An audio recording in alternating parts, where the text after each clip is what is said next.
The following programs were originally aired live, long before the advent of high fidelity, and they were recorded using a variety of means, from direct recording onto early audio tape and glass records, to simply placing the microphone of a wire recorder in front of the speakers of a radio playing the program.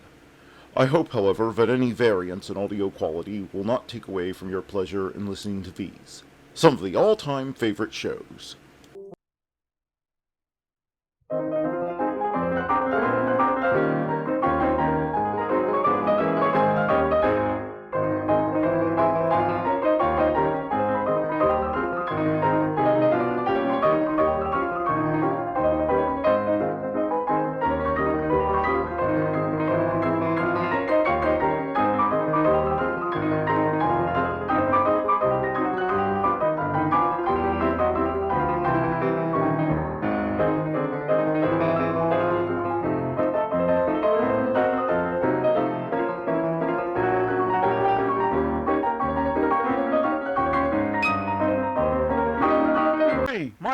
Who's on first?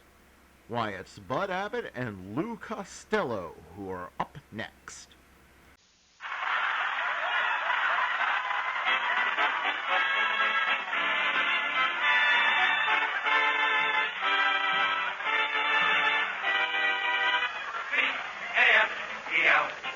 The Abbot and Costello program, brought to you by Camel, the cigarette that's first in the service according to actual sales records. See if your throat and your taste don't make Camel a first with you, too. Find out for yourself. Listen to the happy rhythms of Freddie Rich and his orchestra, the swingy songs of Connie Haynes. And with Halloween fast approaching, we remind you of the time Frankenstein met Dracula and said,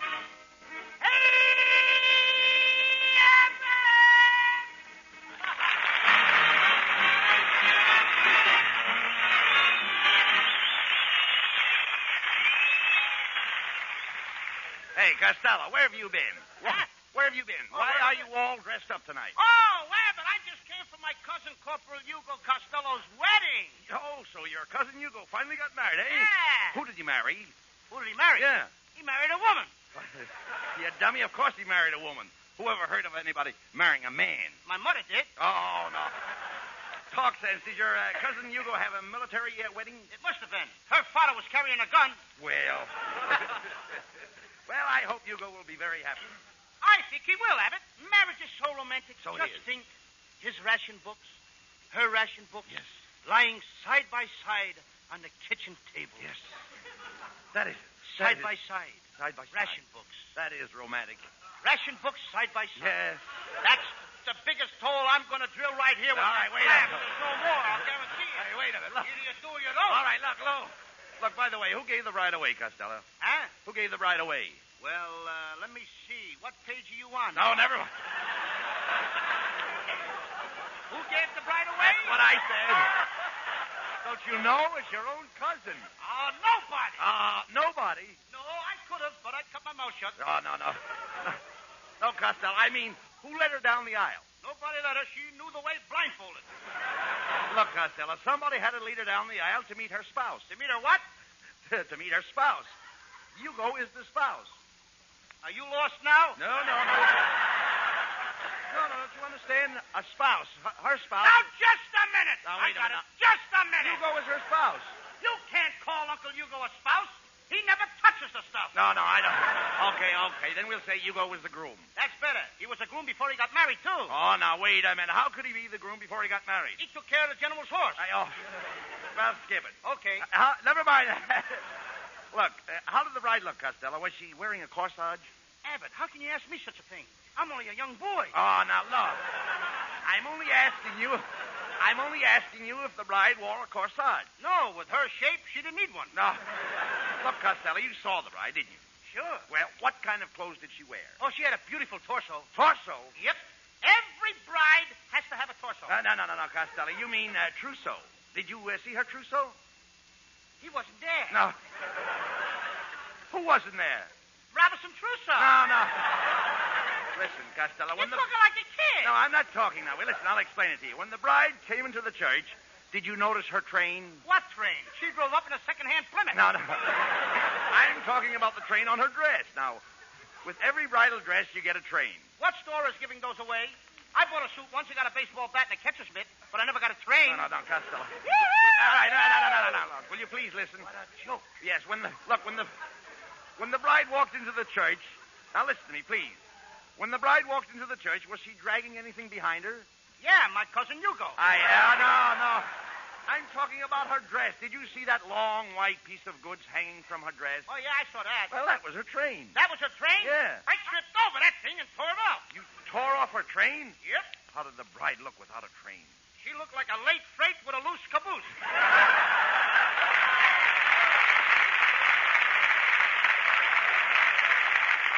Costello, you're not fit to talk to an idiot. Okay, then I'll have to write you a note. Costello, will you shut up? All right. Shut up. Now, I have a definite reason for wanting to know about this wedding. Now, listen to me, please.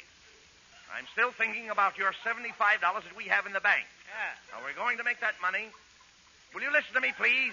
Turn around here. Go ahead. All right, now we're going to Do I take have that to money. look at you? Yes. We're going to take that money and open a matrimonial agency. Going to open up a matrimonial That's agency. what we're going to do. Not me, Abbott. Why I ain't not? going to be responsible for sticking guys with mother-in-laws. Oh, what's Not wrong? me. What's wrong with mother-in-laws? You know what a mother-in-law is? Yes. A mother-in-law is the Gestapo with bloomers. No. But, Costello, think what a wonderful thing it would be to bring people together. Why, marriage is a wonderful thing. Maybe, but I don't like the part where they throw the rice. They threw rice at my cousin Hugo today, and And? it's too messy. Oh, come. It's too messy. Rice isn't messy. It is messy when it's mixed with chop suey. Oh, nonsense. Weddings are beautiful. Don't you like the old-fashioned unions? No, they itch me all over. No, cut that out. Please. Your underwear doesn't fit our conversation. My underwear will fit anything. My underwear will fit anything, except me. All right, look. Where am I? I don't know where you're at. Costello, there's no use arguing. I've made up your mind. Well, you always do. Now, look, here. We're going to take your $75 and open a matrimonial agency. Now, look, you know we can make a fortune by uniting people in bonds of matrimony? The bonds of matrimony? Sure. Are they anything like war bonds? No, matrimony has nothing to do with war. That ain't the way I heard it. And besides, Abbott, where are we going to get any customers? A guy has to be making a lot of money nowadays in order to get married. Oh, that's ridiculous. Do you know what I was getting when I was married? Do I know what you was getting when you got married? Yes. No, and I'll bet you didn't either. No, I get out of here.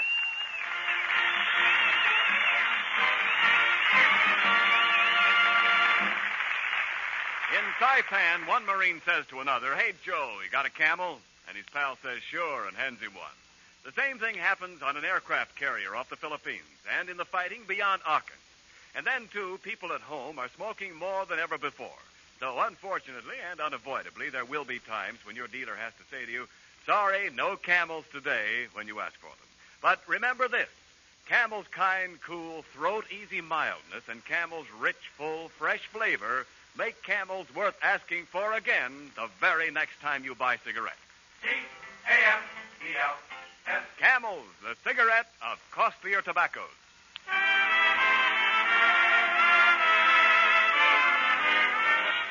Inspired by Lou Costello's matrimonial venture, Freddie Rich and his musical matchmakers play The Very Thought of You, featuring the trumpet of Paul Giles.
Costello.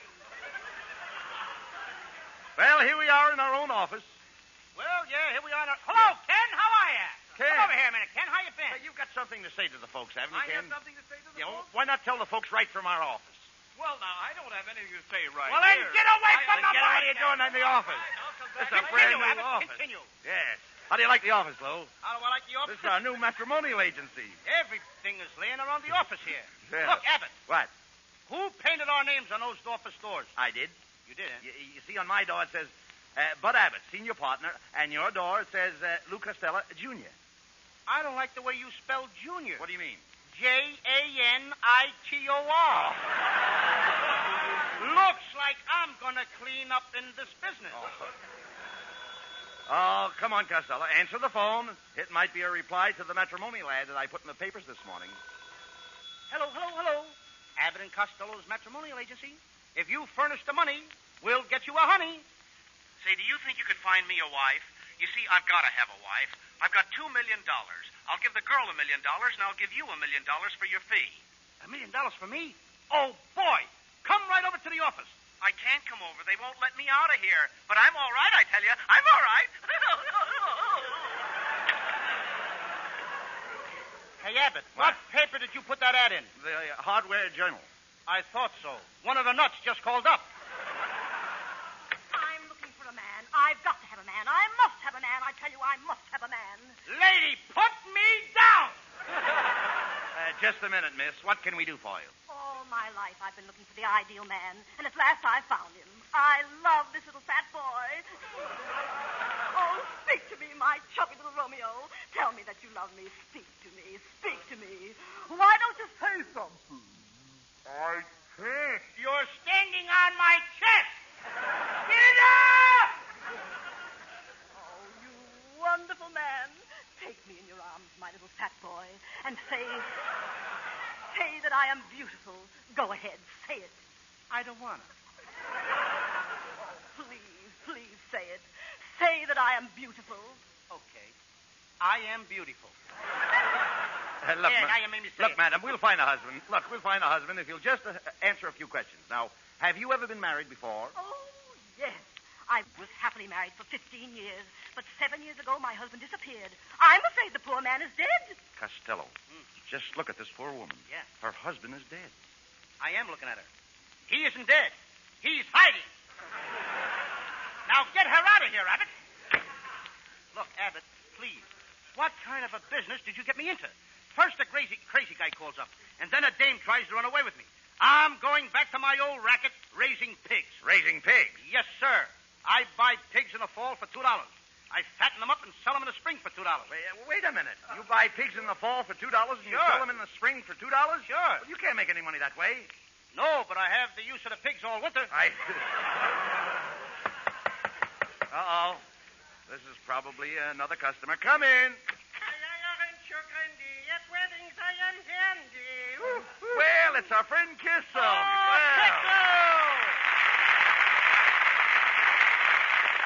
Kissel, what brought you here? Well, I heard that you two kiddies were in the matrimonial business, so I left Chicago and I came out here on a Greyhound. You came out here on a Greyhound. Yes. How did you ever stay on his back? How did I stay on his back? All right. I know you don't like it. I like it. Yeah, I know. Look, we're very busy, Kissel. What's on your mind? Well, I would like to have the catering concessions for your wedding banquet because I'm serving the finest food and drink who money can buy. You know, for instance, just look at this bottle of genuine French champagne. That don't look like French champagne to me. Oh, now don't look like French champagne to him. There is the name right on the bottle here. Lucky Laguerre. What's that? Lucky Laguerre. Lucky Laguerre? Yes. That's Lucky Lager. Lucky Lager. Some foam, huh, kid? Just a minute, Kissel. How much do you charge to put on these wedding banquets? Well, I don't like to disturb you, but I got two prices for banquets here, $5 and $10. For $5, I throw in the dessert. And for $10? Ooh, for $10, I carry it in. Gentlemen, I have here a sample of my most delicious dessert. It's called policeman cookies. Policeman cookies. Yeah, cupcakes. I suppose you also make affectionate pie. Affectionate pie? That's where the top crust is stuck on the bottom one. That's my line. Oh, I beg your pardon. Costello, look, will you please cut it out? Kissel is just trying to make an honest living. Yes, that's right, gentlemen, because, you know, I got a very big family to support. Would you believe that right now I got living in my house Uncle Willie and Tilly and a loafer named Billy, Terrence and Clarence, and all my wife's parents, Louie and Fred. They sleep under the bed, Joe and Flo, and on the back porch there's Moo. Not to mention... Bert, Merton, that 2-year-old squirt, Annie and Fanny are sleeping with Granny, Mike and 2 tramps are doubling with Gramps, and old Uncle Abe is sleeping with Baby. It's crowded in my heaven.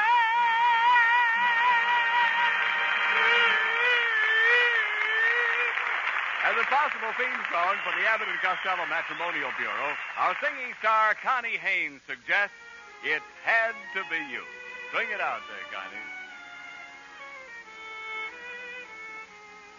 It had to be you.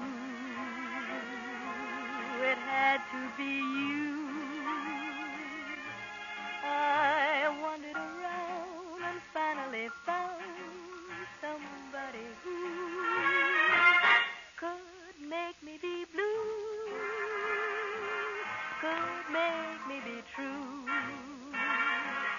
and even be glad just to be sad, thinking of you. Some others I've seen might never be mean, might never be cross, or try to be boss, but they wouldn't do. For nobody else gave me a thrill. With all your faults, I love you still. It had to be you, wonderful you. It had to be you. Some others I've seen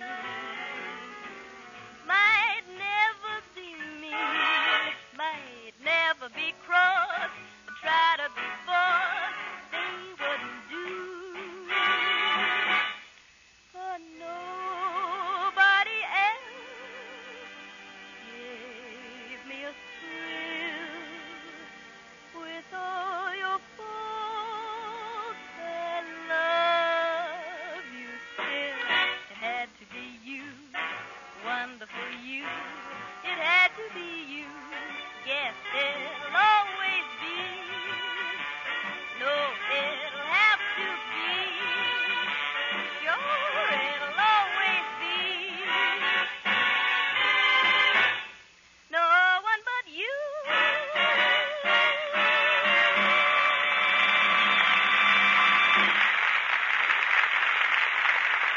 There's a certain young man I wish we had here at the microphone tonight. Maybe you saw his picture on the back cover of this week's Collier's. It's also in Life magazine coming out tomorrow. However, he can't be here because right now he's probably somewhere over the Himalaya Mountains between India and China flying one of Pan American's big planes. His name is Captain Charles Sharkey, and he's flown over 1,900 hours on that zero-infested run. After a 10-hour stretch in the cockpit of a DC-53, he says, nothing tastes so good as a Camel. They're mild and cool, and the flavor's swell. C-A-M-E-L-S. Camels, the cigarette of costlier tobaccos.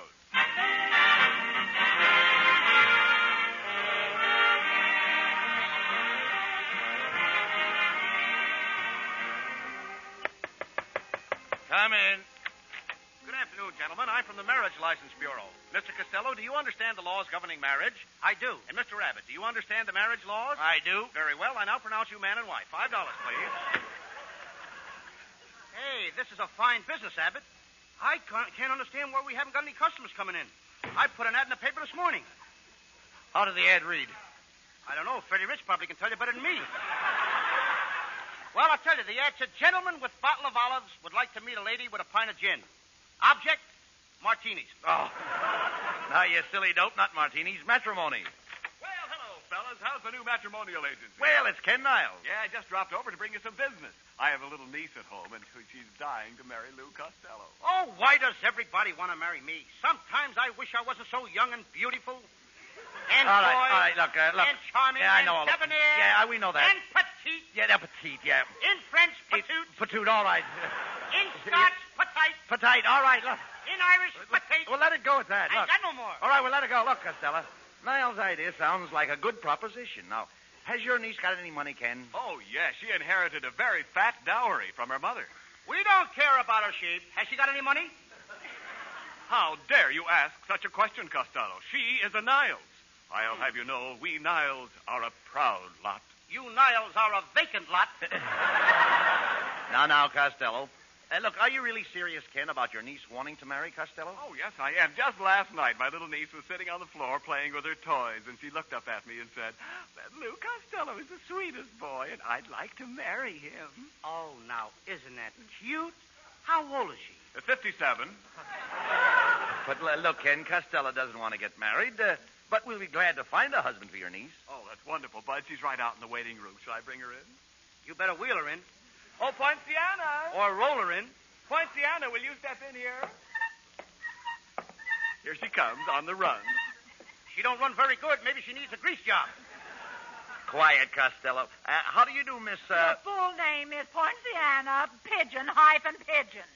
What's the hyphen for? That's for the pigeon to sit on. Miss Pigeon, I'm sure that we can find you an ideal husband. Now, if you'll just leave $100 deposit and one of your pictures... Oh, I'm afraid I haven't any pictures of myself. I did have some taken, but the photographer didn't develop the negative. He was probably afraid to go into the dark room with him alone. Don't pay any attention to Costello, Miss Pigeon. Just sign the contract here and let us have your check. Not so fast. Before I give you any money, you'll have to prove to me that your marriages are successful. I'd like to see a happily married couple. Who wouldn't? He's just joking. You keep quiet, you mug. He's joking now. Miss Pigeon, if you come to my house at 8 o'clock this evening, I will show you a happy family. Myself, my wife, and our little boy. Oh, this is so thrilling. I'll be there at 8 o'clock. Abbott, what did you tell that woman? You haven't got no little boy. Costello, we're going to put this deal over. Now, I'm going to give your kid brother, Sebastian, 50 cents to pretend that he's my son. If you get Sebastian into this thing, you're asking for trouble, Abbott. He's a pretty nasty little brat. How dare you say that about your own brother? How dare me say that about my own brother? Yes. Because I'm going to play both parts.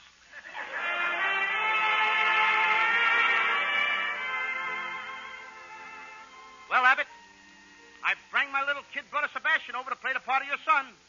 Yeah, but I ain't gonna do it. Sebastian, you'll do as you are told. Oh, yeah? Yeah. Oh, yeah? Yeah. Oh, yeah? Yeah. High score. Uh-oh. Now, there's Miss Pigeon now. Sebastian, you answer the door, and I'll go in the kitchen and get Mrs. Abbott. Well, good evening, little boy. I'm Miss Pigeon. Hi, Miss Pigeon. Oh, high voice. Hi, Miss Pigeon. Pull up a perch and sit down. Spread your feathers. My, what a quaint little fellow. I just love little boys like you. I wish I had 14 little boys, and I wish every one of them was just like you. You want 14 kids just like me? Yes. Let me smell your breath. Oh, how cute. Now tell me, my little man, where are your father and mother? They're out in the kitchen passing time. Passing the time? Yeah, they're throwing the clock at each other. Now, Sebastian, behave yourself. Oh, good evening, Miss Pigeon. How do you do? I want you to meet my lovely little wife. Come in here, Snowflake. Coming, Shaky. My, what a happy little family. Mrs. Abbott, do you do your own cooking? Oh, yes. I was just out in the kitchen baking some biscuits.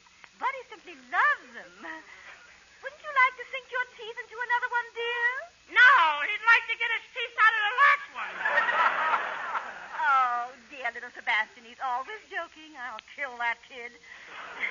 Miss Pigeon, won't you stay for dinner? Here, let me take your coat. Oh, no, Snowflake, dear. That coat is too heavy for my itty-bitty you. Let me take it, Snowflake, dear. Oh, Mr. Abbott. You and your wife are such a lovely couple. I've decided to let your matrimonial agency get me a husband. If you'll get me the pen and ink, I'll make out the check. I'll get the pen and ink. Oh, no, Snowflake, darling. You get the pen. I'll carry the ink. I don't want you to tire your itty-bitty army. I'll help, too. I'll carry the blotter. We'll be right back. Oh, my, I've never seen such a devoted couple. You're a lucky little boy, Sebastian, to have such a wonderful father and mother. Are they always this kind to each other? Oh, yes. Did you see the lovely upsweep hairdo my mother was wearing? My daddy gave it to her. Oh, now, how could he give her an upsweep hairdo? He hit her on the head with a broom. Oh, you're so quaint. And he's always buying her presents, too, my mother. Only this morning, he went downtown and bought her a beautiful present, a nice new shotgun. Does your mother know your daddy bought her a shotgun? No, it's a surprise. She don't even know she's going to shoot her, and he's going to shoot her. Somebody's going to get shot. A shotgun? Oh, my, he's going to shoot her. Oh, this is terrible. You people are nothing but idiots. I'm getting out of here. What happened, Sebastian? Where's Miss Pigeon? Pigeon just flew to coop. What did you say to her? I just told her, I said... The high voice. Oh, yes. I just told her to get the guy. I told her to gag about the shotgun. Why give me two parts? Come here, Costello. It's about time. It's about time to teach this kid brother of yours a lesson. He just cost us $100. Do you know that? I'll talk to him, Bud. That a boy. Now, Sebastian, I don't know why I have to speak to you all the time. Every time I get a chance to become a big business maggot, you always have to gum up... That's what it says. You always have to gum up the works. I'm sorry, Louie. Anybody would think that the least you could do is to lend a helping hand to your own brother. I'm sorry, Louie. But instead you continually hold up to ridicule and poke big blotches on my escutcheon. Don't stand there, Sebastian. Say something. Oh, I'm a bad boy.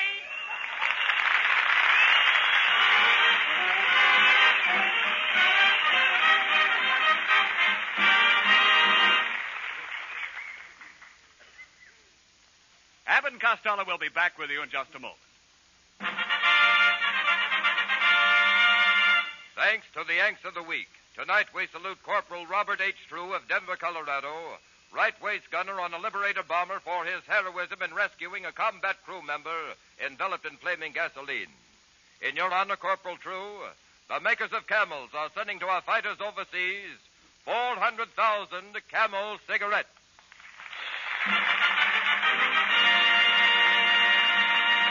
Each of the three Camel radio shows honors a Yank of the Week by sending free 400,000 Camel cigarettes overseas. A total of more than 1 million Camels sent free each week. In this country, the Camel caravans traveling from camp to camp have thanked audiences of more than 4 million Yanks with free shows and free Camels. Camel broadcasts go out to the United States 3 times a week, a shortwave to our men overseas and to South America. Listen tomorrow to Jimmy Durante and Gary Moore. Monday to Bob Hawke in Thanks to the Yanks. And next Thursday to Abbott and Costello. And now here are Bud and Lou back for a few final words. Thanks, Ken. And all we want to say, folks, is bye, bonds. Buy plenty of them. Good night, everybody. Good night, everybody. Good night. Be sure to tune in next week for another great Abbott and Costello show. And remember, try Camels on your throat and your taste. See for yourself how Camel's mildness, coolness, and flavor click with you.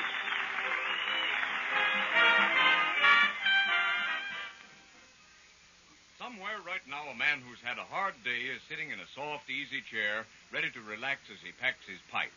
He takes a certain famous red package out of his pocket. His nostrils thrill to the rich aroma of fresh tobacco. His fingers notice how firm it packs in his pipe bowl. He lights a match and, what a fragrance. What a flavor, too. Mellow and full-bodied, but mild and so tongue-gentle. Someone near him says, "Say, that smells good. What are you smoking?" And he says, "What I always smoke, Prince Albert." Well, that man is really millions of men all over the map, because more men smoke Prince Albert than any other tobacco in the whole wide world. And price as well as pleasure is one of the reasons, for there are around 50 thrifty pipefulls in one regular 2-ounce package. Start on PA today. The Abbot and Costello Show for Camel Cigarettes is directed by Dick Mack, and this is Ken Niles wishing you a pleasant good night from Hollywood.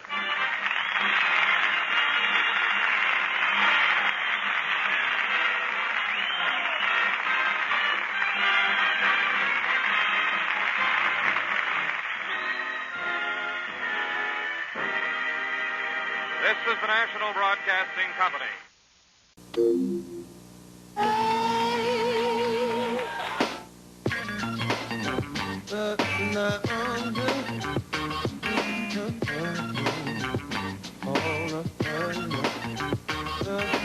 Back in Oakland, the older players would pick on me. They wouldn't let me shoot. All I could do was pass. Look where that got me. Sunday morning, I woke up. It's away from the sound of music. And Bing Crosby is up next.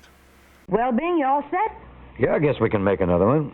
Yep, here we are, just Rosie and me for Fells and GE. That's Fells and Company and General Electric light bulbs, folks. Now keep them in mind, will you? At all times. Well, who's going to sing, you or me? Well, why don't you take a whirl at it, Rosie? I think I will.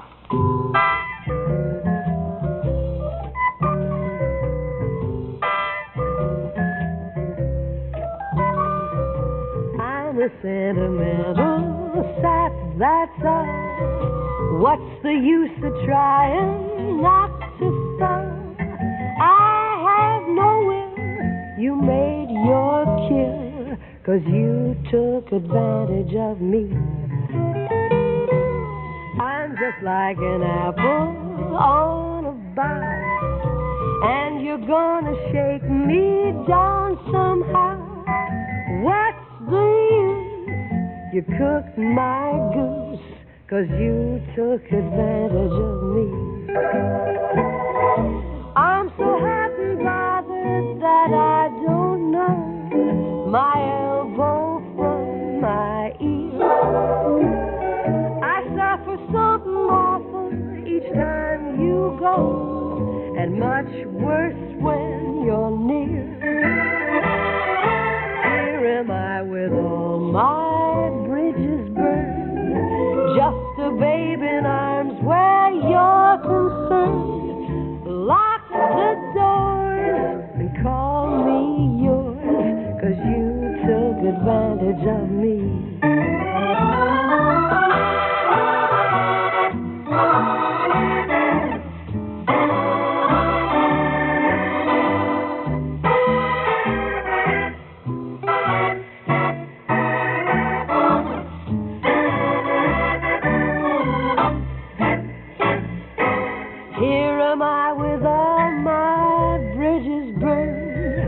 Just a babe in arms where you're concerned.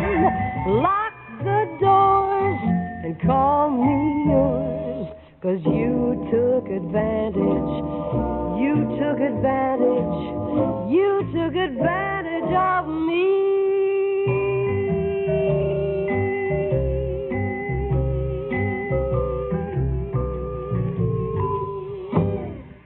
You know, Rosemary, when most people think of Rosemary Clooney, I guess they still think of Come On to My House, huh? Are you hinting for an invitation or something? No, but I did think the ladies in the audience would be interested in just what you and Jose's house is like.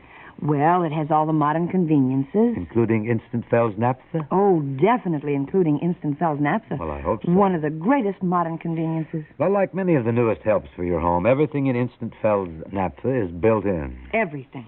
Today, all you need for the cleanest laundry in the whole wide world is water, a washer, and Instant Fells Naphtha. It does the complete job. Complete. Everything built in, all in one package. And Instant Fells Naphtha washes out every bit of dirt every single time. Leaves washed clean, fresh and soft the way you want it. You better remember that now the next time you mosey into the food store. Instant Fells Naphtha for laundry. And don't forget Gentle Fells with Lanolin D for dishes. The only dishwashing detergent that protects your hands with Lanolin D. Gentle Fells. F-E-L-S. Fells. For a spotless reputation, you just can't beat the Fells family of fine cleaning products.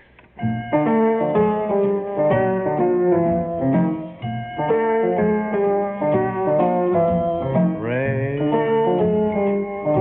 let us cuddle while the rain pitter-patters on the pane, and we're alone.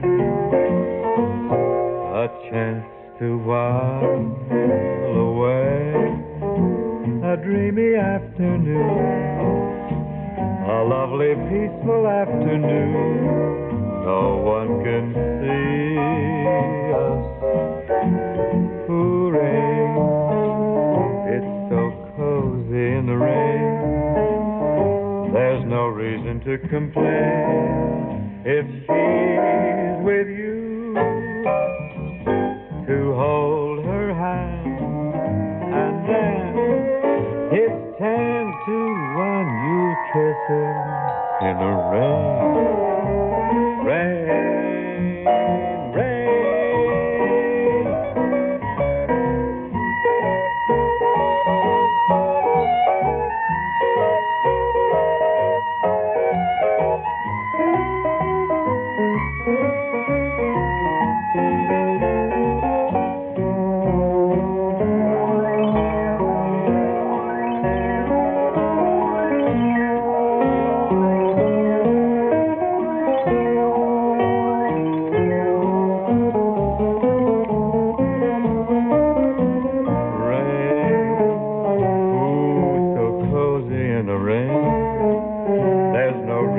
Complain if she's with you.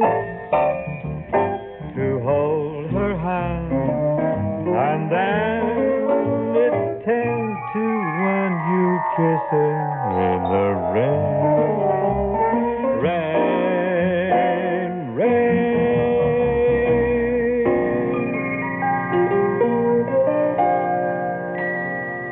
Mr. Buddy Cole commands our attention now. What's the word, Buddy? Well, Rosie, I thought we'd do one of the songs from our Sleepy Time Gal album. Lover Come Back to Me, to be exact. That features you on the piano, doesn't it? On it, under it, and all over it. I see. Some monkey shines, huh? Crazy.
What happens now, Bing? I may just make a political speech here. Everyone seems to be doing that, don't they?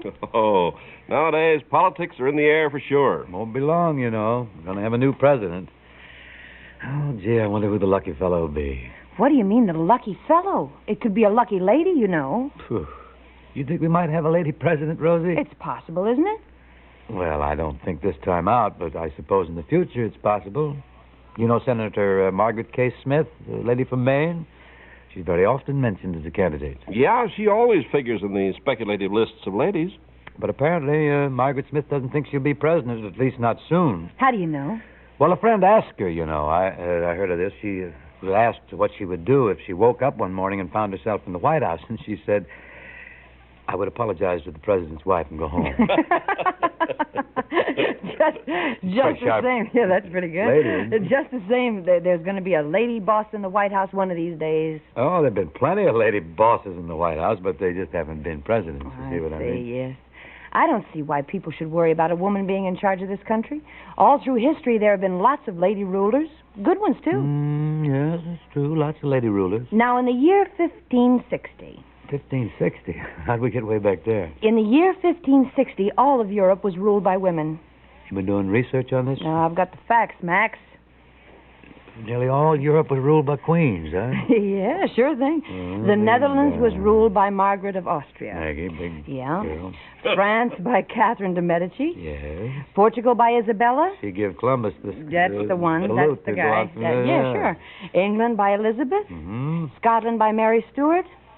And Navarre by Jean d'Albert. Really? That's what they told me in the book there. I read it. The girls were sure in charge then, weren't they? We're still in charge. Oh, listen to this. I agree. I think the ladies are still in control around my house, at least. Mine, too. Oh, well, mine, too. Very politic of you, Ken. There's just no holding the girls back. We're wonderful, aren't we? Something just occurred to me. Getting back to those queens, you know, Mary Stuart lost her head. Yeah, you want to take it from there? Oh, you. You little brainwashers. What's now, huh? A song, or what do we got, a commercial? I'm in favor of either one. So am I. Oh, why don't one of you sing and I'll go out and rustle up a commercial? Good idea. Will you take it, Rosie?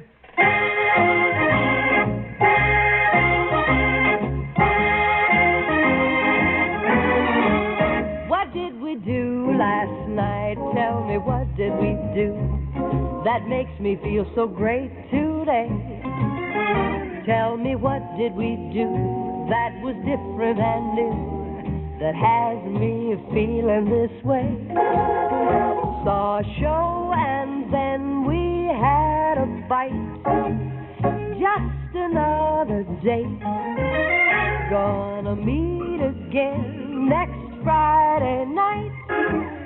I can hardly wait. What did we do last night? It was something all right.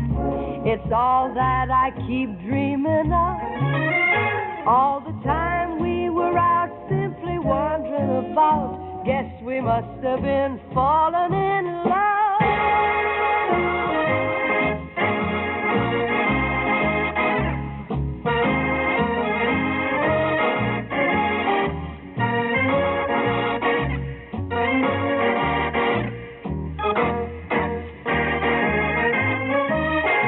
Saw a show and then we had a bite.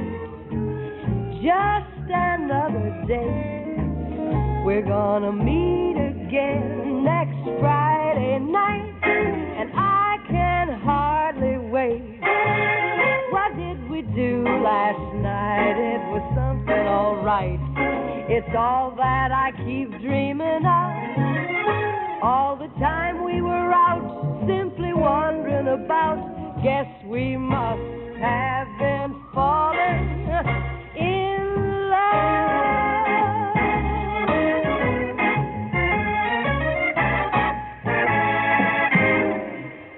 $2.95, $3.15, $3.23. What are you counting, Ken? Got it. Only 323 days till St. Patrick's Day. Say, that's really planning ahead. And what's the idea, Ken? Well, I heard you were a sensation in the parade this year, Bing, and I was wondering what you had in mind for next year. Well, now, it's funny you should bring that up, because I was planning to go as St. Patrick himself. St. Patrick? What's the connection? Well, if memory serves me right, Ken, St. Patrick drove all the snakes out of the old country. And you might say that I am now embarked on a similar crusade. How's that, Bing? Well, on behalf of General Electric, I'm about to drive all the bulb snatchers out of America. How are you going to do that? By groaning at them? That's it, precisely. Just by singing the praises of the handy new, easy-to-buy, carry and store 4-bulb carton of smaller, brighter, whiter General Electric 100-watt bulbs. Sounds like a lot to remember. Oh, no, not at all. All they have to remember is this. You stock up on GE 4-bulb packs in the sizes you need. 60s, 75s, 100s, and you get plenty of GE bulbs for your three-way lamps, too. And you keep them on a special shelf in your closet. Then when you feel the urge to purloin a bulb out of somebody else's lamp, you resist that impulse. You reach into the closet and you bulb snatch from those GE 4-bulb packs instead. But that's not driving bulb snatchers out. That's reforming them. Oh, sure. And if St. Patrick could have reformed the snakes, he'd have done it. This was written by Joey Bushkin, the darling of the salons on team when he was working for Tommy Dorsey. I'm not the guy who cared about love, and I'm not the guy who cared about fortunes and such. Never cared much, but look at me now. I never knew the technique of kissing, and I never knew the thrill I could get from your touch. Never knew much, oh, look at me now. I'm a new man, better than Casanova at his best. With a new heart, brand new start, I'm so proud I'm busting my vest. So I'm the guy who turned out a lover. So I'm the guy who laughed at those blue diamond rings. One of those things, oh, look at me now.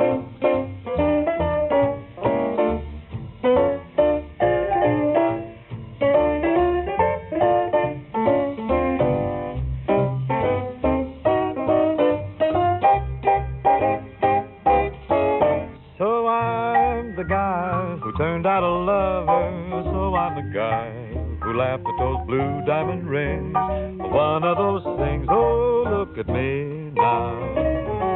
I'm gone. Would you like to sing a song of sixpence, Rosemary? Not just now, Ken, but I would like to sing a song of Sunday. Song of Sunday will be just fine. Which one is it? It's Church Bells. You know it? Oh, sure I do. Church Bells, a very pleasant song. A warm, happy little melody, I think. I agree with you. Folks, here's a song that rings the bell, written by Paul Sanders.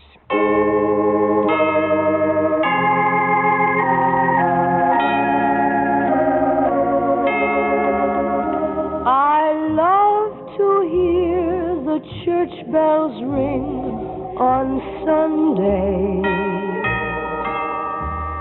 The feeling that I get is heavenly. I love to hear the church bells ring on Sunday,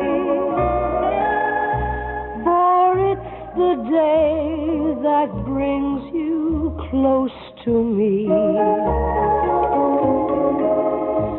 We walk hand in hand, proud that we can share that certain feeling in our hearts that's just beyond compare. I love to hear the church bells ring on Sunday when I'm on my way to church with you.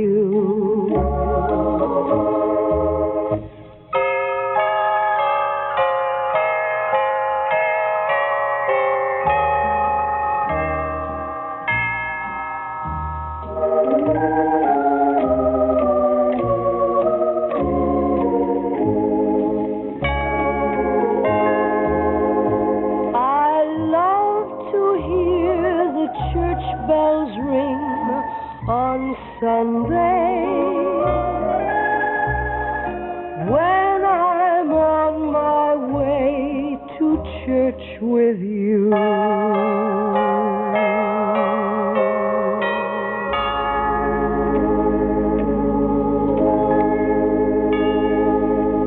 Another radio day is over for us, Rosemary. You make a note, though. We meet right here on Monday. Same time, same place. Should the folks listening make a note, too? Oh, indelibly. Pleasant weekend to you, folks. See you Monday, then. Bing Crosby and Rosemary Clooney with Buddy Cole's music were presented from Hollywood, produced by Bill Morrow and Murdo McKenzie.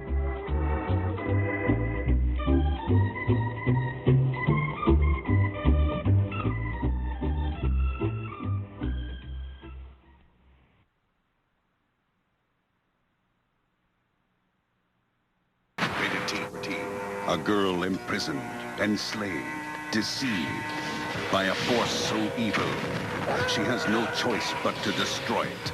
And she is not alone. This winter, ride the winds to vengeance. Panzer Dragoon Orta. For graceful fury, there's no power greater than X. A true legend of American comedy, Bob Hope, is up next. Yeah? For the safety of your smile, use Pepsodent twice a day. See your dentist twice a year. This week, Pepsodent is proud to honor the men and women of our armed forces now in schools and colleges under the GI Bill of Rights. Tonight, Pepsodent brings to the student body of the University of Southern California the Pepsodent Show with Peggy Ryan and a surprise guest, and starring Bob Hope.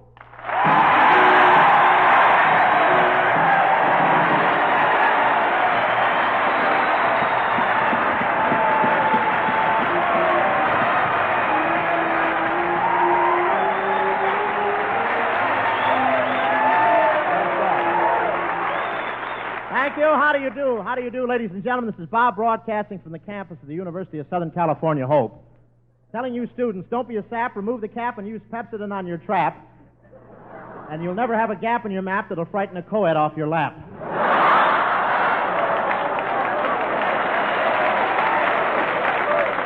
Well, here I am at USC. USC, that's an abbreviation meaning stop looking over my shoulder. I don't know what I'm doing either.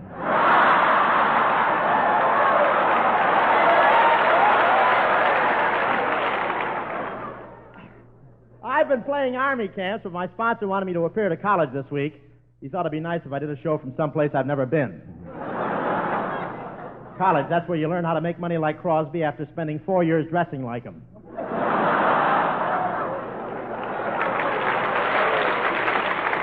But it's a thrill to be here. They elected a campus queen today, and I'd like to catch the guy who cast 10 ballots for me. I wanted these kids to think I was hep, so I pulled out my shirt tail, rolled up my pants, and whipped down to the campus in a hot rod. Just as I passed the corner, a co-ed hollered, "Hey, fella, UCLA is the other way."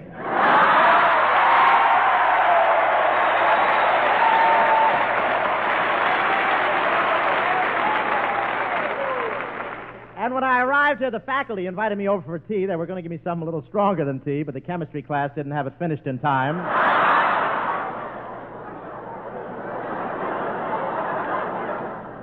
Some of the students attending USC live with their folks. The rest write home for it. And they call the boys men of Troy after the ancient days when the Greeks crawled into a horse and took over Troy. Now 20 of them climb into a convertible and take over Santa Monica. I went to USC myself, the United School of Chiropody. Of course, we never had homecomings. Once a year, we just took off our shoes and wiggled our big toes. I started out as a freshman in college, and in 2 months I was a senior in high school. I was known as a very sharp student. Cutting classes was my specialty. Should have cut that joke. But I was a fraternity man for a while, then I decided it would be more fun to wear my own clothes.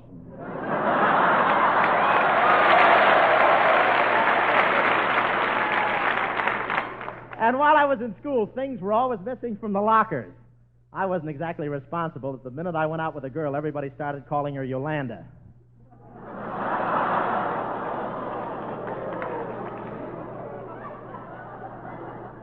I wasn't exactly responsible. At the minute I went out with a girl, everybody started calling.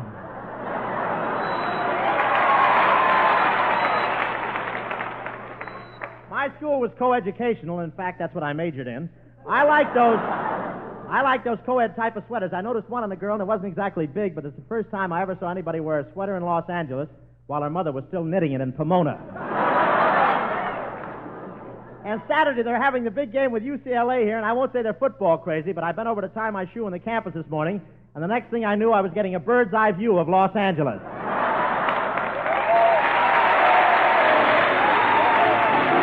Poor Miriam, neglected using Irium, so she waited for thing for the phone to ring. Hello. Wrong number. number. Uh-oh. Hello. Wrong number. Uh-oh. So folks don't be like Miriam. Use Irium. No matter how many toothpaste you've tried, no matter how good a job you think your present brand is doing, change now to Pepsodent toothpaste.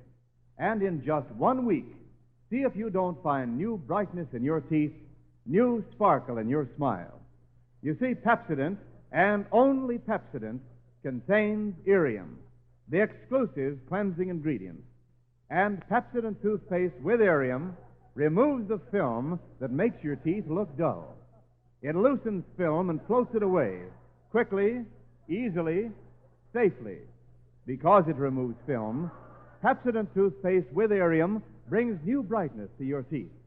No wonder more people than ever before use Pepsodent toothpaste today. No wonder it's number one with the armed forces. So forget other brands you've tried. Change to Pepsodent toothpaste with Irium, and in just 1 week, see the difference. See if your teeth don't feel cleaner, look brighter. See how it uncovers the natural brilliance of your smile. Ask for refreshing Pepsodent toothpaste, because Pepsodent, and only Pepsodent, contains Irium. Dear Miriam, now she's heard of Irium. So the telephone ring is a busy thing. Hello. Some number. Uh-oh. Hello. Some number. Uh-oh. So folks just be like Miriam. Use Irium.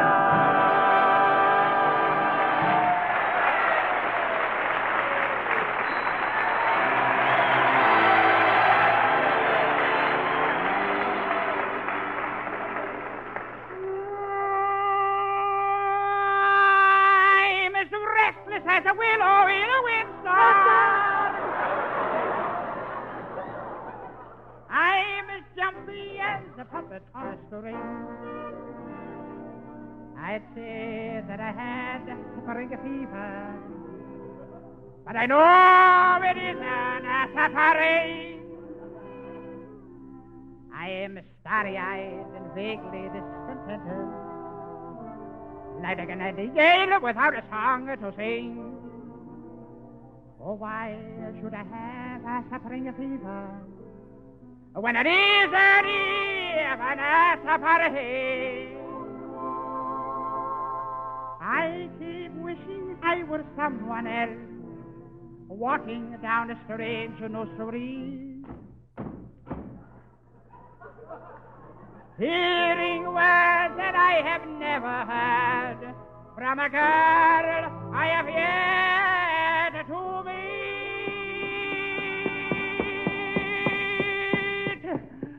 Ah, there you are. Have I met you somewhere before? Tourist. I'm as busy as a spider spinning a daydream. I am as giddy as a baby on a swing. Whee, whee, whee. I haven't seen a crocus or a rosebud or a robin on the wing. Ah, but I feel so gay in a melancholy way when I know that it might as well be spring. Ah, it might as well. It might as well be. It might as well be spring. It could be winter, summer, autumn, almost any other thing. So it might as well be a safari.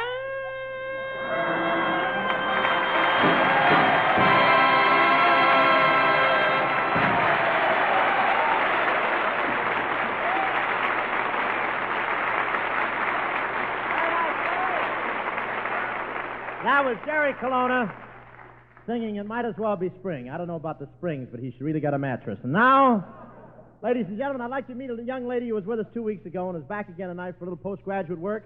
Universal's dainty dynamo, Miss Peggy Ryan, right here.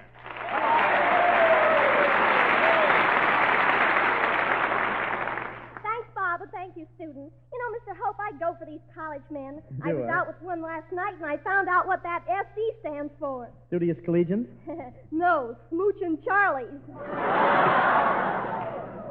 Well, you have these boys all wrong, Peggy. Why, they're no more interested in girls than I am. I can't understand it. It sounded right at rehearsal.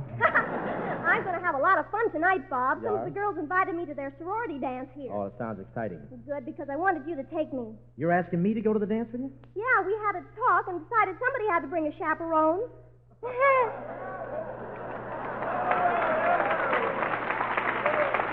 Bob, do you What? think you'll enjoy dancing with a shorty like me? I hardly come up to your lips. That's all right, as long as you come up often enough.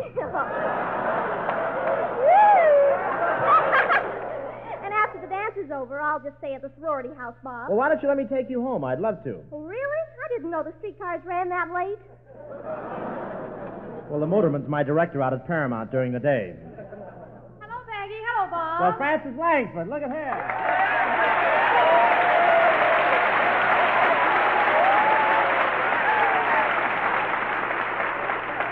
Did you hear, Francis? Bob's taking me to a sorority dance tonight. Oh, Bob, you're too old for these college girls. What are you talking about, Francis? Why, every time I dance with a co-ed, she practically swoons. Bob, they're not swooning. They're just punchy from sniffing that Sloan's liniment.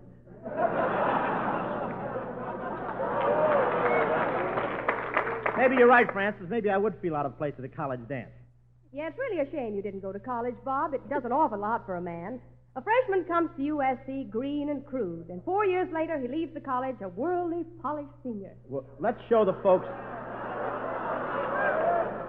Let's show the folks the difference. First, I'll play the green freshman with Peggy as my girl. Some freshman music, Ken.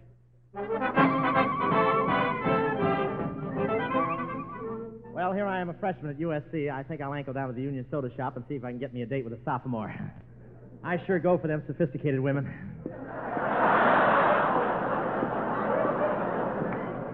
Gee, I'm glad I shaved tonight. It's more fun than rinsing the soap off the regular way.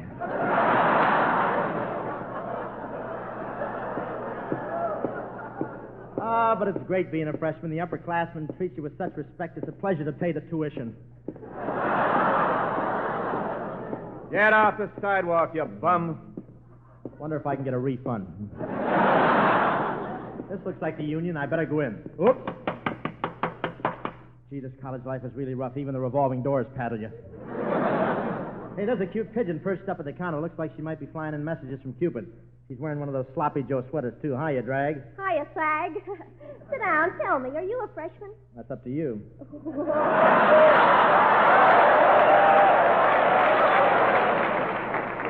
What's a stoop like you doing in college anyway? Well, it ain't my fault. I didn't intend to go to college. Well, what are you doing here then? On my last birthday, somebody gave me a pipe.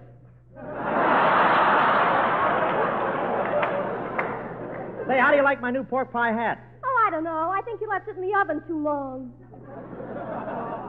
I've been worried about my exams. They told me that no-dose would help me with my studies, but it isn't doing me any good. Oh, well, no wonder. You're supposed to swallow it, not rub it on the pages. Why don't you study the same thing you studied in high school? I can't. She ain't here. What do you say, pretzel puss? Want to buy me a Coke? No, I'm too young to get engaged. I'm still thirsty. I think I'll get me a root beer this time. Hey, Crumb Bum, bring me a root beer and snap it up, you hear? Okay, wise guy, here it is. Oh! Keep combing, Robert. There's still some more ice in your hair.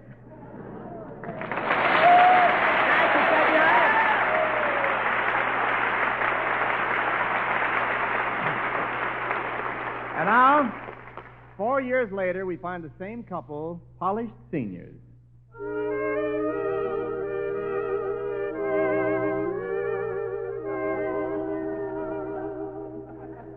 Gee, I can hardly believe it. Here I am a senior. I wonder if I should take another walk past the girls' dormitory. On second thought, maybe I'd better not. They make such a fuss over me. My reflexes are in a strange and turbulent mood tonight. I feel wild. I think I'll go over to the library and read the unabridged dictionary.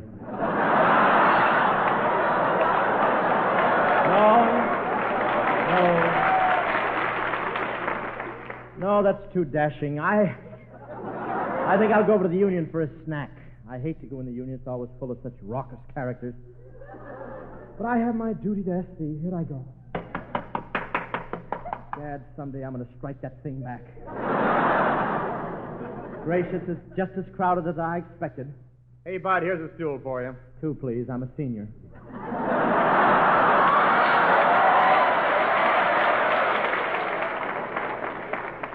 Well, Ronald. Well, Francine, darling, I thought that delightful aroma was familiar. Tell me, what is it? Chanel number 5.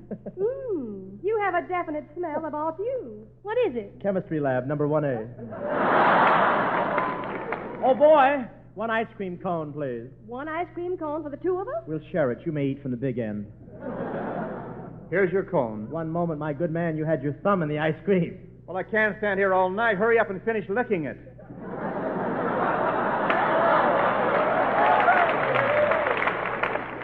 That strawberry or your nail polish? Excuse me, Francine. I think I'll move over to this other stool. Goodness, Ronald, I wish you'd wear a smaller Phi Beta Kappa key.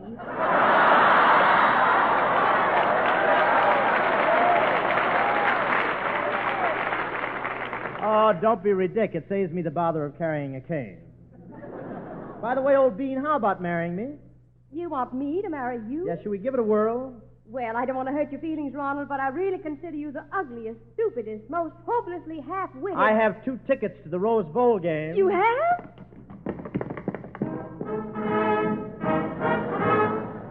I now pronounce you man and wife till death, or UCLA till you pass.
Thank you very much, Francis. And stick around till we hear from our surprise guest star. How about you, Mr. Niles? That's your name, Wendell Niles? Yes, right? thank you very much. Step in and sell it, Dad. That's your racket. Sell it. Despite years of faithful brushing, despite any other toothpaste you've tried, see if your teeth aren't noticeably brighter in just 1 week after you change to Pepsodent toothpaste. You see, Pepsodent toothpaste contains irium, the exclusive cleansing ingredient. Pepsodent toothpaste with irium removes the film that makes your teeth look dull. It loosens film and floats it away, quickly, easily, safely. Brings new brilliance to your teeth. So forget other brands you've tried. Change to Pepsodent toothpaste. And in just 1 week, see the difference in the brightness of your teeth, the sparkle of your smile. Ask for refreshing Pepsodent toothpaste, because Pepsodent, and only Pepsodent, contains irium. Dear Miriam, now she's heard of irium, so the telephone ring is a busy thing. Hello. Some number. Uh-oh. Right here. Hello. Some number. Uh-oh. So folks just say like Miriam, use irium.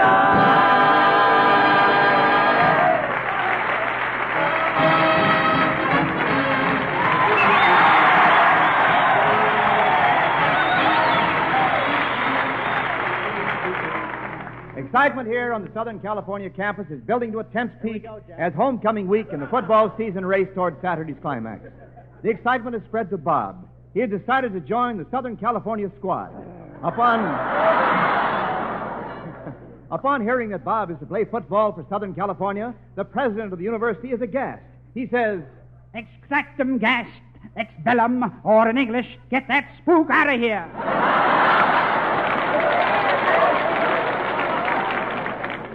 When Frances Langford was asked to comment on Bob playing football for USC, she said, I'm very proud. After all, why shouldn't I be? He borrowed my bloomers.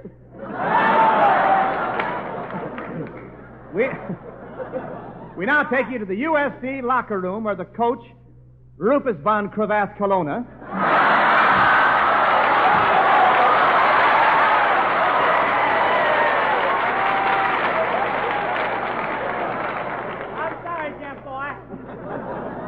is giving the team a pep talk before the game. The coach is speaking. All right, men. Quiet. Quiet. Quiet! Who's the jackass doing all that braying? Silly me. Quite an echo in here, isn't there? Listen, men. We're going out there to play football today. We're going to play hard. We're going to play for all we're worth. But above all, we're going to play fair. Oh, no. Don't applaud. Don't applaud. Give that cement a chance to harden around your brass knuckles.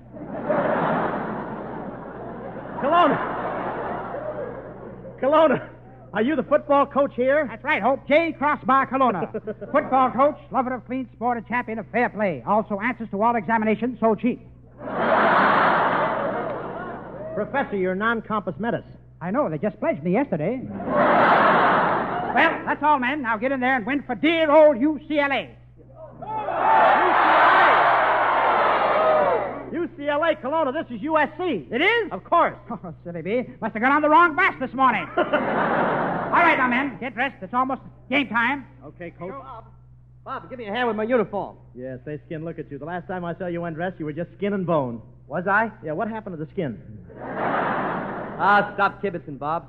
I got a strap on this chest protector. Where? Skinny Ennis wearing a chest protector. That's funny. Hey, what's so funny about it? You wear a helmet.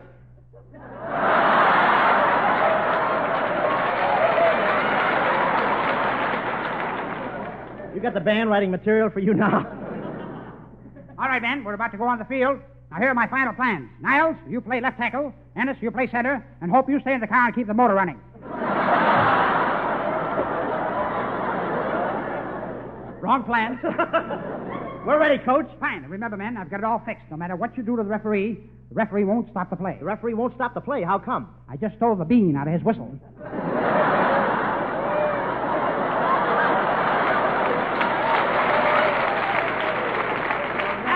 Now, I've got my final surprise. I've got a new player here for the backfield. New player? Yeah. Say something, Flash. Kelowna, a cow? You're going to put a cow in our backfield? Sure. Think how confused they'll get trying to figure out whether she's carrying the ball or not.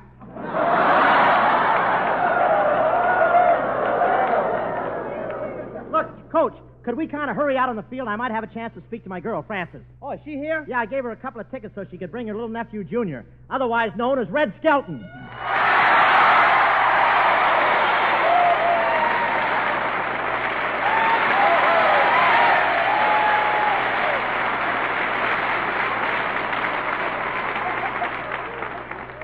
Come on, Junior, hurry up. Was it nice of Bob to give us the ticket? I don't know, Aunt Frances. Goodness, this is awful high up, isn't it? I can't stand the heights. I'm getting dizzy. I think I'm going to black out or something. Now, Junior, we aren't that high up.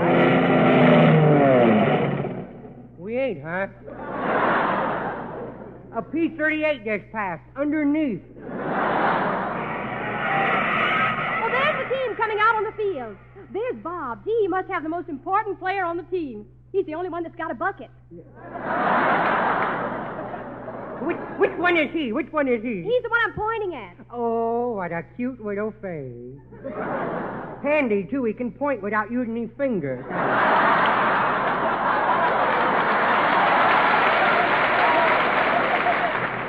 Hey, Hope, put on a nose guard. Without it, you offside. Junior! Oh, Robert! Yoo-hoo! Wait, let me whistle at him. I'll whistle at him know he's here. Well, there goes the last of me baby teeth. Gee, now I won't have no use for that tube of Pepsodent he promised me, will I? Here he comes. Up here, Robert. Oh, hello, Francis. Say, your face looks very pretty today. Yes, ain't she pretty? You'd never know her face was warmed over from last night, would you? How are you, Bob? Oh, Bob, this is my little nephew, Junior. I had to bring him along to the game with me. Oh, what's the matter? Haven't you got a deep freeze locker? Well, hello. Ah, shut up. Yeah. Junior, now say hello to Robert Hope. I don't want to.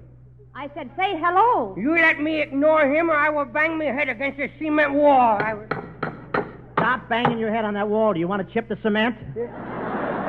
Come here, I want to talk to you. I'd like to dunk you in DDT. Come here a second. Come here. You let me go. Let Come me here, go come my here, arm. come Let here. go my arm. Let go. Robert, stop pulling his arm. I'm not pulling his arm. I'm just holding on. He's doing the pulling. Now, don't you hold me. Don't you hit me. I'm not going to hit you. I think you're very cute, and I want you to pat you on the back for it. That's all. No. Oh, you hit me. You brought me with a back. You brought me back. I didn't touch your back. I tapped you on the shoulder blade. You didn't cut yourself, did you? Hey, hurry, Hope. Get out on the field. The game is about to start. Hey, I want to play football, too. Huh? What do you mean play football, too? I want to All right. play. Say, Hope, pacify this pest. Let him kick the ball. All right. Here, Junior. Now, I'll hold the ball, and you kick it. Trusting old soul, ain't you? Huh? Okay, you ready? Here I come. Little nearsighted, ain't you, kid?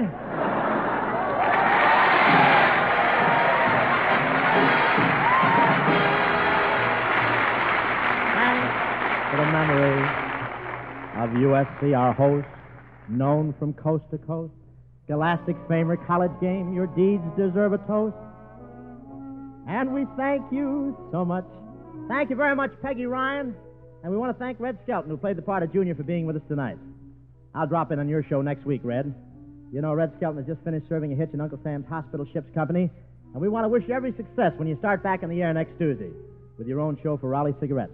And thanks a lot. And thanks to President Rufus B. von Kleinsmith, Arnold Eddy, and Bill Chapman, and all you students for a swell evening here at the University of Southern California. You know, folks, a lot of guys who were out digging foxholes not long ago are here at USC under the GI Bill of Rights, digging for an education that got nipped when the nips went berserk in 41. These are the kids who pulled us out when we were bogged down to the axle. Now it's our turn to pull them for a while. And if we're loaded with bonds, we're pulling. But if the maws flew back in our wallets on VJ Day, we're not only taking a free ride, we're dragging our feet. The GI Bill of Rights is America's promise to the serviceman, a promise to make up a little of that time and opportunity he lost when he fought to keep this the land of opportunity. Victory bonds are the teeth in that promise, but to give it a full set of teeth, everybody has to buy bonds. You know, there's a song that goes, good, good, good, that's you, that's you. When the U.S. government makes a promise, it expects 140 million of us to make it good. Because the U.S. government, mister, that's you, that's you. Good night.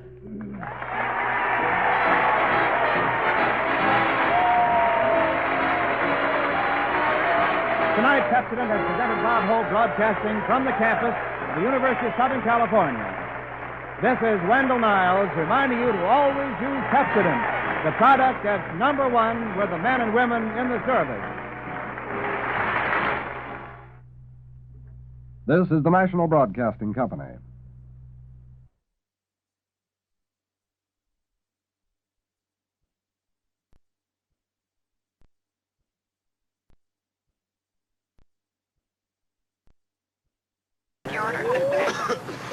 Give me 15 cheeseburger. Can I take your order? Can I take your number? Can I take your order? You got any egg? Can I take your order? Man, I don't have any money. I don't have any money. All right, well, now, wait, go. Man, watch out!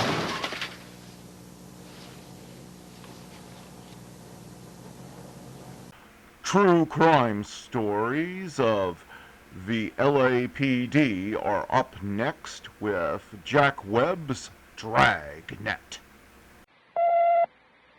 The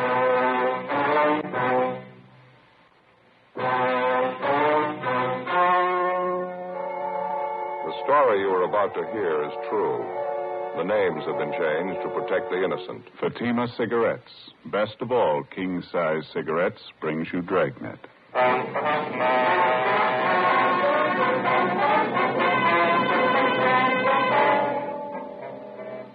You're a detective sergeant. You're assigned to homicide detail. An unidentified woman is found murdered in a hotel room. Cause of death, strangulation. There's no lead to the identity of the killer. Your job, find him.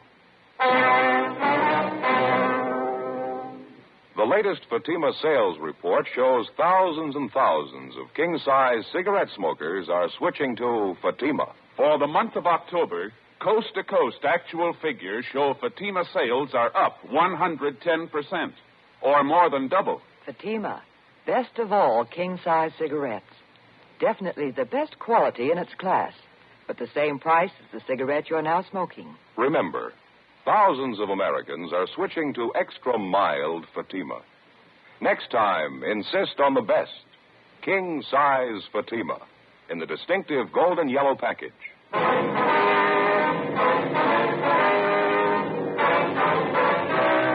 Dragnet, the documented drama of an actual crime.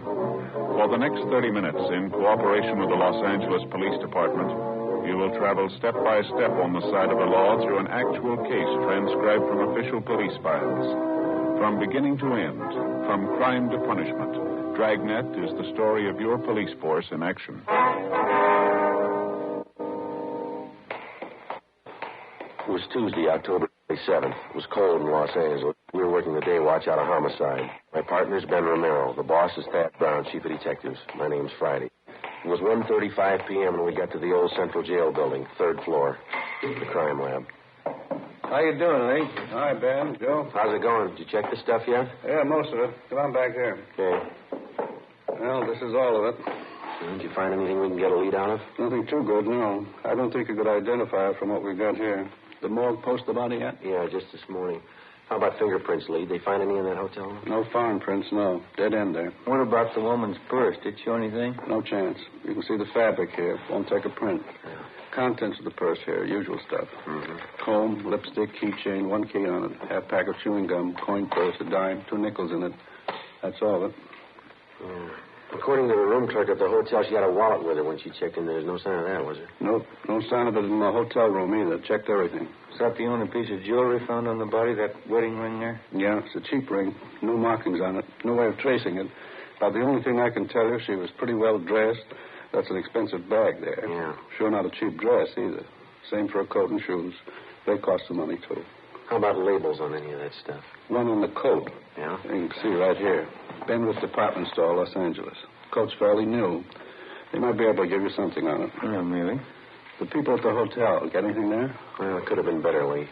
The woman checked in last night around 8 o'clock. She registered as John Ross and wife, L.A. Anyone see the man with her? No, nobody. Room clerk says the woman came in alone. She said her husband was out parking the car, so she registered for both of them. Mm-hmm. Clerk said he left the desk a few minutes after that. Figures the man must have come in sometime while he was gone. Nobody on duty at the desk after midnight. He could have left the hotel any time after that without being seen. She registered at 8 p.m. The coroner says she died about 10:30. You're not even sure there was a man with her, are you? Yeah, the woman who was registered next door to the murder room, she told us she heard a man and a woman arguing. It was about 10 o'clock. Said it got pretty loud. No idea who the woman really was, huh? I suppose that John Ross and wife business doesn't mean anything. That's pretty doubtful. About all we got to go on is the physical description from the coroner. She's a small woman, 5'1", 99 1/4 pounds. Wasn't that it, Ben? Yeah. Brown hair, blue eyes, about 31, 32 years old. We got her prints off to Washington. Got any ideas? We figured maybe it could be a psycho killer. How'd you figure? The coroner's report listed strangulation as the cause of death. Yeah? Whoever did it made sure her neck was broken. At approximately 6 o'clock that morning in a second-floor room of a downtown hotel, the body of an unidentified woman was found murdered. Preliminary investigation failed to reveal the true identity of the victim or the killer. As far as physical evidence was concerned, there wasn't much to go on. The deep bruises on her neck and throat, along with the crushed vertebrae at the base of her skull, indicated a savage attack. 1:55 p.m. Through the label on the dead woman's coat, we traced the garment to a department store where it had been purchased, but they had no record on it. It was a cash purchase, and the salesgirl couldn't remember the customer. Investigation during the next 2 days failed to turn up any leads. We showed a morgue picture of the victim to bartenders, waitresses, parking lot attendants in the vicinity of the hotel. They couldn't identify her. We rechecked tenants and employees at the hotel. That got us nothing. Thursday, 5:48 p.m. One answer I'd sure like to find. Yeah? The victim was a nice-looking woman, well-dressed, nice clothes. How come she'd stay in a cheap hotel down the neighborhood like that? It doesn't jibe for my money. Well, that's hard to say. Sure got me stopped. 2 days leg work and we're no place. Well, we might be in better shape when we get that kickback from Washington. I sure hope so. Go ahead.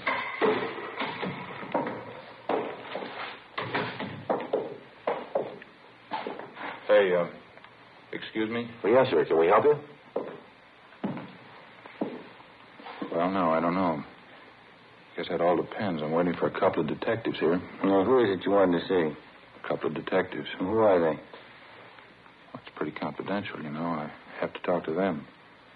They told me to see Friday and Romero.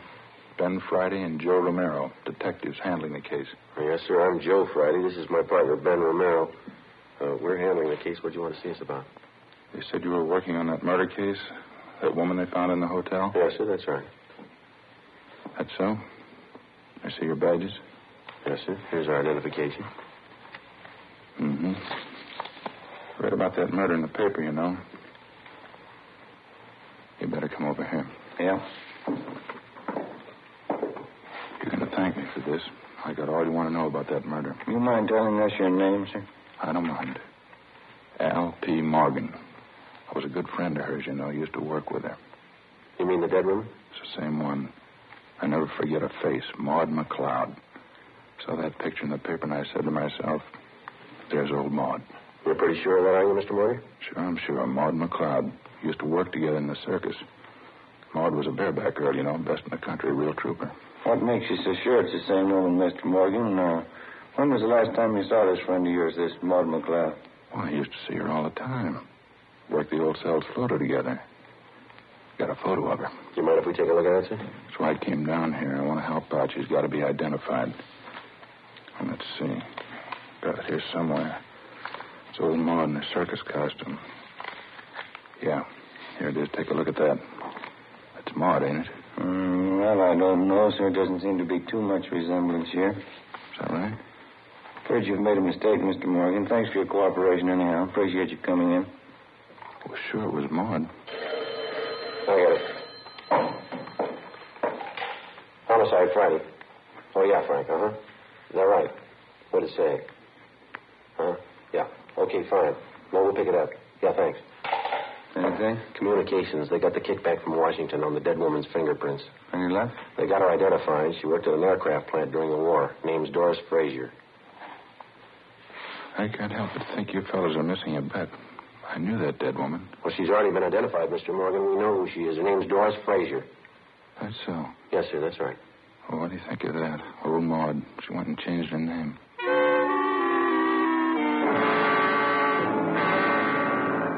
Thursday, 6:35 p.m. Ben and I went down the hall to communications and got a copy of the kickback from Washington. The murder victim was identified as Doris Eileen Frazier. She applied for a position as a typist at the Eagle Aircraft Plant in Burbank in 1942. Next morning, we checked the personnel office at the plant, and we found that Doris Frazier had been employed as a typist from 1942 to 1944. In going over her application, we found her last known address listed as 7346 Oakdale Avenue. Her application stated she was single, with no previous employment, with no known relatives. We could uncover no further information on the girl. We drove across town to the Oakdale Avenue address, a large apartment building in a better-than-average neighborhood. The manager told us that Doris Frazier had lived there up to 8 months before. He said that a few weeks before she moved, she was married to a tall, dark-haired man, but he was unable to remember his name. The manager also told us that the newly married couple apparently began having trouble from the day that they were married. We checked the next forwarding address, a boarding house for women in the south end of the city. Ben and I interviewed the woman in charge of Mrs. Frances Watson. We talked to her back in the kitchen of the boarding house while she polished a set of silverware. I saw that picture in the paper. I didn't connect it with Doris, though. She was a much prettier girl when she lived here. You say she left here about 18 months ago, Miss Watson? Yes, maybe a little more. Might be closer to 2 years. I'd have to check my rent receipts to be sure. Did you happen to know anything about the Frazier girl, Miss Watson? I mean, did you know much about her personal life at all? Well, of course, I always insist on references. Any good boarding house does, you know. Doris was a nice girl in many ways. Of course, she had her shortcomings. I suppose we all do. When she first came here, she seemed like such a nice girl, and then she started to go downhill. I just don't know what got into her. Well, what do you mean, ma'am? Was she in some kind of trouble? Well, of course, when she first came here, we didn't know it, but she was married. This is a home for single girls. We have our rules and regulations just like any other respectable place. Yes, ma'am, I understand. Well, as we came to find out later, Doris wasn't only married, but she was fighting with her husband. I understand he wasn't much at all. She was thinking of getting a divorce, as a matter of fact. Well, did you ever meet her husband, Miss Watson? No, I never did. I suppose it's just as well I didn't. I understand that Doris left him after they'd been married only a few months. Mm-hmm. Do you know what his name is, ma'am? No, I have no idea. Doris always used a maiden name when she was with me. Then you never saw this man, Miss Watson? He never came to the house here?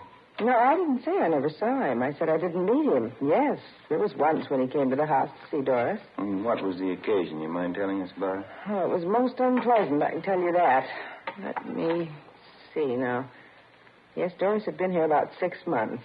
Even by that time, I was beginning to see the real side of the girl. No character, Sergeant. No character at all. It shows up every time. Yes, ma'am. Wonder if you'd go on, please.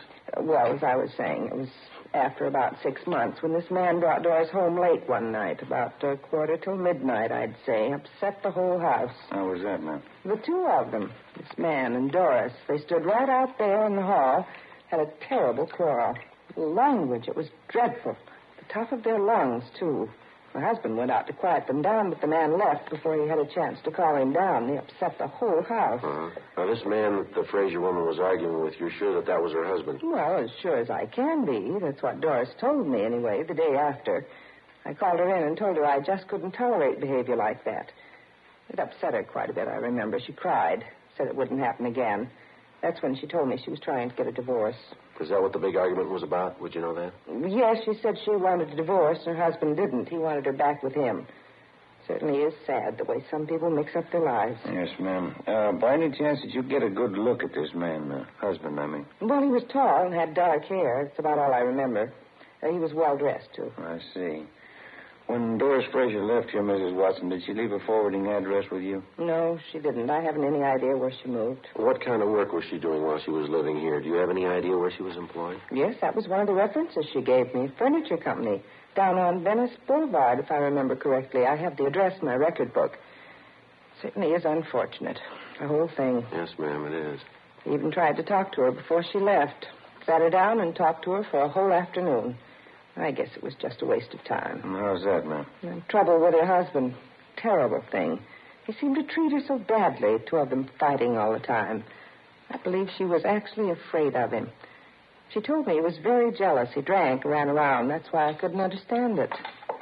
You couldn't understand what, ma'am? Doris, when she moved away from here. Yes, ma'am? She said she was going back with her husband. The landlady, Frances Watson, gave us the address of the furniture store where the murder victim had been employed, and we drove down to check with the personnel manager, a Mr. Collins. He said that Doris Frazier had been fired from her job 10 months before. He said she'd been let go because she was constantly late for work and that she got into the habit of asking for salary advances too often. Collins also told us that he'd heard about the trouble between the Frazier woman and her husband. He said he'd seen the husband in the store several times when he came to call for his wife. He identified the husband as Stephen Arnold. The description was approximately the same, a tall, well-dressed man, dark hair, heavy build. The personnel manager gave us the last known address they had on the victim. The following morning, we checked it out, an apartment hotel in the East Wilshire area. She was still registered there, together with her husband, Stephen Arnold, but the desk clerk told us that Arnold hadn't been living there for the past 3 months. He had no idea where Arnold had moved. He didn't know where he worked. While the desk clerk stood by, Ben and I went upstairs and checked the apartment. Anything, Joe? No, nothing. Nothing in the bedroom. Like Lee says, she goes in for nice clothes, about all I can figure. Well, what you got there? See it lying on the desk here. Looks like she started a letter and didn't get to finish it. What's it say there? Well, it's dated October 23rd. That's over a week ago. Says, Dear George, I've been meaning to write to you before, but... And that's all. That's as far as she got. George.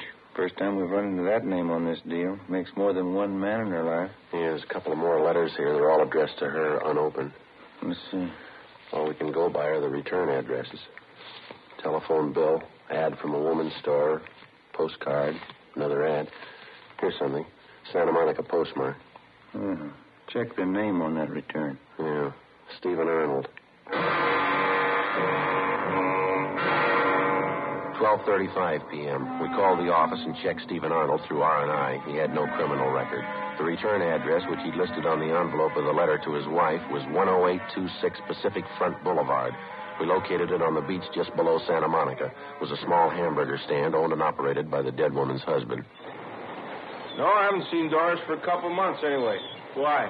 I understand you had an apartment with your wife in the East Wilshire neighborhood. Is that right, Mr. Arnold? Yeah, that's right. Mind telling us why you left? No, I don't mind. I want to move closer to my work, that's all. That place is way too far out. Well, how is it your wife didn't move with you, sir? She wanted to stay close to town. Doesn't care for the beach much. Bad for her sinus, I guess. Well, did you have an argument with your wife, Arnold? Some kind of a disagreement? Is that one of the reasons you moved? Yeah, you might call it that. We're getting a divorce. That's so? Yeah, it was the best thing all the way around. It's been nothing but fighting and scrapping the last year anyway. We decided to call it quits. Will you excuse me a minute? I got to put some cold drinks in this cooler here. Yeah, go right ahead. Would either of you care for a cold drink? No, no thanks. Coke, maybe? No, thanks. Did you get the divorce from your wife, Mr. Arnold? Yeah, that's right. I'm divorcing her. Why do you want to know? You remember that last time you saw your wife, the exact date, I mean? Oh, I don't think I remember that. Been at least 3 months, I'll say that much. You spend most of your time down here at the beach, do you, Mr. Arnold? Yeah, that's right. I get into town once or twice a month. They sure you would like a Coke? No, thanks. I think I'll have one myself, if you don't mind.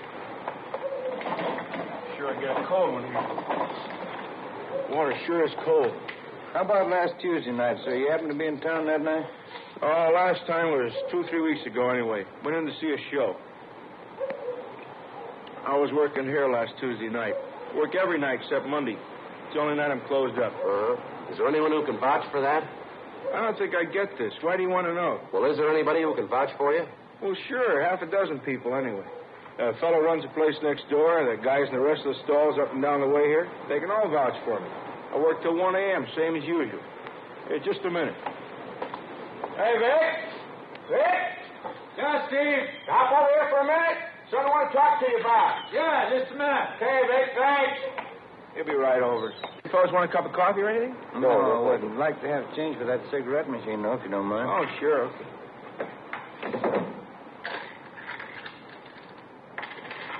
There you are. Yeah, thanks. Yes, Steve? Hey, these fellas are detectives, Vic. Guess about some kind of jam my wife got into. They want to know where I was last Tuesday night. Yeah? They want somebody to vouch for me. Sure. Did you see Mr. Arnold last Tuesday night? I was working next door. Steve was here all night.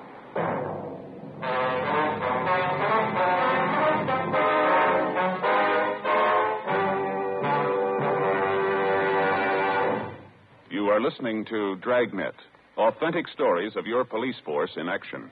Millions heard it, yet only 52 have written. Starting on Dragnet over 2 months ago, on September 20th to be exact, Fatima made a special money-back offer to more than 10 million listeners. The results? Amazing. Millions heard it, yet only 52 have written. If you smoke king-size cigarettes, listen to Fatima's famous offer. Buy a pack of Fatimas. Enjoy their extra mildness and superbly blended tobaccos. If you're not convinced Fatima is better than the king-size cigarette you're now smoking, just return the pack and the unsmoked Fatimas before December 1st, and we'll give you your money back, plus postage. Fatima, Box 37, New York 1. Fatima's latest sales report shows Fatima sales up in every state in America. The month of October, coast to coast. Actual figures show Fatima sales up 110%, or more than double. Yes, thousands and thousands of Americans are switching to king-size Fatima. So why wait? Switch to Fatima today. Extra mild. Best of all, king-size cigarettes.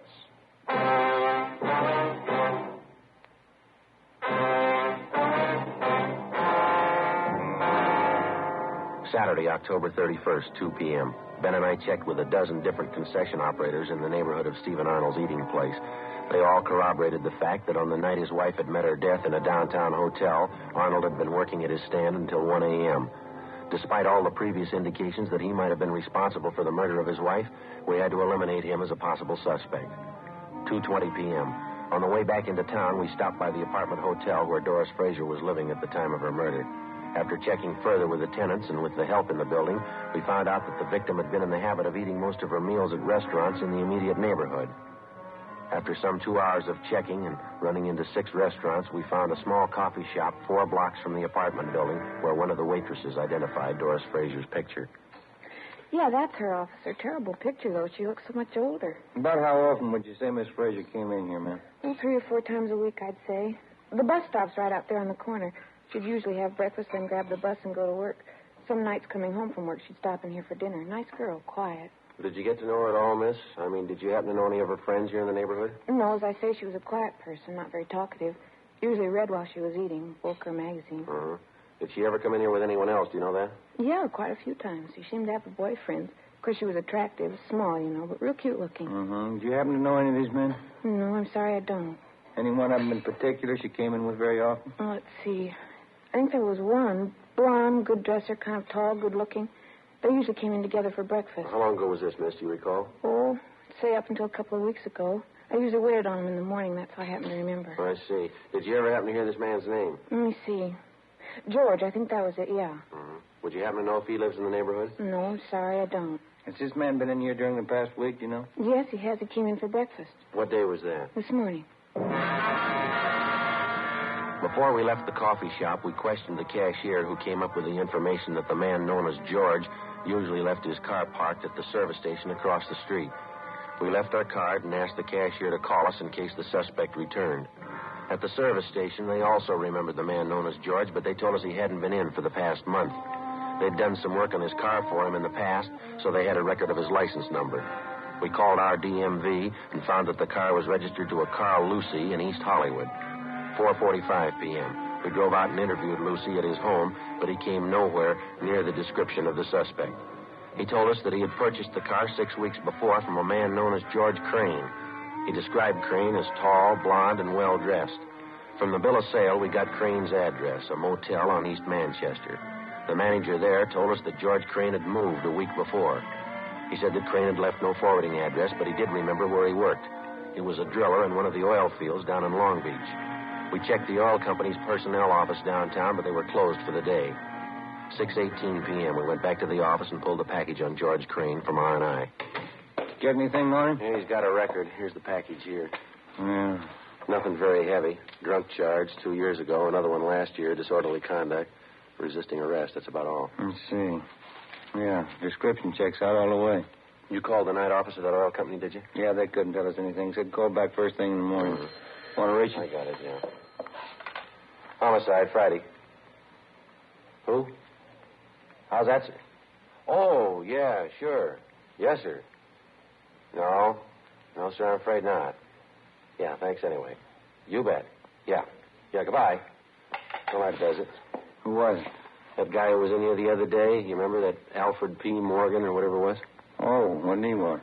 Wanted to buy us a drink. He's celebrating. Huh? His old friend Maud. He just found her.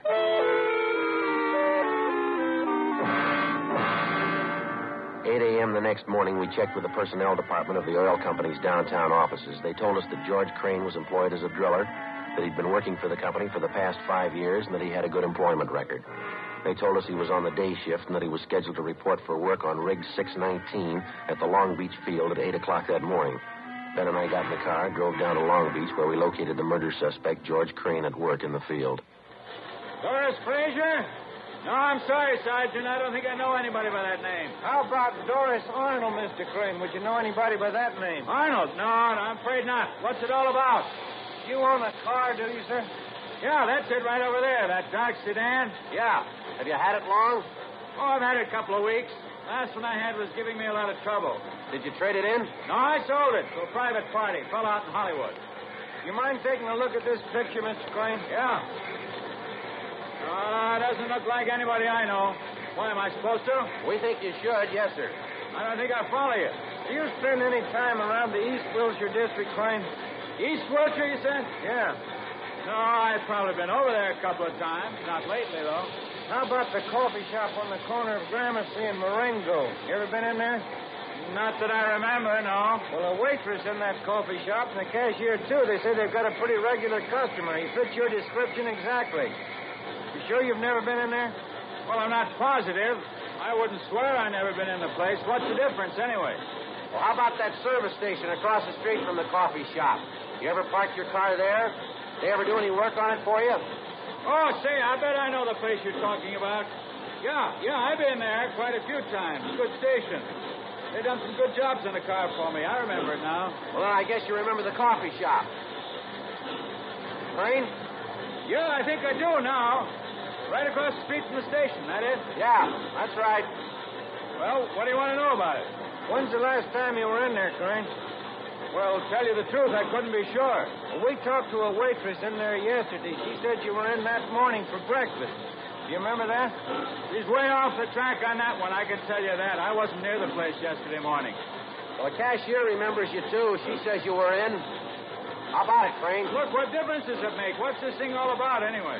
Want to take another look at this picture? Well, I told you once, I don't know the woman. I never saw her before in my life. Why don't you give it some thought? Huh? I said, why don't you give it some thought? You remembered East Wilshire. You remembered the service station. You finally remembered the coffee shop. Maybe you can remember her if you try. I tell you, I don't know her. I never saw her in my... Look, let's go in the shed where we can hear each other, huh? All right.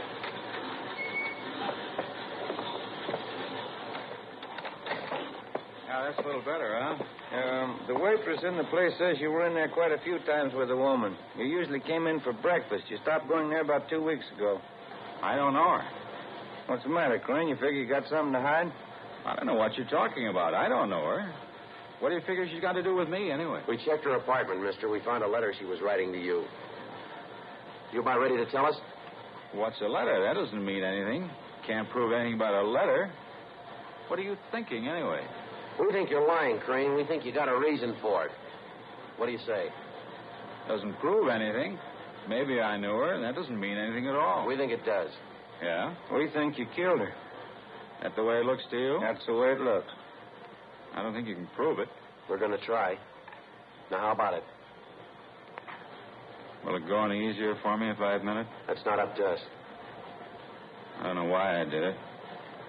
What am I going to give for a reason? I don't know why I killed her. I wouldn't know, Crane. Didn't really have any reason. That sounds funny, doesn't it? No reason at all. I just killed her.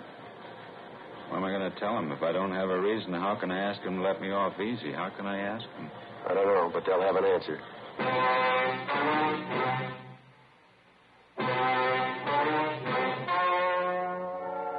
The story you have just heard was true. The names were changed to protect the innocent. On February 8th, trial was held in Superior Court, Department 92, City and County of Los Angeles, State of California. In a moment, the results of that trial. And now, here is our star, Jack Webb. Thank you. Friends, all of us on Dragnet sincerely hope that all of you enjoyed a happy Thanksgiving. And now, for a moment, we'd like to look ahead, pass along a gift suggestion for the coming holidays. Your neighborhood dealer now has Fatimas in colorful, smart Christmas wrappers. You'll find they make a perfect gift. Fatima's extra mildness and better flavor, Fatima quality, is bound to please every king-size cigarette smoker. Remember, this holiday season, give your friends Fatima in the distinctive new Christmas carton. Fatima, best of all king-size cigarettes.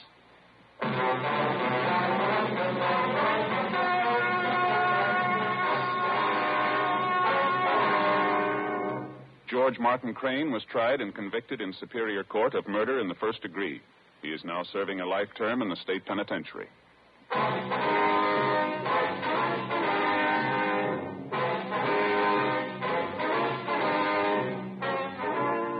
You have just heard Dragnet, a series of authentic cases from official files. Technical advice comes from the Office of Chief of Police W.H. Parker, Los Angeles Police Department. Fatima Cigarettes, best of all king-size cigarettes, has brought you Dragnet, transcribed from Los Angeles.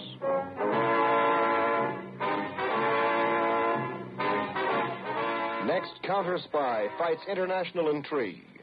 Stay tuned to NBC. This is my favorite food. I eat every day after school. Great food. You'll never feel guilty after a Subway sandwich. I didn't feel fat, full. I just felt full. 7 subs with 6 grams of fat or less. You're being healthy. Can you hear that? It's the freshness talking to you. Subway, eat fresh. And now, let's drop in to Duffy's Tavern.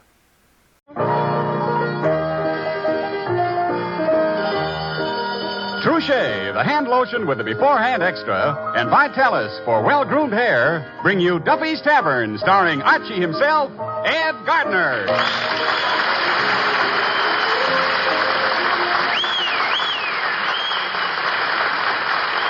Here's the proven way to keep your hair well-groomed. The way successful men in both sports and business keep their hair looking its very best. It's Vitalis and the 60-second workout.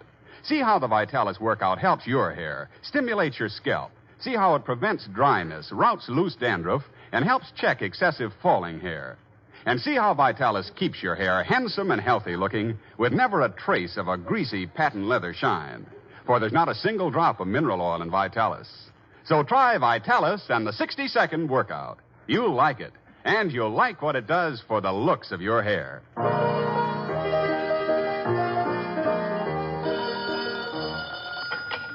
Hello, Duffy's Tavern. Where do you lead meat to eat? Archie, the manager, speaking. Duffy ain't here. Oh, hello, Duffy. Oh, nothing new. The letter carrier was just in. Delivered a stack of poison pen letters. Yeah, bills. Well, so much for the bulk of the mail. Now for the complaints. There's a letter here from the Department of Sanitation. Yeah, they say we'll have to do something about the garbage, Duffy. Yeah, they claim it ate a hole through the bottom of their truck.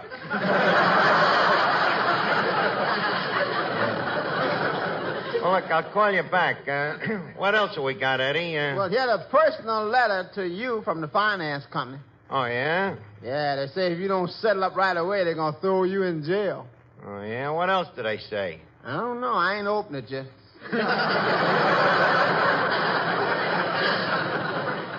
Damn finance companies. When you first go to them, they're as sweet as pie. Just overlook a couple of years' payments and you find out their real character. Hey, wait a minute. Look at here. A letter from the Ritz-Carlton.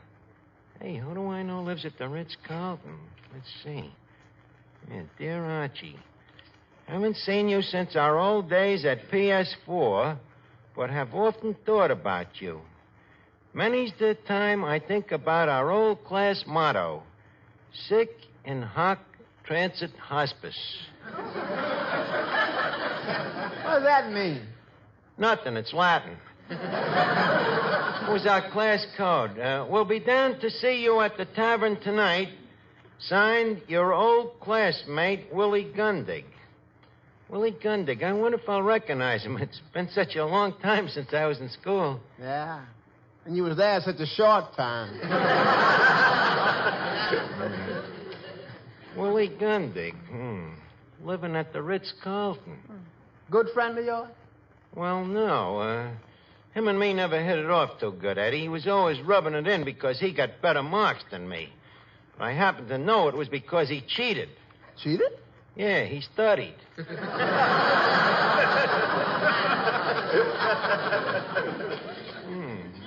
Living at the Ritz-Carlton. I never could stand that guy. Always thought he was such a big shot just because his old man owned his own push cart. Always walking around with his nose in the air like he was smelling something bad. Hello, Art.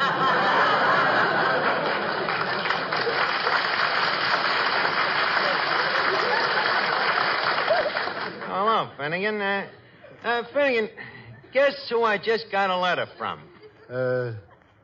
General Smuts? No. Well, then I give up. Look, Art, can you give me a clue? Well, okay. He was in PS4 with us, and his initials is WG. George Washington? Wrong again, Finnegan. It's Willie Gundig. Willie Gundig. You remember him. Remember the guy was always being punished for putting the girl's hair in the inkwells, tying the cans on dogs' tails, putting tacks on the teacher's chair? Yeah? Well, Willie Gundig was the guy that always squealed on me. Oh, that's Willie Gundig. Yeah. Oh. The guy the yearbook said was the most likely to succeed. Hey, wait a minute. I wonder if I still got that yearbook here in the safe. Good old P.S. P.S. 4? Yeah, 4. Wonderful school, Eddie. What memories it brings back? Them was the good old days, huh? Yeah, they don't make days like that no more. Well, here we are, Finnegan, our old yearbook. Hey, look at this picture here. Remember these guys? No. You don't? No, that was the graduating class. Yeah, but look at them now, huh? What a tough bunch of kids that was. Really tough, huh? Eddie, we used to eat the apples and bring the teacher the worms. Yes, sir. Any kid that was in PS4 didn't have a broken nose was either the principal or a new pupil. That's it. How come the kids are standing around in the shirt sleeves with all that snow on the ground? Eddie, that ain't snow. That's teeth. Tell me something. Who's the girl on the end with the black eye? The teacher. Hey, wait a minute. There he is. Who? That jerk, that Willie Gundig. I see. Well, it says here he was voted the student most likely to succeed. Yeah. Well, where's your picture, Miss Archer? Somewhere there. It's hardly worth looking for, though. It was a very bad picture. Hey, wait a minute, Arch. Here it is on the next page. Anybody want to see pictures of the girls' volleyball team? No. We want to see your picture. Oh, well, here it is. Mr. Archie, your thumb. What about it? It's covering what you was most likely to. Oh. Sorry. What does it say, Eddie? Archie, the man most likely to be a failure. Must have been a misprint. I don't know. Willie Gundig's living at the Ritz-Carlton. Yeah, you know, I'm just thinking. I bet you that Willie Gundig himself wrote them most likely tos there. He was always jealous of me, you know, because of me and Alice Vanderwater. Alice Vanderwater? Yeah, the prettiest girl in the school. Oh, yeah, I remember her, Arch. The tall, skinny, bow-legged dame with the buck teeth. Okay, so she was the second prettiest girl in the school. Yeah. Funny thing, I just ran into Alice Vanderwater the other day over on Avenue A. Oh, really, Miss Duffy? Yeah. Is she married? Yeah. She married Elmer Zinser. Elmer Zinser, huh? Yeah. And guess what? They got 15 kids. 15 kids? Yeah. But I don't think she's very happy.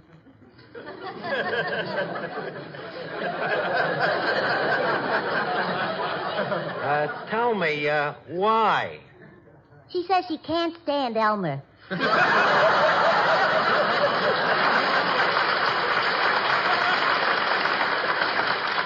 Hey, wait a minute, Arch. Ain't this my picture? Where? Oh, yeah. Finnegan, what was you doing with the debating team? Arch, what do you think they was debating about?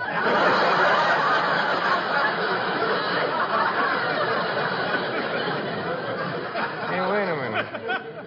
Here's one that brings back old memories, though. The old baseball team. We sure had a great ball team that year, didn't we, Finnegan? Boy, I'll say. Look, there's Lefty Schultz, a first baseman. Yeah, and Lefty Ryan, a shortstop. Lefty McManus, the catcher. Lefty Shapiro, the center fielder. Yeah. Georgie Baker, the third baseman. Georgie Baker? How come he wasn't left-handed? He was. We just ran out of nicknames.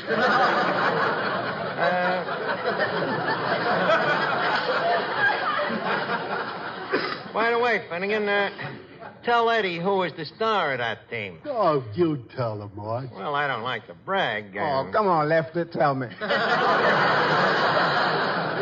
Well, Eddie, I'll never forget the day we played PS6 for the Division C championship.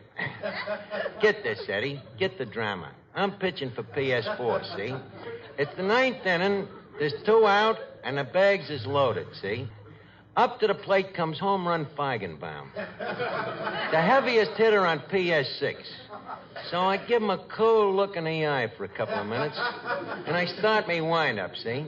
Eddie, I threw 3 straight strikes at him. The guy never got his bat off his shoulder. I'm telling you, the crowd went nuts. That strikeout won the game for PS4, huh? Not exactly. They nosed us out 43-0.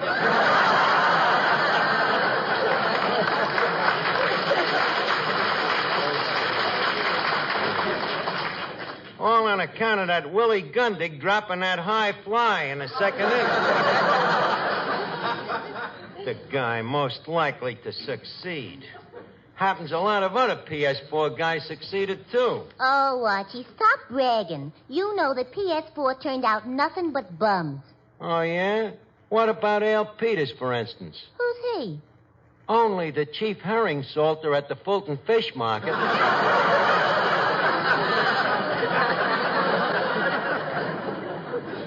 And what about Henry Sharp? Another success? Merely the head of the Will Call department of Feinberg's Tiny Tots Toggery Shop. And what about Gus Christopoulos, the famous television actor? A famous television actor? Ain't lost a fall in 15 straight bouts. And they pick Willie Gundig as the most likely to succeed. Miss Archie, here comes Joe Moran, the radio announcer. Hey, wasn't he one of your pals at PS4? Oh, sure. Hiya, Joe. Hiya, Lefty. Hey, Joe, we were just going over the old yearbook here. You remember Willie Gundig? Willie Gundig? Yeah. Whatever happened to him?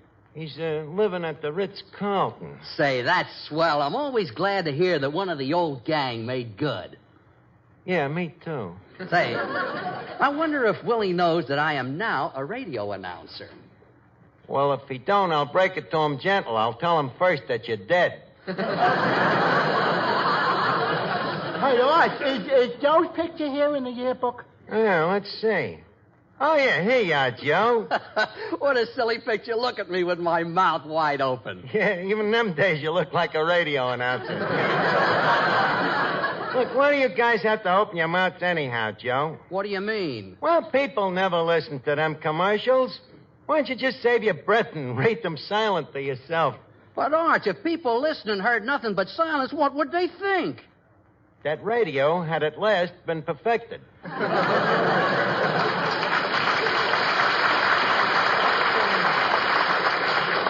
Oh, look, Arch, that's silly. You mean I should just stand there and move my lips? Why not? Go ahead, just move your lips and see if I can tell what you're saying. Well, okay. Touche is the different hand lotion? Right.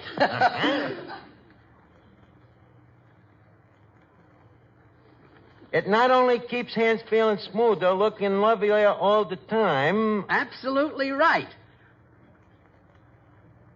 Wait a minute, you stuttered a bit. Stuttered a bit? Oh, what did I do? He stuttered a bit. Okay, we both stuttered a bit. Okay, well, what was it you said? We gotta get this thing in here. All right, you want to know what I said? What did you say? All right. Trouche also has a unique beforehand extra that protects hands from chapping. Okay, try another one. Right. As long as Trouche is on your hands, they're guarded against painful chapping. That's right. Water chapping as well as weather chapping. Arch, I didn't say that. Well, I didn't want to make you seem like a blabbermouth. But that's all aside to the point, Joe. Tell me something. Look, when Willie Gundy gets here, what can I do to impress him that I am also a big success? You could hide. You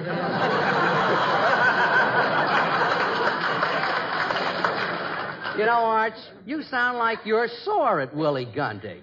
Me sore? Why? Just because he's living at the Ritz-Carlton? I'm glad he's a success. Good luck to him. But don't give him too much credit. Don't forget, success is all in the breaks. What do you mean it's all in the break? Well, take me. 9 years ago, when I answered Duffy's ad for a busboy. What about it? If I had looked 2 inches to the left, I'd have seen that ad for an expert suspension bridge engineer. What do you know about being a suspension bridge engineer? What did I know about being a busboy? What I say, it's all in the breaks. Now, look, Eddie. When Willie gets here, I want you to bear me out in one little white lie, huh? What's the white lie? I'm going to tell him I'm a millionaire. Yeah, then how you going to explain to him why you're working as a bartender? I'm eccentric.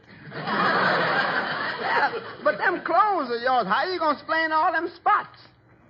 Money stains. Wait a minute. Why couldn't I have me stockbroker come in and tell me what a fortune I just made, huh? Who's going to be the stockbroker? Well, let me see. Who could, Eddie, I know what you're thinking, but who else is there? Look, Finnegan. Yeah? When Willie Gundy gets here tonight, I want you to tell him that you're a big stockbroker from Wall Street, see? What's Wall Street? Well, it's sort of an unsocial pyramid club.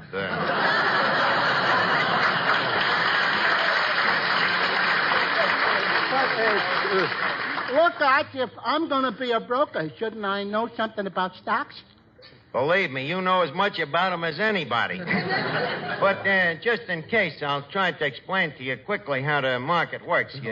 You see, the dollar, or as it was originally known as the wampum, was used as barter until the gold standard came in, see? Now, this change didn't take place just overnight. It took many years of civilization for the dollar to get up to as little value as it has today. Now, to continue, as you probably know... Art, let's not take anything for granted. Okay. As you probably don't know... That's better. All business is based on money, you see. Now, when you have money, it's called capital. When you're trying to get it, it's called labor. This is what they call the Dow Jones averages. In other words, when you buy stocks and they go up, you get a seat on the stock exchange. See, but what happens if the stocks go down? Then you lose your seat.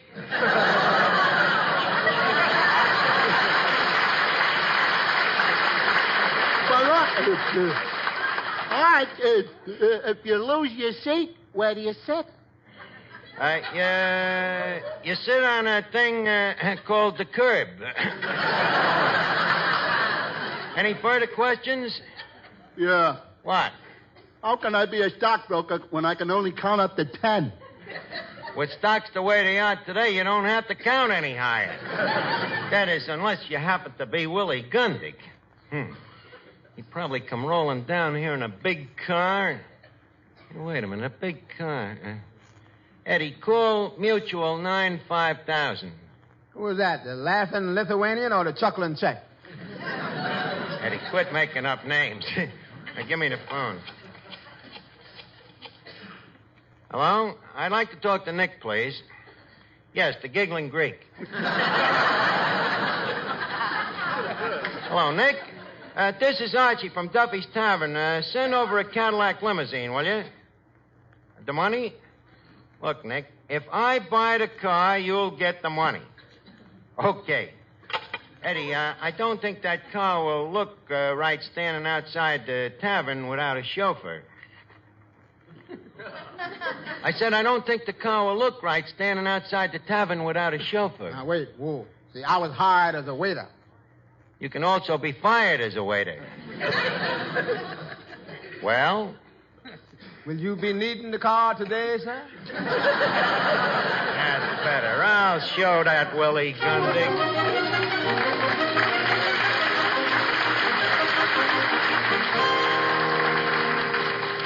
Good afternoon, sir. I'm looking for the gentleman who ordered the new limousine. I am that millionaire. You? You see any other millionaires around? Come on, chauffeur. Leave us go outside and take a look at the car. Well, there she is, gentlemen. A brand new 1949. Hot ziggity. Man, with a car like that, I could be the alley con of Harlem.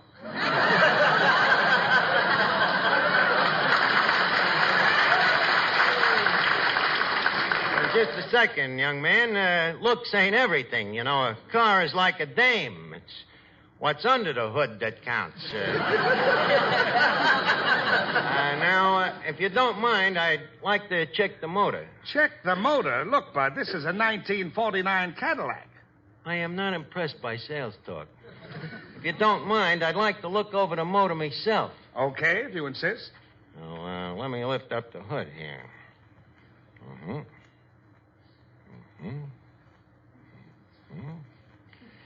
Yeah.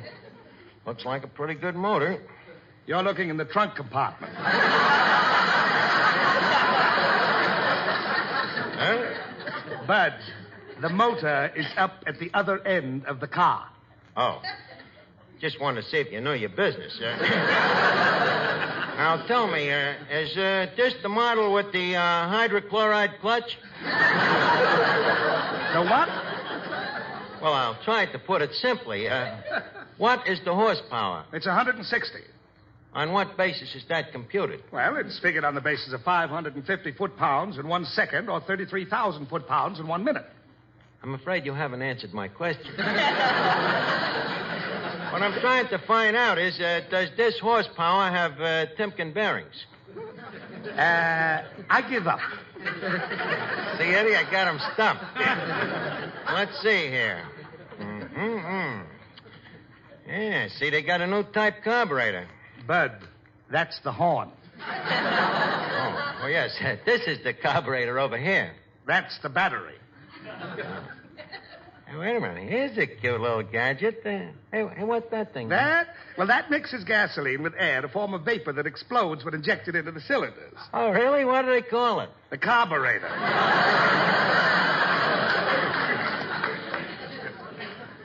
You was doing better in the trunk rack. You was in there with me, I think.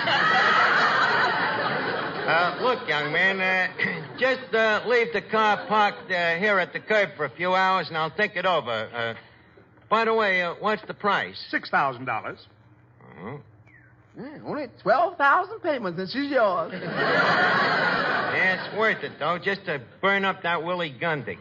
Well, look, young man, as I say, I'll think it over. Just leave it parked there in front of the tavern for a few hours until I make up my mind, huh? Okay. But you don't mind if I take the key, do you? Not at all. Just be sure that you leave the price tag on in a prominent place.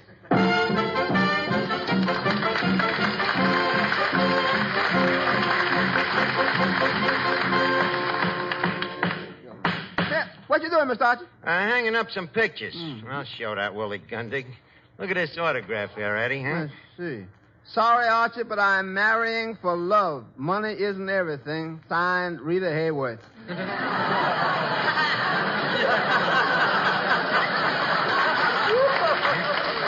Me, the man most likely to be a failure. Give me another tack, will you? Yeah. I want to hang up this map of the world. Yeah. How's that look, Eddie? Let me see. To Archie, thanks for the loan. Signed, France, Italy, and Great Britain.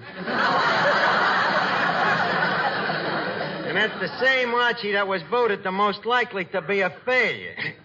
Wait till that guy gets here. Between me stockbroker, me chauffeur, me Cadillac, and them autographs, I'll have that Willie Gundig borrowing money from me. Hey, wait a minute. This looks like him coming in now. Willie? Archie? Yeah. You ain't changed a bit. I wouldn't say that. So you're Willie Gundig, the man voted most likely to succeed, huh? That's right, Arch. You remembered that, huh? I certainly did. Arch, tell me, do you remember the time that... I remember it very well. Well, it's great to see you again, Arch. Thank you. I noticed your letter was wrote on Ritz-Carlton stationery. Yeah, that's what I was going to talk to you about. Don't brag about it. There's a couple of other guys that are doing okay, too. Did you see that limousine outside? Yeah? It's mine. Well, I'm glad to hear you're doing so well, Arch. As for me... Just a second. Oh, James... Yes, my lord? Better put the limousine in the garage and get out the convertible. It's beginning to look like rain. Okay, sire. James is me chauffeur, you know, Willie. Oh, a chauffeur, huh? Yes. Oh, by the way, James. Yes, sir? When I go for my usual drive in the park today, be sure to cover me with me buffalo robe. And take care to tuck me in with the fur side towards me. What? Why? Well, you always keep the fur side closest to you. Know it's warmer that way. Uh-huh. Too bad the buffalo didn't know that.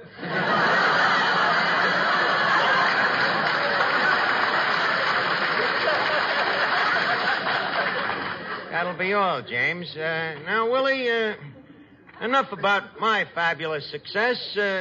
Tell me about yourself. Well, I'll tell you, Arch. That Cadillac, you know, cost $6,000. Well, this is sure a surprise, Arch. You know, I always thought you'd end up... Well, you remember what the yearbook said about you. Leave us in that park at Sleeping Dogs. Now, where was we? Oh, yes, you was talking about what a big shot you was.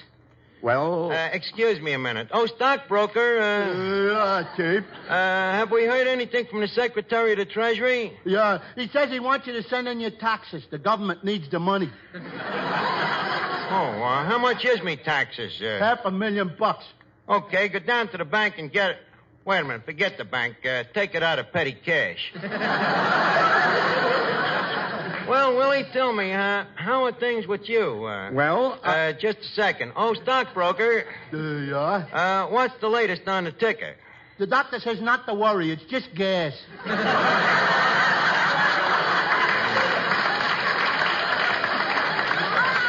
My broker was slightly stunned in the crash of 29, you know.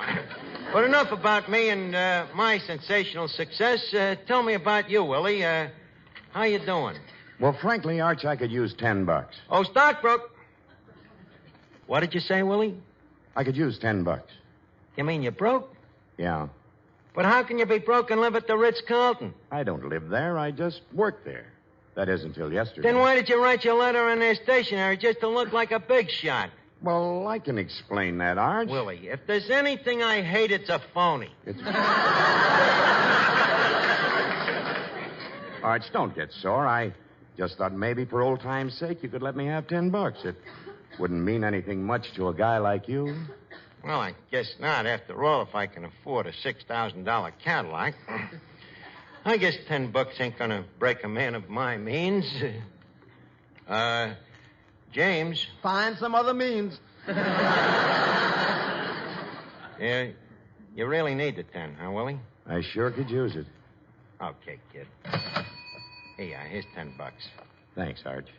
You're still a great guy. And if I run into any of the old gang, I'm sure gonna tell them what you did for me. Please, just tell the ones with money. Well, nice to have seen you again, Willie. Sick in hot transit hospice. So long, Arch. So long, kid. Good old Willie. Nice guy, Eddie. I always liked him. Funny thing with that yearbook, though, huh? What do you mean? Well, I was the guy voted most likely to be a failure, and here he has to come to me for a lousy $10. Ain't it funny how life sometimes works out?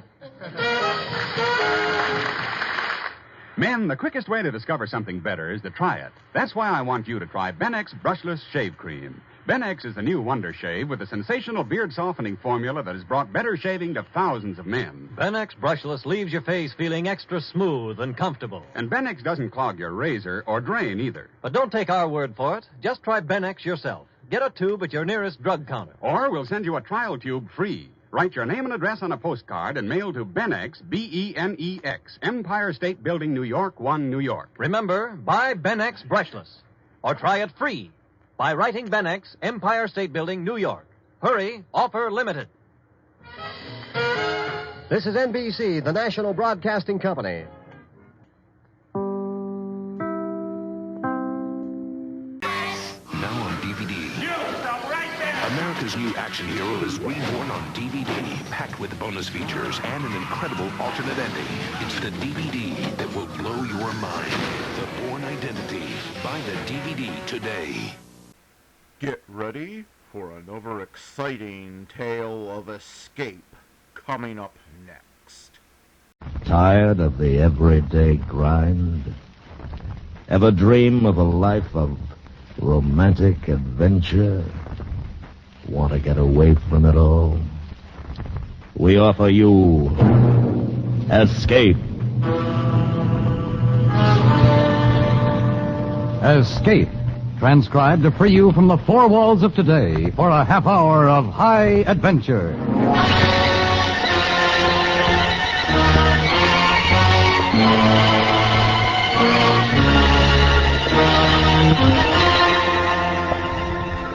You are running through the alleys of a Mediterranean village, the blackness of the Italian night confusing you, while somewhere in the dark behind you, coming closer as they search for you, are a man and a beautiful woman who mean to take your life.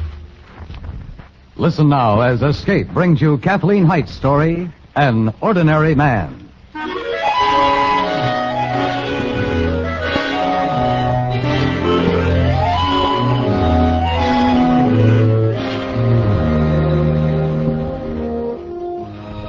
I don't know yet why I said it. But later, as I stood at the deck rail and felt the light chill of the Mediterranean night, I decided it was a good thing. I was 40 years old. In all my 40 years, people had never looked at me the way they had in the salon a few minutes earlier. 40 years. That's a long time to go unnoticed. A long time to be just an ordinary man.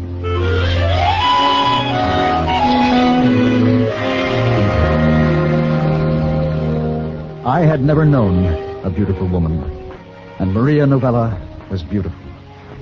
A man doesn't tell such a woman that he's an assistant county assessor or that this Mediterranean cruise took his life savings. It was late. I was alone on deck. And for the first time in my life, I felt that I could be anything I wanted to be. Boy, oh boy. Hello. So this is where you came to hide, Senor Henson. Oh, Miss Novella. No, I just thought it was stuffy in the dining room. Came out on deck to take the air. You are very gallant, Senor. I, too, found Senorita Preston's little game very trying. Oh? Well, it wasn't the game so much. As a matter of fact, I get sort of a kick out of guessing who people are or what they do and then finding out whether I'm right or wrong. People can be very deceptive. You must have discovered that. So often, they're not what they seem. Is that not so? Oh, I don't know. I don't get fooled very often. If you're a good judge of character, and I fancy that I am. Oh, I'm sure that you are. Well, thanks very much. Not at all. It is a quality I admire. I am so often wrong about people. I was completely wrong about you. Yes, I guess I had you fooled all right. Your work must be fascinating. Oh, it's a job. But importing rare gems, it has the sound of many things. Romance, in its true sense. And history, And I should think danger. Oh, I suppose, but as I say, it's a job. Even scouting around the world in search of perfect stones, well, it all becomes routine after a while. I think you are modest, Senor Hensel. I think you know a very great deal that you do not say.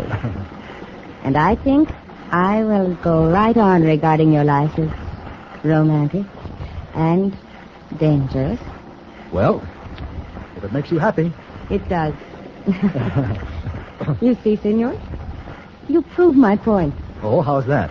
That people are so often not what they seem. Here you are, an importer of rare gems, and you have the appearance of just an ordinary man. It's getting chilly. I'm afraid I must go in now. Oh, so soon? I mean, well, if you're chilly, I could lend you my coat. It is also quite late. Oh. Well, then, may I see you to your cabin? How very nice.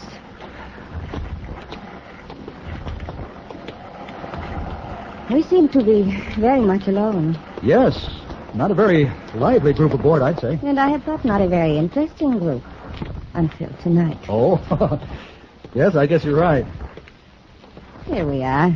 Here? Well, we're practically neighbors. I'm just a few doors down on the other side. I know. Oh? Oh, you do? Do you mind that I noticed you? Now, then, I'll bet you know I don't mind the least bit. I hope not. Sometimes, Senor Hensel, a woman traveling alone, she's afraid. Just of being alone, she's afraid. Why, now, there's nothing to be afraid of. A small cruise boat like this, not very many people. Oh, I should not trouble you. I talk too much. No, you just go right ahead. Why, you're trembling, Miss Novella. I'm a foolish woman. I will say good night now, Senor. And thank you for being so kind. Are you sure you're all right? Now, if you'd like me to stay with you a while, No, please, you must go. And forget what I have said. Oh, I'm sorry, Signorina. It's only Pietro, Miss Novella. I see. I do not mean to frighten the Signorina. What are you doing in my cabin? I bring the Signorina fresh linens, eh? It's no crime, fresh linens. So late at night, you bring me the linens? Yes, it is late, Pietro. Yeah. Pietro has much work in so many cabins. The Signorina was not in. I did not think that she would mind. Go now, Pietro. This must not happen again. As you wish. Pietro would never frighten the Signorina. Are you afraid of him, really? I do not know. I'm afraid of many things. Because if you're afraid of Pietro, it's a simple matter to tell the captain. I would not want that. Look, if it'd make you feel better, I'd be glad to come into your cabin with you. Just to look around. Be sure that everything is all right. No. Oh, thank you, but no. I've talked too much. You will please go now, too. I'd like to help you, Miss Novella. Not now. We will meet tomorrow. Perhaps then you can help me.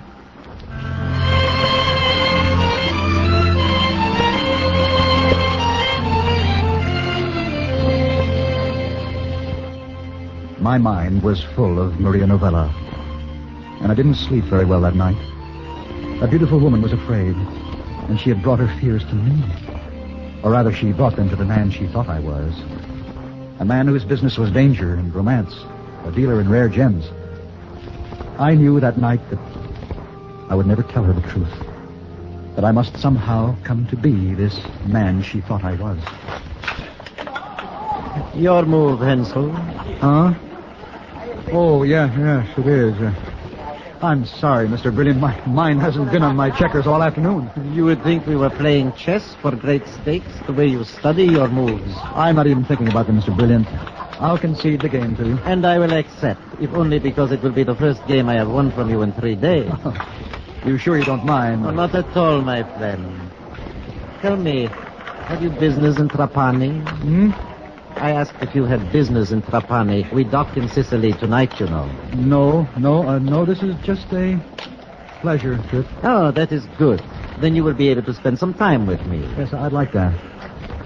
I didn't realize that Trapani was your home. It isn't, but I have many friends there. A particular friend occupies one of the fine old Baroque palaces. He has an exceptional collection of jewels. Oh, so? The man with your knowledge of gems. But you are not listening, are you, Hensel? Hmm? Oh, well, to tell you the truth, I was looking for someone. Really? I guess it's obvious, but I haven't seen her all day. Do I know her? Oh, Miss Novella? I don't place the name, should I? Oh, yes. Last night in the salon, remember when Miss Thurston organized her Guess Who game?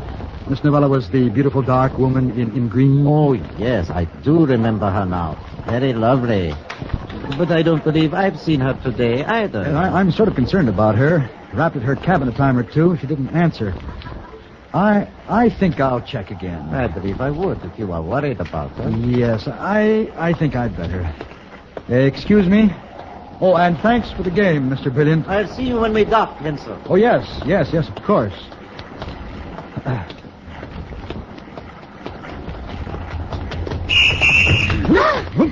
Oh, my goodness. Oh, sorry, Mr. Hensel. Didn't see you. Are you hurt? No, Miss Thurston. I blew my whistle, but I guess you didn't hear it in time. I guess not. Doing wind sprints around the deck, getting my land legs in shape. Oh? Start my gym classes every day with wind sprints. Well, don't let me keep you. And remember, we're all playing indications tonight in the salon before we dock. Oh.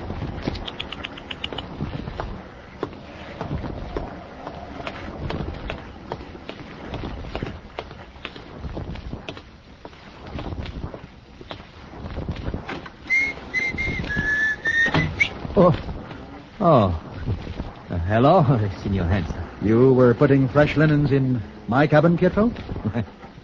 Fresh water, Signor. They keep you pretty busy with linens and water, don't they? Pietro has much work. So many cabins. I hope I find everything in its place, Pietro. I hope so too, Signor.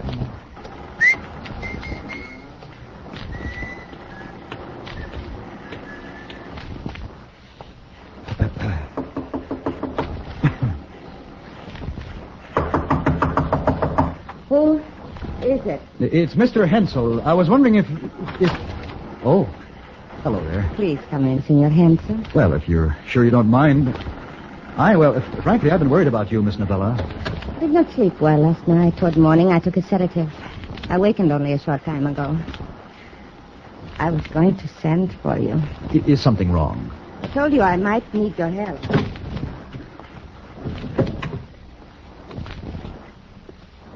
This is why I'm frightened, Senor. Oh, my. What a beautiful brooch. The last of my family's treasure, Senor.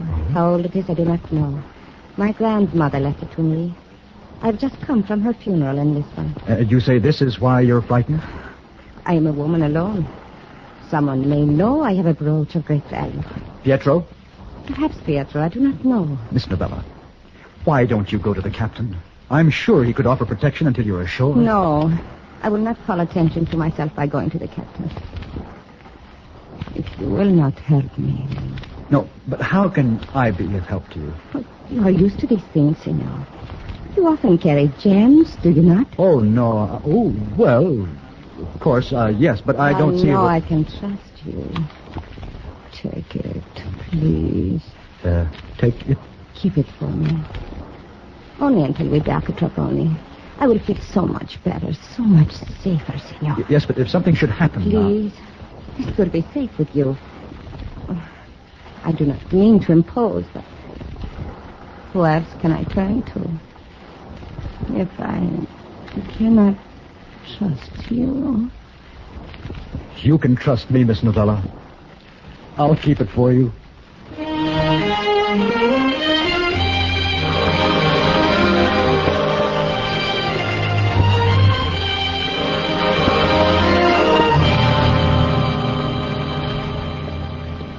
Oh, there you are, Hensel. Ready to go ashore? Oh, Mr. Brilliant, I was looking for someone. You are still looking for the same lady? Huh?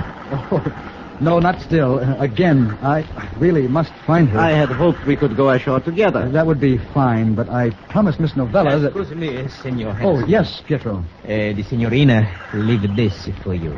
Left it? When? A few minutes ago. She has gone ashore, senor. Gone?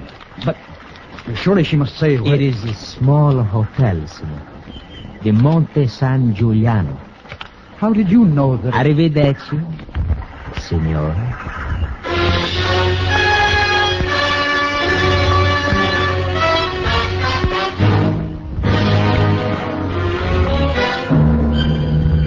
You are listening to An Ordinary Man, tonight's presentation on Escape. A suspect in a holdup and a known narcotics user cross the path of your night watch during tomorrow night's tour of duty on CBS Radio.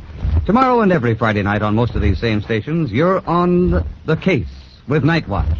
A police recorder and actual police in a prowl car, protecting the public from wrongdoings and wrongdoers. Remember, Night Watch, exciting, authentic. Stars Address listening tomorrow night. And now, Escape, in the second act of An Ordinary Man.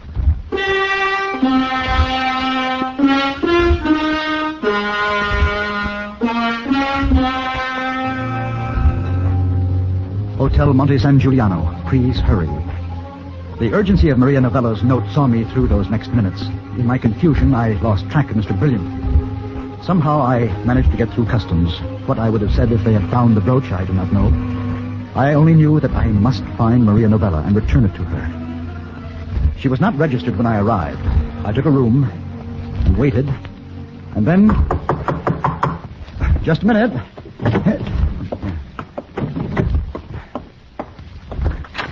I was afraid I had lost you, Hensel. Oh, come in, Mr. Brilliant. You never lose that look, Hensel. Always when we are together, you are looking for someone else. It sure seems that way, doesn't it? You have not found the lady yet, Signorina Novella? No, I haven't. Good. Then I will take it, Hensel. You will take what? Please. We are old friends. We play checkers together. Please do not make me shoot an old friend. I want the brooch. You know... You can puzzle over it when I am gone, Hensel. These are ugly little episodes. We should not prolong them. I am not a brave man, Mr. Brilliant. But I'll tell you one thing. Good. Then you will not have to act like one. Now, where is it? In one of your suitcases? No, I won't let you. I did not want to do that. Oh, please. But you are such a foolish man. And you waste my time. You force me to find it myself. No, but you can't. I promise. I promise.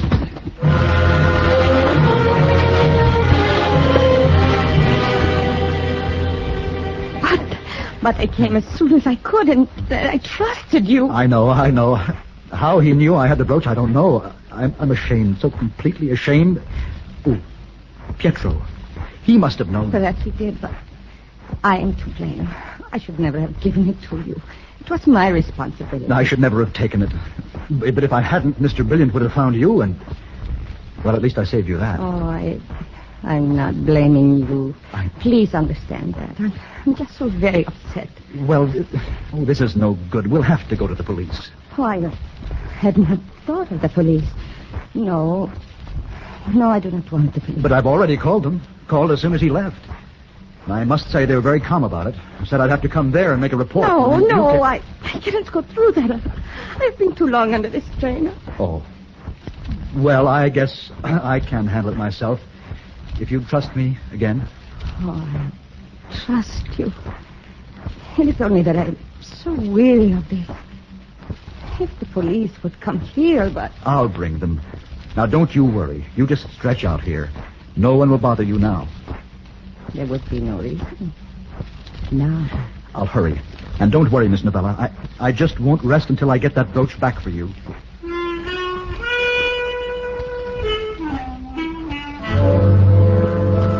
The Trapani police continued to take the whole matter with great calm. I had the feeling that they thought I'd manufactured the entire story. And it was well after midnight before I finally persuaded one of them to go back to the hotel with me. I imagine the Signorina will be asleep. Yes, I should think so. I think the whole town of Trapani is asleep, including its police force. We like to be sure, Signore. Sometimes it takes time to be sure. And all that time, Mr. Brilliant was speeding away somewhere, scot-free. It's easy to leave at Trapani. If your Mr. Brilliant was anxious to leave, he could have been gone in minutes. Is that any reason not to try to stop him? Now, here we are. Quietly now.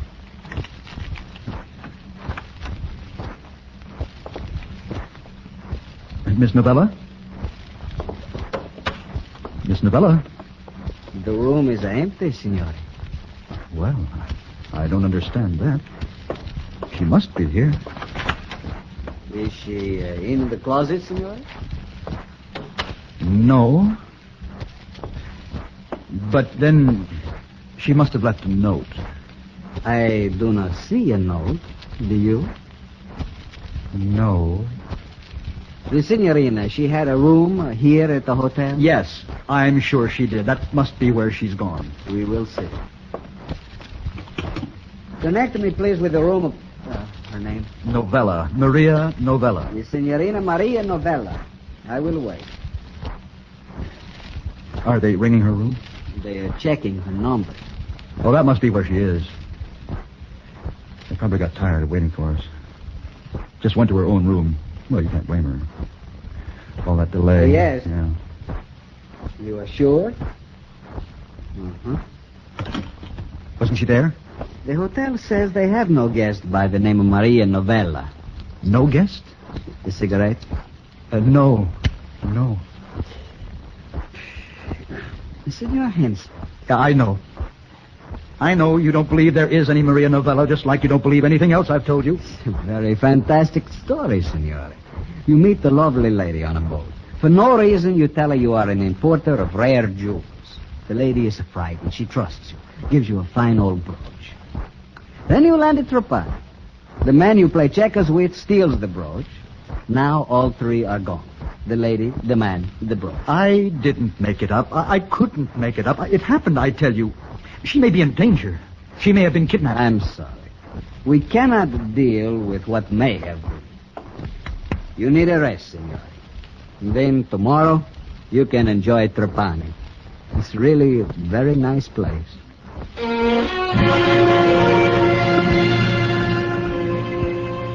He was right. I needed a rest. But where was Maria Novella? Oh, I should never have gone to the police alone. My mind was full of things I should never have done. If only I had just been content to be an ordinary man. Oh. Hello? Senor Henson. Oh, are you all right? I'm safe. With friends. Oh, thank heaven. When we came back and you were gone... Oh, I should have left a note, but I was so upset. You understand. Well, I do, but the police don't. I can't understand it, but they don't believe anything I told them. My friends have talked to me. They think we must go to the police together. You and I. I think that's the only way. Well, I cannot rest now until we do. Please, this last favor. Please come here for me.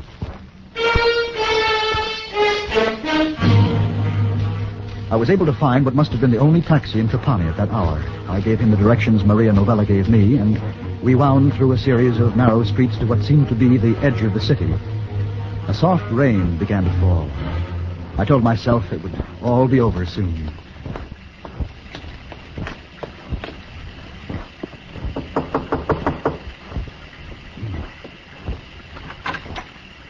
Come in, Senor Henson. Well, I'm afraid I'm pretty wet. You are just fine.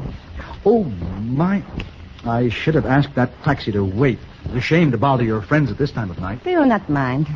And you have been so kind. Unbelievably kind, Henson. What? Brilliant. But like most kind people, you are inclined to meddle. Miss Novella? Do what you have to do, Renzo, and be quick about it. But we owe Hensel an explanation. Look at his confusion. You, the two of you, together? Worse than that, Hensel. Married. I said, be quick about it, Renzo. A very impatient girl, Maria, but so beautiful, Hensel. And so helpless. She needs a strong man like you to protect her. You planned it deliberately? But why? We needed someone to take the brooch off the boat, you see. Such a simple reason. And you made it so complex for us all. You and Pietro. Pietro? Such an ardent young Latin, Pietro. If he had not detained Maria, she would have met you at the hotel. You would have delivered the brooch to her gladly. As it was, I had to trouble you for it. Now the police are involved. It's very messy, Hansel. The brooch isn't hers. There's no dead grandmother in Lisbon. You stole the brooch. Ah, you are thinking, Hansel, but a little late. And she gave it to me because I was supposed to be a gem expert. And if the authorities found it on me, there would be no trouble. Is that right? No, that is very wrong. A gem expert? Who would believe that of such an ordinary man? No one, I guess. We picked you for yourself alone. You are a nice, ordinary man, though. I hate to tell you. Tell me what? Out in the garden, a very old cistern. The Romans built it. I don't think anyone will ever find you. You are going to kill me? No, such a thought. We are only going to let you die.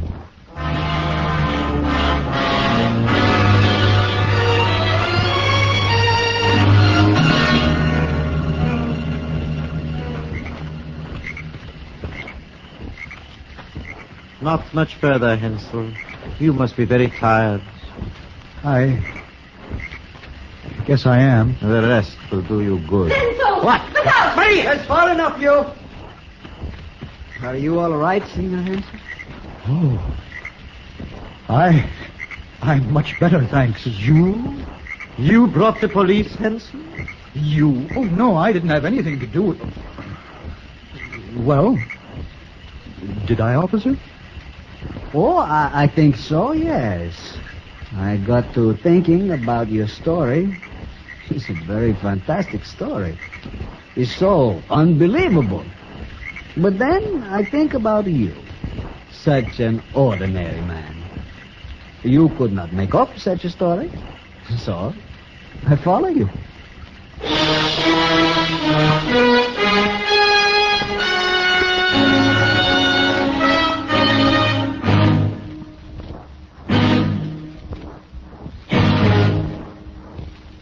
Under the direction of Norman MacDonald, Escape has brought you transcribed An Ordinary Man by Kathleen Height, starring John Daner with Virginia Gregg. Featured in the cast were Edgar Barrier, Anthony Barrett, Ida Reese-Marin, and Harry Bartell. Your announcer, Dan Coverly. The special music for Escape is composed and conducted by Leith Stevens. Next week.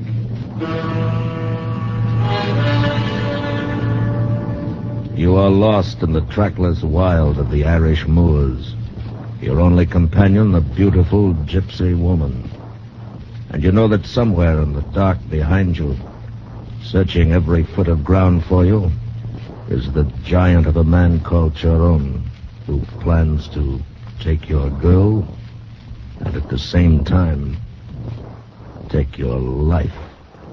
So listen next week when Escape brings you John Daner's story, Benchalina and the Fisherman.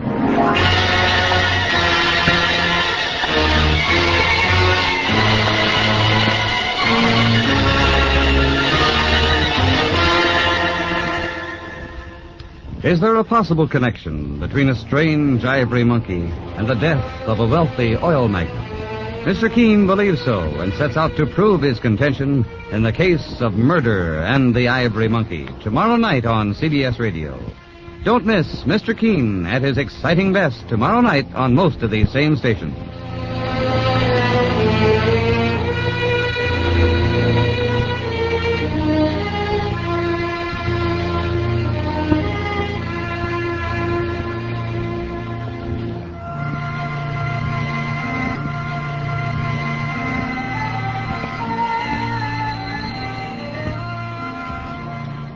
Where there's Gunsmoke, there's Western Adventure, Saturday nights on the CBS Radio Network.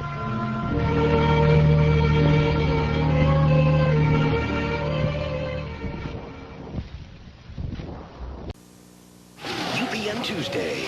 Counselor Buffy is on the job, but the students have summoned up a problem they can't handle. That is going on your permanent record. Then, on an all-new Abby, what happens when your ex-boyfriend and your new boyfriend are best friends? No! Followed by one-on-one on a special night. Idiot says what? Loser says what? With Judge Joe Brown. Save it for Judge Judy. It all starts UPN Tuesday at 8/7 Central. Hey, man, How about we check in with Fibber, Magee, and Molly next? That sounds good to me. The Johnson Wax Program with Fibber, Magee, and Molly.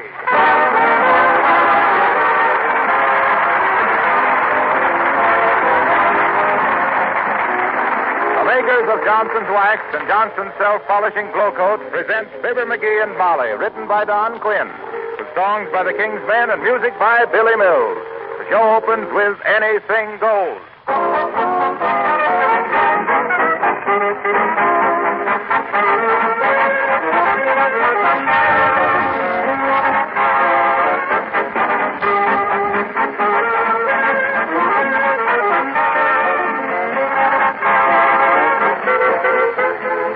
There's one piece of advice that we're beginning to hear now from all sides. Because of material shortages, take good care of the things you have, including your home furnishings and equipment. I've just been reading in a recent government bulletin an article called Clean to Save. In talking about floors, this article said, the finish is preserved and floors are easier to clean if you keep them waxed. Well, this is certainly true, and it's not news to most of you. Floors that are waxed regularly with genuine Johnson's wax are protected against wear and dirt. Not only does the tough wax film act as a protective shield, it also adds a rich, mellow beauty to every room in your home. Now, what some housekeepers still do not realize is the fact that this same Johnson's wax beautifies and protects countless other objects in the home. Furniture and woodwork, for example. Windowsills and Venetian blinds. Refrigerators, shelves, shoes, and leather goods. Now, added all together, these many extra uses spell protective housekeeping, a means of saving money and saving you many hours of work. Why not decide right now to take better care of your things with the regular use of genuine Johnson's wax in paste, liquid, or cream wax form?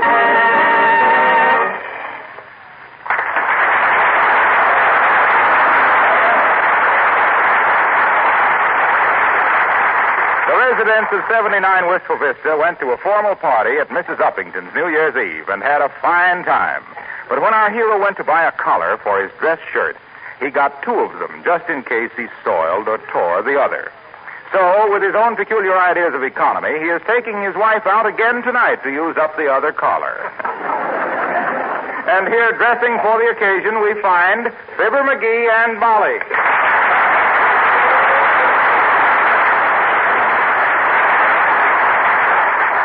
Say, Magee, isn't that tuxedo getting just a little shiny? It's supposed to be shiny. That's why it's got those satin lapels and stripes down the pants. Yeah, but that isn't where it's shiny. Besides, when you stand in a certain light, the whole thing looks a little green. Well, the guy that sold me this tuxedo told me it'd last me a lifetime, and he was a nice guy, and I don't want to make a liar out of him. Maybe he didn't realize how long I'd live. No. He probably thought the first time you wore it, somebody would shoot you. How long have you had that suit? Well, let me see. I got out of the Army in 1920. Got a job taking tickets at the old Palace Theater in Peoria in 1925. What'd you do between 1920 and 25? I saved up to buy this tuxedo so I'd get the job taking tickets. I often wonder whatever... Oh, look. What? Here's a ticket stub in the lining of the pocket. Oh. Imagine that. What does it say on it? 3 days only. Uh-huh. Pearl White in Perils of Pauline. Why, the Perils of Pauline was issued years before 1925, Magee. So what? I bought this suit of the guy who took tickets before me. Hey, you know where my braces are? Your what? My braces. What do you need braces for? Your teeth are perfectly straight. No. Braces. Suspenders. Oh, your galluses. Oh. Don't call them galluses. That's corny. I think they are, too. Why don't you wear a belt? Mrs. Magee, the well-dressed man doesn't wear a belt with his tuxedo. It said so in Esquire. Well, and here I thought you just read Esquire for the cartoons. Say, by the way, dearie, where are you taking me tonight? Oh, I don't know, Molly. How about the pomegranate room at the Rich Wonderful? Oh, I don't know. I never danced the pomegranate. Oh, how about the Stork Club? That's awfully expensive. Incidentally, why do they call it the Stork Club? Because that's where a wise bird is supposed to take his baby.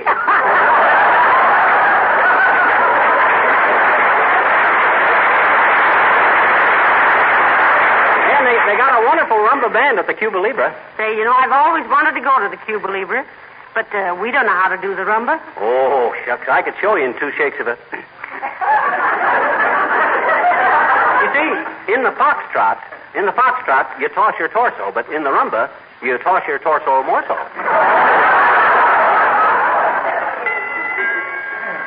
Hey, hear that? What's the matter? That doorbell don't play tunes anymore. I know. I fixed it. How? Well, first I hit it with the hammer. And then? That's all. Come in. Well, Mr. Wimple, welcome home. Hi, Wimp. Happy New Year. Hello, Mrs. Magee. Hello, Mr. Magee. Did you have a nice trip, Mr. Wimple? Oh, indeed I did, Mrs. Magee. My, it's good to get home and see sweet face my wife again, it seems. It does, eh? Yes.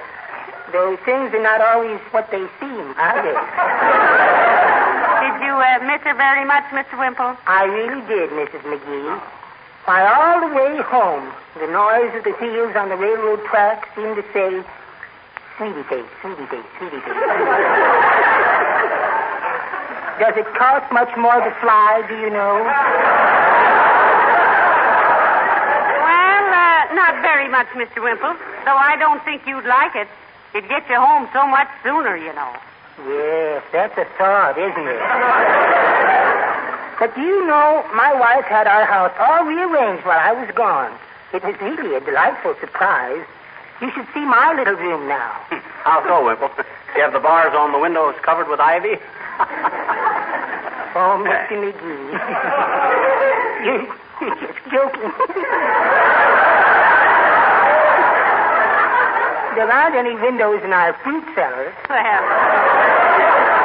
this was just a pleasure trip, wasn't it, Mr. Wimple? For me, Mrs. Magee, any trip is. Did you have a chance to write any new poetry on the trip, Wimple? Yes, Mr. Magee. I worked on one poem all the way home. I call it Resolutions for 1942. Oh, I'd love to hear it, Mr. Wimple. All righty. It goes like this. Resolutions for 1942. Why make 'em? You'll just break 'em. Well, that's lovely, Mr. Wimple. Very short and to the point. Oh, you got to be going so soon, Wimple? Oh, yes, I simply must, folks. My goodness, I've hardly had a chance to see Sweetie Face since I got back. Oh. And we had so much to talk over, such as why don't I get a haircut, and why can't I learn to pack a suitcase properly, and who do I think I am, traveling in a whole drawing room all by myself, and don't just stand there gawking at me, Wallace. Go out and do the dishes. You know how it is. Well, goodbye now.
How does my tie look? Is it tied neat? Just as neat as the day it left the factory. Now, please zip the back of my dress. Okay. There is a really wonderful invention. The zipper. Yep, except that it ruined a good old popular song. What song? Oh, you remember, the Hook and Eye song? Hook and Eye depend upon to hook me up the back. It was written about the same time as Molly is as jolly as can be. Oh, I don't remember that one. It was never published. I couldn't sell it. Oh. Say, look, Magee, hadn't you better make a reservation at the Cuba Libre? Say, maybe I better head at that. Give me the phone, will you, please? No. Huh? All you'll get is mirth. Hmm. Let's take a chance on the reservation. Huh? Okay, but if we don't... Who's that? It's Mrs. Uppington. Well, let the old duffel bag in. Come in. Hello, Abigail. How do you do, Mrs. Magee? And Mr. Magee. Hi, Uppy.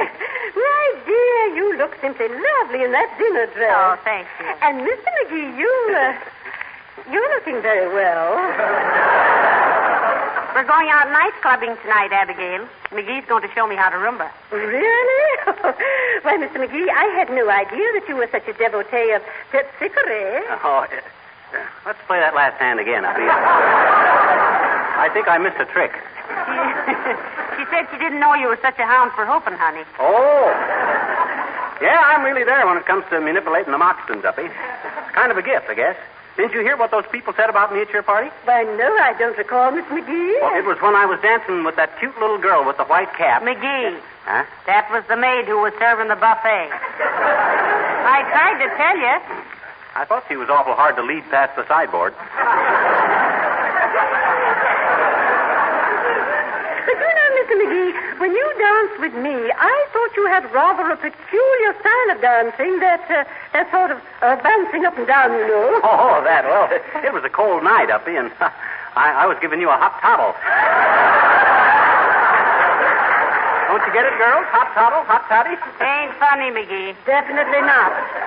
Okay, if you want to gang up on me. How about going along with us tonight, Uppy? We're going to let our hair down and play tunes on the water glasses with our forks and everything. Thank you, Mr. Magee. It's too sweet of you to ask me, but I really don't. Oh, now, come on, Abigail. We don't go out very often, and we'll have lots of fun. And you really haven't lived if you've never heard Magee kid a waiter. Oh, my dear, you're really tempting me, but I'd have to run home and dress. Oh, go ahead, Uppy. We'll wait. Sure, you run along now and we'll... This is so exciting. You're sure I won't be intruding? Oh, quit being so coy, Uppy. Look, I'll tell you what I'll do. If you'll come with us, I'll dance every other dance with you. Now. Every other... I'm so sorry. I just remembered I have a previous engagement. Now, isn't that horrible? Thank you anyway. Do have a lovely time. Goodbye.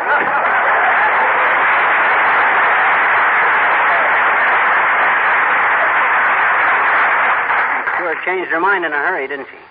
You don't suppose she expected me to dance every dance with her, do you? No, I don't think so. But I'm sorry she couldn't go. And she always looks so nice when she's dressed up. Don't you think so? No, I don't. Don't you think she's rather attractive? Well, it depends on circumstances. She's a knockout in a blackout, but a fright in the light. But if she don't want to go, it's her loss, not mine. How do you figure that? Well, I could have given her a lot of pointers on dancing style. For instance, she holds her arm up like this, you know, stiff, instead of pumping it up and down. No action. No finesse. Yes. Besides, when she holds her skirt... Yes, I know. Huh? But hadn't we better get started, dearie? Oh, no hurry. Hardly anybody goes to nightclubs before 6:30 or 7. Get there around 7:15 and shows you know your way around. You certainly keep up with things, don't you? Yeah. Just a case of keeping my eyes shut and my wallet open. Well. Oh, dear. Come in. Oh, hello, Mayor Latrivia. How do you do, Mrs. Magee? Hello, Magee. Hi, sir. I came to present you with $10 worth of defense stamps. Oh, what for, Mr. Mayor? Latrivia, you don't mean... Yes, I mean you... Hold it. Look, Latrivia, when somebody says you don't mean, you got to take a dramatic pause. Don't you ever listen to the radio? I'm sorry. Let's do it again. I came to present you with $10 worth of defense stamps, Magee. You don't mean... 1, 2, 3, 4. Yes. The slogan you sent in is the one we are using in our local campaign. Well, heavenly days, I didn't know you sent them a slogan, Magee. What was it? Oh, it was nothing that any red-blooded American boy couldn't have done. Just Well, I'm glad you like it, though, Latrivia. It was the best of the lot, McGee, by far. How many did you get? Well, to be frank, Mrs. McGee, it was the only one sent in. Here, McGee, $10 worth of stamps and the gratitude of the Wistful Vista Committee for Defense. Well, what was the slogan, Mr. Mayor? It was little things... Let me tell her. I can get more feeling into it. It said, if you expect to rate as an American, do it on the back of a defense stamp. No lick 'em, stick 'em, no lick 'em, quick 'em. Yeah. You like it, Molly? Not much, to be frank. I didn't take enough dramatic pause. You missed something. But I'm glad you won the prize, dearie. Well, at least it shows he's been thinking in the right direction, Mrs. McGee. Now, I won't keep you any longer. I see you're dressed to go out. Yeah, we're going to go out to a jive dive and trip the light bombastic. Splendid, splendid. Have a good time. You look very charming, Mrs. McGee. Ah. And you, McGee, well, that green tuxedo is that something new? It ain't green, Latrivia. Just looks green in a certain light. Oh, I see. Such as daylight and electric light. Well, enjoy yourself. Good night.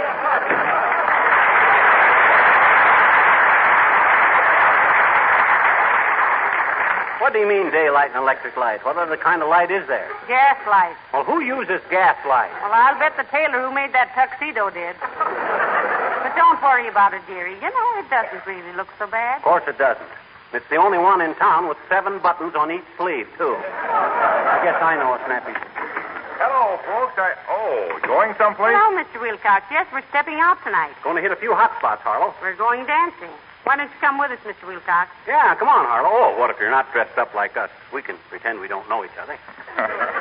Well, thanks, no, folks. I just stopped in to use your phone, if I may. Oh, sure, Harlow, sure. Help yourself. You got a nickel? Magee. We haven't got a nickel phone. Does he know that? Go ahead, Harlow. Who are you going to call? Racine, Wisconsin. Hey, what's the idea? That'll cost $5 or $6. Magee, what of it? Huh? Stop petting those buffaloes. Go ahead, Mr. Wilcox. Fibber, just let me know when you get this charge on your bill, and I'll send you a check. Hello, operator. Give me long distance to... is that you, Clara? Clara? How's every little thing, Clara? Where'd you get that? It is, eh? What's that, Clara? What? Your brother? Hanging over a what? Oh, just hanging over. You do much better than that with Mert. How about a line through to Racine, Wisconsin, Clara? S.C. Johnson & Son, Incorporated, station to station. What? Lines all tied up? Okay, I'll try later. Thanks, Clara. Well, I can't get through now, folks. Was it something important, Mr. Wilcox? Oh, not particularly. I always like to call them around this time of year and give them a general report, is all. Ladies and gentlemen, we interrupt this broadcast to bring you a message, which, if we didn't bring it to you, we wouldn't have any broadcast to stop and bring you a message in. Report on what, Harlow? Sales and service of Johnson's self-polishing glow coat. How are sales, Mr. Wilcox? Booming, Molly, and why not? Every day, more housewives are turning their linoleum defense programs over to glow coat. Nice topical touch, Tootsie. Well, you know the order of the day is economy, Fibber. Make the old things last longer. And linoleum really does last longer and stays more beautiful, with glow coat protecting it from dust and dirt and dampness and wear, and gives housewives more time for Red Cross work and other projects. These days, anything that saves time and money and labor and conserves property is going to be a pretty valuable item. Why, when you stop to think that... Oh, but what am I telling you folks for? You know the story. Sure. Well, anyway, thanks for the offer of the telephone. Not at all, Mr. Wilcox, but say, why didn't you use the phone at your office? I couldn't. No phone? No audience. Thanks, folks. Have fun.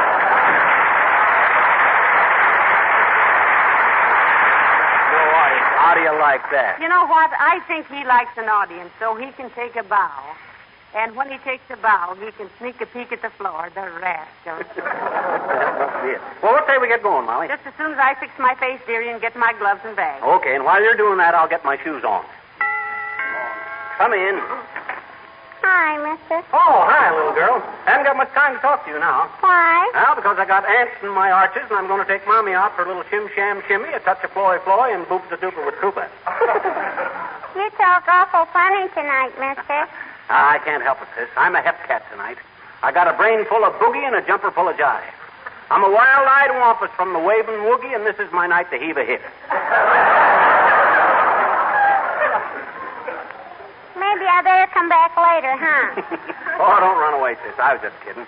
Mrs. Magee and I are going to go someplace and dance, that's all. Well, gee, why didn't you say so, huh? I did in 12 different ways, sis. You just ain't in the groove. You like to dance? Oh, you mean like round the maypole like we do at school, huh? I don't know, sis. I can't say I'm much of a maypole man myself. I was referring more to the popular aspects of the dance. You know, the waltz and rumba and foxtrot and all stuff like that there. I can turn a somersault, I bet you. Fascinating. I might add that to my repertoire, only I don't think it would get me anywhere socially. I'll teach you for a nickel. No, I don't think so, sis. Maybe sometime later. Maybe I won't be in the mood later and it'll cost you a dime. Just the same, I think I'll retain what little dignity I got left. On the other hand, I might teach you how to foxtrot. I'm the guy to come to if you need somebody to give you a hand with your feet. Thanks, mister. I bet you're a peachy dancer, I bet you. I'm the best, sis. I've been dancing since I was hip-high to a cymbal crash. Oh. Why, when I was just a little twerp, people would come from miles around to see me hoof. Oh. Why, my footwork just slewing. Slewfoot Magee, I was known as. Slewfoot Magee, the swinging and swaying, solid sending sensation of the shagging and stomping sport. But speaking of sensations, sis, I'm going to cut this short.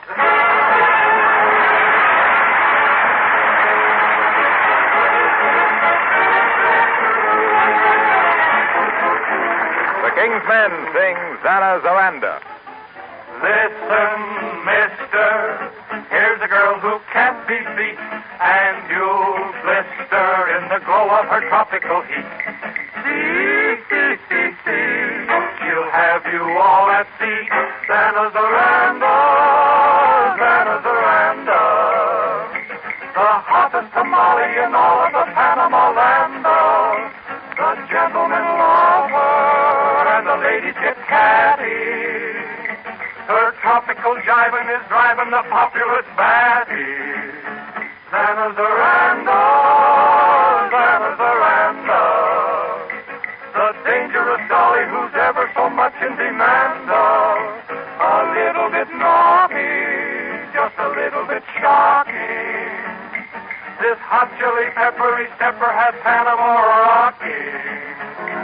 Aye, when she gives you the aye, you will have to say bye-bye. Adios to the others you know. Zana Zaranda, Zana Zaranda. She'll sing in your parlor, your kitchen, or on your veranda. She is so grand, let's give her a hand. This international, ultra-fashionable Santa, she's swell, Zana Zaranda, queen of the Panama land. How she can drive you with a tropical jive, you really know you're alive, my little man. Take a gander at Zana, beautiful, beautiful Zana. How you will love this North American, South American, Pan American, all American Zana, oh Zana Zaranda.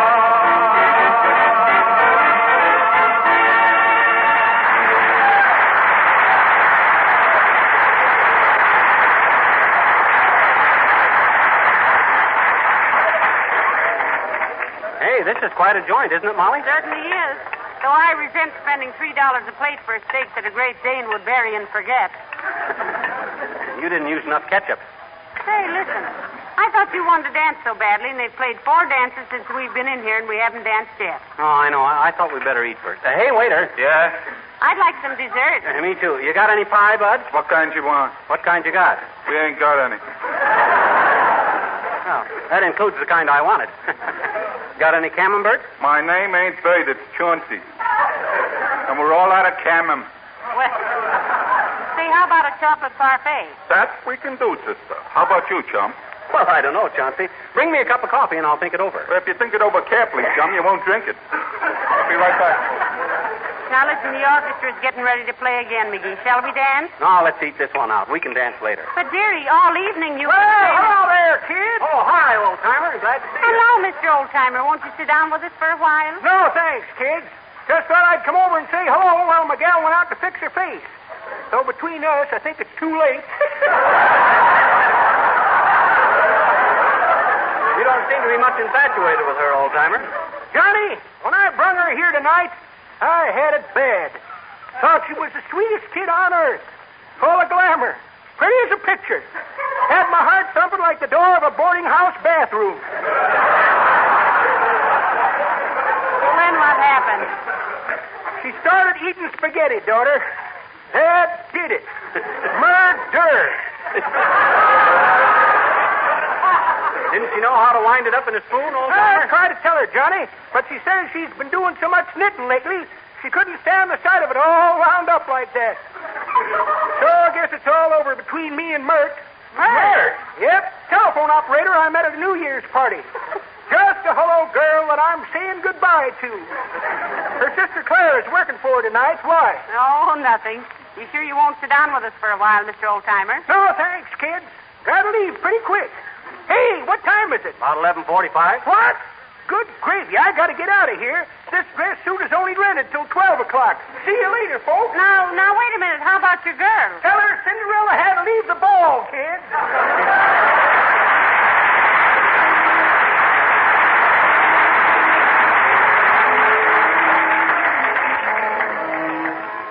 Oh, now look, Magee. The band is going to start playing again. Let's dance. No. Let's not. But, Magee, that's why we came out tonight, isn't it? Well, yeah, but geez, listen. Heavenly days. All afternoon and evening you've been bragging about what a killer-diller you were as a dancer, and now I can't get you out of your chair. Well, how can I dance with my hands in my pockets? Well, take them out of your pockets, silly. I can't. Why not? Well, you know those suspenders I was looking for? Yeah? Well, I didn't find them.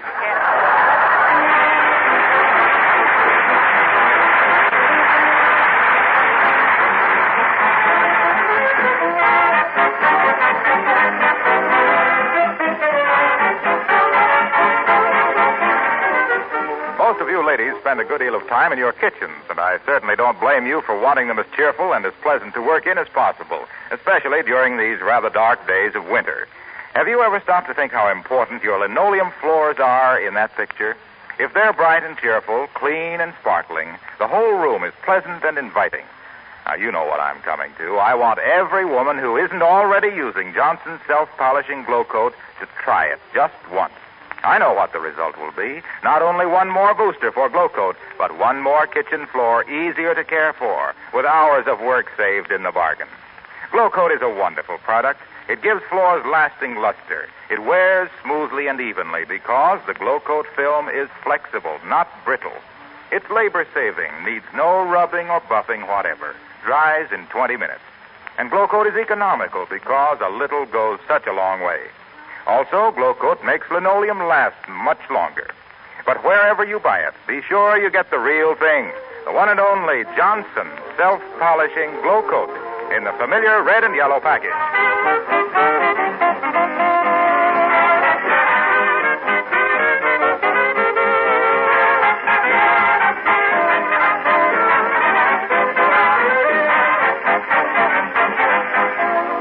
Ladies and gentlemen, you've heard that great war cry of ours, keep 'em flying. It's a great slogan. For our part and in our small way, we think an equally valuable phrase is keep 'em smiling. That's our job on these shows, and don't think we take it lightly. But there's another thing just as important as keeping 'em flying and keeping 'em smiling, and that's keep 'em warm, keep 'em fed, and keep 'em healthy, which is a job that's pretty much up to the Red Cross. And the Red Cross can't do without us, individually and collectively. Mostly collectively, if you know what I mean. So we beg you again to dig down deep and give what you can to the Red Cross. A beacon that shines out all over the world to the weak and the wounded and the weary. Good night. Good night, all.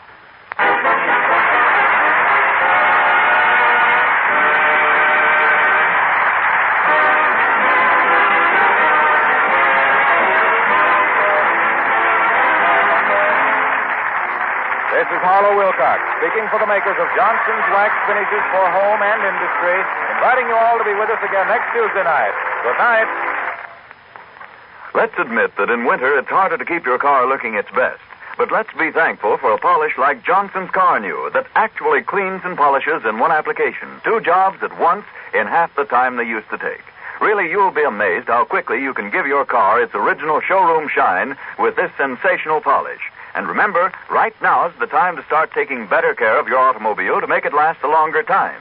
Car New is made by the makers of Johnson's Wax. Ask your dealer for Johnson's Car New, spelled C-A-R-N-U. This is the National Broadcasting Company.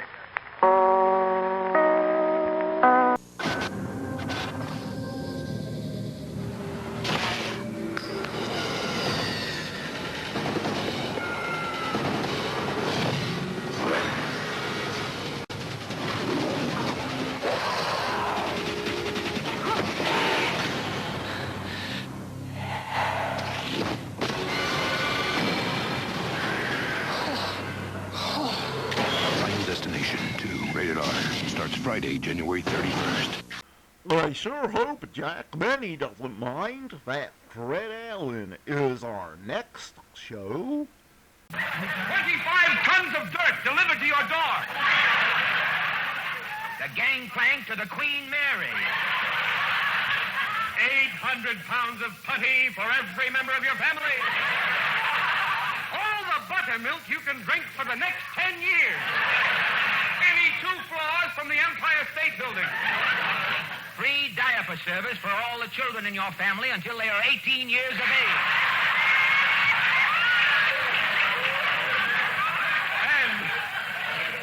And at top our list of prizes, the lucky winner will be left alone with a shovel for 20 minutes in Fort Knox.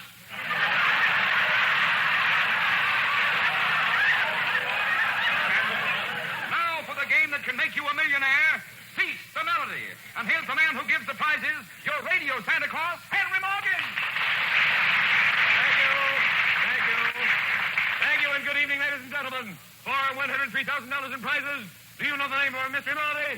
Now listen carefully. Here it is.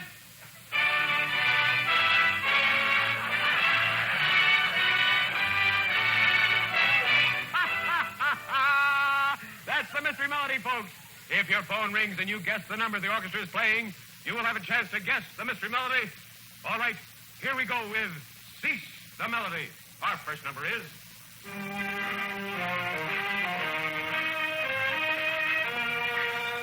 Cease the Melody! Hello, operator.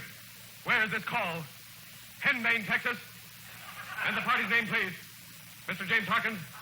Hello, Mr. Harkins. This is Henry Morgan at Cease the Melody. Can you name the tune the orchestra was just playing?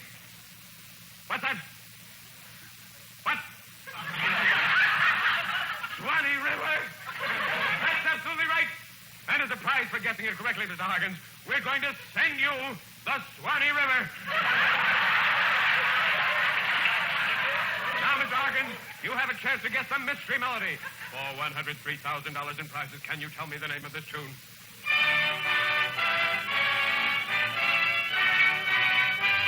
Mr. Harkins, do you know what that song is? What? A tree in the meadow? Oh, I'm terribly sorry, Mr. Harkins, but thanks a lot for helping us play Cease the Melody. All right, more music, and it may be your turn next. And now our singing star, John Charles Allen, gives his rendition of one of America's all-time favorites. When la-da-dee-da, they come your way. They bring the flowers that bloom in May. So keep on looking for the bluebird and listening for his song.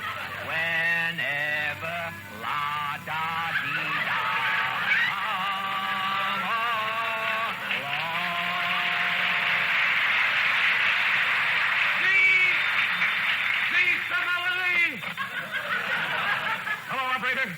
You have a call to Wet Bait, Michigan. What is the party's name, please? Mr. Myron Proudfoot. Would you put Mr. Proudfoot on, please? Hello, Mr. Proudfoot. This is Henry Morgan at Cease the Melody. Can you name the song John Charles Allen was just singing? What? You didn't hear the song? You didn't have your radio on? Oh, your radio was turned on, but your hearing device was turned off.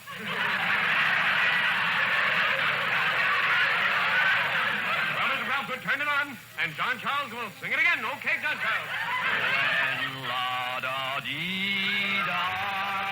they come your way. Hello, Mr. Proudfoot. Did you hear the singing? It blew out your hearing device. I'm awfully sorry. But for being a good sport, we are sending you 8,000 feet of fire hose. Happy firing, Mr. Proudfoot. Here we go with more music and more phone calls. Here's another all-time favorite sung by John Charles Allen. Mammy's little baby loves peace, the melody. Hello, operator. You have a call to Hershey Bar, Kansas. What is the party's name, please? Mr. Balsam Bemis.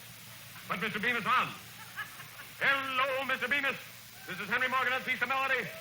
Can you tell me the name of the song John Charles Allen was just singing? What's that? Can you spell that? What? Shortened bread? That is absolutely correct. Now, Mr. Bemis, for $103,000 in prizes, can you tell me the name of the Mr. Melody?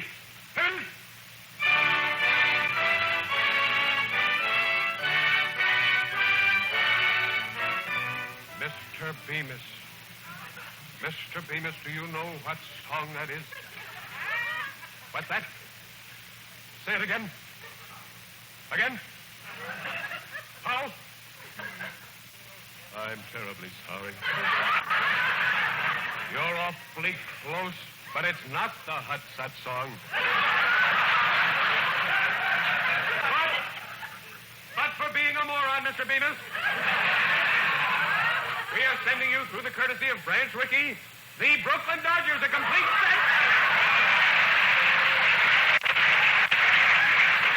And thank you, Mr. Bemis, for helping us play Cease the Melody. Well, there it is for tonight, folks.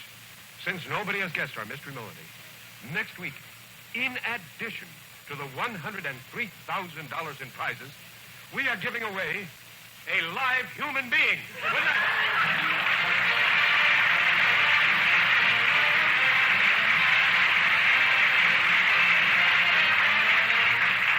Before we make a date for next Sunday. Ladies and gentlemen, stay tuned to the Fred Allen Show. If within the next 30 minutes you, any listener in the continental United States, answer a telephone call from any giveaway radio program, and because you are listening to this show, you miss an opportunity to win any gift then being offered, Fred Allen guarantees to make good by furnishing an equivalent gift or its value up to $5,000. National Surety Corporation guarantees that Fred Allen will perform his agreement up to a total of $50,000. Notice of any claim under these guarantees must be mailed to Mr. Fred Allen by registered mail, care of the National Broadcasting Company, Radio City, New York, and postmarked not later than midnight, October 25th, 1948. Relax. Enjoy the Fred Allen Show.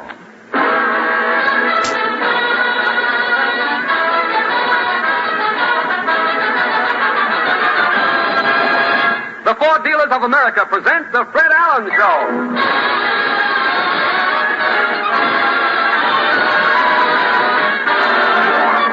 Show with Fred's guests, Mr. Dale Carnegie, Portland Hoffa, Minerva Pius, Peter Donald, Parker Fenley, the DeMarco sisters, and Al Goodman and his orchestra. And this is Kenny Delmar with big news from Washington, D.C., where they've just crowned some new champions in the National Truck Rodeo, sponsored by the American Trucking Association. The winner this year, Grayson Thomas, crack driver for Associated Transport Incorporated of Burlington, North Carolina. He holds the title sought after by truck drivers everywhere. How did he do it? You guessed it, with the 145 horsepower Ford Big Job. Get the facts on this bonus-built champion and over 139 other Ford truck models. See your Ford dealer.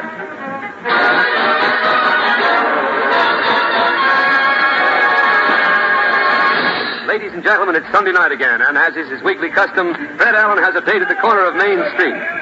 Tonight, as Fred parks his Ford and locks the door, a voice says, Mr. Allen! Well, Portland.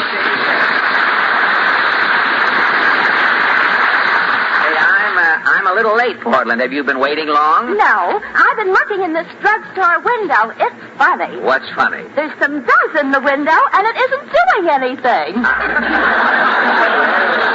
Probably just a lazy package. You know, you find that. Look, the window is full of soap there. They're having a sale on Lifebuoy. Say, what's that slogan? Avoid B.O. Avoid B.O. Yo-ho-ho. Portland. Portland, did you hear that? I didn't hear anything. How do you like that? Jack Benny with his echo. Now I'm starting to hear the thing. Why does Jack hear an echo on his program every Sunday? Well, you know Benny, when he gives anything away, even in conversation, he wants it back. Oh, you always say Jack is cheap. Benny is tighter than the skin on a boil, Portland. He won't even buy a television set. Doesn't Jack see any television shows? Well, he makes his own television shows. Then he turns on his radio and has Rochester run in and make faces. That's his television. That reminds me. This is National Cranberry Week. Jack Benny reminds you of Cranberry Week? There's no hair on a cranberry either. If you want another non sequitur, I just remembered I forgot to buy today's newspaper, Well, Portland. let's take a walk down Main Street. All right, let's.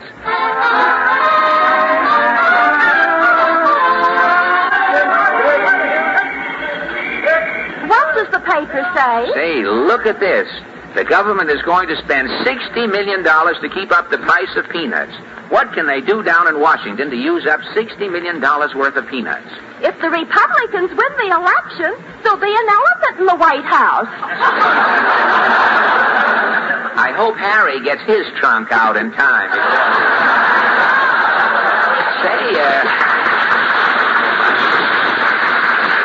Say, here's an item, Portland. Look, representatives of radio industry appear before Federal Communications Commission to protest removal of giveaway radio programs from the networks. How do you think people feel about stopping the giveaway program? Well, let's ask some people now as we're walking along Main Street.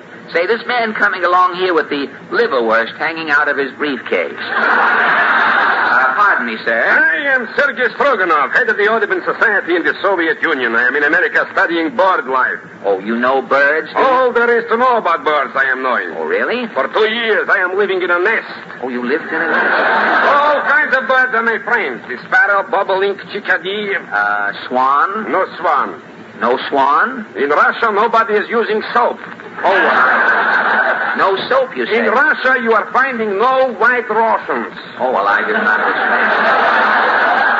Tell me, Sergei, what is the difference between bird life in Russia and in America? In America, in cages, you have 2 million canaries. Yes? In Russia, in one cage, we have 180 million pheasants. Pheasants? Pheasants. Oh. The H is silent as in bird. H in bird? Albatross. I am too fast for you. Oh, now look, Sergei. You bore me. Sergei, tell me, what is your biggest bird? The biggest bird in Russia is the bird we are giving the UN. Well, look, Sergei, about these giveaway programs. The biggest giveaway in the world is Land-Lease. No, wait a minute. Look, I mean radio programs. In Russia, we are having all kinds of programs. Really? What programs? People are comrades. Really? Break the yank. Break the yank. Worker take all. Worker take all. Honeymoon in Minsk. Yes. Mary Margaret Kropotkin. What about Mr. and Mrs. Hush? In Russia, nobody is daring to open his mouth. You mean? Everybody is Mr. and Mrs. Hush. But Mr. Stroganov. You bore me. Long live Akim Tamirov. Oh, he'll never make it.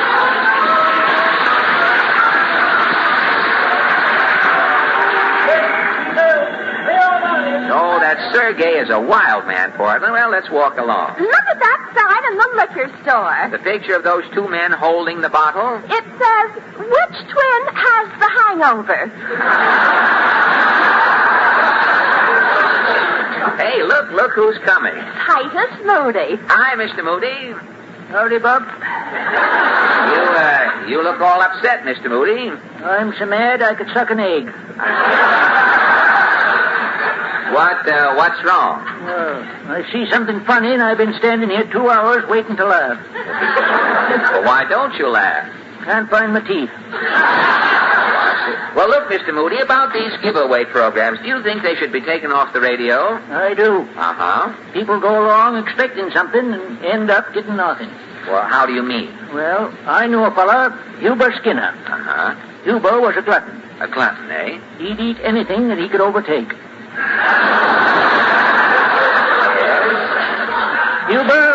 Huber could never get calves' brains the way he liked them. No. One day I says, Huber, I'll get you the best mess of calves' brains that's ever been slopped onto a plate. Uh-huh. So I set a new calf aside for Huber. A new calf, eh? I fed that calf on a special diet. Yeah? I was chewing the calf's cud first, myself, to make it soft. Yeah. I had that calf sleeping under an electric blanket. Uh-huh. Every day, Huber, he was coming round, and he'd say, Titus, how's my calf coming? Uh-huh. Well, I'd take out my cud, and I'd say, Huber Skinner, when I get through raising this calf, you're going to eat the best mess of calf's brains that you've ever seen sprawled onto a plate. Uh-huh. And Huber would go away, smacking his lips, saying, yum, yum. Yum, yum, eh? Well, what happened? After 10 months of wet nursing and pampering that calf, and Huber waiting for the perfect dish of calf's brains, yes, I slaughtered the calf, and I opened up the head. And? That calf was a moron.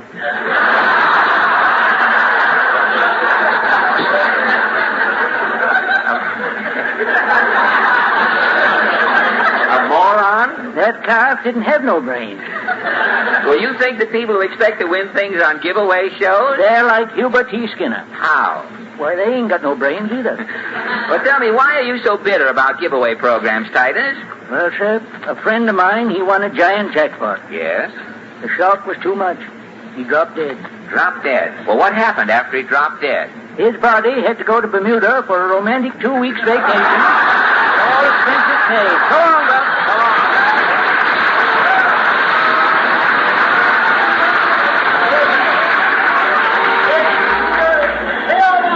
Now, come on, Portland, let's go. Doesn't this woman with the seersucker shawl look familiar? She certainly does. Good evening, Mrs. Nussbaum. So who is hailing me? Oh, it was you, busybody. Uh-huh. Mrs. Nussbaum, I hate to say this, but you look old tonight. Well, all day I'm at the antique show. Being at the antique show makes you look old? Everything else is old. Uh-huh. Why should I be an exception? Oh, I see what you... Well, tell me, did you see any high boys at the antique show? Oh, no, boys. Children positively they are not admitting. Oh, I see. Tell me, what did you see? Tables from Chippendale. Chippendale? Formerly with Bloomingdale. And I'm seeing a coffee table. Duncan Fife? Chase and Sanborn. What else did you see at the antique show? George Washington's toothbrush. Oh, he wore false teeth. Oh, I know. You do? How? At the 175th Street, I'm seeing George Washington's bridge. Oh,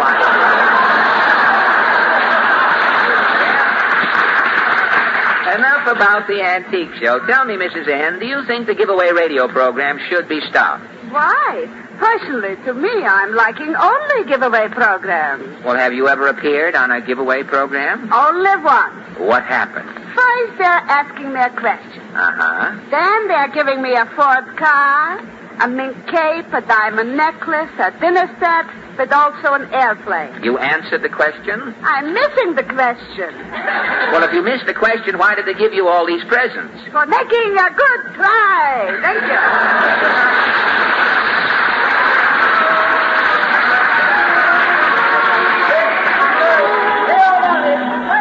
Well, let's get along, Portland. You haven't found out much about giveaway programs, have you? No, I haven't. Well, let's try one more passerby here. This man using the canoe paddle for a cane.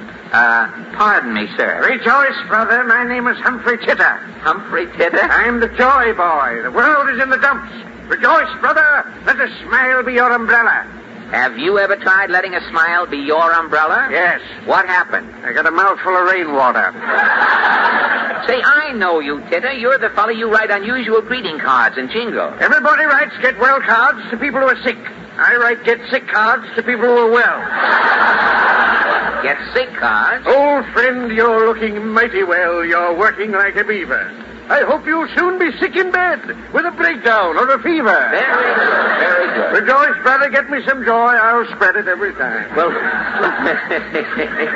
Mr. Titter, what about the giveaway programs in radio? I'll write a jingle. Now, take this down. Oh, really? What's the title? Revenge. Revenge.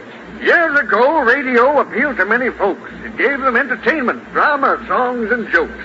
Now it isn't so in radio, for radio today isn't giving entertainment, it's giving things away. Nylons, luggage, Frigidairs, toasters, suits and blouses, watches, sips and coffee pots, completely furnished houses. The more radio keeps giving, the more people want to get. I'll finish radio's giveaways. I'm giving away my set. Well, so long, Mr. Kidder. Rejoice, brother.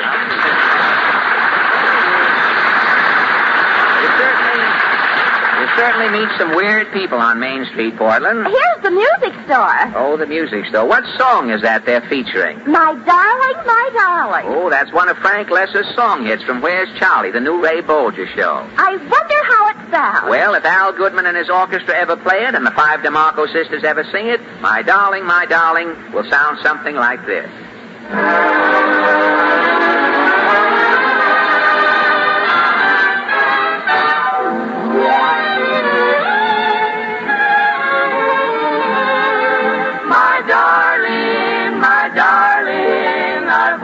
To call you my darling for many and many a day. My darling, I fluttered and fled like a starling. My courage just melted away. Now all at once you kiss me, and there's not a thing I'm plain enough to say, except my darling, get used to the name of my darling. It's here to stay.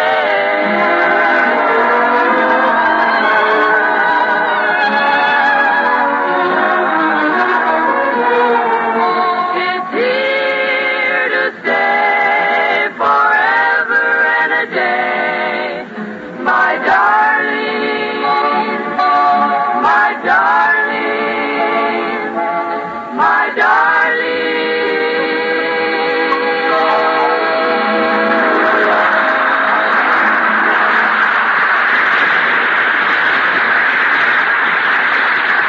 Well, let's go, Portland. Say, this fellow with the camera. Hey, buddy. Okay, got your picture. Now, what's your name? Never mind my name. Who are you? I'm the questioning photographer. Oh. My question for today is, what's the most beautiful thing you've ever seen? Now, the most beautiful thing. And don't tell me the 49 Ford. Well, why not? That's a good answer, isn't it? Well, sure it is. But all day long, people have been telling me the same thing. The most beautiful thing they've ever seen is the 49 Ford. Getting monotonous. Why don't you change the question? No use. Yesterday, I asked some young fellows about their smoothest dates. Everyone said it was when he took his girl out in a 49 Ford.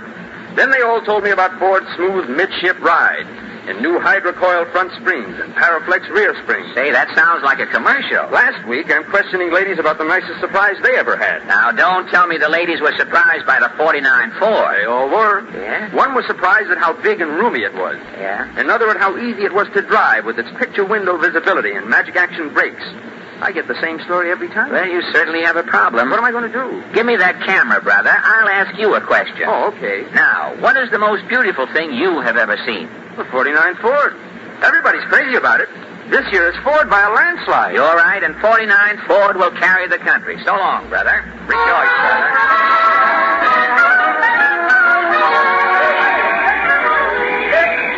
Gosh, Portland, Main Street is sure crowded tonight. Maybe we should go to a movie. No, I don't think so. I'm too tired. I haven't slept for the last 6 nights. 6 nights? If I don't get to sleep pretty soon, I'm going to buy some records, change my name to Jack Eigen, and become a disc jockey. Why stay up all night for nothing? Well, why can't you sleep? Well, I worry all the time. You worry? Hey, I wonder if a psychiatrist can help me. Well, Mama says a man who goes to a psychiatrist should have his head examined.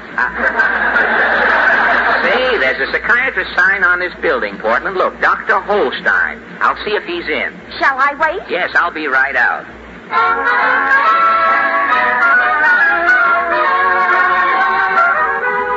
This is the office. Dr. Wolfgang Holstein, psychiatrist and chiropodist. I fix you up from head to toe. Well, I'll go in, see what happens. Oh, yeah?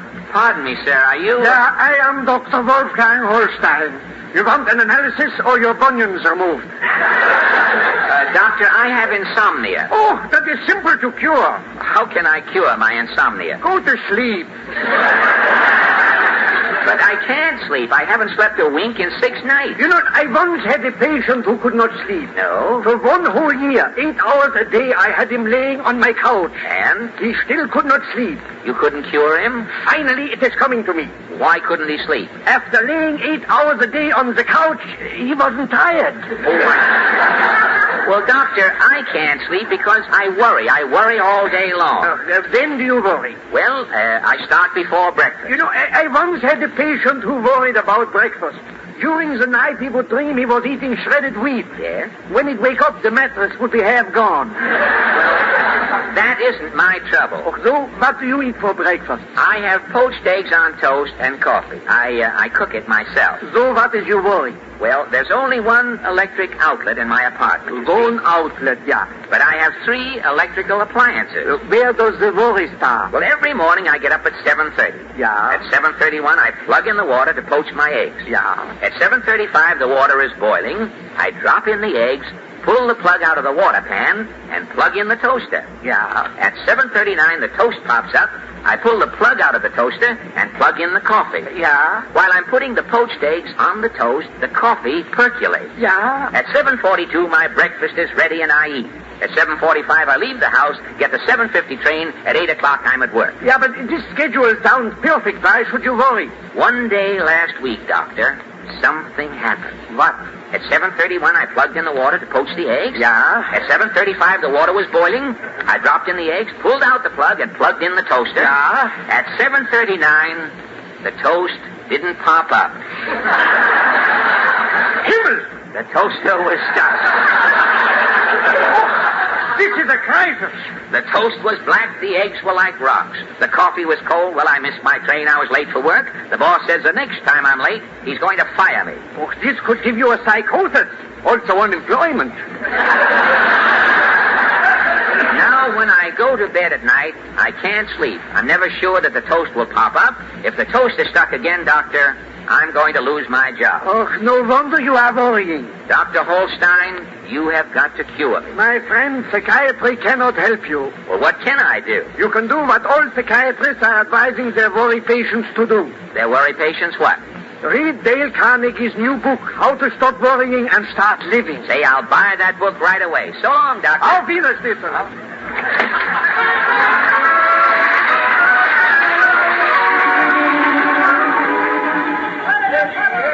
Well, come on, Portland. I have to stop at the bookstore. Did the psychiatrist cure you? No, but he told me about a book that will certainly cure me. A book? It's How to Stop Worrying and Start Living. It's by Dale Carnegie. Well, here's the bookstore to choice ahead. Well, I think I'll go to the movies. The movies? I hate to go, but I have to. You have to? Why? I have some popcorn left over from last week. Oh, well. Better to go and have finished with it. Well, so long, Portland. And I'll go in and get Mr. Carnegie's book. Gosh, this bookstore is sure crowded. Pardon me, miss. Billy Rose's new book, Wine, Women, and Words, is out today. No, thank you. Billy Rose is going to be pretty mad. How do you know? I'm Mrs. Rose. Well, look, Eleanor, it so happens I have Wine, Women, and Words. What I want now is How to Stop Worrying and Start Living. Oh, here's a copy. Thank you. If you'll take it to counter 4, Mr. Carnegie will autograph it personally. Mr. Carnegie's here? Oh, yes. Thank you. Gosh, this is my lucky day. Well, here's counter 4. Sign my book, Mr. Carnegie. My copy's next, Mr. Carnegie. I've been waiting all day, Mr. Carnegie. Would you sign it? Pardon me, sir. Are you, Yes, I'm Dale Carnegie. Mr. Carnegie, my name is Fred Allen. Well, I'm delighted to meet you, Mr. Allen. You are? Yes, I'm delighted to meet anybody with a copy of my book. Well, that's what I want to talk to you about, Mr. Carnegie. My psychiatrist says that your book can help me. So you want to stop worrying and start living, right? Well, it's a little late for me to start living. I would like to stop worrying. Well, today the most common worries are business worries. Are you in business, Miss Allen? I'm in the radio business. Oh, you sell radios? No, not yet. Up to now, I have Doctor, now, I have a radio program. Oh, you broadcast? Yes, sir, that's right. That's quite a coincidence. Just last week, a man in radio came to see me about his problem. He was in radio? Yes, some chap named Anthony. Oh, Anthony. Yes. I've heard of him. Well, he was quite worried. Well, he hasn't been working lately. May have had something to do with it. Quite possible. Then some time ago, another man in radio consulted me. Really?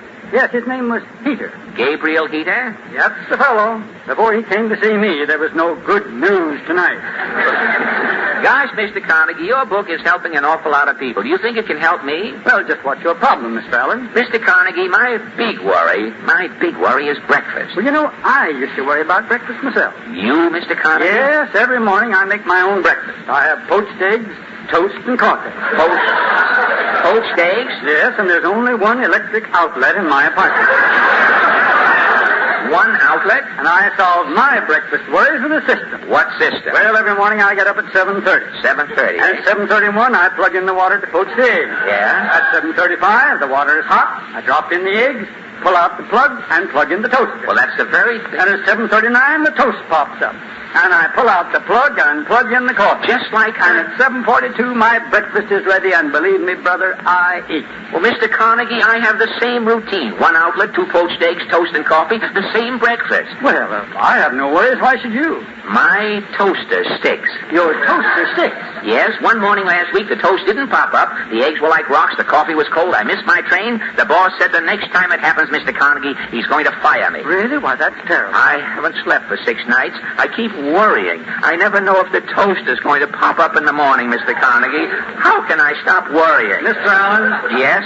You have a frying pan? Yes. For tomorrow morning, instead of poached eggs? Yes? Why don't you make fried eggs? Fried eggs? Why, with fried eggs, you won't need the toast. Gad, Mr. Carnegie, you are a genius. Mr. Allen, your worries are over. Only my breakfast worry. Oh, you have other worries, do you? Oh, I worry about money. You worry about money? You with a big radio problem? You have money problems? All that glitters, Mr. Carnegie. Yes, I know. I'm Dale Carnegie, not Andrew. Then you know I owe 4 months' rent, a grocery bill, my furniture's mortgaged. I can't even pass the loyalty test at the Morris plan, Mr. Carnegie. Mr. Allen, tell me, how did you ever get yourself in such a financial mess? Mr. Carnegie, a few years ago, you wrote another book, How to Win Friends and Influence People. Yes, that's right. I read that book, and thanks to you, Mr. Carnegie, I instantly won 300 new friends. Why, congratulations, that's fine. Those 300 friends have been borrowing money from me ever since I read your book. Today I am broke. Well, I'm sorry, Mr. Allen. I've got to stop worrying and start living. Mr. Carnegie, can you give me a few hints? Are there any slogans? You know, something I can repeat when I'm tempted to worry? Well, yes, my book contains some bits of helpful philosophy, I hope. Good. One is, don't let the Beatles get you down. Good. Don't try to saw sawdust. Fine. And when fate hands you a lemon, make a lemonade. I'll remember those, Mr. Carnegie. And if you take my advice, Mr. Allen, you read the book, too. Well, I'm too busy. I haven't time to read the book. Say, I have an idea, Mr. Carnegie. Yes? You don't have any worries at all, do you? No, not at all. How about taking over my worries? You want me to worry for you? Are you really serious? I'll pay you $200 a week. But, Mr. Allen, I thought you just said you were penniless. I haven't got a cent to my name. Well, if you haven't got a cent, how in the world can you pay me $200 a week to worry for you? Mr. Carnegie, that's the first thing you've got to worry about.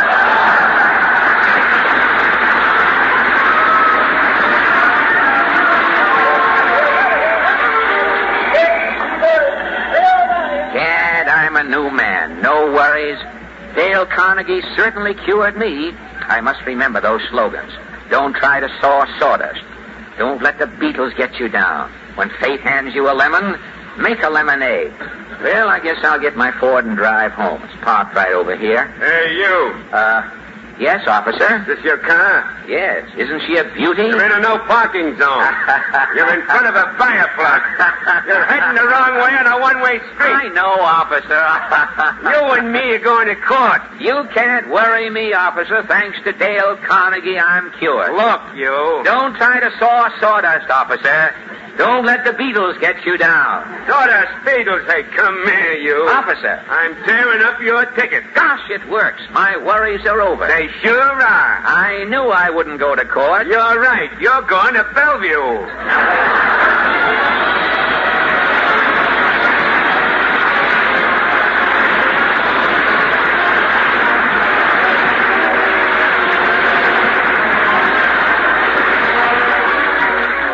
Before we close up shop for our Ford dealers, here's a quick reminder to all Ford owners. There was a lot of safety built into your Ford, and you can help keep it safe and smooth running. Whenever your mechanic tells you a new part is needed, be sure he uses a genuine Ford part. Ford parts are precision-made to fit right and last longer. For more pleasure in fall driving, have your Ford safety check this week. Next week, our guest will be Dr. Rockwell in his first radio appearance of the current season. Thank you and good night. Don't forget, next Sunday night, tune in Fred Allen and relax. The Fred Allen Guarantee and National Surety Corporation bond will be in effect for Fred Allen's program next Sunday night.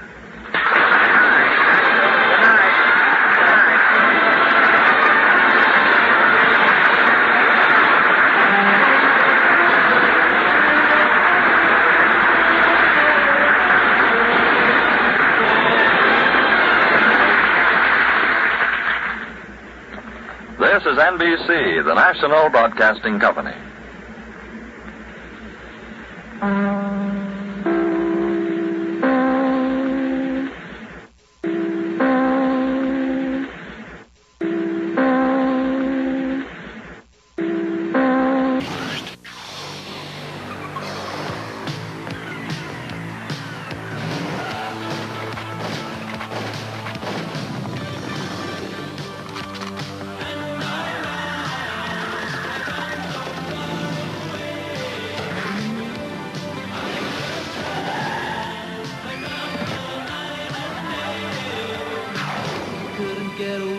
Grand Theft Auto, Vice City. In stores now. Rated M for mature.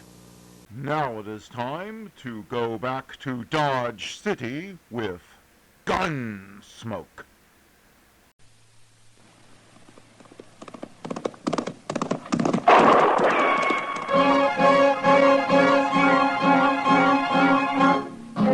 Around Dodge City and in the territory on west, there's just one way to handle the killers and the spoilers, and that's with a U.S. Marshal on the smell of Gunsmoke.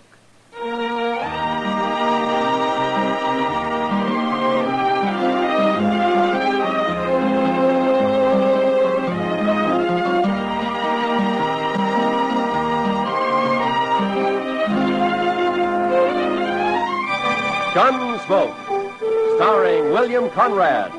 The transcribed story of the violence that moved west with young America. The story of a man who moved with it. Matt Dillon, United States Marshal.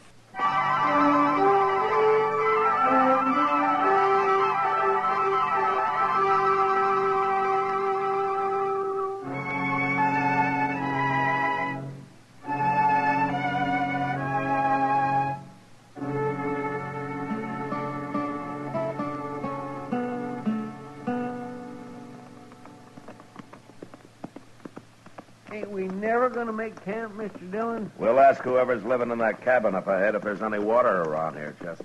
Most likely there ain't. These settlers put up a cabin just anywhere and then start praying for rain. Oh, we could have camped back on Smoky Hill River. No, sir. I'd rather go dry. Just as long as we make Dodge by tomorrow night. We'll make it. I never seen such a place as that Fort Wallace, Mr. Dillon. Man could go plumb out of his mind living there. Well, they don't build army posts for pleasure-loving people like you, Chester. I've been in the Army. No? Like it?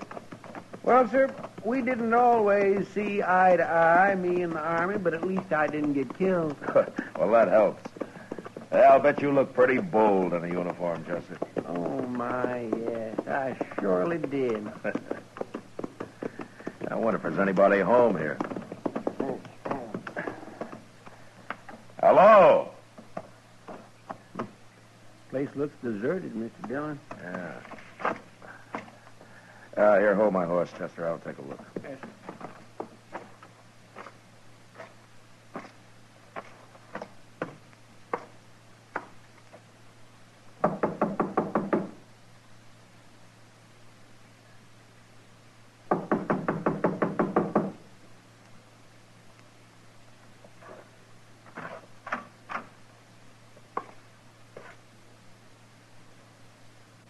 Ain't nobody home? There's a man in here, Chester, lying on the floor. What? He's dead. Somebody killed him.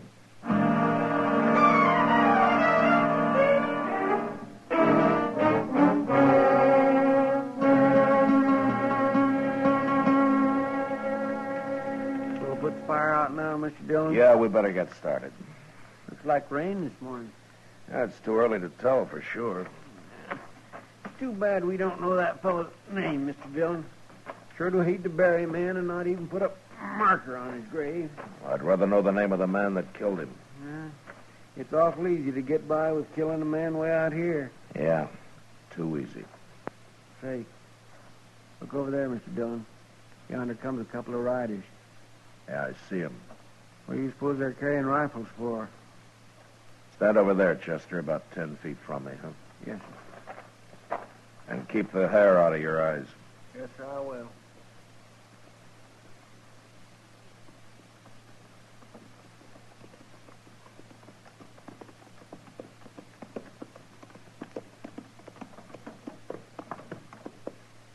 What are you men doing here? Do you own this place? I wouldn't live in a shack like that. We got a real house over on Turkey Bend. But that don't answer my question, mister. What are you doing here? We found a dead man in the cabin there last night, so we stopped to bury him. A dead man? That must have been Riley. What happened to him? He got shot. Who'd have shot a nice fellow like Bob Riley? Maybe they done it, Deaver. They probably did. You think we ought to hang him? It'd be easier to shoot him and leave him here as a kind of a warning. Yeah, good idea, Giles. You move that rifle 1 inch, mister, and you'll die for it. Now go ahead, mister. You're calling it. It ain't worth a chance. All right, mister. Whoever you are, you and your friend get mounted and ride out of here. You're Giles, huh? And Deaver? That's right. We don't want people around here. Might get an idea to settle down. Now, you two start riding, and right now. Chester. Yes? That coffee you made this morning was weak as well water. Get that fire going again and build some more, huh? Okay, sir. Sure got a lot of nerve, mister. He don't even blink, Deaver. Look at him. We'll be by here later, mister. We won't ride up so close next time. You better be nowheres around. Come on, Giles.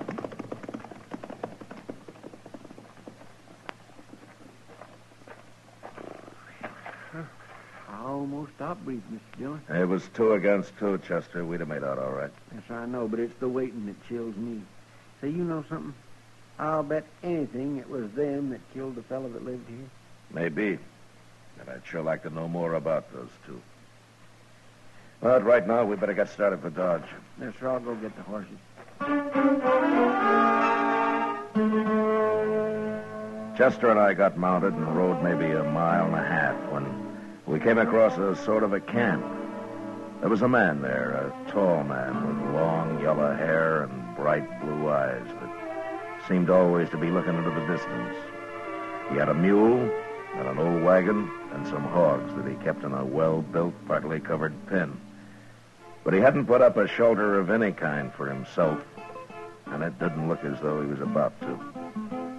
We got down and walked over to where he was standing by a small fire. Sit down, man. I got no coffee, but you're welcome to that pot of chicory. There's a spoonful of molasses in it. Well, thank you, but we just stopped to say hello. No need to hurry off, mister. My name's Obie Ridgers. Glad to know you, Richards. I'm Matt Dillon, and this is Chester Proudfoot. How do you do? I don't meet many people out here. Are you raising hogs? All my life. Not here, though. Well, where do you live, Ridgers?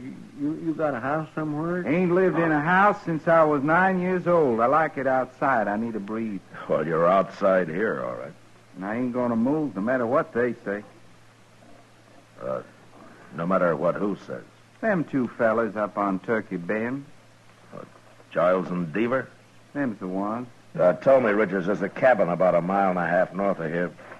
You know the man that lives there, Riley? He comes by here now and then. Well, we buried him last night. Somebody shot him. That's bad. That's real bad. You better tell the law about it if you're going anywhere, mister. I don't hold with murdering a man. Well, I'm a U.S. Marshal, Richards. That a fact.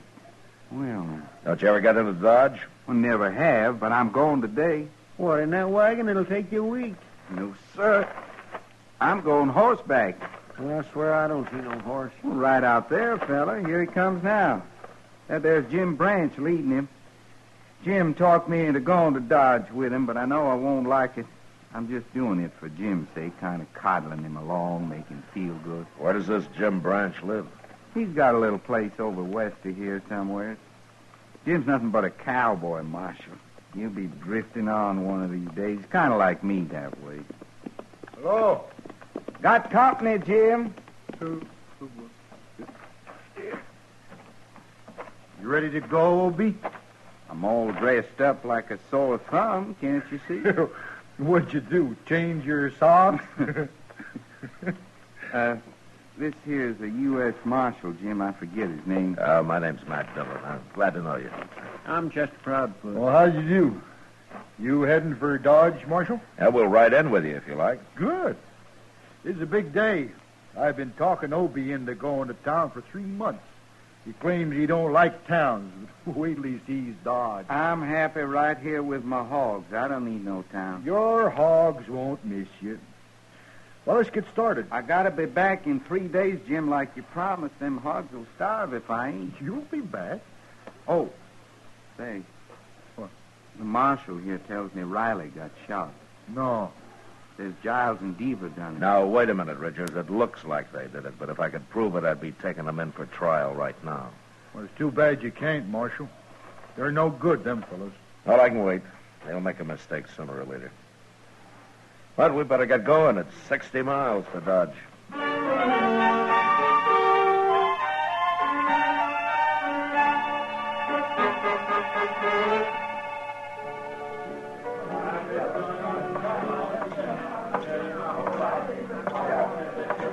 Good evening, Kitty. Sit down, Matt. You want a drink?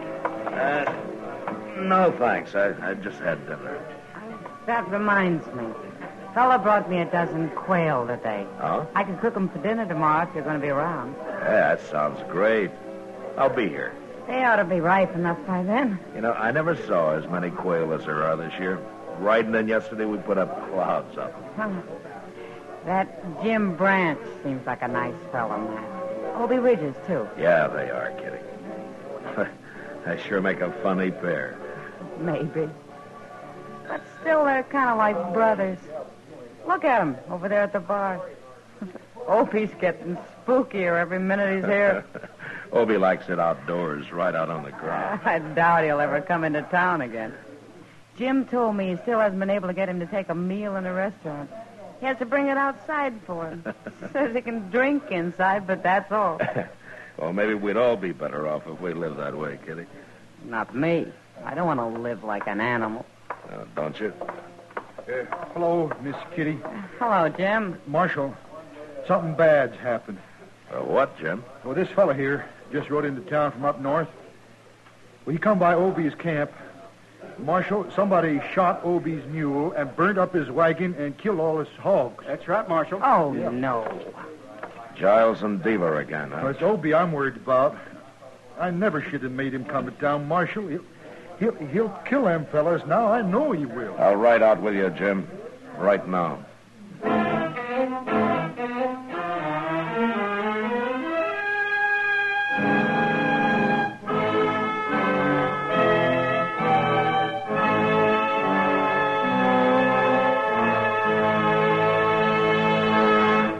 We will return for the second act of Gunsmoke in just a moment. But first...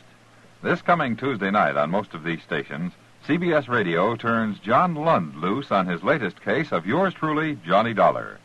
In the Woodward Manila matter, Dollar launches a search for a missing man and a missing fortune. And when the chips are all totaled up, the missing man and the missing money, each somewhat depleted, are accounted for. Don't forget, this Tuesday night at the Star's address, yours truly, Johnny Dollar.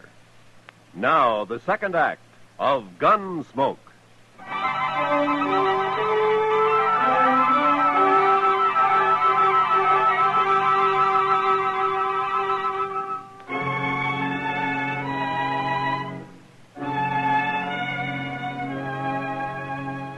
wanted to ride out to Obie Ridger's camp that night, but Obie insisted on staying in Dodge. He even tried to have a good time for Jim's sake.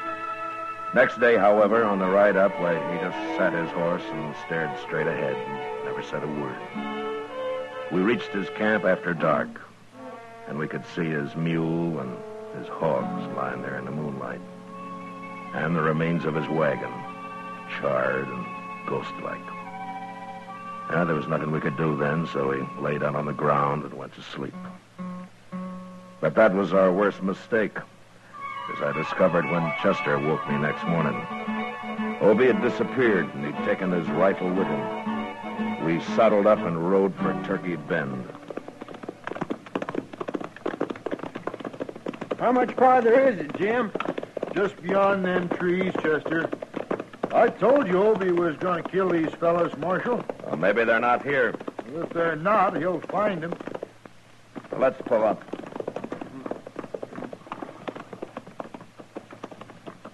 I don't see no cabin.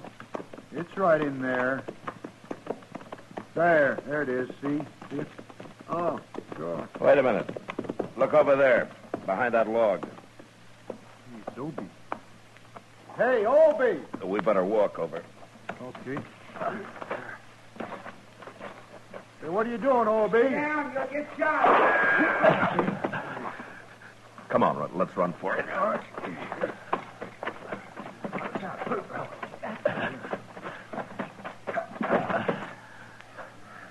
Diva in there. I got him trapped. Look, Obie, I'll handle this. You can't kill these men. I done killed Giles already. That's him laying right by the door over there. Oh, Obie, you blew the top of his head off. Obie, I gotta put you under arrest. Now, give me your rifle. Wait till I kill Diva. I can't hang twice. Give me that rifle, Obie. Now. You mean it, don't you? I do. All right, I won't fight you. Here. But I'd sure like to kill Diva. Chester, take this rifle and keep an eye on him. I'm going after Diva. Yes, he'll kill you, Marshal. No. He'll be too curious at first. I'll walk over there with my hands up. But you wait here till I yell.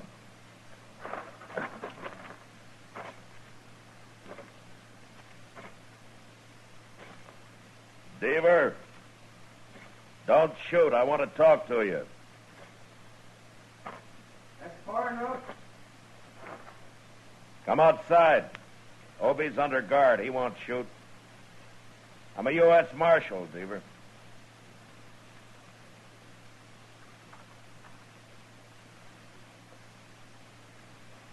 You're the feller we run into the other day up at Riley's cabin? I am. Now come on out. Thought there was something about you. I got Obie under arrest, Diva. He admits killing Giles here. He killed him.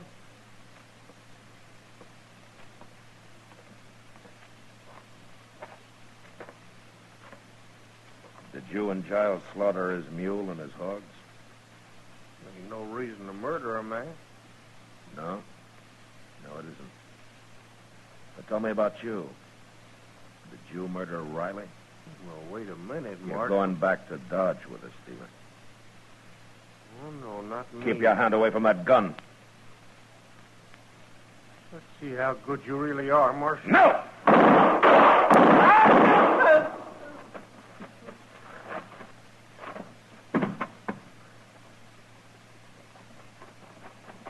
No, good for you, Marshal. Good. You killed him. Now they're both dead. Yeah, they're both dead. But you murdered one of them, Obie. Jail. I can't go to jail, Marshal. I'd go crazy. I'd go crazy in jail, don't you understand? I can't go to jail.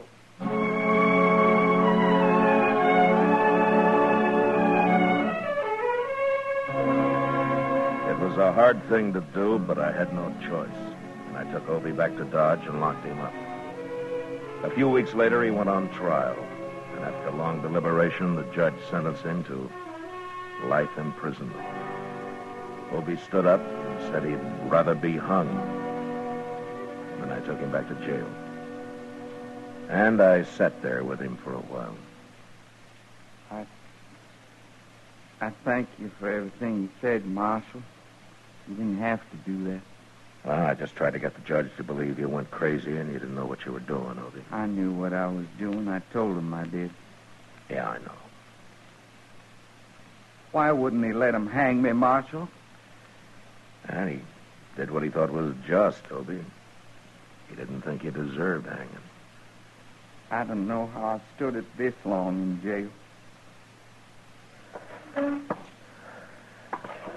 I'm sorry, Obie. I wish I could help you. They got windows in the penitentiary, Marshal? Sure they have. Well, I'll be around later, Obie.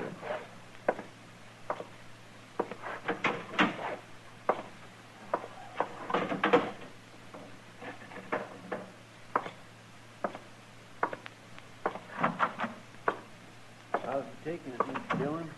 It's pretty hard on him, Chester. Where's Jim Branch, anyway? Oh, my, I ain't seen him since the trial was over. Well, maybe he'll come around later. I'm going to supper with Doc, Chester. We'll be at Delmonico's. All right, sir.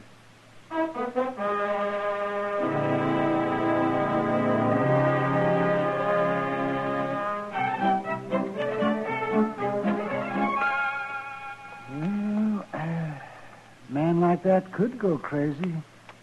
Locked up, man? Oh, that's happened before. There's nothing I can do about it, Doc. Well, I know. I didn't mean it that way, Matt. Pass me the beans, will you? These are peas, Matt, but you're welcome to them. All right, peas. Peas, then. Thank you. Well, why don't you take a vacation, Matt? You know, go back east somewhere, kind of like St. Louis or Kansas City, someplace like that. Maybe I don't like towns either. Well, that's just what I mean. You need a vacation, all right. Oh. Yeah? Well, if I were a rich croaker, maybe I could take one. A rich croaker? Croaker? Oh, man. Oh, croaker, man, how could you say... All right, Matt, Doc. would you Take it easy, Doc. You'll bust something. It's a fine thing when a mere policeman can insult the noblest profession known to man. I was insulting you, Doc, not the profession. Oh, croaker. Oh, I might have known what it'd be like having supper with you tonight. I'll buy you a drink after, huh? How's that? Well, I don't know. Well, I'll think about it. Mr. Dillon? What's the matter, Chester? Obie Richards. He's dead. What? I heard a shot out back, and I run into his cell, and he was laying there dead. There's a gun on the floor. I don't know where he got hold of it. You better come look.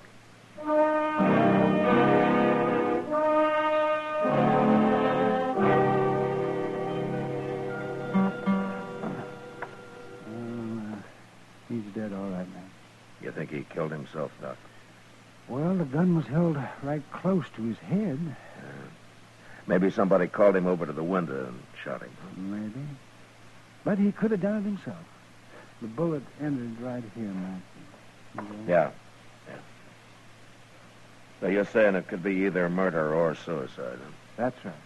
Well, why would anybody murder him, Mr. Dillon? It don't make sense. Well, it could be somebody who understood how Obie felt about being cooped up the rest of his life, Chester. And somebody who liked him.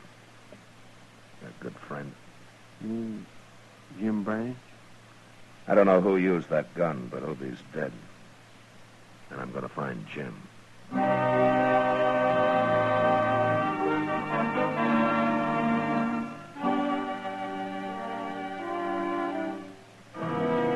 Jim Branch wouldn't talk one way or the other.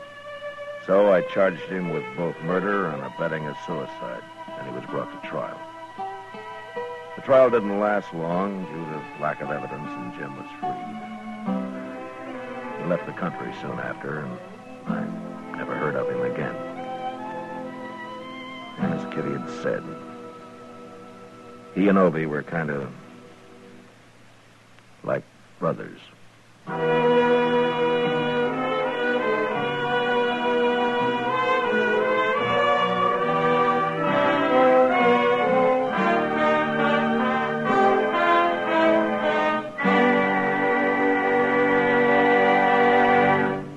Gunsmoke, transcribed under the direction of Norman MacDonald, stars William Conrad as Matt Dillon, U.S. Marshal. Tonight's story was specially written for Gunsmoke by John Meston, with music composed and conducted by Rex Corey.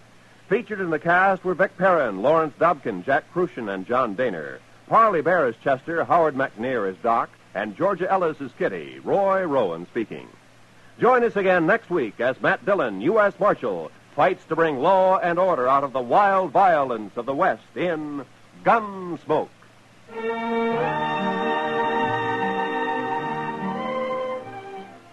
From all corners of the globe comes the news, edited and reported for your listening pleasure on CBS Newsroom Sunday Desk, every Sunday afternoon on most of these same CBS radio stations.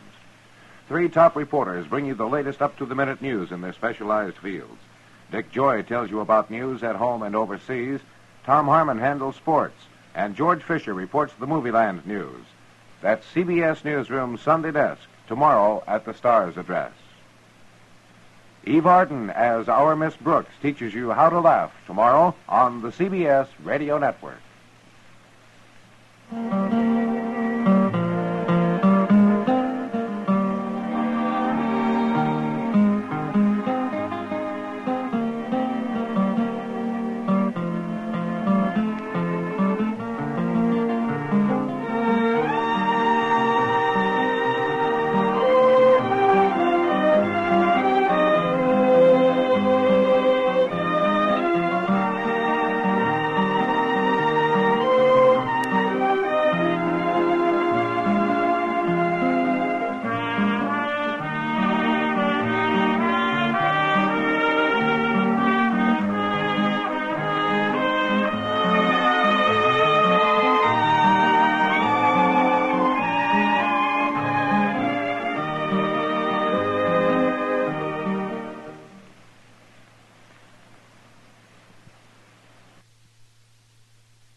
February is red hot with special guest stars and smash hit movies all month long.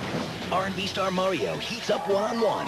Michelle Phillips is Abby's mom? Yes. The bomb is dropped on Girlfriends. Proposal. Grammy nominee Ashanti is the date from hell on Buffy. T'Pol's deadliest challenge on Enterprise. Classic Twilight Zone's Reborn. SmackDown sizzles. And Friday movies that will blow you away. Feel the heat. UPN February. Our next guest will give you the laughs, just don't ask him to lend you money. It's Jack Benny coming up next. The Jell-O program starring Jack Benny with Mary Livingston and Phil Harris and his orchestra. The orchestra opens the program with Be a Good Sport from Love and Hisses.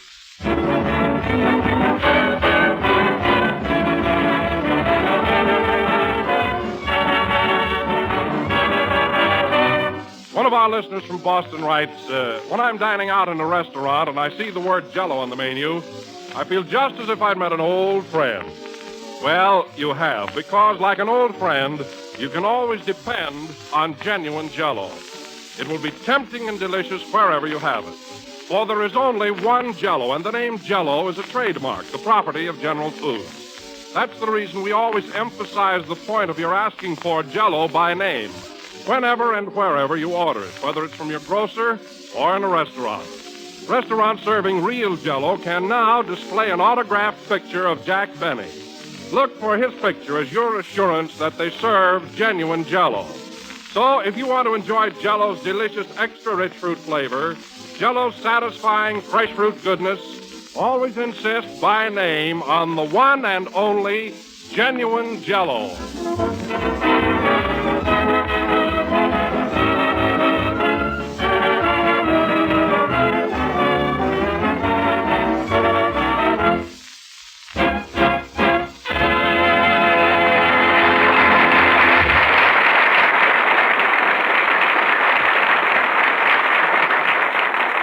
That was Be a Good Sport, played by the orchestra. Now, ladies and gentlemen, we bring you a man who doesn't sing like Crosby, who doesn't photograph like Gable, who cannot act like Muni, yet he's in the movies, Jack Benny.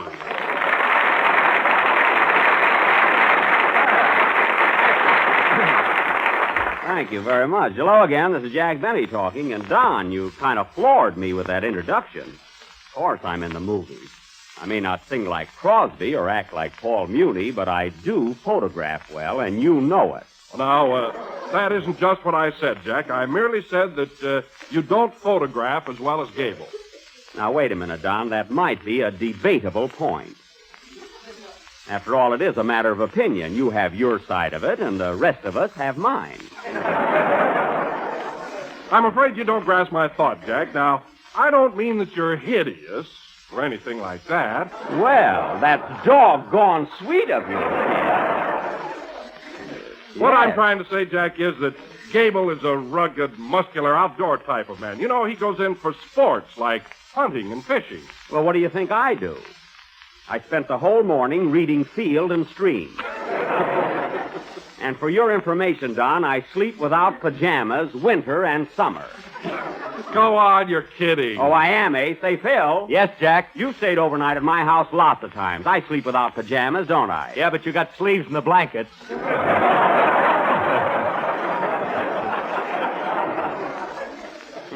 You should talk the way you dress for bed. You even wear a nightcap. You mean my boudoir beanie?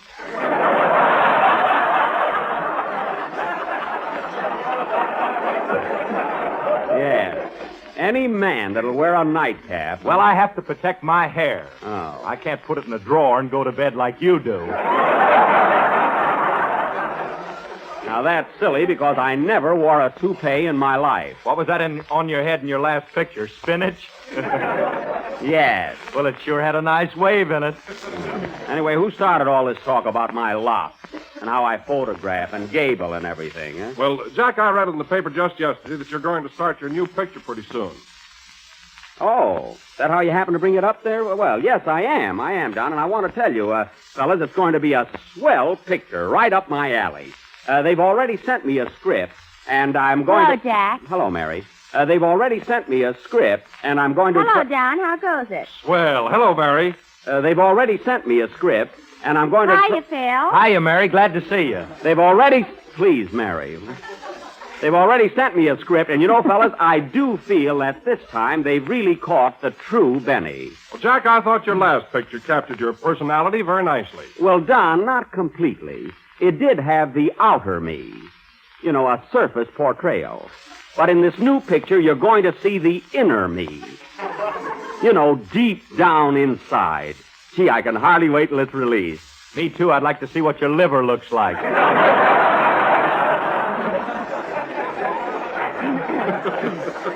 Well, that's not what I meant at all. Well, tell me, Jack, what kind of a part are you going to play? What characters? Well, Don, it's something very human. Something that everybody understands.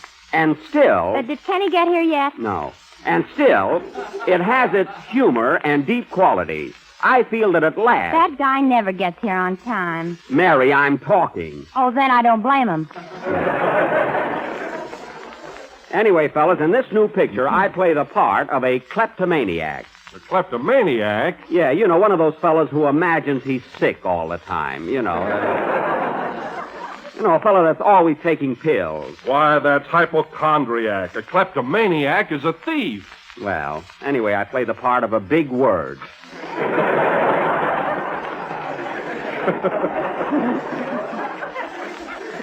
And I'm a very wealthy man, too. Well, Jack, what about the love interest? Who's your leading lady? Oh, she's beautiful, Don. She's that new European star that just came over from Vienna. Her name is Franziska Gall. She's really gorgeous. Who's your leading man? Well, they haven't cast the... I am!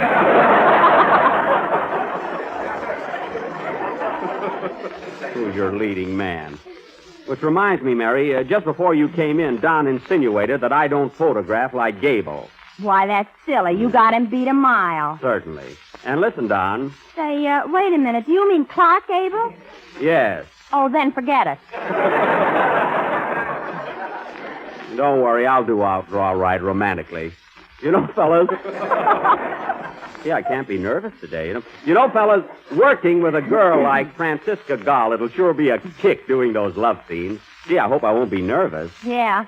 Remember that big love scene you had with Gail Patrick in your last picture, Jack? Well, what about it? You were so bashful you kept ducking behind her all the time. Well, I had to. I had my lines written on her back.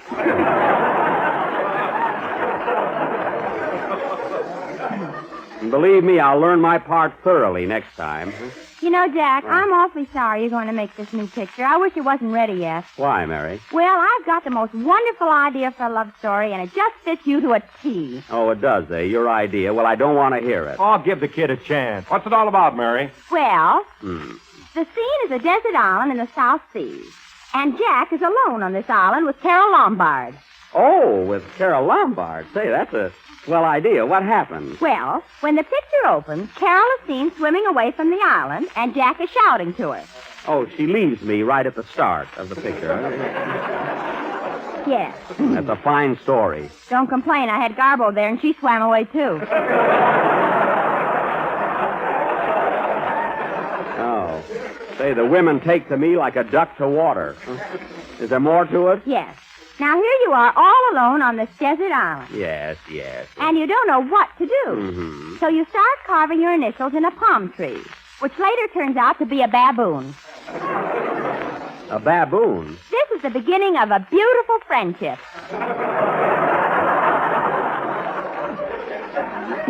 I see. Well, if the baboon swims away, I quit.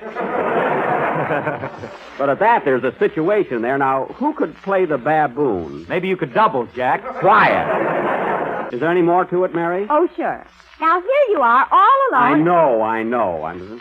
Well, all of a sudden, a bottle is washed up on the shore. A bottle? Yes. So you pick it up, pull off the cork, and 50 chorus girls jump out. Well, it's a little unbelievable, but at least I have company. Then what happens? They all swim away. Now, wait a minute, Mary. That's going too far. What's the name of your picture, anyway? Little Swimming.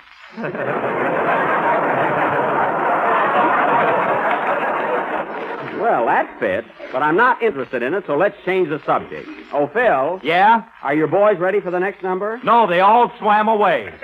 Oh, they did, eh? Well, make them come back. Can't do it, pal. They caught up with the chorus girls. Oh, well, here I go, too. Splash, splash, dunk. I'm swimming now, folks. I'm swimming.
What was that number, Phil? A tango or a foxtrot? The Australian crawl.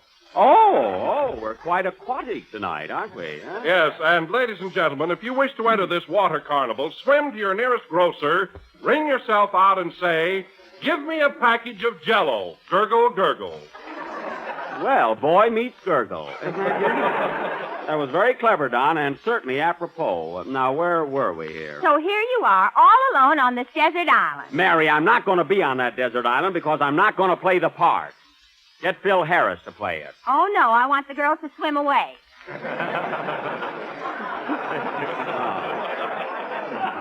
Now, I suppose Phil would be right at home on a desert island with 50 girls. Yeah, man. Well, you play it then. Oh, hello, Kenny. Hello, Jack. I hope you weren't worrying about me. Oh, no. Where were you? I was down in the drugstore eating. Oh. Had a malted milk, a chocolate soda, a bacon and tomato sandwich, a marshmallow sundae, and a bowl of soup. My goodness, you ate all of that? You must have been awfully hungry. No, it wasn't that. I knew I wanted something, but I just couldn't put my finger on it. Well, you certainly tried. Gee, I'm uncomfortable. Well, Kenny, why don't you take some bicarbonate of soda? Where'll I put it? Well, I hope you'll be able to sing. Say, Kenny, you should have been here. Mary was telling me the plot of a story she wrote there. She wrote? Say, I helped write that. Oh, so you helped Mary with it, huh? He did not. All he thought of was the island. I put the water around it. Well, that was brilliant. Yeah. Say, Jack, I read in the papers you're going to start your new picture pretty soon. Is that right? Yes, Kenny, in a few weeks. They're casting the picture now. I play opposite that new European star, Francisca Gall. Oh, yeah, she's that Pekingese. Viennese.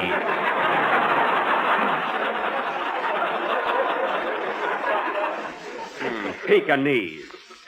And she's beautiful, too. You know, she's from Vienna. Vienna? Yeah. Gee, that's a coincidence. Now, what's the coincidence? You're from Waukegan. That's Waukegan with a W. Anyway, Kenny, it's going to be a pretty swell picture. And Francisca, this girl whom I married, is, I just thought of something. Oh, this is awful. What's the matter, Jack? I promised to call her up and make a date to read the script over with her. Mary, get Miss Gall on the phone, will you, please? Wait a minute. Here's the number. Okay. Gee, Operator, get me Hollywood 2734. I'm kind of anxious to see her and start rehearsing, you know. I hope she doesn't think Hello? Miss Gall, please. Yes, Miss Gall from Vienna. That's Vienna, V. I hope she isn't doing anything tonight, because Miss Gall? Jack Benny calling. Here you are, Jack. Thanks. Good evening, Miss Gall. Auf Wiedersehen. Oh, that comes later, I think. Well, what's new? I mean, what's new? Darn you, Mary. Oh, I'm fine, thank you, Miss Gall. How are you? Well, are you enjoying Hollywood? Can't be that funny. Quiet. Miss Gall, I just called to find out when you'd like me to come over for rehearsal. Mm-hmm. Well, how about tonight after the broadcast? I said after the broadcast. Oh, yes, I'm on the radio. She just got in town, folks. Well, I could get there by 9:30. Oh, that would be too late? Well, I could hurry over. I could run over. Why don't you roll over? Mary. Well, all right, Miss Gall. I'll be there right after the program. Well, goodbye. What's that? Mr. Harris? Oh, do you know Phil? Well, Miss Gall, we wouldn't want any interruptions during the rehearsal, you know. You know the old saying, three's a crowd. Oh, you don't? Well, yes, if you feel... Oh, all right, I'll be glad to bring him along. The more, the merrier, I always say. Goodbye. How long have you known her, Phil? Oh, about a week. I'll be glad to go along. Yes, do that. All I want to do is rehearse and get out. Surely a matter of business with me. Well, I had nothing to do with it. She asked for me, and all I wanted to do... I didn't say you had anything to do with it. Well, you're not mad, are you? Of course I'm not mad. Mad? What for? Oh, Jack. Oh, go ahead and sing. I've had enough of your back talk. Oh, gee whiz. Gee whiz. Well, what are you waiting for? Someday that kid will drive me nuts.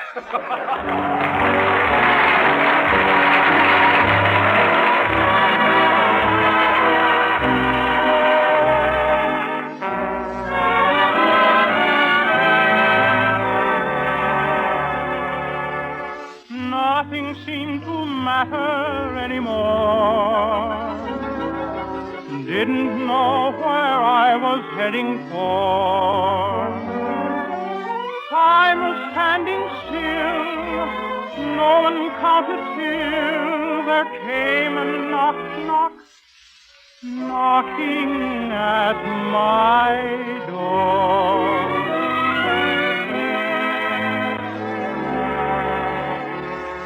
Love walked right in and drove the shadows away. Love walked right in and brought my sunniest day. One magic moment, and my heart seemed to know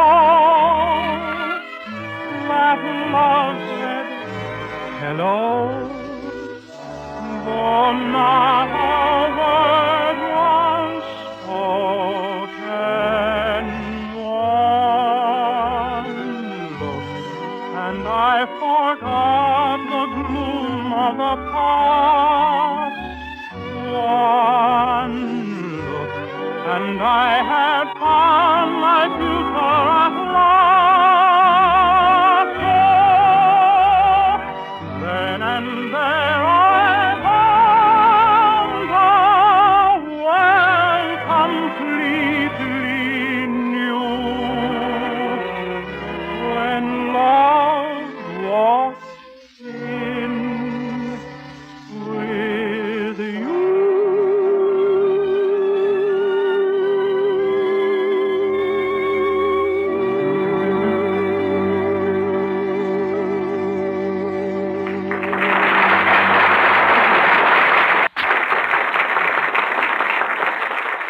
That was Love Walked In from Goldwyn Follies, sung by Kenny Baker, and was very good. And now, folks, What are you mad at, Jack? I'm not mad. When I have to rehearse with my leading lady, I don't see why the whole world has to tag along. Phil's the one that's going. I'm not. You can bet your Aunt Susie you're not. You got an Aunt Susie. What are you picking on him for? I'm the guy you're mad at. I'm not mad at anybody, so let's drop it. And now, folks, if my cast will calm down. Calm down from where? Cut out that Dutch comedy, Mary. Tonight, ladies and gentlemen, for our feature attraction, we are going to present a play of newspaper life. A stirring, fast-moving drama of the press entitled Behind the Front Page, or Scoop Benny's Scoop. I will play the part of Scoop Benny, editor-in-chief of the New York Daily Bulletin, a fearless journalist and the sworn enemy of gangland. The rest of my cast will be reporters. The opening scene is the editorial office of the Daily Bulletin, New York City. Curtain. Music.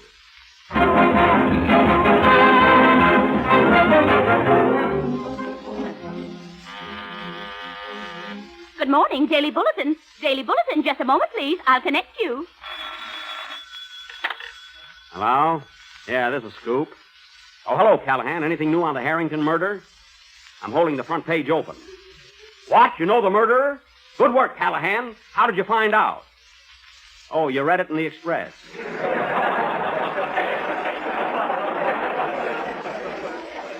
Callahan, you're fired. This paper's got the worst bunch of reporters in New York City. What's the matter, Snoop? That's Scoop. Callahan found out who murdered Harrington, the banker. He read it in the Express. Well, who killed Harrington? Oh, gone. I forgot to ask him. Here's 3 cents. Go out and buy an Express. It's a nickel now. Well, let it go.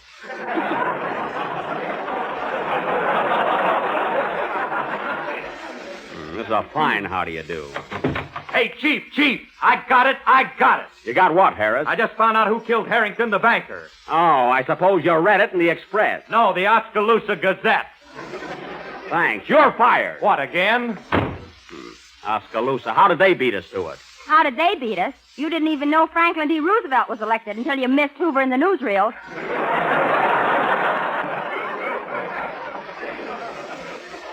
Boy, you should talk after that assignment you were on today. I sent you down to the boat to interview Robert Taylor, and what happened? You didn't even get a story. Well, he didn't know any. I don't believe it after the way he's been traveling. You're fired, too. Oh, shut up. What? Hey, Scoop! I got it! Got what, Baker? I found out who killed Harrington, the banker. Oh, where did you read it? In the Woman's Home Companion. That's ridiculous. It couldn't have been there. It was, too, right next to a recipe for angel cake. Well, how do they find the murderer? You take 2 cups of flour and a white of an egg... Get out of here!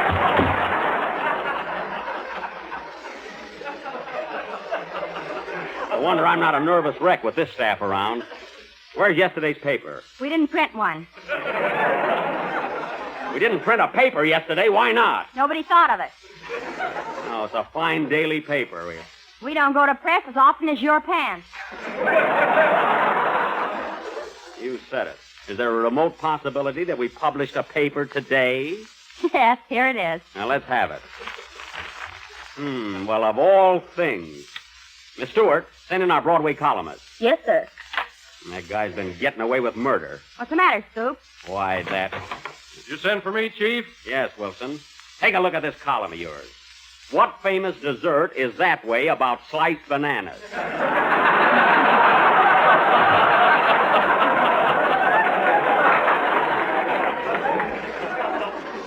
That's fine. Well, what's wrong with that? And look at this. There's no truth to the report that strawberry, raspberry, cherry, orange, lemon, and lime have pips. That's fine news. Why, Chief, people will eat that up. They'll eat what? That's what I want to know. Oh, darn it, I left out Jell-O. Well, put it in right away and use those big red letters. Gotcha, Chief. Say, Livy. Yes, Scoop? I was just thinking. I don't care who confessed to the Harrington murder. The guy behind that killing was none other than Nails Mulligan. Nails Mulligan? Yes, and I'm going to print that. You better lay off, Nails. You've been writing him a lot lately. Yeah, and I'm going to write him right out of town, the rat. Come in. Hey, Chief, I got it. You got what? The measles. Run for your life.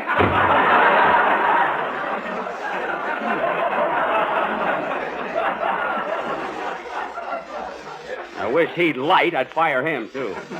Now, get your notebook, Livy. I'm going to dictate an editorial about Nails Mulligan that'll curl his hair. You better be careful. Mulligan says he's going to get you one of these days and fill you full of lead. Oh, yeah? Well, listen, Livy. Scoop Benny ain't worrying about that mug. Not me. Hey, Chief! What is it, Baker? I was just down to 16th Street and I saw Cooper's department store burned down. Right to the ground. You did? Where's your story? I didn't get one. You didn't get a story at the fire? Why not? I was toasting marshmallows.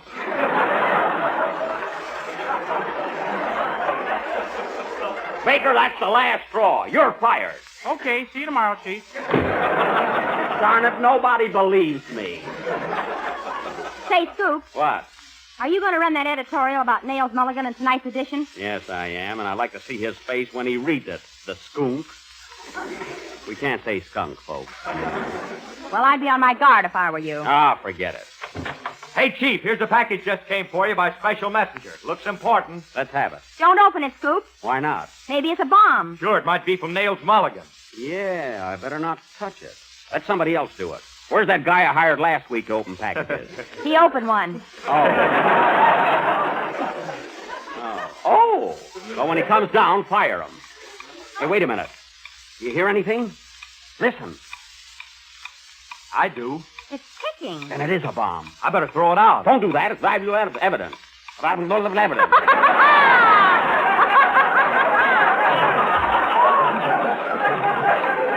Don't do that. It's valuable evidence. Maybe we can find Mulligan's fingerprints on it. Hey, Livy. Yes? Get Charlie Chan on the phone right away. What's his home number? Who ever heard of Charlie Chan at home? Just ask the operator to get him. Okay. Operator, get me Charlie Chan. Hurry, please. What?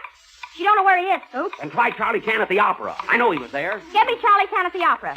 What? He's not there either. It's still ticking. Quick, try Charlie Chan at the racetrack. Operator, get me Charlie Chan at the racetrack. What's that? Oh, Scoop. What? She wants to know what race he's in. Never mind. I know. Try Charlie Chan at Monte Carlo. And hurry, the bomb is still ticking. It's getting louder. So long, Scoop. Hey. Operator, get me Charlie Chan at Monte Carlo. Hurry, Livy, hurry! Oh. Hello, Charlie. I got Charlie Chan, Scoop. Here he is. That's fine. Ask him how I can get off of this chandelier. Play, Phil.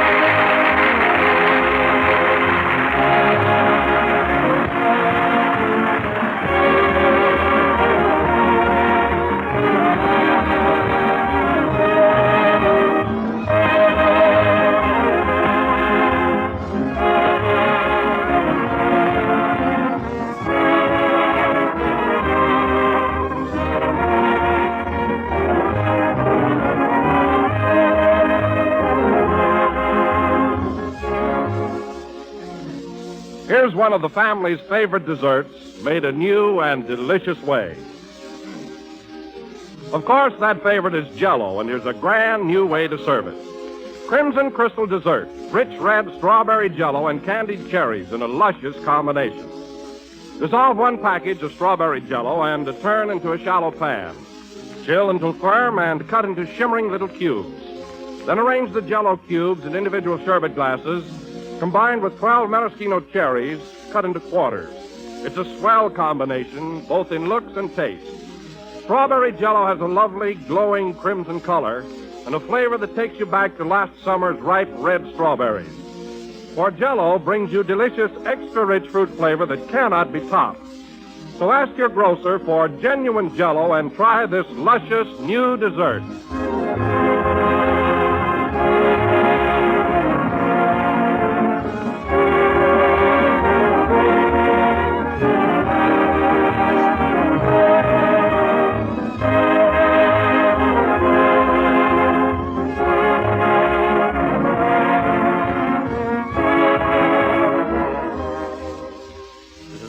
Number of the 17th program in the new Jell-O series, and we'll be with you again next Sunday night at the same time when we will present our version of Samuel Goldwyn's masterpiece, Hurricane.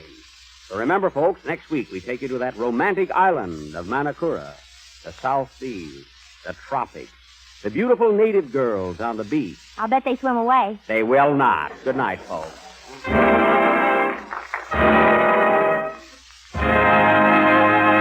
J-E-L-L.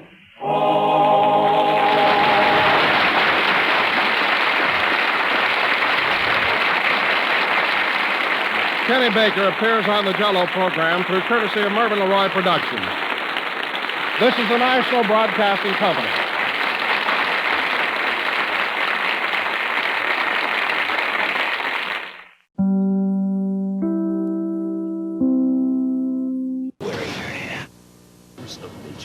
I can't keep ahead of this thing. Brace for impact! Brings catastrophe. What about now? And a child alone. I miss Mom. Is she coming back? Needs someone to watch over her. A starship's no place for a child. But protecting her She has to be told. is tearing millions apart. You don't understand what's at stake here! On the next Star Trek Weeknights at 10 on UPN 45, Cable 4. One of the all-time great directors, Cecil B. DeMille, hosts Lux Radio Theater. Up next.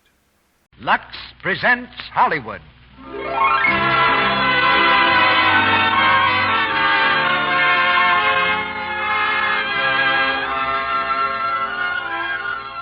The Lux Radio Theater brings you Loretta Young and Miriam Hopkins in The Old Maid, and as our special guest, Miss Zoe Akins, author of The Old Maid. Ladies and gentlemen, your producer, Mr. Cecil B. DeMille.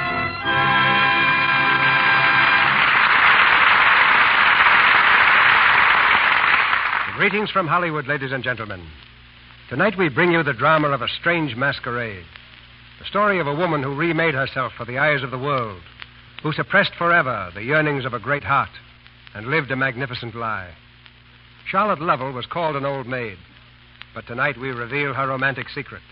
We go back to the days when she was young and beautiful and discover the reason for the deliberate sacrifice that her life became.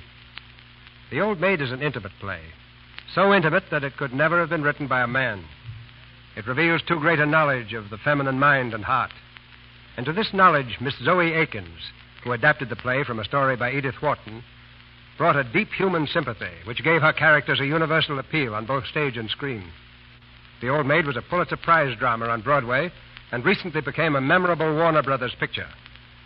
In studying the script for the first time, it occurred to me that the term old maid is gradually passing from use. Today we have bachelor girls and single women, but few old maids. Perhaps that's because the words denote a rather drab appearance. And nowadays a dull, drab appearance is old-fashioned when a help like Lux toilet soap is available. In tonight's play, the roles of Charlotte Lovell and her cousin Delia are of equal prominence, which presented an unusual casting problem. We needed two actresses who could be convincing both as girls of 20 and women of middle age. And we needed stars who were willing to appear unsympathetic at times, for the sake of the play. And we found them in Loretta Young and Miriam Hopkins. And now we begin a story as old as the human race, and as new as the sacrifice some mother must have made today. The Old Maid, starring Loretta Young as Charlotte and Miriam Hopkins as Delia. The curtain rises on Act One.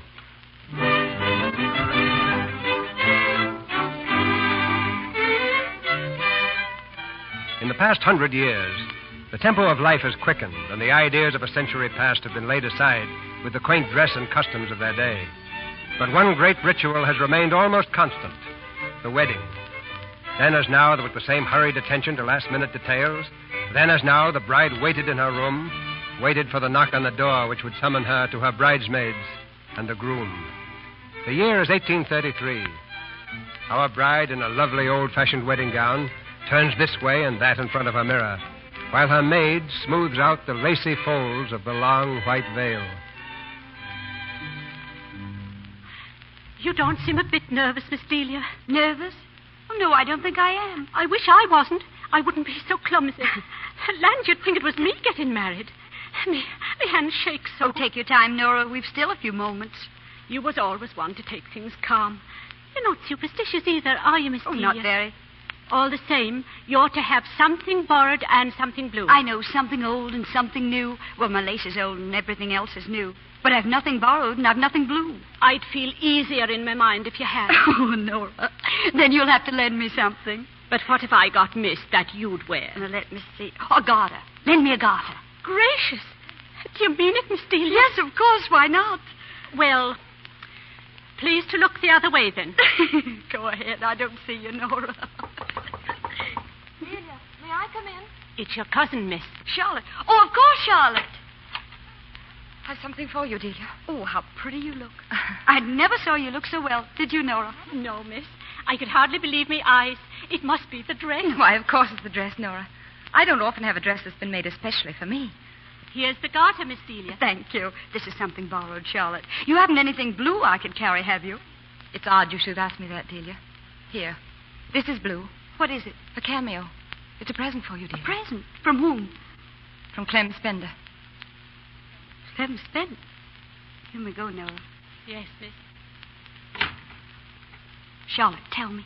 He asked me to give it to you. But I thought Clem was in Italy. He came home today just in time for your wedding. He hadn't heard you were going to marry someone else, Delia. He thought you must be ill because you'd stopped writing. Oh, Charlotte, I'm afraid. Of what? Of Clem. Of what he might say or do. Oh, you know Clem. There'll be champagne, and if he should take a glass too much, oh, watch him, Charlotte, will you? And be kind to him. I don't see how anyone could ever be unkind to Clem. Oh, don't. Please don't. Why, I didn't know you cared that much, You knew I loved him. I knew you told him so. Why, I mustn't cry. No, you won't cry. You won't cry if you keep saying to yourself over and over, I'm marrying a Ralston. I am marrying Jim Ralston. Oh, yes, I'm marrying a Ralston, and I'm glad. Yes. You know, Delia, when Clem went to Italy to study painting, you promised to wait for him. I did wait. I waited almost 2 years. If Clem wanted a wife, he should have stayed here and made something of himself. Oh, Delia, why didn't you have the kindness at least to write to Clem that you were going to marry someone else? I intended to. I tried to. But you were ashamed. No, I wasn't ashamed. I'm fond of Jim, and it seems so hopeless to wait for Clem. I couldn't bear to be an old maid, Charlotte. I shall be an old maid, because the man I love doesn't love me, and not for any other reason. Charlotte. Oh, I'm so sorry. I didn't know there was anyone. No one has ever known. But I would have waited for him all my life. You think so, but life doesn't stop. Oh, a woman gets lonely. She wants children and a home of her own. I could have waited. Oh, there's the wedding march, Delia. Yes. I'm ready. All right. Remember, watch Clem. Oh, I'll not forget. Here's your present. Something blue. Oh, Charlotte, I'm trembling so.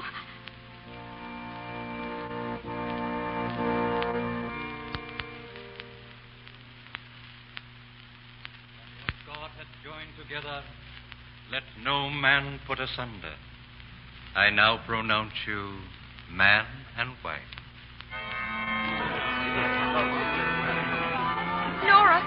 Nora. Wasn't she beautiful, Miss Charlotte? Nora, where is Mr. Spender? Where did he go? Why, through the hall, miss, toward the balcony. Oh, thank you, Nora.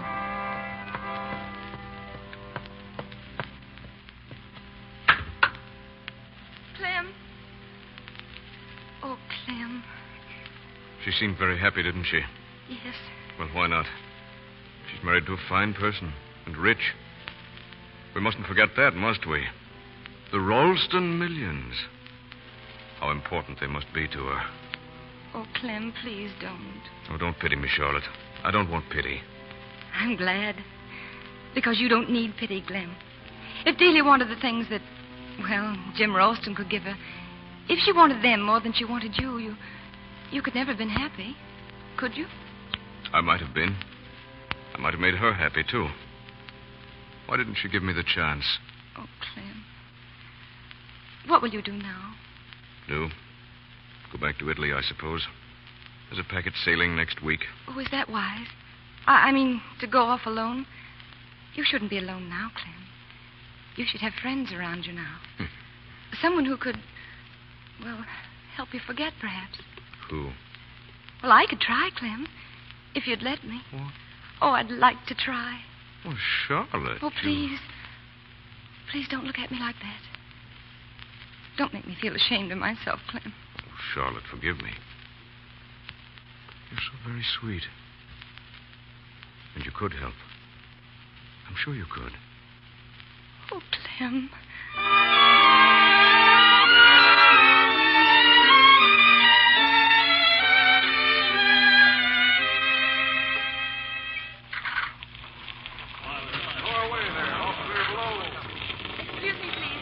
Excuse me, let me through, please. Just a moment, lady. All visitors are ashore. Yes, I know. We're sailing in 10 minutes. I know, I'm a passenger. Oh, good evening, ma'am. Go right aboard. Oh, thank you. Mind that hoist. We're loading in a bit of a hurry, ma'am, and it's dark. I'll be careful. Clear the decks here. Do you want someone hurt? Move along now, miss. The tide's with us. Sharp on the hour.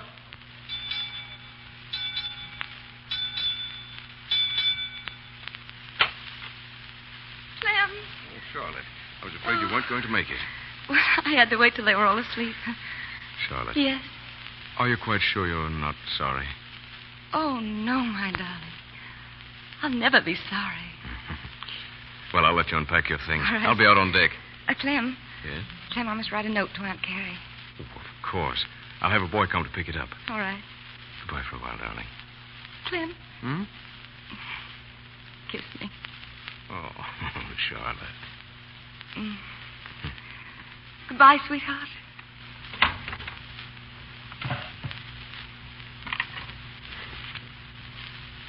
My dear Aunt Carrie, perhaps someday I may be forgiven for what I am doing. I love Clem Spender. I have always loved him. And I must try to make up for the hurt he has suffered. I believe I can. By the time you receive this, we shall be far at sea. Please tell Delia. Explain to her that... Oh, yes? Who is it? First mate, ma'am. Oh, come in, please. Sorry. Are you Mrs. Spender? Why, Is anything the matter? Quiet, man. Quiet. Well, what is it, please? Mrs. Spender, there's been an accident. What? It was unavoidable, ma'am. The boom swung fast. It was dark as pitch up there, and, well, I guess he didn't see it. Clem. Where is he? Is he hurt badly? Oh, please, ma'am. Well, tell me, please. Ma'am, your husband's dead. Dead? I'm sorry, ma'am. Oh, no. No. Clem!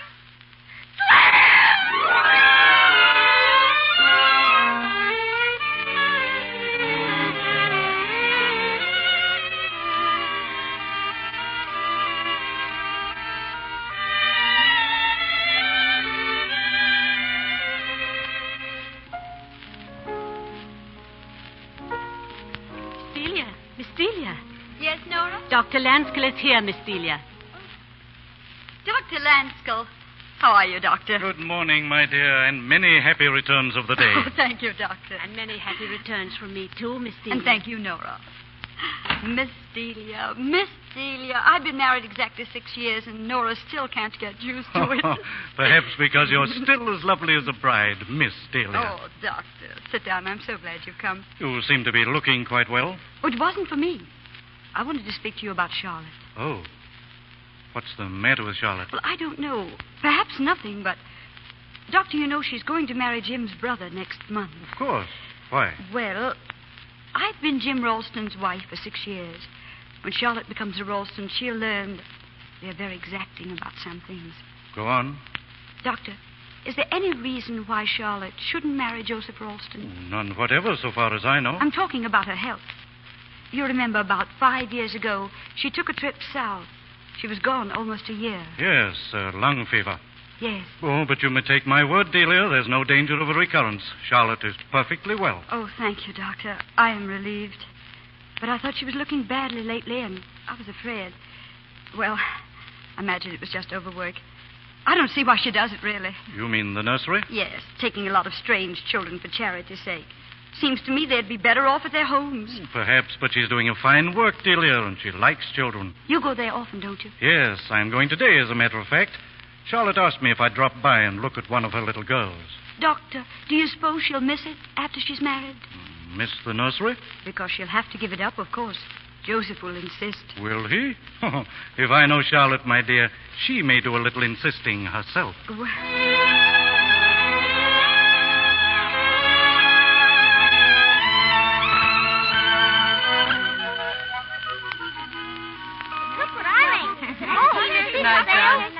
night, children. And remember, be early tomorrow. We will. Good night, Miss Fluffy. Good night, dear. Good night. Good night. Good night. Bridget. Bridget, where are you? Come in, Miss Noble. Tina's supper's on the table Oh, now. thank you, Bridget. Tina, dear, your supper's ready. I want to play. I know you do, darling, but aren't you hungry? No, ma'am. Well, just the same, you must eat. Now run along into the kitchen. All right. That's a good girl. Bridget, did you give Tina her milk today? Oh, yes, ma'am. Oh, thank you. I'm afraid Tina needs more attention than the others. Yes, I noticed she was a little pig-head. Well, it's not only that. She's had a cold, of course, but... Well, the chief difficulty is that she's very shy, and the other children like to tease her because...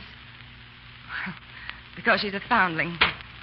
May I come in? Oh, Dr. Lanskill, of course. I've brought some very distinguished guests to see you. Well, here, let me light the illuminating gas in the passage. Too late, Charlotte. Delia.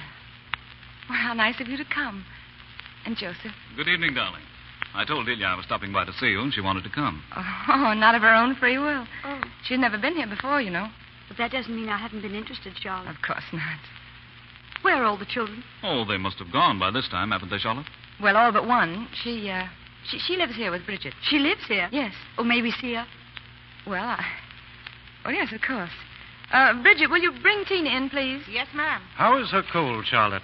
Well, I thought you might look at her, Doctor. Oh, come in, dear. This is Tina. Good evening, Tina. Don't be shy, darling. This is Mrs. Ralston, Tina. Now, what do you do? Trixie? That's right. Tina. Tina what? What's your other name, child? Clementina? No, your other name. She doesn't understand, Delia. How old are you, Clementina? You're 5, dear. 5? And don't you know your parents' name, Clementina? No, she doesn't. Oh. Bridget, you better take Tina now. Yes, ma'am. Oh, no, let us stay a moment. Do you want to stay, Tina? Yes, ma'am, I'd like to stay if you do. Well, oh, how affectionate. Yes, ma'am. I never saw her take to anybody like that before. She's very sweet, isn't she? Tina, Bridget is waiting, dear. Good night. Good night. Good night, Tina. Oh, she's a lovely child. I wouldn't worry about her cold, Charlotte. She looks much better today. Delia, I'm afraid I've got to run. Can I drop you at the house? Oh, so soon? Well, if I must. Goodbye, Charlotte, dear. Goodbye, Delia, and thank you for coming. Good night, Charlotte. Good night, Doctor. Are you coming, Joseph? I'll see you later. All right. Good night. Well, are you ready, Charlotte? To go? Oh, no, I have some things to do yet, Joseph. Can't they wait, dear? I'm afraid not. Charlotte, do these children need all of your time? Well, no, not all. Why? Then I should think you could spare some for me. I'm very jealous, Charlotte. Jealous of my waifs? Oh, darling, you needn't be. Why, you can give me what I want most for them. What is that? Oh, your interest, your advice, your presence. My presence? Where? Here, Joe, with me. Charlotte, you're not really counting on still coming here every day after we're married. Why, certainly. It never occurred to me that I wouldn't. It never occurred to me that you would. But why shouldn't I? Why should you? Well, you know, because of all these unfortunate children mean to me and all I mean to them. Because it's my duty. Duty? A married woman's first duty is to her husband, her home. Joseph, you mean because I'm making a good marriage, I'm supposed to get rid of these poor darlings as if they were dolls I'd finished playing with? Oh, no, I can't. I won't. You refuse? Well, they need me, Joe. And I need you. Oh, but it's not the same. I'd be giving them only a little part of each day. Why can't I do that? Because people might think it odd. Oh, people. That shows you're a Ralston, Joe. Afraid of everything that everybody else doesn't do. Charlotte. It's not fair of you to ask me to give up these children. Very well, it's not fair, but I ask it all the same. Joseph, let's not talk anymore. Not now. Goodbye, Joseph. Don't say that. After all, what I'm asking isn't much. You'll see that. I'll be waiting for you to send for me when you do see. Tina. Tina! Did you call, Ma'am?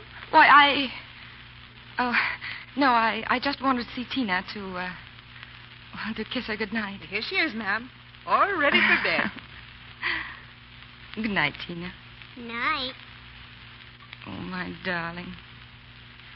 My sweet little angel.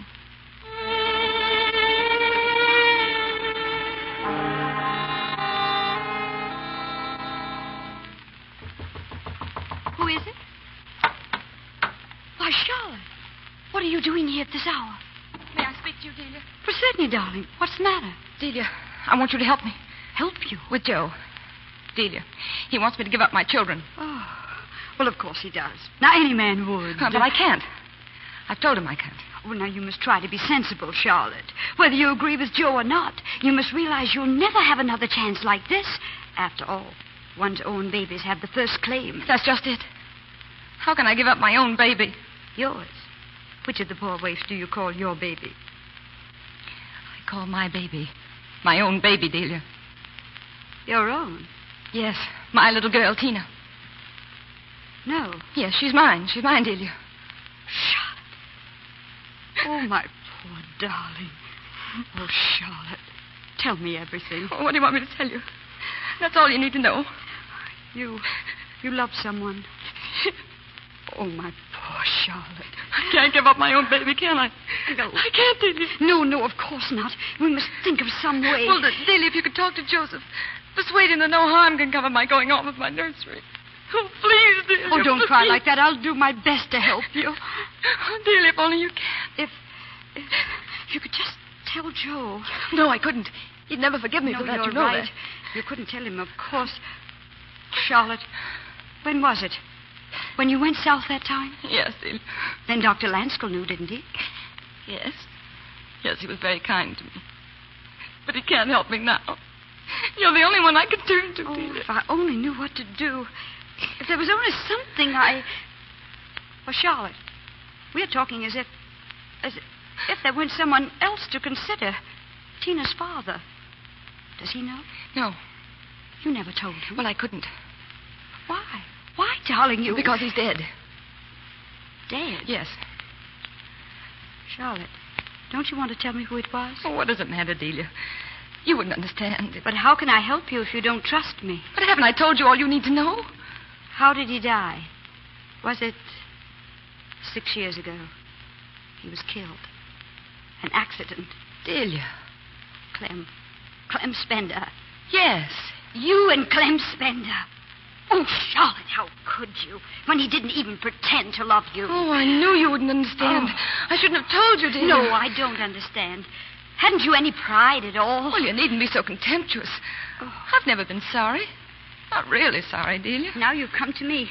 Well, what do you expect me to do? Oh, have you forgotten so soon that you were going to help Well, me? what can I do? Do you think you can marry Joe with a thing like that on your conscience? But what he doesn't know, what nobody knows, can't hurt him, Delia. And I'll make up for it in other ways. Oh, he won't be sorry he married me. But you don't love him as much as you love Clem Spender. Well, I love him differently, perhaps. As you love Jim. Oh, differently. And I need Joe's love. Well, I don't know what to say. I can't think. You must give me time. No, there is no time, Delia. I must decide now, tonight, and I can't think either. Oh, please, Delia, do something. Whatever you do, you can't make things worse. Whatever happens. Yes. You'll have to trust me. Leave it entirely in my hands. To do as I think best. Yes. Yes, I trust you, Delia.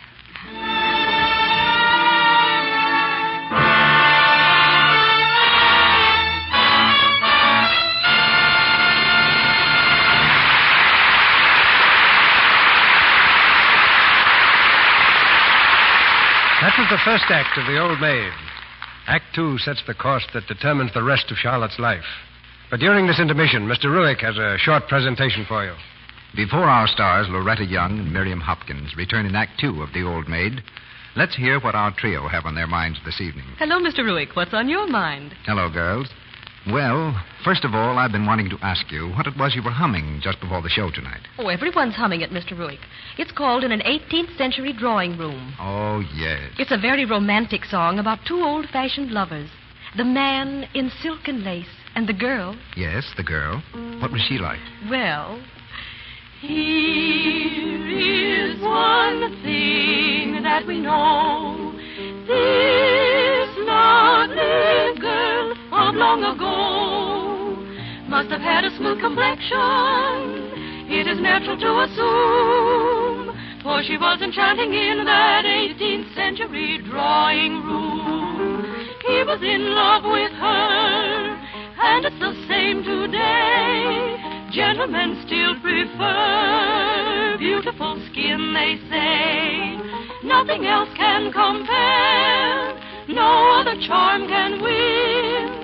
And you'll have charm to spare if you have lovely skin.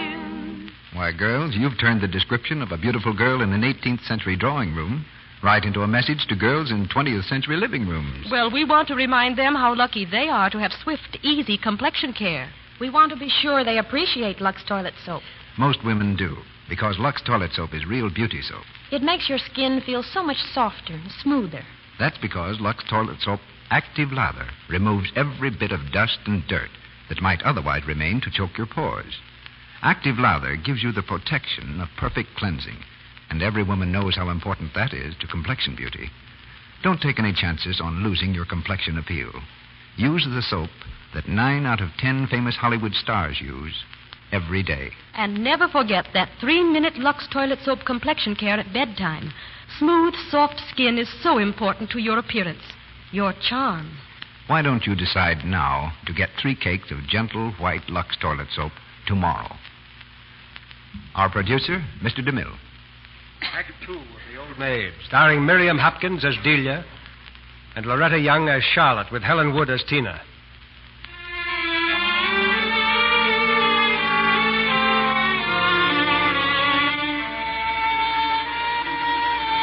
Only a few minutes have passed. Shocked and jealous at the news that Tina is the child of Charlotte and Clem Spender, Delia is determined to break up the marriage. Downstairs, in the dim candlelight of the drawing room, she faces Joseph Ralston, but cannot bring herself to tell him the truth. Perhaps in her place, Joseph, I'd feel exactly as she does. And since it seems to be a matter of deciding between you and the children, well, I don't see what you can do if she chooses them. If she chooses them, it's because she thinks she's doing what is right. In that case, I must be the one to give in. Joseph, you mean you've decided that Charlotte's to do exactly as she likes in this matter? Exactly as she likes, so long as she doesn't overtax her strength. And I'm going to tell her so at once. No. It's no use. What? It's no use. You were talking just now about her health. I tell you, Charlotte can't marry you. She can't marry anyone. I don't understand you. Charlotte's ill. She's coughing again. You know what that means. She can't marry anyone, I tell you. Ill? But why wasn't I told at once? Well, because, well, such things aren't easy to tell. Charlotte, ill. Good evening. Fine concert tonight, Delia. You should have been there. Is something wrong? Dr. Lenskill. Yes?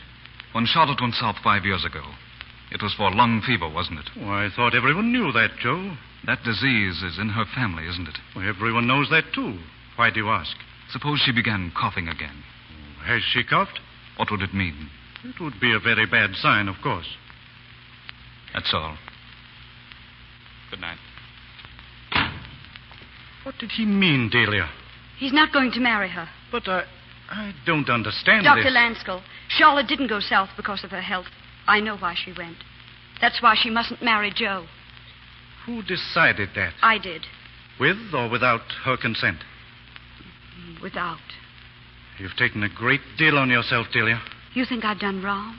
I think it's a sacrilegious thing to lay so much as a finger on another person's destiny. But she came to me herself to beg me to help her so she wouldn't have to give up her child. This was the only way. And I can make it up to her. I'll take the baby into my own home. Delia. And Charlotte, too. We'll have a proper home here. Clem Spender's child must have every advantage. Clem Spender's child. I think I understand. Good night. Dr. Lanskill. Yes? You're right. I've done a sacrilegious thing. Deliberately. The wisest of us make mistakes, my dear. And sometimes we never learn whether or not they were mistakes. I hope yours wasn't.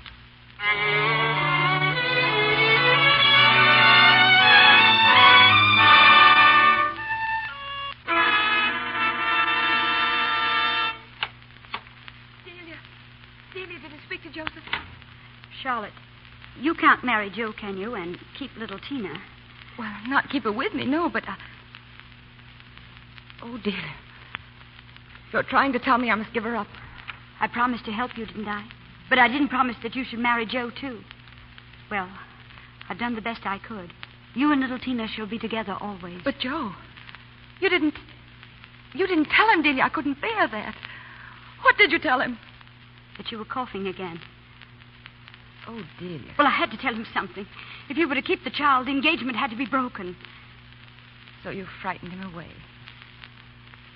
I see. He's dreadfully unhappy, but he accepts your decision. My decision? Well, mine, then. And if I don't accept your decision? What if I tell him the truth? What if he should say he'd forgiven me? If there'd been any hope of that, would you have come to me? Oh, give up these foolish thoughts, Charlotte, and try to realize what it's going to mean to be with your child always. That's what you wanted most, isn't it?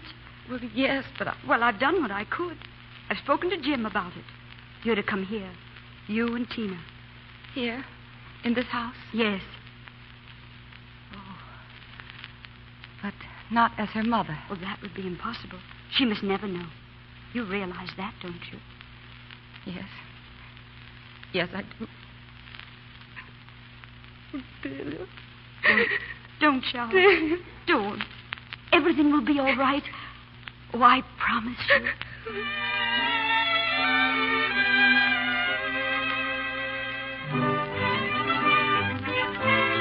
You understand me? Tina must have the best of schooling. The very best. Certainly, Mrs. Ralston. She must be treated as my own daughter. Of course. Paris, London, and Rome. I think that's sufficient for Miss Tina's first trip abroad. It will do nicely, Mr. Harvey. Thank you. 17. Oh, Nora, you've forgotten one of the candles on Miss Tina's birthday cake. Why, she'd never forgive me, Mum. No. 18, of course.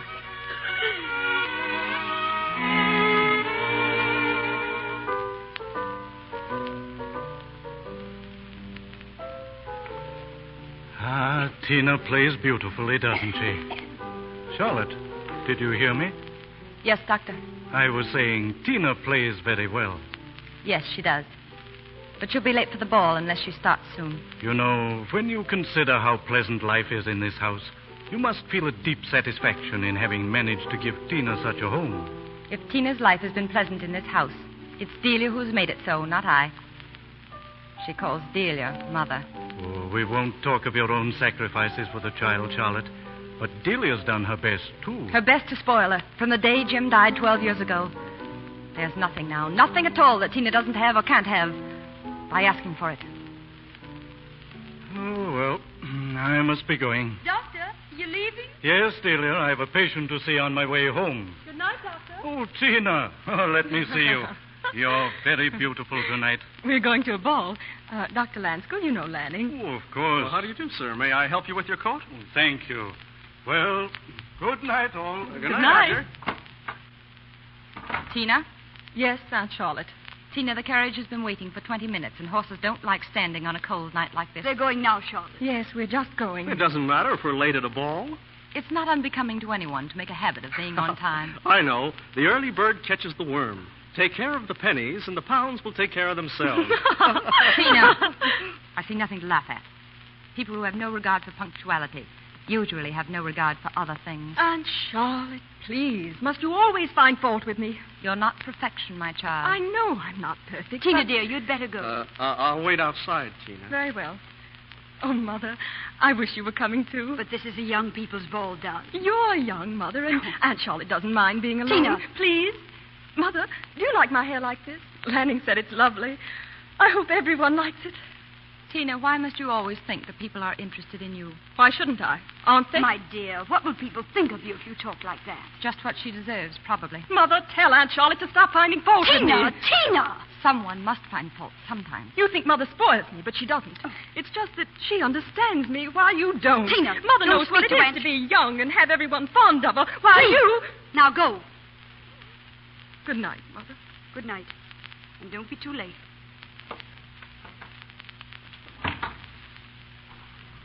I suppose you felt you had to scold Tina because of the way she spoke to me.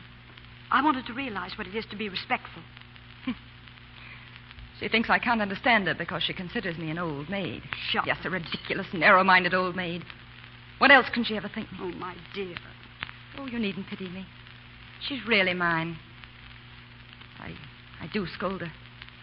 But I don't want to be hard on her.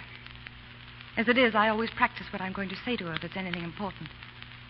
So I'll sound like an old maid aunt talking and not a mother. I know, Charlotte. I know.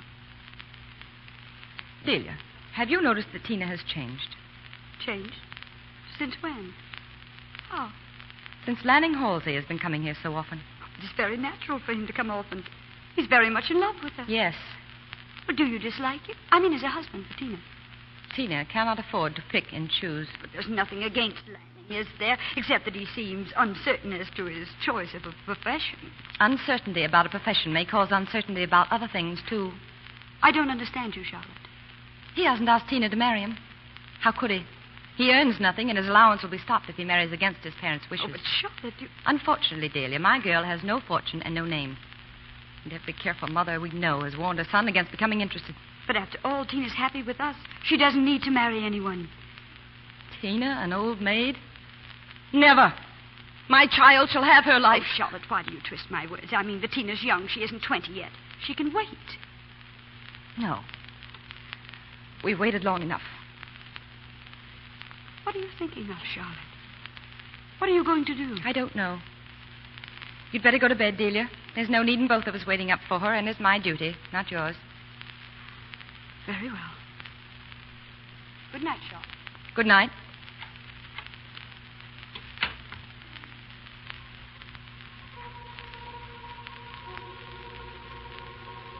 She'll come home late. Probably walk through the snow. What, Tina? You walked home with Lanning? Why, you imprudent child in this wet snow. You shouldn't do these things, Tina. You were always a delicate child. Do you know how late it is?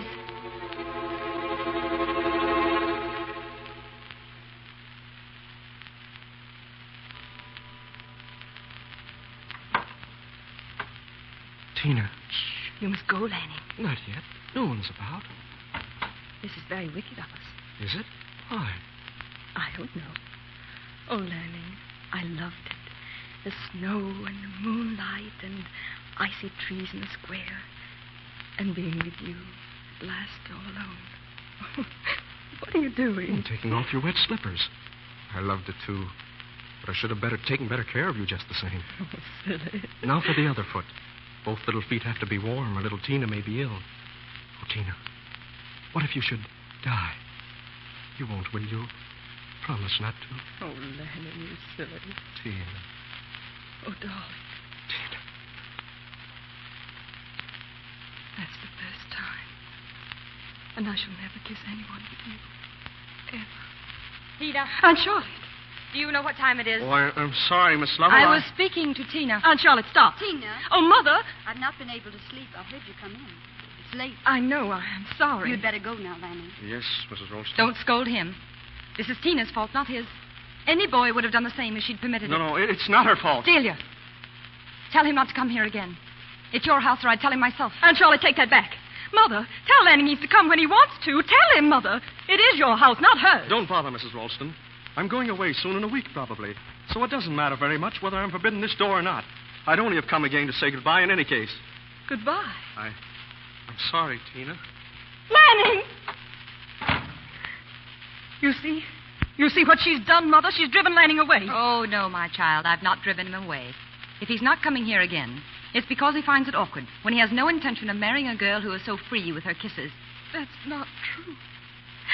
That's not true. You know it's true. Your aunt's right, Tina. If Lanning goes, it's because he doesn't care as much for you as you think. But he would have cared if she'd not driven him away. I'd have made him care. And now I can't.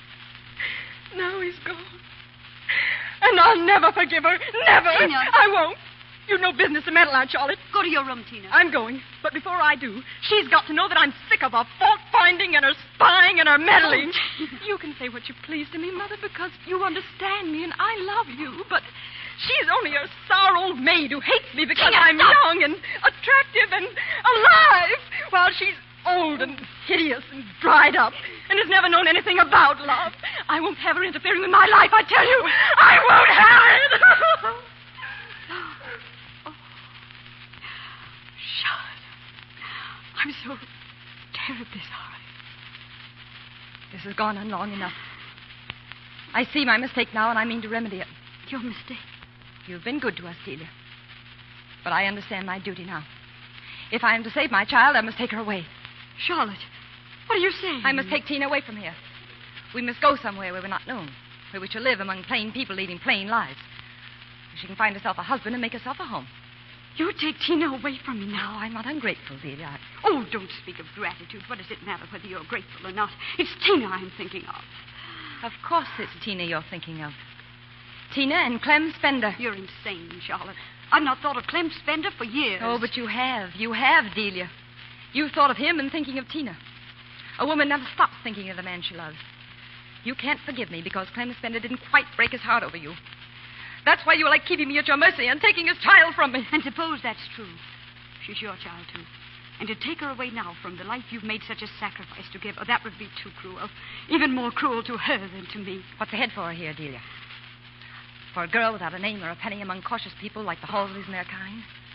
You've done all you could for her. But you see what's come of it so far. Now No, I've not done all I could. But I'm going to if you'll let me. I'll adopt Tina legally. Adopt her? How could that help? I'll give her my name, the Ralston name, and my money. No, I refuse. How can you refuse? How can you sacrifice Tina's happiness to your pride? My pride? Why, what pride have I except in my child? Then you are going to sacrifice her when she might have everything she wants, even Lanning Halsey for a husband. It's just as she said. He will love her if she wants him to. And if she has money of her own in my name, why, the Halseys wouldn't dare find her a bad match for their son. Charlotte, give her this chance. What mother wouldn't? If Lanning takes her away from us both, well, it won't be like really giving her up. Couldn't we just go on loving her together? Oh, couldn't we, Charlotte? Mother, are you coming up? I've been waiting for you. Charlotte. Go up to her. You're her mother now.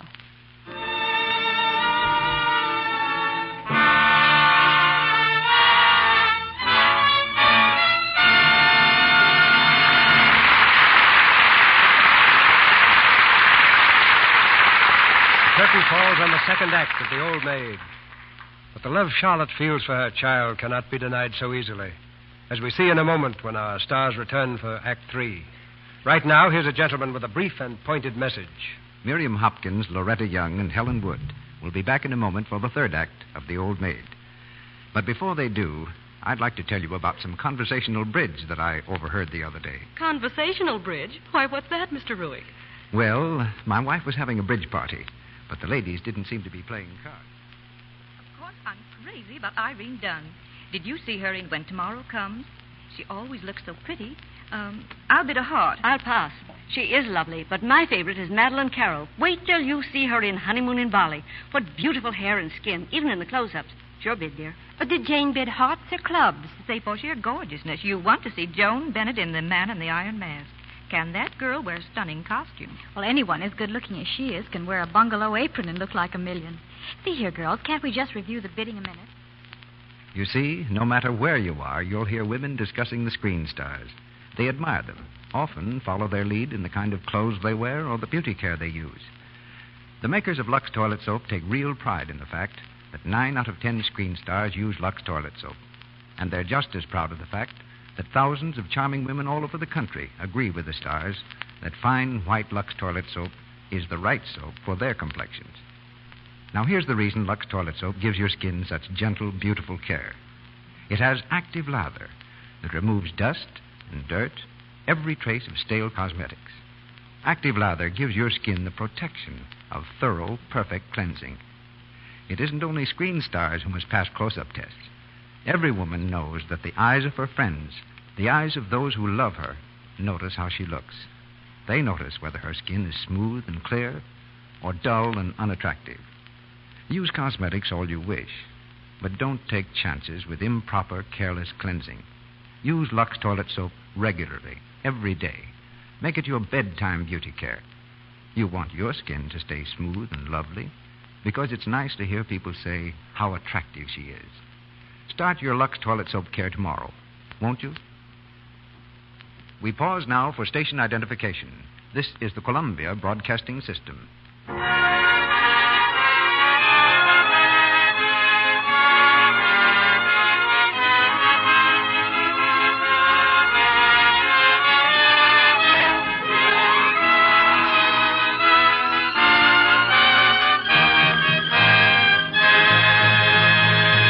We continue with Act 3 of The Old Maid.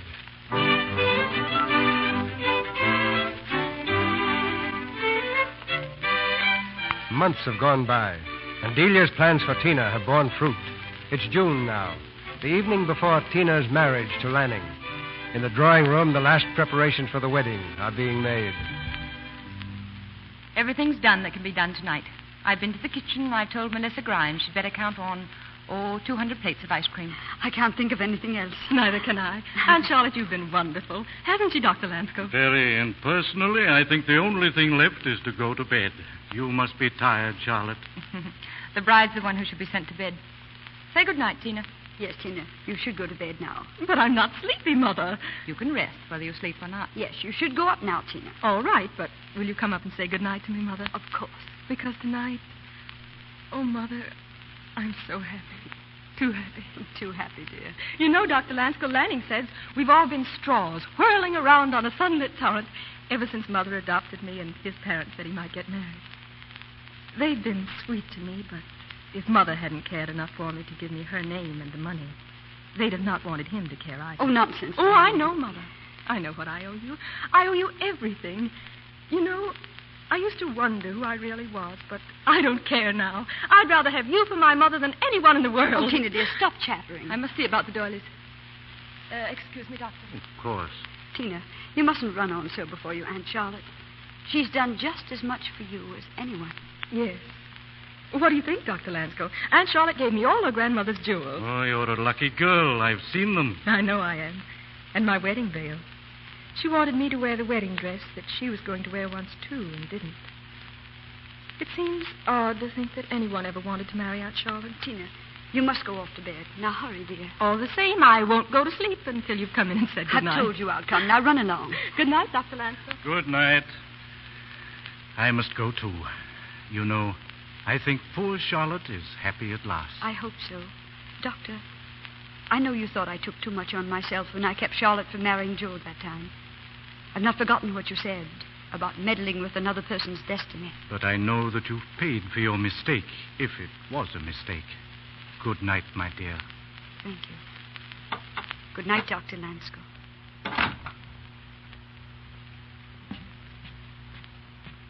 Delia? Yes, Charlotte?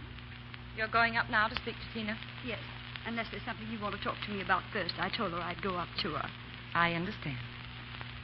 But please understand me, too, if I ask you not to. No, I don't understand you, Charlotte. Surely you realize on the night before her wedding, a girl ought to have a mother's counsel. Naturally. That's why I must be the one to talk to Tina tonight. Just tonight, I am her mother. Charlotte, you're not going to tell her that. Not now. You hate me so much for it, is all that. Hate you? Oh, what a word to use between us. It's a word that's been between us since the beginning, Delia. You hated me from the moment you knew that I was the mother of Clem Spender's child. And there's been hate between us ever since. Because his child is mine instead of yours. I realize now that you believe I've hated you because you've hated me. Hated me in spite of everything I've tried to do. Nothing was for me, Delia. It was all for Clem Spender and his child. Charlotte, our lives are over. And so is Clem Spender's. But Tina's is ahead of her. And if you love her as I love her, you couldn't stand there and talk of hatred. Not here, where the very air's filled with her happiness tonight. Oh, it's wicked of you, Charlotte. It's wicked. I'm not wicked. I wouldn't have done to you what you've done to me. From the beginning, you've deliberately divided me from my daughter. Do you suppose it's been easy all these years to hear her call you mother? You perpetually came between us. If you hadn't, she'd had no one else to turn to but me. She'd have had to love me. And that's why I can talk of hatred.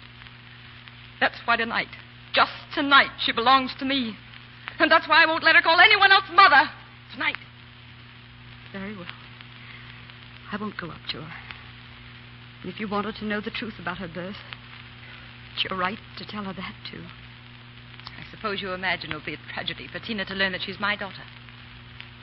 Well, we shall see. Oh,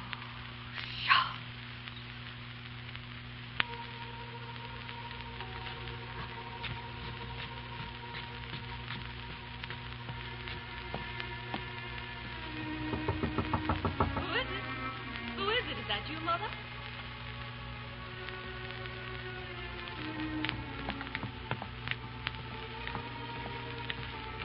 Charlotte, did you tell her? Did you?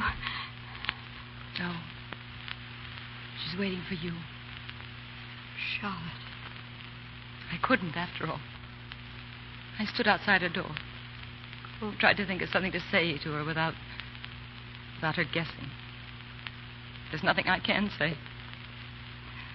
You're the mother she wants. Go up to her, Delia. It's not your fault or mine. Oh, Charlotte. After all, she was mine when she was little. Good night, Delia. Oh, Charlotte.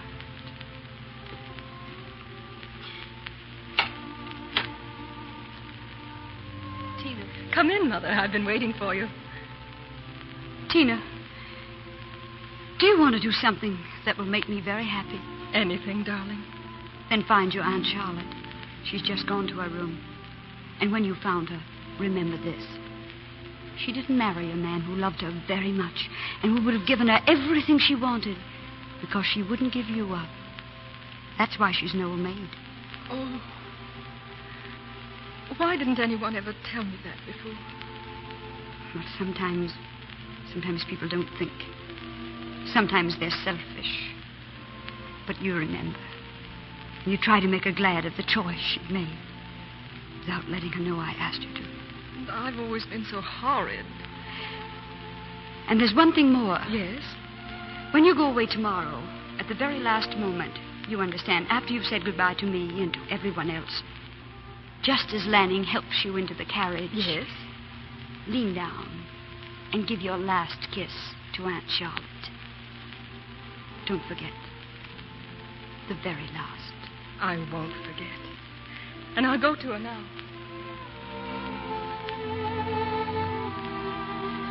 Aunt Charlotte. Yes? Aunt Charlotte, you didn't come to say goodnight to me. No, Tina, I didn't. I thought so. I've come to you. Good night. And, oh, Aunt Charlotte, I'm so grateful for everything. And I love you so very, very much. Tina.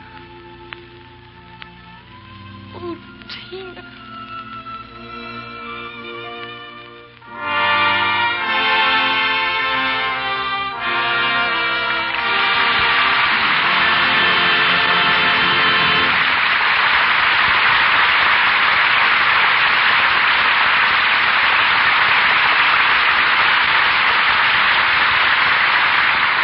curtain falls on the third act of The Old Maid. In a moment, our stars, Loretta Young and Miriam Hopkins, are returning for a curtain call. First, however, I'd like you to meet the author of tonight's play. There are two groups of playwrights who've contributed to the vitality of the American theater. The first group is made up of those who write one successful play and are never heard from again. In the other category are those who've written not one but many hits. Writers like Zoe Akins, author of The Old Maid and our special guest tonight. At the last count, she had seen 22 of her plays produced. And there's a brand new one called Starvation on Red River, soon due on Broadway. Miss Akins, you should be used to taking curtain calls by now. Unfortunately, they're not always curtain calls, Mr. DeMille. Sometimes one looks round for the closest exit and runs instead of walks. But I do remember one night, the first time I heard an audience shout, author, and found myself somehow out on a stage. I don't know exactly what I said now, but it must have been something intensely original, like thank you, not being exactly a silver-tongued orator. And I do remember also the little speech the producer made afterwards in the wings. This is wonderful, he said, if that audience is on the level. You say you're not a silver-tongued orator, Miss Akins. And I've noticed as far as politics and economics are concerned, you keep your characters off the stump, too. Yes, I've never gone in for propaganda in my plays. That's a rare virtue, when so many dramatists are going in for propaganda instead of plays. You regard the theater solely as a place for entertainment, then? Oh, not at all. I think good entertainment is a very rare and beneficial thing. But I think the theater, to be important, must be more than merely enjoyable. A play is only important when it widens the horizon of the mind by enriching it with emotional experiences other than its own, and so gives light as well as pleasure. Make them laugh, make them cry, and make them remember, Yes, make them remember if you can. What is easily forgotten doesn't count. The emphasis you place on human values in plays has made you something of an authority on feminine psychology, whether you welcome the distinction or not. I decline it with thanks.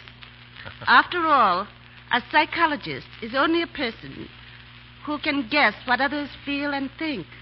And I like to think my guess is as good about a man as about a woman. Wasn't The Old Maid criticized as too sentimental? That is, before the audience flocked to the box office. Yes, it was. And I don't know why.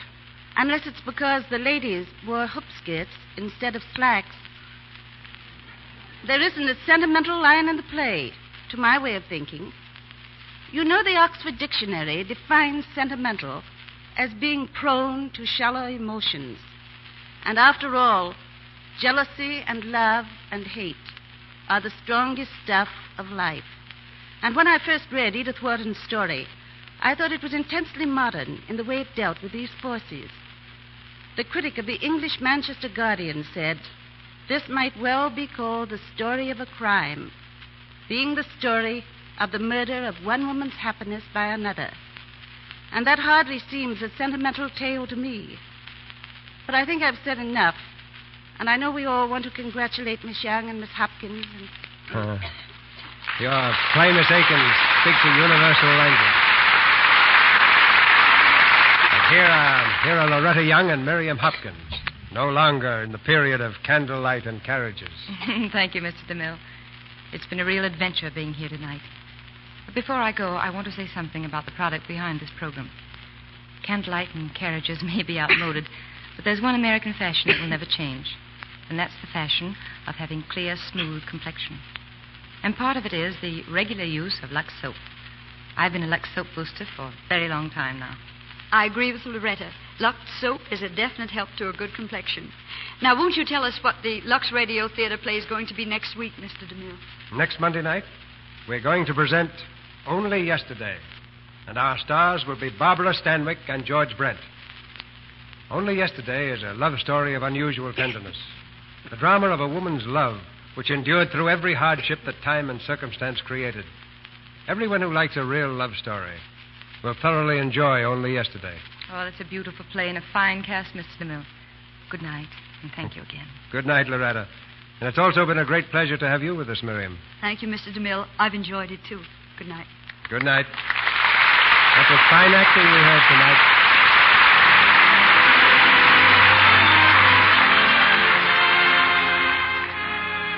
our sponsors, the makers of Lux Toilet Soap, join me in inviting you to be with us again next Monday night when the Lux Radio Theater presents Barbara Stanwyck and George Brent in Only Yesterday.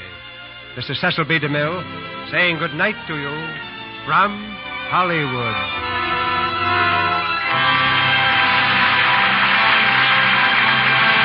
This is Melville Roy, inviting you to enjoy the increasingly popular Lux daytime program, The Life and Love of Dr. Susan.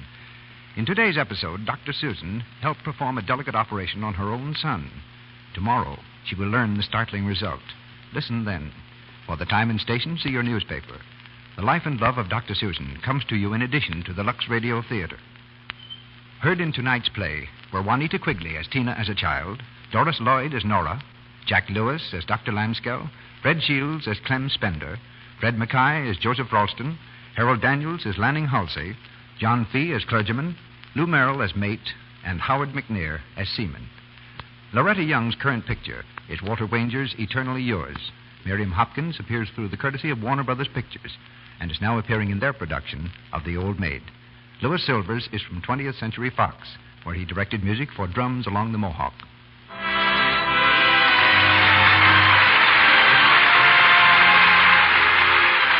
This is the Columbia Broadcasting System.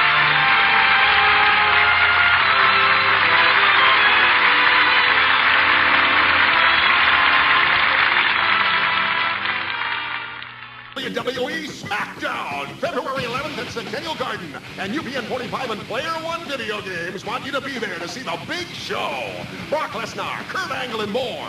Enter at Player One Video, 5620 California Avenue to win a 4-pack of tickets, WWE gear, and meet a WWE superstar that evening. You can check out all the latest games for all the systems at Player One. And while you're there, enter to see the real men and women of the WWE, February 11th at the Garden.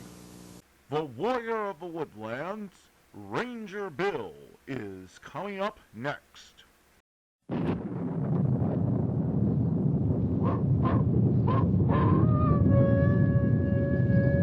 Ranger Bill, Warrior of the Woodland. Ranger Bill, Warrior of the Woodland, struggling against extreme odds, traveling dangerous trails, showing rare courage in the face of disaster. In the air.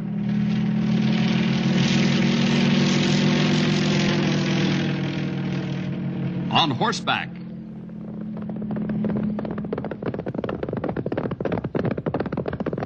Or in a screaming squad car.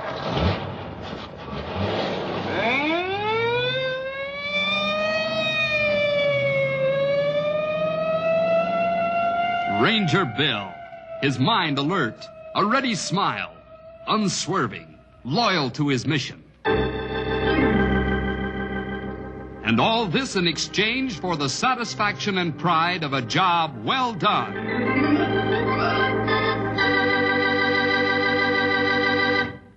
Naughty Pine Mines. That's right. That's what it's called. Mr. Leverson? I'm sorry, he's in conference at the moment. Oh, just a moment, please. I think he's through. Well, that's about the picture, Randy. I really appreciate this opportunity, Mr. Leverson. That's all right. You proved yourself to be a good man around the mine. We're always looking for good foremen.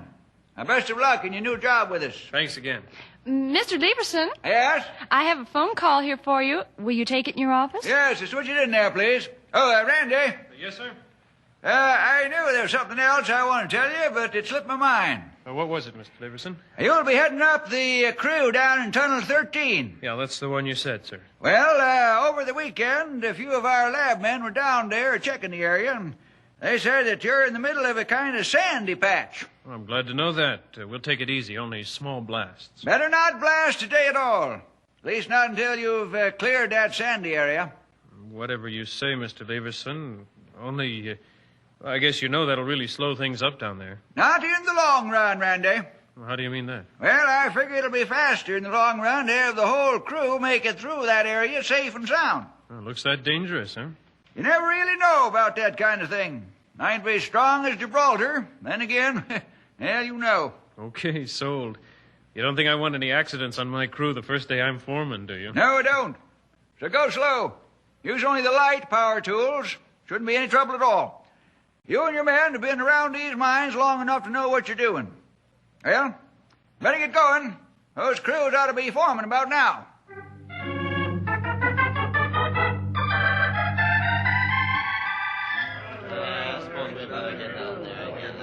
Tunnel 13 crew over here. Brenner, Compton, Kennedy, Snyder, Morris, Reed, Peterson, and Peterson. All right, let's head for the lift, men. And don't forget your lunches. We're not coming up till late this afternoon. Let's get out. And never thought I'd see the day. That's the matter. Him, the foreman. Or I should say the new foreman. Big deal. Oh? I don't get it. You're new around here, ain't you? That's right. I only started here last week. I worked in the mines in the East for a while, though. What's the matter with the foreman? Nah, he ain't no real foreman. Around here, they make a guy a foreman for a week every once in a while. Try him out. That guy is just a flunky with a higher pay rate this week, that's all. Yeah, that feeds them. Just a guy like you and me, he ought to be okay to work for. Most of them foremen don't know what it's like to do a good day's work. Don't get your hopes up, fella. He ain't like you said, just a guy like you and me. Now, Randy Williamson, he's something special. Leastwise, he thinks so. Is that right? Yeah, that's right, all right. Wait till you work with him a little. You'll see what I mean.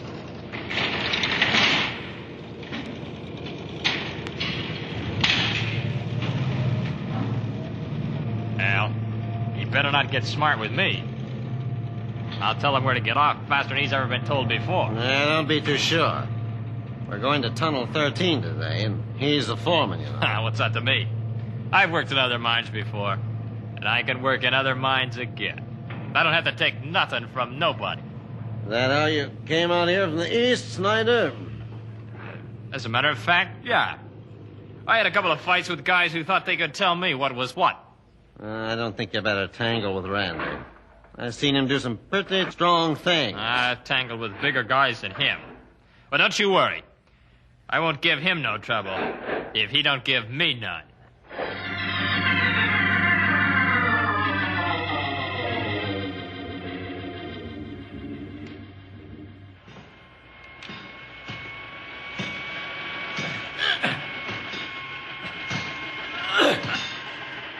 Well, how's it going? This is taking all day. Sure is. Why don't we just settle it with a little blasting powder? I told you my instructions were to go easy through this area because of its high sand content. A blast through here might start a cave-in. In this stuff? Why, back east we didn't look twice at dirt like this. We just blasted right on. One blast would settle the whole thing. One blast might settle more than you think, Snyder. Just keep digging.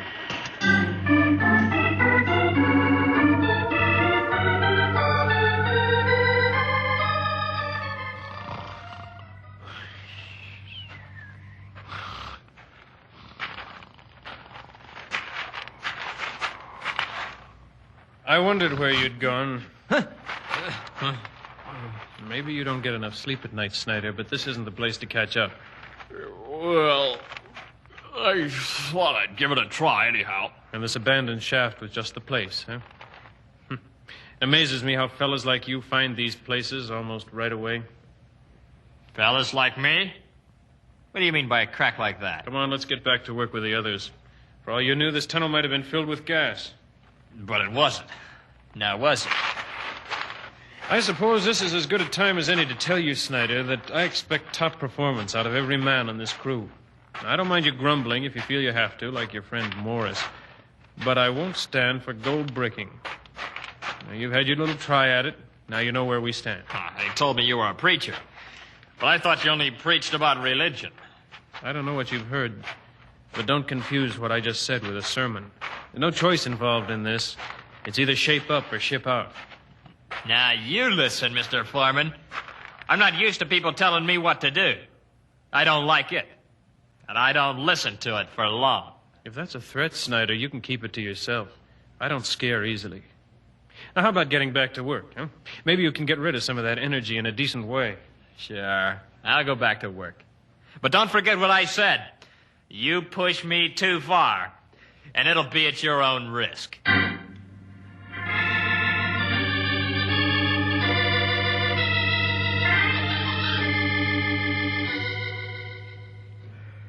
Oh, boy, I thought lunch would never get here.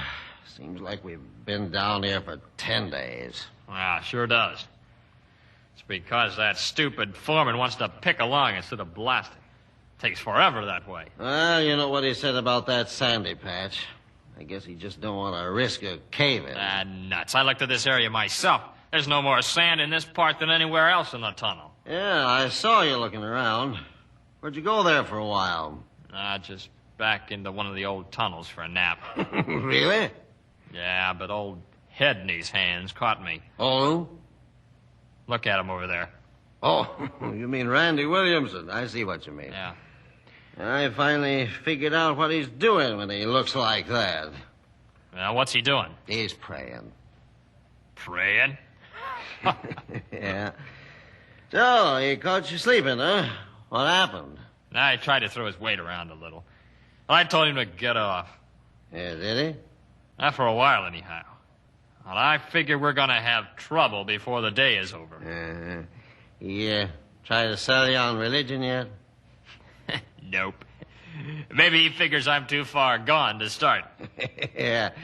And I sure am glad somebody finally came along that he can't get the best of. Meaning me? Meaning you. Some of the other guys and myself sure don't like the way he always has to do things according to the rules. Always holier than thou, you know. And now they made him foreman. Why don't you tangle with him? I don't know. I suppose we like our jobs. Know what I mean? You know, back east, when we didn't have too much use for a guy, he usually had some kind of accident down in a tunnel somewhere. Yeah? Now, just say something was to happen to the saint over there. Who'd take over? Guy with the most seniority, I guess. Now, who's that? He can see all the guys from here. Well, looks like it'd be me. Oh, very interesting. Hey, wait a minute. What you got in mind? I don't want any easy, part Morris. of Just take it easy.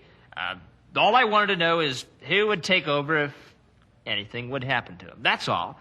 I'm worried about the work. Yeah, but you said that back east when you didn't like somebody... Just forget what I said about back east. Come on. We'd better finish lunch or he'll be over here calling us loafers and making me mad.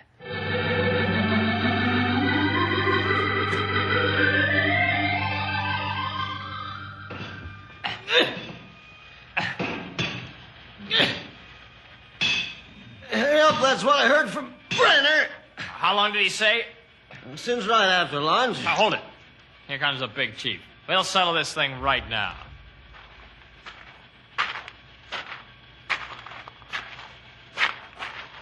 How are you fellas getting along over in this branch? We got a little question for you. Yeah. Okay.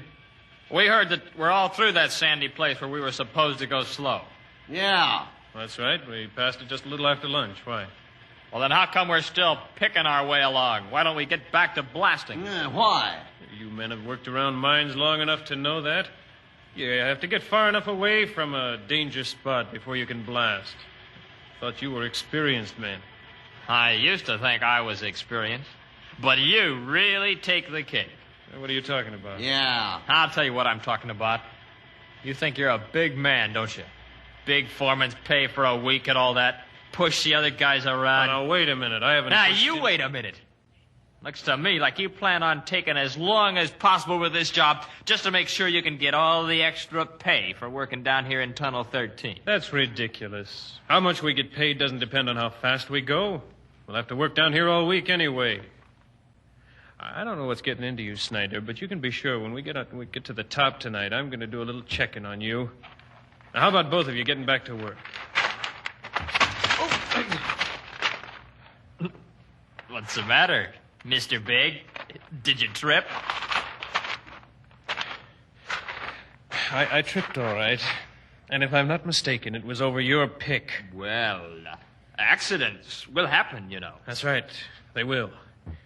But that kind of accident had better not happen again. What are you trying to say? That I caused it to happen? I'm just saying that it better not happen again. Now, I've got to get back to the others. Looks like you tripped again, Mr. Boss. And the way I figure, you just ran out of cheeks to turn. What are you after, Snyder? Oh, look. You look like you got a little cut on your face. Here, let me wipe it off. You know, Boris, I think he likes it down there on the floor. That's the third time in the last 5 minutes he's gotten down there. Yeah. Just tell me what it is you're after, Snyder. Just tell me. Sure, I'll tell you. I don't like anything I've seen and heard about you. You're the good guy. The one everybody's supposed to look up to. Even the religious bit. Well, I don't look up to nobody. That's why I'm going to keep putting you down there. Think that's a safe way to live, Snyder? Knocking everyone above you down? That's my way. What happens when you get older, Snyder? What happens when you meet somebody who's tougher? How long do you think you can go on? I haven't had any trouble so far. And I don't think I'll have any here. Yeah, but what happens when you get into a situation where you're helpless? Helpless? Get that, Morris? Me, helpless. Yeah, that's rare. That day'll never come. That's where you're wrong, Snyder. The day's coming when we'll all be helpless. Looks like yours is arrived. I'm talking about the day when we face God and can't do a thing about changing the past. Here we go with the religious bit. I figured it'd come. As soon as you guys get in a corner, you try to talk your way out with religion. Well, that kind of thing doesn't work with me, Mr. Preacher. So you can put your sermons away. I'm gonna rip you right in two. That's so? Yeah, that's right. And when I face God, if I ever do, and he reminds me of the day that I beat his little pet to a pulp, I'll laugh myself sick. Snyder, maybe you're better now, that. What's the matter with you? I thought you didn't like this guy. Well, he ain't really so bad. I'm just doing you and the other guys a favor. Besides, I haven't had a good fight since I came out west. He's pretty strong. Now, let's see how strong. See if you can catch this pickaxe, Mr. Religion. Well, you did. Now, here, try another one. Uh-huh. Now, got your hands nice and full, huh? Good. Now, catch me.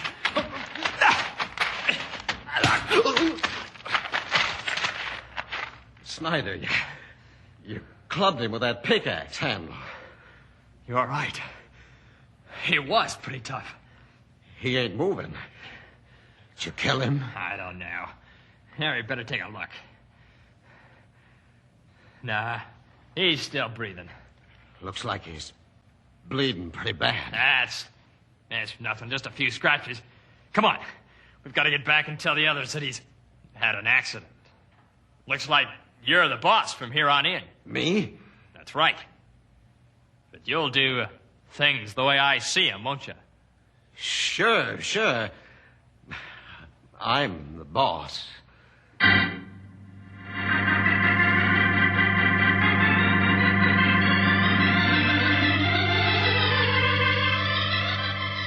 So you see, men, it looks like I'm boss from here on in. I think Randy will be okay, but we better leave him to rest. Snyder here was only scratched up a little in the small slide, so we'll keep right on working with the rest of us. Now, let's show the boss we can move things right along now anyhow. First thing we're going to do is blast our way down Tunnel B. Hey, didn't Randy say that we wasn't ready to blast yet? Yeah, but he told us we're all set to blast just before the accident. Yeah, he did. So, Peterson, get all set up at the end on Tunnel B there. We'll blast as soon as you're ready.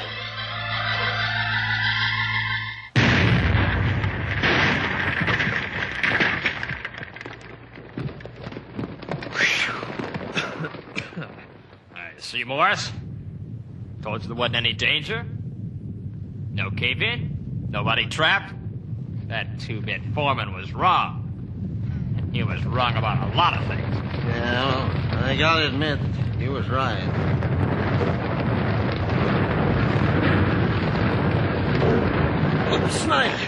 Snyder, what was that? What happened to the lights?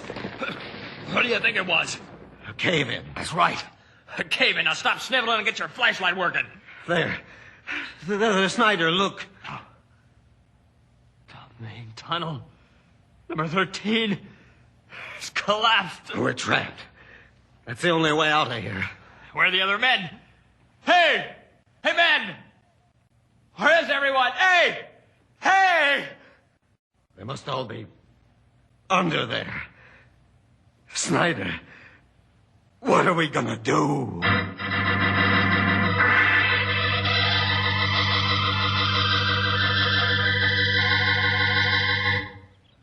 So you see, Bill, we've come a long way since we first took over the old Knotty Pine mine. I should say so. Your whole setup is very impressive, Bob. Looks like you've reduced danger to a bare minimum. Yeah, too. Now, the only possible danger spot is Tunnel 13. If someone were superstitious, he could really make something out of that, huh? Yeah, I guess so. Anyhow, 13's way at the bottom. Men stay down all day because it takes so long to transport them up and down. But even there, there's always a... Boss! Well, what is it, Hook? The signal. There's trouble. Looks like a cave-in. Tunnel 13. 13? That's where Williamson and his crew are working today. Now, come on, Bill. You might have dropped in just in time to be some help.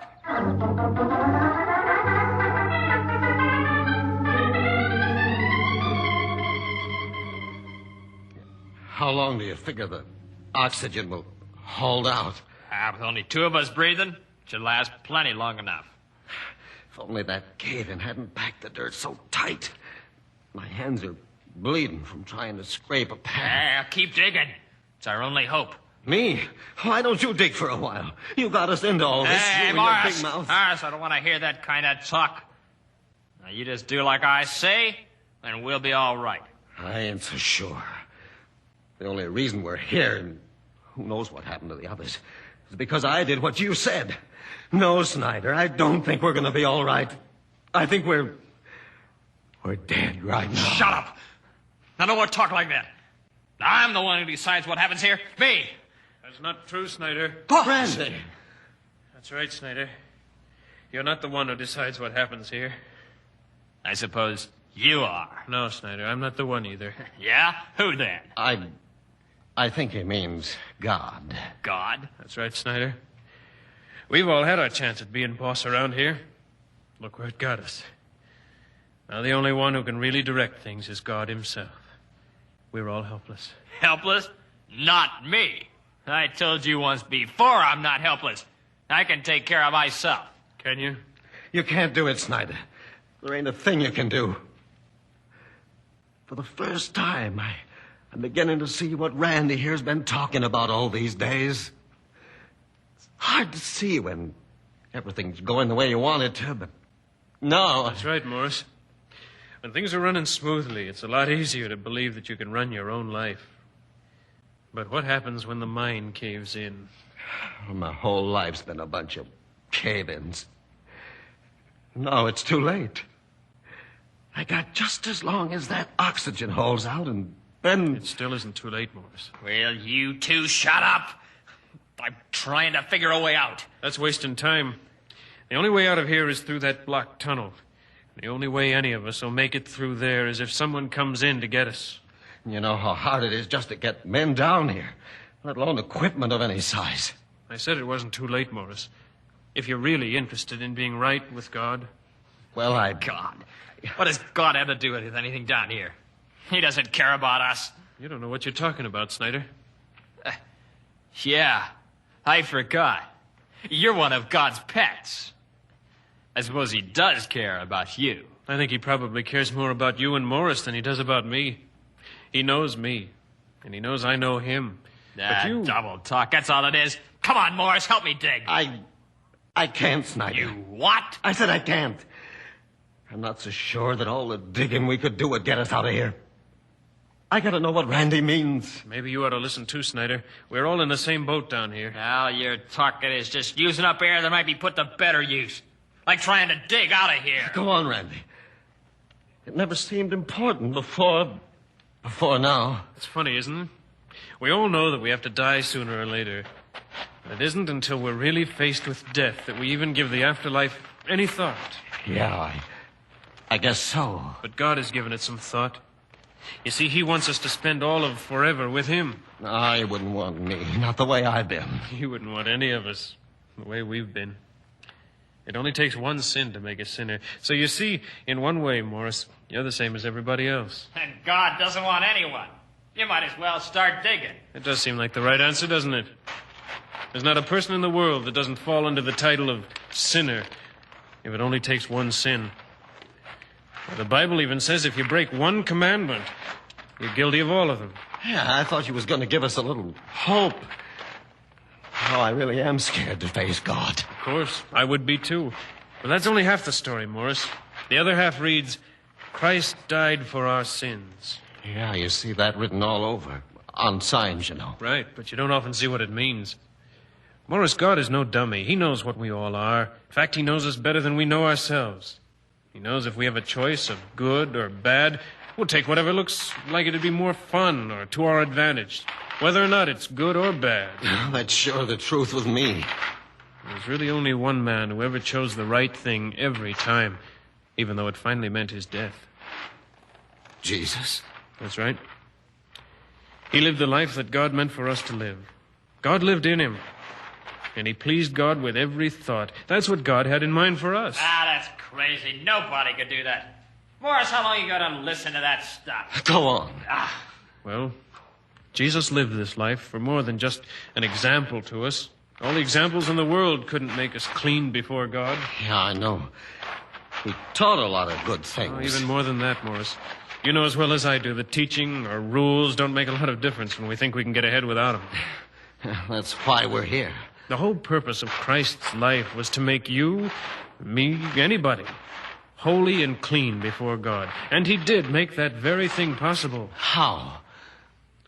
God so loved the world that he made Jesus Christ the one to be punished for the sins of the world. When he was tortured and murdered, he then faced the terrible punishment that should have been yours and mine.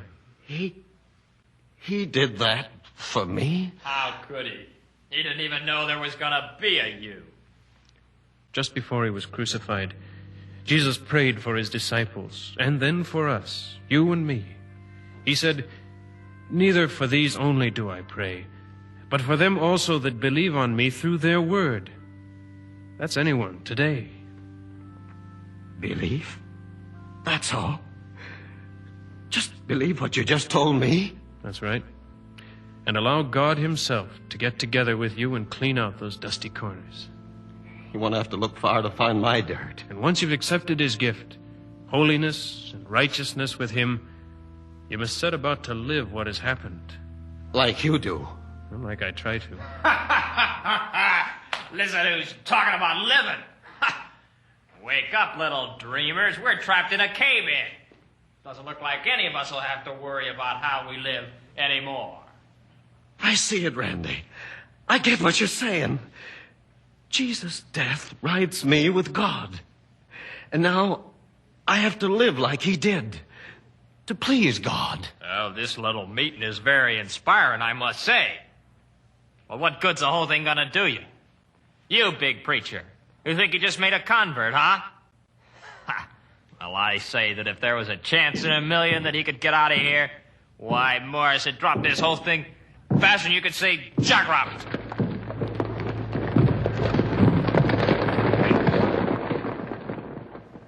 Hello in there! Are you all right? Well, that sounds like... It is. It's Ranger Bill Jefferson. We found them. They're all okay. Well, here it comes, Morris. You and me, we made this whole mess. You gonna be a fancy pants Christian about it and stick around? Or are you gonna do the smart thing and make a run for it with me? You better decide in a hurry.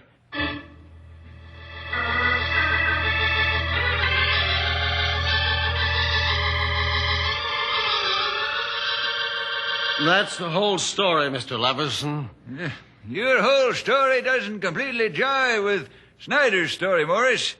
What do you say to that, Snyder? I say he's a stupid jerk for spilling the whole thing. And don't bother about firing me, mister.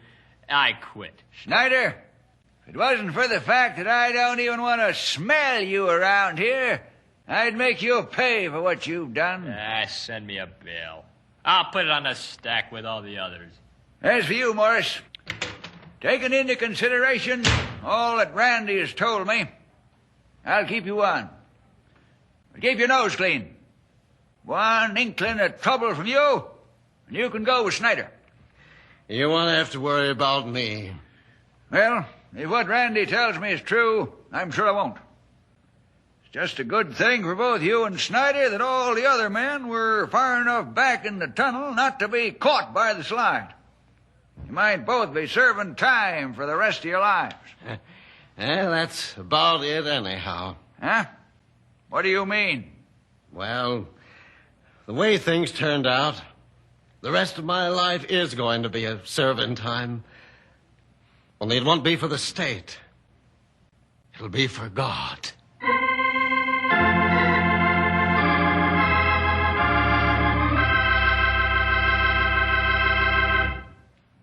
Well, boys and girls, I didn't have a lot to do with today's adventure, but that wasn't the important thing.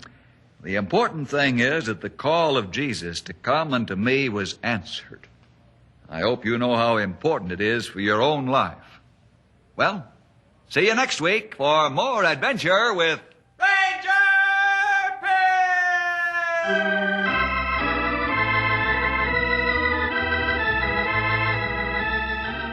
Ranger Bill was produced in the radio studios of the Moody Bible Institute in Chicago.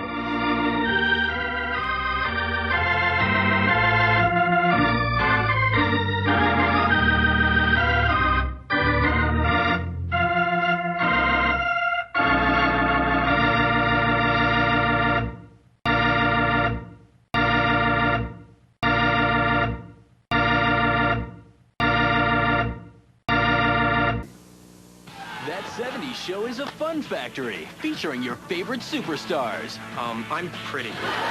They're fashionable. Puffy shirt guy called. He wants his puffy shirt back. They're fantastic. Psycho. And famous for 15 minutes. What? Okay, make that forever. Thank you! Rock and roll! From soup to nuts, now that 70s show lasts all week long. Coming Monday at 6 and 7 p.m. on UPN 45 Cable 4. Two of my personal favorites, George Burns and Gracie Allen, are up next in our lineup. Hello, my friends, the Heinz Honey and Almond Cream Program. Vote for Gracie! Vote for Gracie! She's the best little skipper in the land. Vote for Gracie! Vote for Gracie! Won't you please give this little girl a hand? Starring George Burns and Heinz Honey, Gracie Allen, with Frank Parker, Ray Noble and his orchestra, and Truman Bradley speaking. So vote for Gracie, to win the presidential racing. 100 million strong, that's right, you can't go wrong,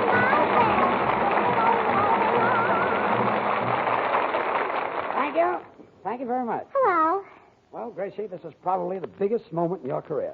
Right after the broadcast, we're leaving for your convention. Oh, yes. Well, what do you think about it? Well, in the first place, it's surprising. Well, let's say, what's surprising in the first place? The Brooklyn Dodgers. The Brooklyn Dodgers. Well, aren't you thrilled? The train goes to Omaha in 45 minutes. Oh, that's wonderful. Really, it's wonderful. Used to take 2 days. Are you excited about all this? Oh, I'll say. This morning I was so excited that I took a bath in the bathtub and ate breakfast in the breakfast room. What's so unusual about that? Well, I usually do just the opposite. If Omaha's listening in, I'd like to tell them that I've got a headache and I'm bringing her with me. Yeah, and I'm going too. Good. Incidentally, Ray, are all your boys packed? Oh, rather, yes. Are your musicians taking their wives with them? No, only their instruments, old man. Only their instruments? Oh, yes, they'd be very lonely in Omaha without their instruments, you know.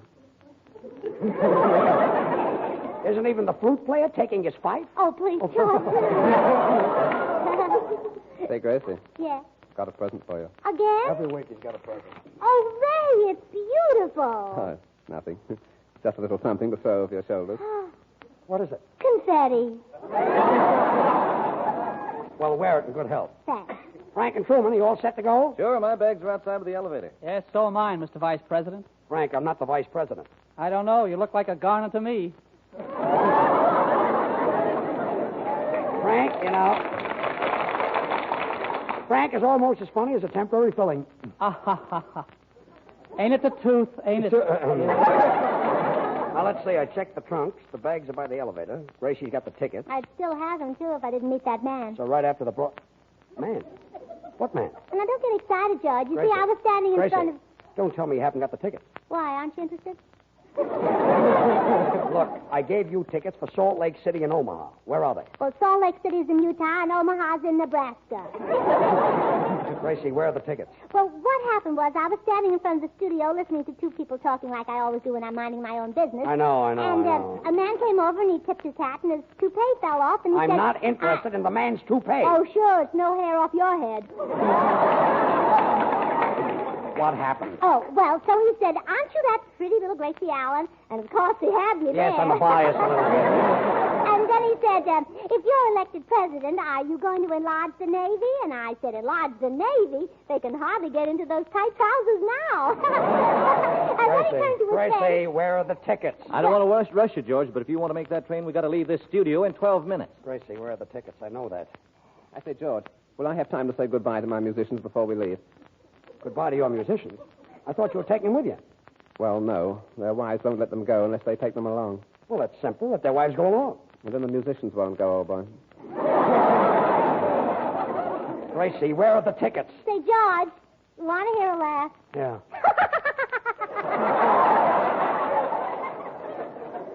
Look, I'm slowly going out of my mind. You've got 11 minutes, George.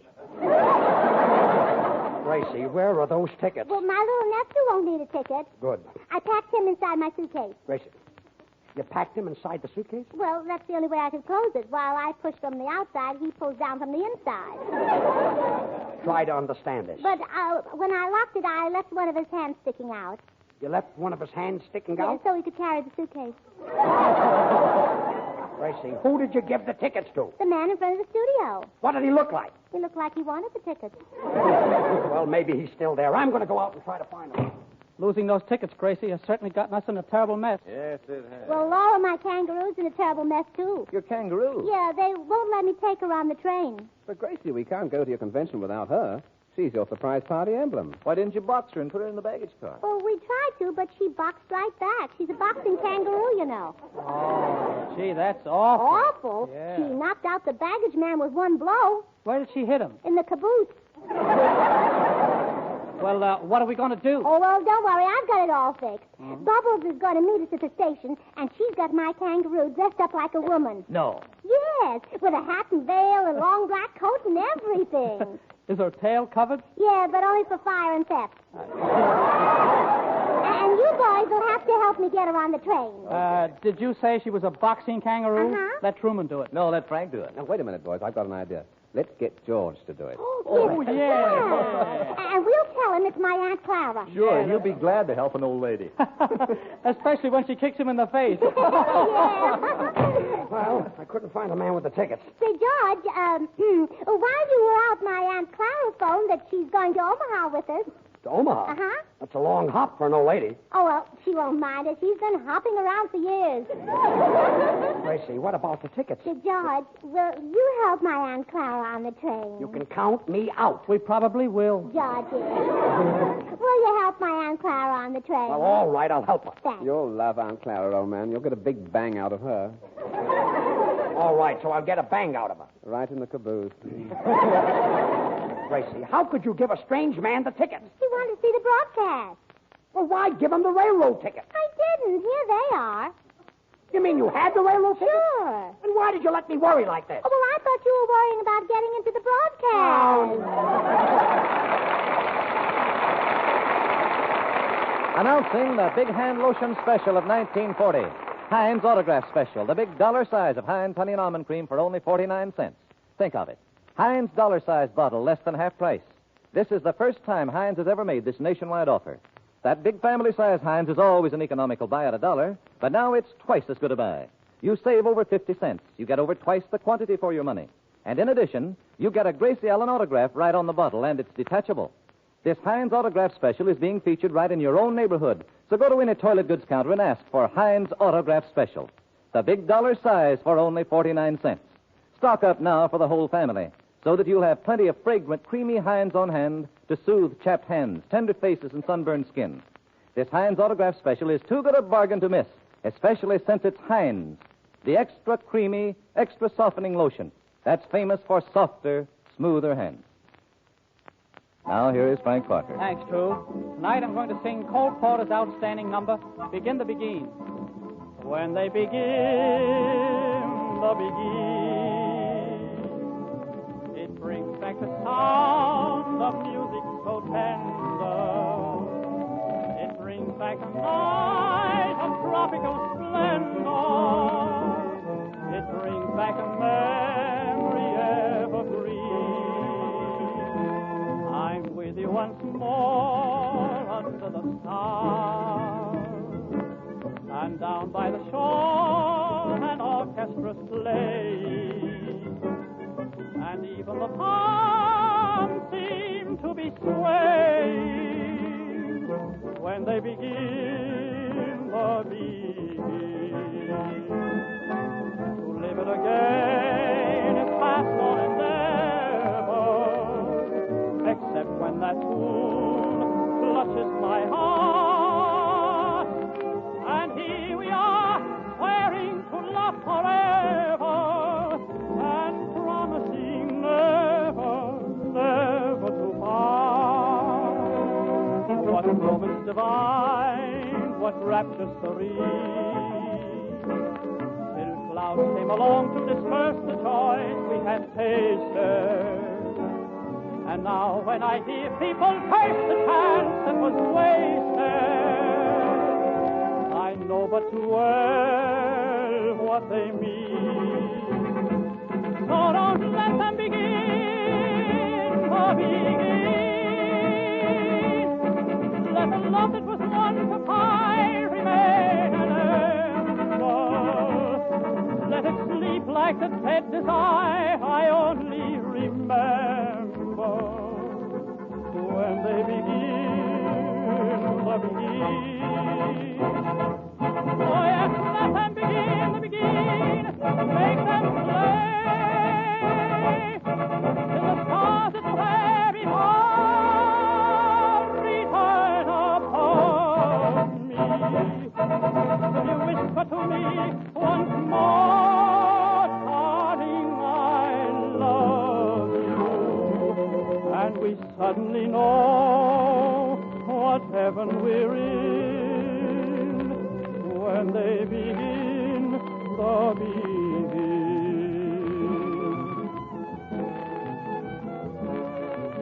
When they begin the begin.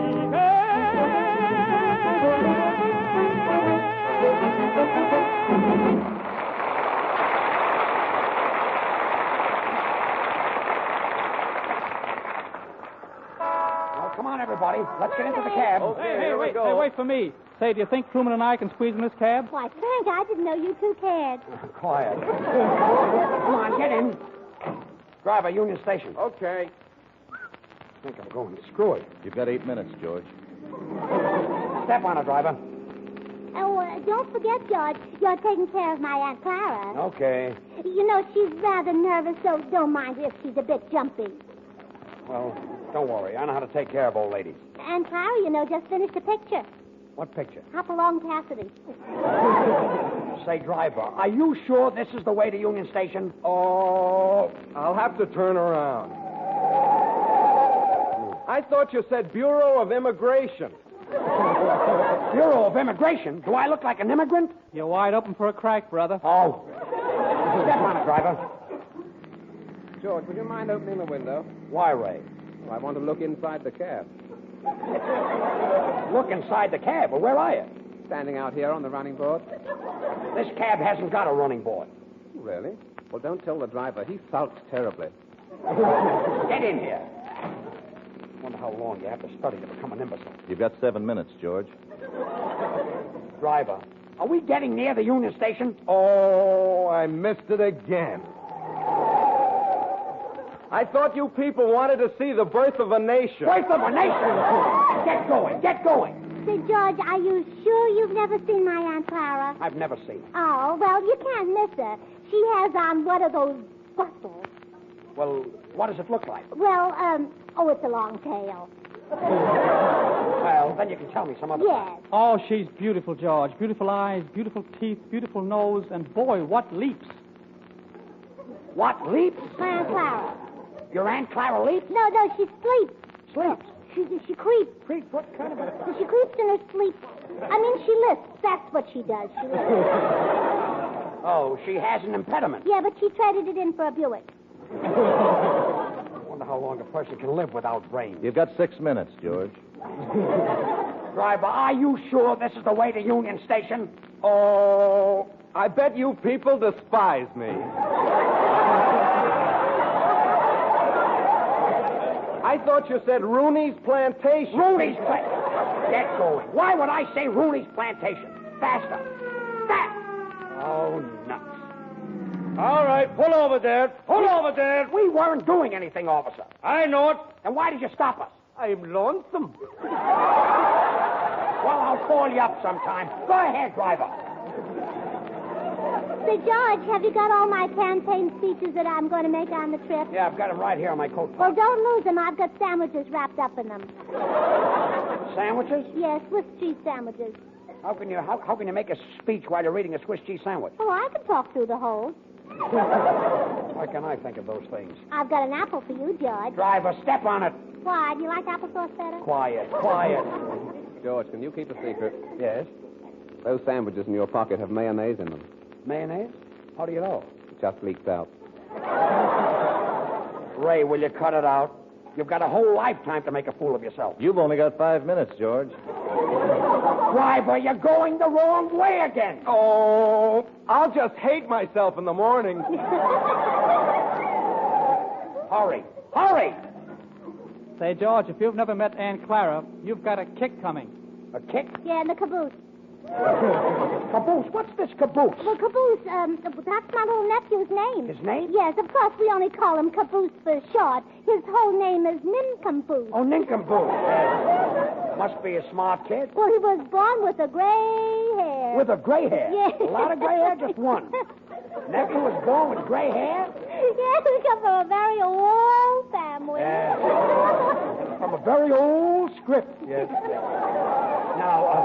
Now what's he stopping for? Hey, Mamie! Mamie! Who's he hauling up to? What is it, Orson? I'm driving these people to the Union Station, and they don't know where it is. We don't know where it is. Who are they? Heinz Honey and Almond Cream people.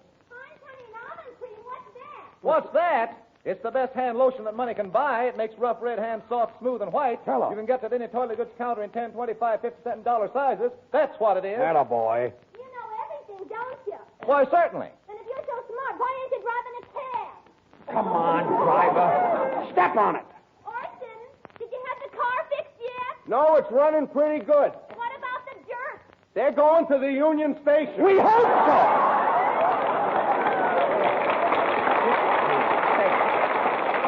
Come on, get started. We'll never get to the Union Station. Oh, yes, we will. And then you'll meet my Aunt Clara. Can't wait. You know, the people next door to my aunt's house once put up a 20-foot fence to shut out her view. Was your aunt sore? Yeah, but she got over it. Well, just 2 more blocks and we're there. Well, that's fine. Now it's a traffic cop. Hey, you with the big nose. Didn't you see me put up my hand? No. Didn't any of you see me? No, we didn't see it. Darn it, nobody pays any attention to me. Come on, step on it.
Union Pacific Challenger leaving on track 5 for Las Vegas, Salt Lake City, Sun Valley, Denver, Chicago, and all points. Oh, what trouble, but we finally made it. Yes, I'm going to get a magazine. And Truman, Yes? will you run over to the information desk and explain to Bubbles that George is going to take care of my Aunt Clara? Sure, I get it. I'll explain everything. Good.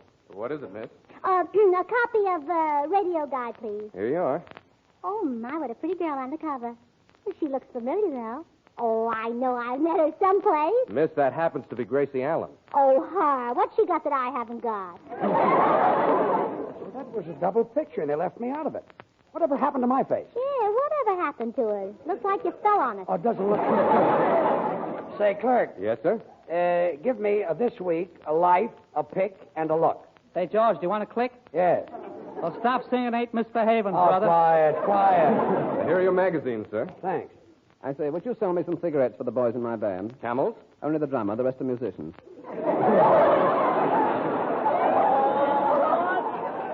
Train leaving on track 4 for South Carolina, South Dakota, South Bend, and south of the border, down Mexico way.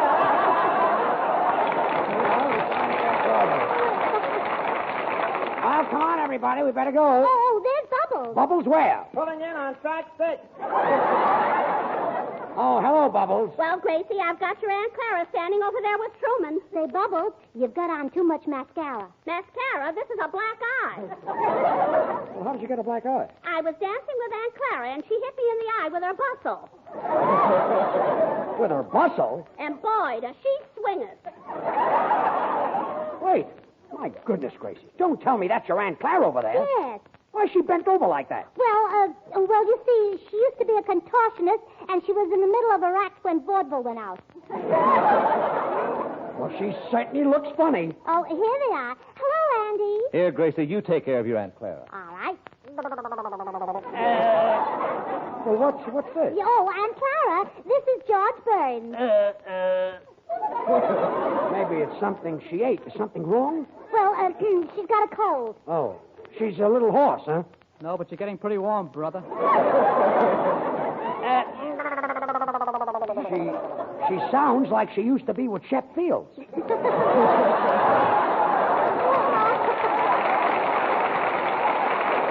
Oh, come on, George. Shake hands with Aunt Clara. Well, how do you do, Aunt Clara? Ouch! She pretty near broke my hand. She's very strong. Oh, she ought to be. For years, she's been punching her bag. My hand feels like a hamburger. Yo, now, Andy, take it easy.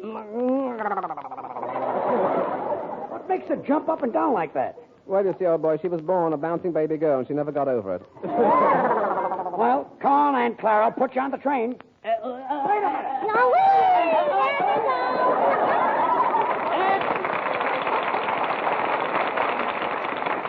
Aunt Clara's out in front. Dim like a second. Well, now, come on.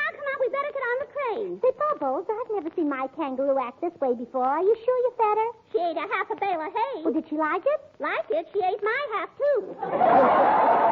Well, we better get started. We're all ready to go. Say, where's George? George is on the train. Laura's on the train. George is off the train. Say, George, are you hurt? Only in the caboose. Well, that was a swell joke, Aunt Clara. Why, that's the kangaroo. Oh, somebody told you. All aboard for Omaha. Well, come on, everybody. Let's get on the train. Okay, what track we on, Clyde? Oh, well. Now, listen, fellas. What? You gotta help me put that kangaroo in an upper. Okay. I thought she had a lower. Yeah, but her baby's sleeping in that. Well, come on, boys. Now help me. Okay. Well, there she is. Get a hold of her, Truman. Okay. Oh. Well, she knocked out Truman. Grab her, Frank. I got her. Oh! She knocked out Frank. Come here, Laura. Out. Oh, she knocked out George. Well, Laura knocked herself out. You know, Gracie, this is the first time you and I have ever been alone. Oh, I know. Did you ever think of having a husband all your own? Well, that's part of my life I'd rather not talk about. Why, did he and you quarrel? No, Was he killed? no. Well, what happened? He married Carol Lombard. Ray, did you ever think of getting married? Yes, but I only make $20 a week. Well, that's enough. A week passes very quickly when you're in love.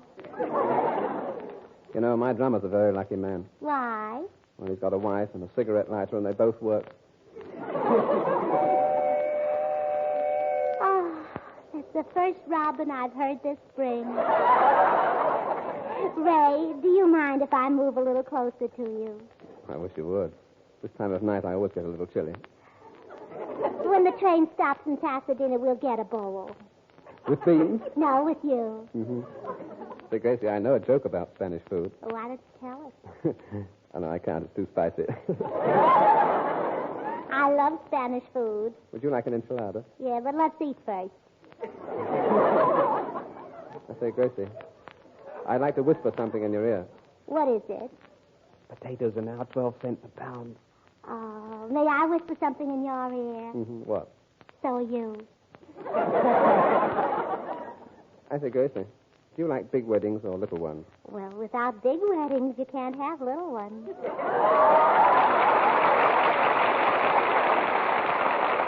Are you going to be married this spring? Then here's a tip that will help your wedding day be a perfect one indeed. Start using Heinz Honey and Almond Cream right now. Then when he slips the ring over your finger, your hands will look smooth, lovely, and feel thrilling to his touch. For Heinz Honey and Almond Cream is extra creamy, extra softening, and contains 2 vitamins, A and D. Faithful daily use of Heinz helps keep your hands smooth and pretty in spite of rough, chapping household jobs. And right now is your opportunity to stock up on Heinz Honey and Almond Cream at an astonishing saving. Go to the nearest toilet goods counter and ask for Heinz Autograph Special, the big dollar-size Heinz Honey and Almond Cream, for only 49 cents. Now just think. You save more than half price on this dollar-size Heinz. This offer is good for a limited time only, so get your Heinz Autograph Special now while the getting's good. The big dollar-size Heinz for only 49 cents. And remember, too, with this family-size Heinz, you also get a Gracie Allen autograph. It's right on the bottle, and it's detachable. Ask for Heinz Autograph Special tonight, and use your Heinz faithfully to give you soft honeymoon hands. And now Gracie will sing April Played the Fiddle. Sing. Listen to what happened to me. April played the fiddle, and my heart began to dance. And I was so surprised to find my arm around romance. April played the fiddle, and I memorized the tune. And later on a dream, and I was singing to the moon. Then May began to gossip, and June just winked her eye. And you should have seen the know-it-all expression on July. April played the fiddle, but here's the funny part. I had to pay the fiddler with my one and only heart.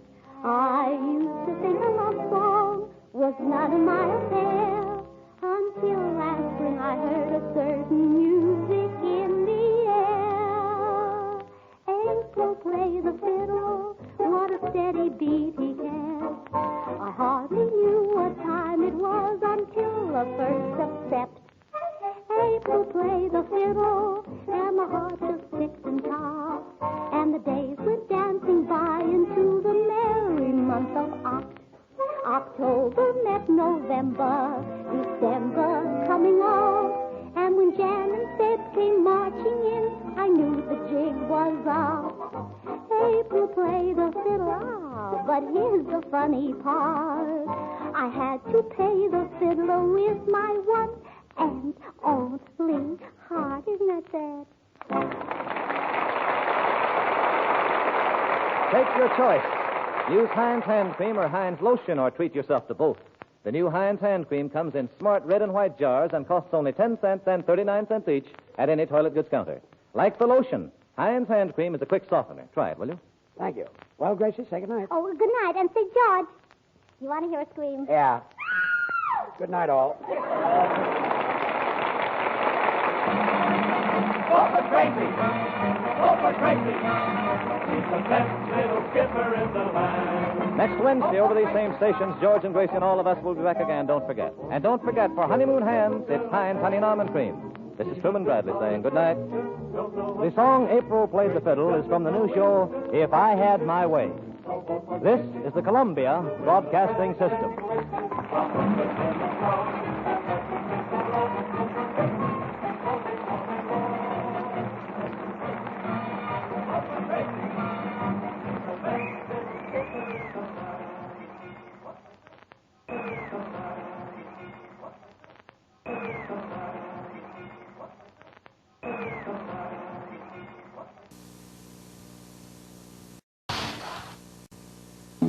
I know what you're looking for. When you look down at your shoes, to the door. Look anywhere but in my eyes. You're looking for an excuse. Una excusa. Some lame, No good. irresponsible Talking. excuse for fooling around, for doing it without using protection. Now, what was your excuse? I've heard that one before. For more information about HIV/AIDS, call toll-free 1-866-344-NO. Hunt the biggest of all game with the Green Hornet and Cato coming up next. The Green Hornet.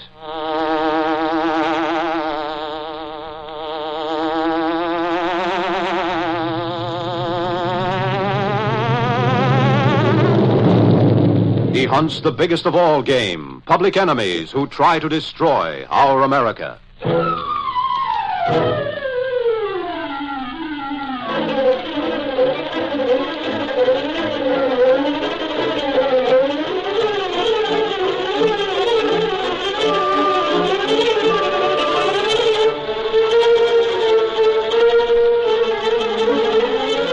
With his faithful valet Cato, Britt Reed, daring young publisher, matches wits with racketeers and saboteurs, risking his life that criminals and enemy spies will feel the weight of the law by the sting of the Green Hornet.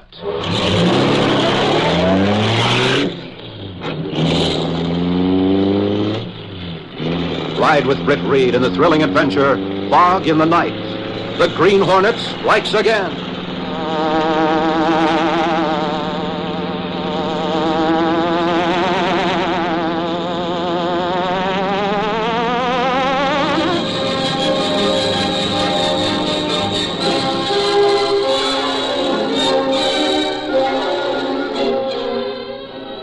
How long has it been since you've taken one of your old books down off the shelf to read? Why don't you take some of those old-timers out, dust them off, and send them to the Merchant Marine Library? Our Merchant Marines have some pretty long hours to put in aboard the cargo ships, and reading an interesting book is about the only recreation they have. When these boys are off duty, a book to read will go a long way toward helping them forget the ever-present danger of torpedoes. The seamen report that the books they like best are biographies, westerns, novels, and mysteries. Now, you probably have a lot of books in your home that you've enjoyed reading and probably won't be reading again. How about wrapping them up and mailing them to the Merchant Marine Library, New York City? Or if you live west of the Mississippi, send them to the Merchant Marine Library, San Francisco. And now, the Green Hornet.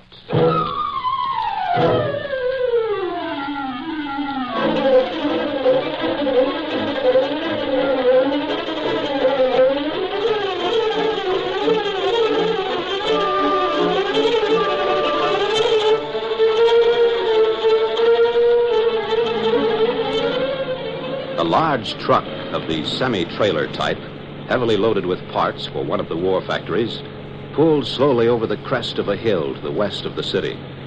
The weather was cold and the road inclined to be icy in spots. In the cab of the truck, the driver was talking to his helper. This night driving ain't all it's cracked up to be, especially in weather like this. You gotta watch out for bad spots in the road. Now, take this hill we're going down now, for instance. Halfway down here, there's a hairpin turn that's slippery as a devil. You gotta go into creep gear to get around it without going over into the gulch. I ain't been on this route before. It's a good thing you're doing the driving. Yeah, but even at that, I don't feel safe till I get past that turn. Especially with 10-ton like this shoving us along. Well, we're almost there now. I guess I better slow her down. Any trucks ever go over there? Nah. Believe you me, that's one place we all watch our step. After we get around that, the road's fairly straight. Oh, there's the beginning of the turn coming up ahead of us. Hey, what's that? Look. What the... Thick fog rolling across the road. Hey, we're getting right in it. Watch out. Use the brakes. I can't see. We're sliding. Well, do something quick. We'll go through the rail. I'm driving blind. That fog... We're skidding. Look out!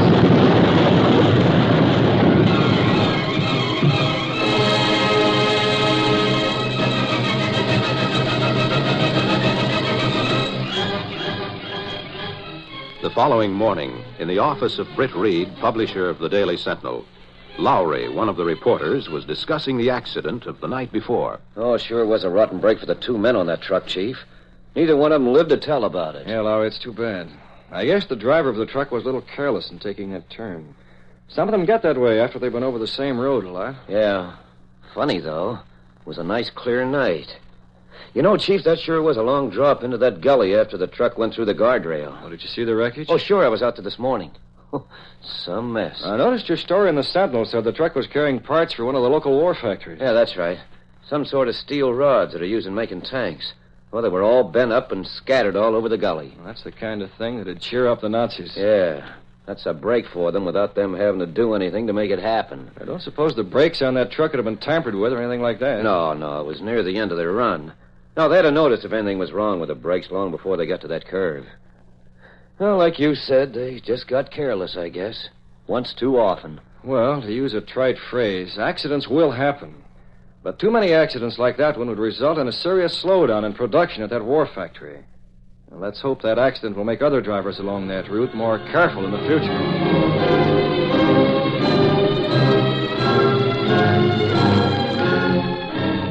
Meanwhile, in a deserted-looking house well back from the road on the west side, just outside the city, a tall, blond man stood with glass in hand, smiling down at his sober-faced companion who sat nearby. So, I drink to the success of your ingenious little invention, Hans. Just to think, by its use, we have kept 20 tons of vital steel rods from reaching that factory. I'm glad our plans have been so successful, Fritz. The simple little device we use is not such an ingenious invention as you think, but it has served the purpose. However, I think it prudent not to use it again for a week or so, especially at the same point in the road. You overly cautious, Hans. That is the only logical place along the highway to use it. The turns are so sharp the drivers have no chance to avoid having, well, shall we say, an accident when they are momentarily blinded by our fog in the night. Huh? You're the one who gives the orders, of course. Yes, my dear Hans, I do give the orders. Of course. And I, a person of education and breeding, have to take them. Because you are a member of the elite guard of the Nazi Party. Stop it! You would dare to insinuate that I, your superior, am not educated and well-bred. Why, you... Wait. Be careful what you say, Fritz. And for splattering me with wine from that broken glass, I won't forget. The only common bond between us is that we're both Nazis. Come, Hansy. We will overlook our differences, huh? We have work to do here in America.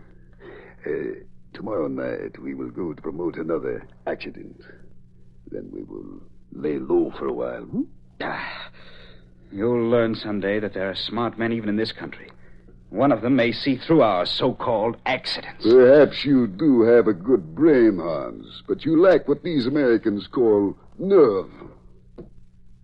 Now then, tomorrow night, another load of vital war material will crash into that gully.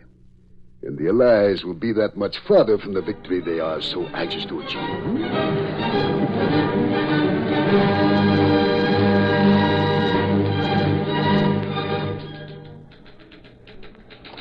Hello, Casey. How's our little ray of sunshine this fine morning? If you don't ease up on your noisy entrances around here, Axford, this little ray of sunshine will turn into a thundercloud. Hush now. Is that any way to return a cheery greeting from a fellow worker? Fellow workers are like relatives. We have to put up with them, but we don't pick them. Isn't that something now when a girl can't get along with her relatives and fellow workers either? 'Tis sorry I am for you. Get out of here. Hold on now. Don't go throwing that paperweight. I'm going right now. I'll go and see Reed. What's going on, Axford? Somebody chasing you? Oh, glory be. That Casey gets worse by the minute. What little Irish she might have in her all went into her temper. Someday you'll learn to let Miss Case alone. Anything new on those accidents? Well, I guess you saw the story in the morning edition about the accident last night. Yes, it was just about the same as the other one, except that one of the men on the truck was still alive. Yeah. I went over to the hospital this morning with Sergeant Burke. I phoned Gunnigan from there a while ago. The poor guy didn't pull through. It's too bad. And he wasn't able to give any light on the accident, I suppose? Nope, he was unconscious all night. This morning he began mumbling, sort of delirious, you know. Kept saying something about not being able to see because of the fog. Just said the same thing over and over for a while, and then he just passed on. I guess his injuries affected his eyesight in some way. The doc said the guy didn't know what he was talking about at all. Just raving on, as you might say. It's strange that those heavy trailer trucks have been using that road right along without any trouble. Well, of course, that curve is pretty icy in weather like this. Well, we've had this kind of weather for over a month. The last time I drove over that road, I noticed some sand had been put on the curve. Sure. But with a big, heavy truck, it takes more than a little sand to keep it from slipping if it's moving too fast. Oh, that's true. Oh, hello, Lowry. Come right on in. Hi, Chief. Hi, Axford. Hi yourself, Lowry. You got a scoop, I suppose? If we came in to see the chief only when we had a scoop, you'd never be in here. Say, now, I'll have you know Take it easy, you two. Have you been in to see Gunnigan this morning, Lowry? He was looking for you. Oh, yeah, I just came from the city room, Chief. I gave in the details on a takeoff crash at the airport. Crash at the airport, huh? Anybody hurt? Well, the two guys in it were shaken up a bit, but that's all. They got away from the plane just in time, though. It caught fire. So the plane was lost, huh? Well, they managed to save it so it can be repaired. Boy, those fellows on that fire wagon out there sure know their stuff. Where did they get water way out there in the field, I'd like to know? That shows what you know, Axford. They didn't need water. I suppose they just beat the fire out with their hatch, you'd have us believe. Is that it? Don't keep him in suspense, Lowry. Well, they used an extinguisher that shot out a big cloud of stuff. You know, a vapor? Yeah, like a big cloud of white fog, you might say. Oh, it snuffed out that fire in no time. I see. Yes, I've seen that used before. It's very effective for putting out fires. Very effective. Well, you two'd better get out and dig up some more news. We've got a paper to keep going, you know. Anyway, I've got a lot to think about this morning. A lot to think about. That evening, Britt Reed arrived at his apartment, where Cato, his faithful valet, and the only person knowing his identity as the Green Hornet, was waiting. I have a feeling something worry you, Mr. Britt. What gives you that idea, Cato? You not act calm and rest easy like Britt Reed, young man about town. You're restless, have gleam of Green Hornet in eyes. I've been doing a lot of thinking about those truck accidents on the West Highway. You suspect they're not accidents, perhaps? I don't really know, but I'd like to find out. All we have to do is to decide just where and how to start. If I may suggest, perhaps best place to start is where trucks have fatal ending. We agree on that. Get the mask and the gas gun, Cato. We'll take the Black Beauty and see what we can turn up. I've had a thought in my mind all day. Perhaps we can find some proof that what I've been thinking of would be feasible. And in that case, you and the Green Hornet may run into some real trouble before the night's over.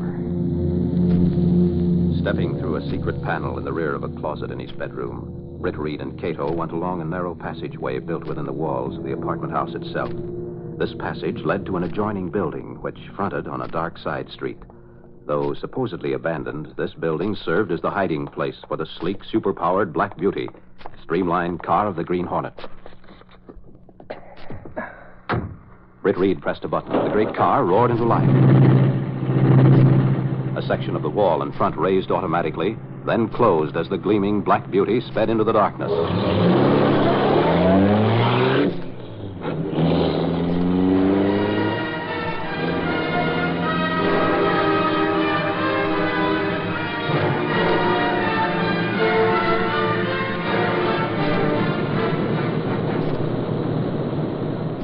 This back road to the top of that hill is pretty rough, but it affords a good hiding place for our cars so that we can reach it easily by that footpath on the highway. Why do we come so early? These trucks seem to run past there about the same time every night. Your caution is contagious, my dear Hans. I want to make sure the way is clear. If they should get the idea of posting a guard at that point to warn the trucks of danger, we cannot do what we have set out to do. That is, without disposing of the guard first. The moonlight's very bright tonight. You can already see where we leave the car. Yes, that's the place. We'll stop now. Come. Be quiet as we move down the path toward the highway. I can see the gleam of the highway down there.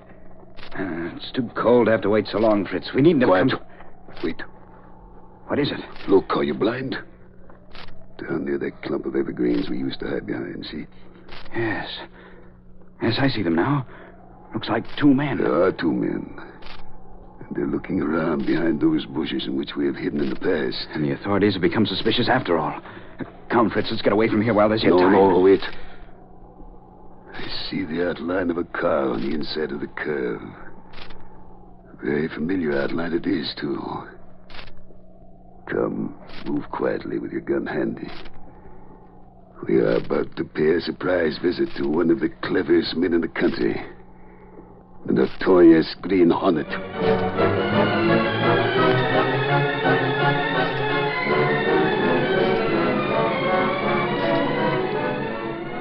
We'll continue our Green Hornet adventure in just a minute. The uniform of the Waves is a familiar sight now to all of us. We know that these young women are performing a real and important service by releasing fighting sailors for active combat duty. Right now, there's a new kind of job that's being turned over to the Waves, that of a chaplain's assistant. In this capacity, the Wave will not only assist the chaplain with divine services, but she'll also aid him in planning and carrying out recreational activities for the enlisted personnel. Another important task the Waves are doing is that of teaching sailors to identify planes and ships. These are only two of a great many important jobs being done by the Waves. There's an urgent need right this minute for eligible young women to help win this war by enlisting in the Waves. Why not inquire today at your nearest Navy recruiting station? And now, back to our story.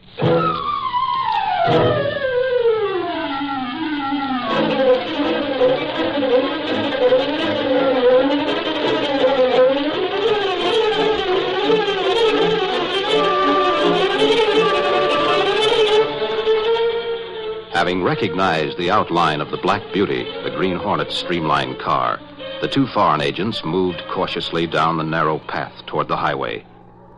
Meantime, masked as the Green Hornet, Britt Reed and Cato, with the aid of a flashlight, were making a close investigation in the vicinity of the evergreens. And this clump of evergreens would be the logical hiding place for anyone waiting for those trucks, Cato. But what do you expect to find here, Mr. Britt? I'm not exactly sure. Hold that flash up there a minute.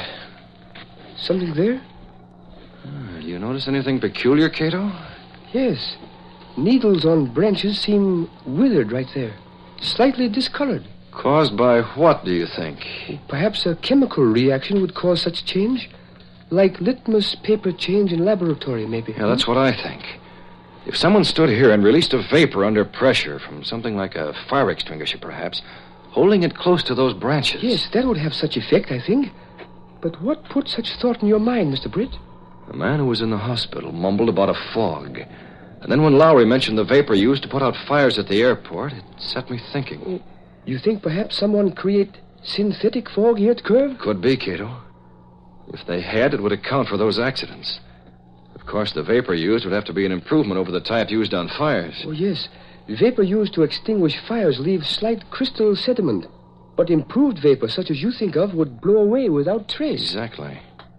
The vapor of that sort would have some acid reaction at the point of pressure, so that if the nozzle of the container were close to those branches, it would cause those needles to wither and change. Very clever deduction, Mr. Hornet. We have you both covered with very efficient guns. Don't move. Well, this is a surprise. I meant it to be. Mr. Britt, what do we do? Quiet, Cato. You see, we are also clever. Never mind that. These two must be eliminated before that truck comes along. I don't like that word, Nazi. We're not the kind that eliminates so easily. See, Hans? That is the American nerve I spoke to you about. This delay is dangerous, Fritz. We must act quickly. Hey, what's the matter with you? You think I've been trying to find a clue to your hideout just to turn you over to the police? That's exactly what I do think. I trust no one. And you're crazy. The police want me more than they do people like you. Get some sense in that Nazi head. Come to think of it, Hans, the Hornet is right. He dare not deal with the authorities. Tell me, why were you interested in trying to get to us? When I figured out you were using a synthetic fog to pull these sabotage stunts on the trucks, I wanted to make a deal with you, that's all. What kind of a deal? Sabotage on a really large scale. None of this puny one truck at a time business. Of course, I have my price. So, you would work with us, is that it? Sure, why not? I'm out for dough, and I don't care who it is that pays it to me. Provided it's my price. Don't trust him, Fritz. You may be sorry. Who is there I can trust, even among those in our own Gestapo? Put away that gun, Hans. I'm going to make a deal with the Hornet. Now you're talking sense. Hans, you will stay here with the vapor pump until that truck comes along. Where can we make our plans? At the old deserted house, 2 miles back up the highway. Be there in a half an hour. Okay. And be sure to have plenty of dough there for my payoff. My plan will be worth it. That remains to be seen. My car's at the top of the hill. I will drive around the other way and meet you there after I have a few words with my friend here. Right. Come on, let's get going. I'd be very glad to go. Fritz, you're mad to trust such a man. I don't like what you're doing. I won't stay here alone. Yes, Hans, you will stay here and do a good job on that truck if you know what's good for you. I'm more clever than you think.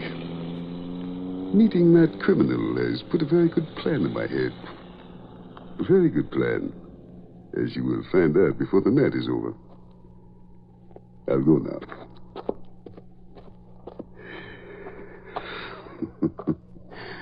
So my friend Hans doesn't trust me, huh? First, I'll put in a call to the police before I go to the deserted house. Little do Hans and that Hornet suspect that tonight they will be in the hands of the authorities.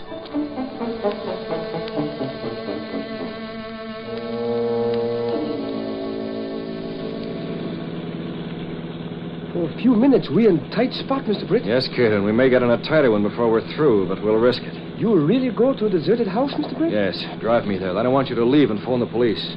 Have them stop that truck before it gets to that curve and then have them pick up Hans with that vapor pump. I'll deal with the other one, but not the way he expects. Turn in here. Other car in back of house. Oh, that Nazi's already here. The other way must have been a shortcut road. Well, here we are.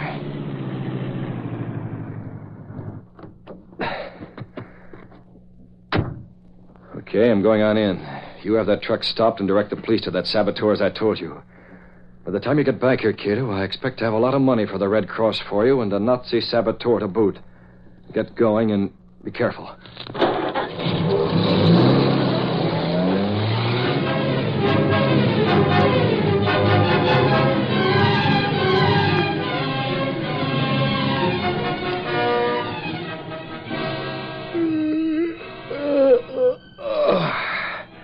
Say, am I tired now? Guess I'd call it a day, Sarge. Well, call it anything you like, Axford.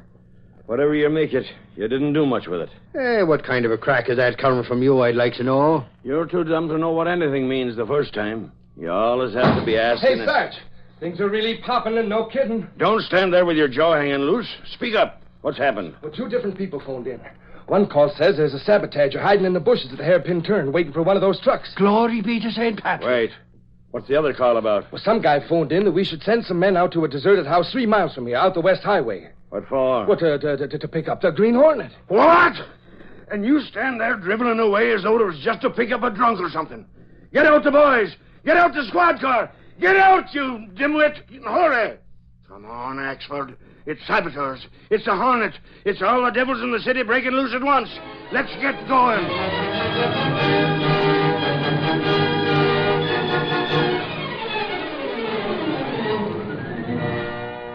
Meantime, in a room at the deserted house, Britt Reed and Fritz sat facing each other across a bare table. Now that we more or less understand each other here, Hornet, suppose you tell me what your plans are for this big-scale sabotage to help Nazi Germany. Hmm? Don't get ahead of yourself, Fritzy.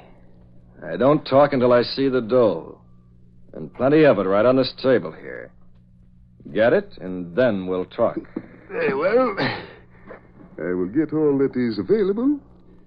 $5,000. Only $5,000? To me, that is a lot of money. Huh. Well, to me, it's just chicken feed.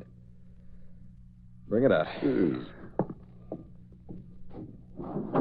How do I know this plan of yours will be worth anything to us? Come on, quit stalling. All right. There's the money. I'd better put that Not on. so fast, Hornet. Why the gun? You sure change your mind quickly. Keep your hands up. Yeah, that's better. You conceited, overrated crook. Did you really think I would make a deal with you? I would not stoop so low. Disregarding your insults for the moment, Fritzy, I'll simply ask, why did you have me come here? I'm more clever than you are. I will get rid of you and at the same time replenish my shrinking bankroll. After I finish with you, I shall see to it that Hans is also properly taken care of. Who's clever, is it not? Double-crossing your pal, too, huh? So you can have all the dough for yourself. Of course. Odds is getting out of hand anyway. The short time the police will arrive here. I've called them. I turn you over for the reward, and I will send them to pick up Hans as a saboteur. They will not suspect me, since I will be helping in his capture. You have a little of that thing called nerve yourself. A Nazi saboteur, and bringing the police right to your hideout. Imagine. A skunk with nerve. Then I will be a good American citizen who has captured the notorious Green Hornet and one of his saboteur helpers. They will not believe your word. That's true, Fritzy. So in that case, I really should get out of this predicament. Of course, I might be able to turn the tables on you. Like this? You tricked me, but I will Drop that gun or I'll break your wrist. Oh. Take it, Lug. I think Hans will bring the police to you. No, don't use that. Gas. Mr. Britt, this way, quick. Police out front. I'm glad you got here, kiddo. Grab that money. $5,000 for the Red Cross. How about Hans? Police stop truck. Pick up Hans at highway curve. Good. He'll implicate this rat then, so we can clear out now. Let's go. Yes. Something's sure been going on here. The place is a mess. Look, a guy on the floor, out cold, sir. I see him, Axford. You think I'm blind? I wonder who he is. He must be the guy who was holding the Green Hornet, but the Hornet must have tricked him in some way. Hey, Sarge, this other guy, the sabotager. He wants to say something. All right, you. Come on here and have your say. That man on the floor, he's the one who planned about the trucks. He's in this as well as I am. A squealer, eh? And that's your Nazi pal. Now I'm beginning to see the light of the whole thing. What do you mean, Sarge? I mean about those phone calls and all. The Green Hornet must have been working with these rats in their fog-making apparatus. They had a falling out, and each one tipped us off about the other, not knowing we'd catch up with all of them. Say, is that thing Cassidy's carrying, the fog thing they were using? That's the contraption, all right. Let's see, Cassidy. Here. Now be careful of it. Looks like a fire putter outer to me. Got a little pump handle on it and all. Now, ain't that something? It's something, all right. Because of that, these guys will hang for murder. Get that guy up off the floor, boys. Yes. He'll be surprised to know his pal double-crossed him. I can't believe this little gadget caused all that trouble. I suppose you turn the handle or something like this now. Hey, shut it off. Shut it off. You're fogging up the whole place. Watch those spies, Cassidy. Hey, I can't see anybody. How do you shut this off? Help me, somebody. Come here, you. Trying to get away. Expert, here, give me that, quick. There. Open that other door and let this stuff blow out of here. Axford, for 2 pins, I'd run you in for aiding and abetting those spies. That one almost got away just now. Sure, no, Sarge. I didn't know it would work so quick. Glory be, we're in a real fog, all right. If you ask me, you've never been out of it. Come on, get these Nazi mugs back to headquarters. Listen to that. I knew it. Sarge, you yell about me being in a fog when you can't ever catch up with that Green Hornet, even though he's within 10 feet of you. There he goes again. Freeze the air while you stand here in a fog.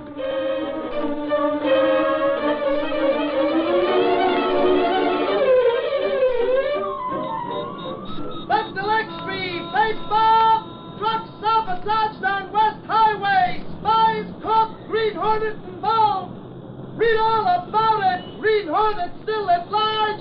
Left to Street, paper!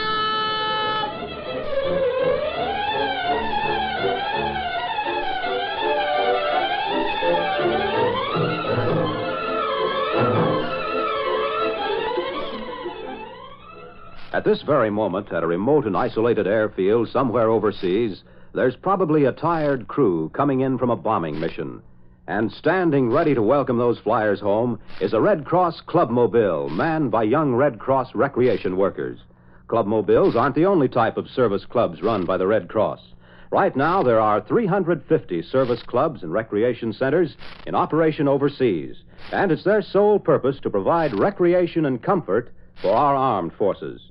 Now, during the month of March, you're going to receive a call from a Red Cross worker who'll be collecting money for the 1944 Red Cross War Fund. This tremendous organization is supported entirely by volunteer contributions. The goal for this year is a minimum of $200 million. Please give as generously as you can. Be sure to listen to the Green Hornet next week at this same time.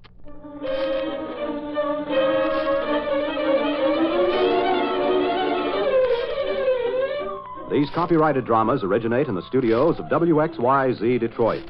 All characters, names, places, and incidents are fictitious. Bob Height speaking. This is the Blue Network. Work.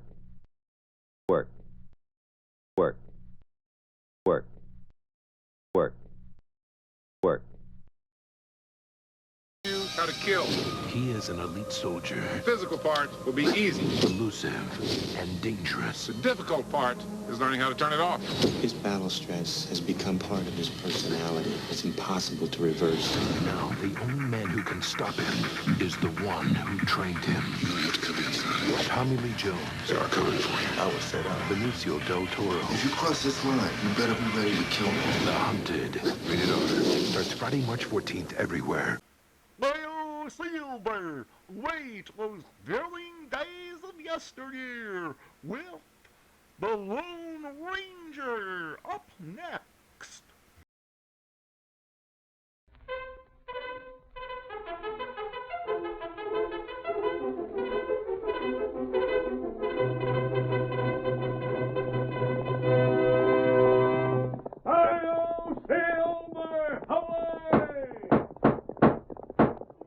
A fiery horse with the speed of light, a cloud of dust, and a hearty Hi-Yo Silver, the Lone Ranger.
The great natural resources of the western United States brought wealth to many of the early settlers, but their prosperity was only won at the price of hard work.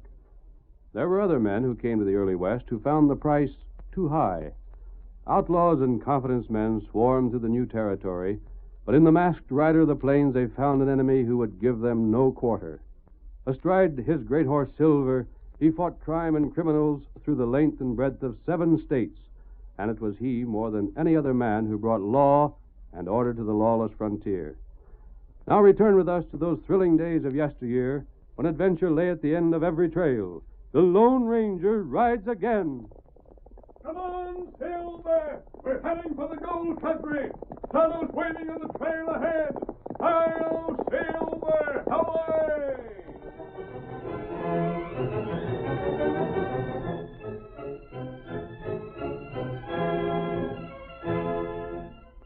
As our story opens, 2 men, both dressed like Easterners, are sitting at a table in the cafe at Kimberly, and... I tell you, Ransom, we should call on Mr. Fibber tonight. This late? You realize what time it is? I realize this deal is too important to take chances. What's the harm in waiting? Get Fibber out of bed now to talk business, he'd probably be so mad you'd spoil everything. There's $50,000 at stake. It won't run away, Bennett. No? What if Fibber learns what his mine is worth? Do you think he'll sell for what we've been authorized to offer? How's he going to find out overnight? Well, I don't know. Bennett, you're too nervous. Forget about it. The Blue Star will still be worth as much in the morning as it is now. And Fibber will still be glad to sell out for $10,000. This thing has got me nervous. I'd hate to think of what the Home Office would have to say if the deal didn't go through. They'd fire us so fast we wouldn't know what struck us. But I'm not going to let it bother me. Here, drink up and calm down. Don't take things so seriously. I suppose I shouldn't. Well, here's to success. I'll join you in that. There. That helps. Ransom, just how did the company get on with this thing? Old Charlie Phelps tipped them off. The mining engineer? The best man to locate ore I ever heard of. The company sent him out this way to look over some of these abandoned mines in the quiet. He located several properties worth looking into. But he said the Blue Star is the best of the lot, and an absolutely sure thing. And Fibber thinks it's played out. He hasn't an idea it's worth a penny. When Charlie investigated, he didn't bother with the main shaft at all. That old fellow's got an eye like an eagle and a brain to go with it. From the lay of the land, he saw where the vein might have cut off at right angles. How would he know that? Oh, something about rock formations and such. Stuff too deep for me. Anyhow, he took his pick and some blasting powder, went into a tunnel that had been started from the side of the hill before the main shaft was opened. And there's where he found the gold. More than there was in the vein Fibber thought had played out. But if Fibber is investigated for himself... It isn't likely. They say he hasn't been near that property for months. And Charlie was slick enough to cover up anything that'd show he'd been there. I don't know, Ransom. I've got a queer feeling about this thing, as though it isn't safe waiting. That again? But if you'll promise me, we'll call on Fibber first thing in the morning. I give you my word. We'll be sitting on the porch when he gets up. Now, forget about it. Have another drink. Bartender, 2 more of the same at this table. Golly, $10,000. And for the old Blue Star. Hey, barkeep, hold on a second. Want something, Hank? You bet I want something. And by the eternal, I'm going to get it. Huh? What are you talking about? Never mind, barkeep. That's a secret. Here's for the drinks I had. Maybe I'll be in tomorrow and tell you about it. Hank, this is a double eagle you give me. Hey, wait for your change. Keep it for yourself, barkeep. It won't be long till I'll be having plenty more of them. What do you want? Good night. Too late to call on Fibber, is it? Well, when morning comes, maybe some slick Easterners will find out what too late really is. Now, stand still there. Fella, you're carrying me to Carl Fibber's place as fast as them spavin legs of yours will get us there. Now get along with you. Get up. Get up there.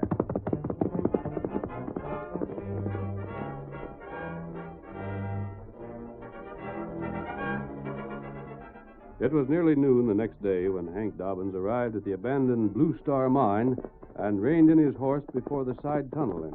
Oh, there. Oh, So this is where Charlie Phelps was digging around.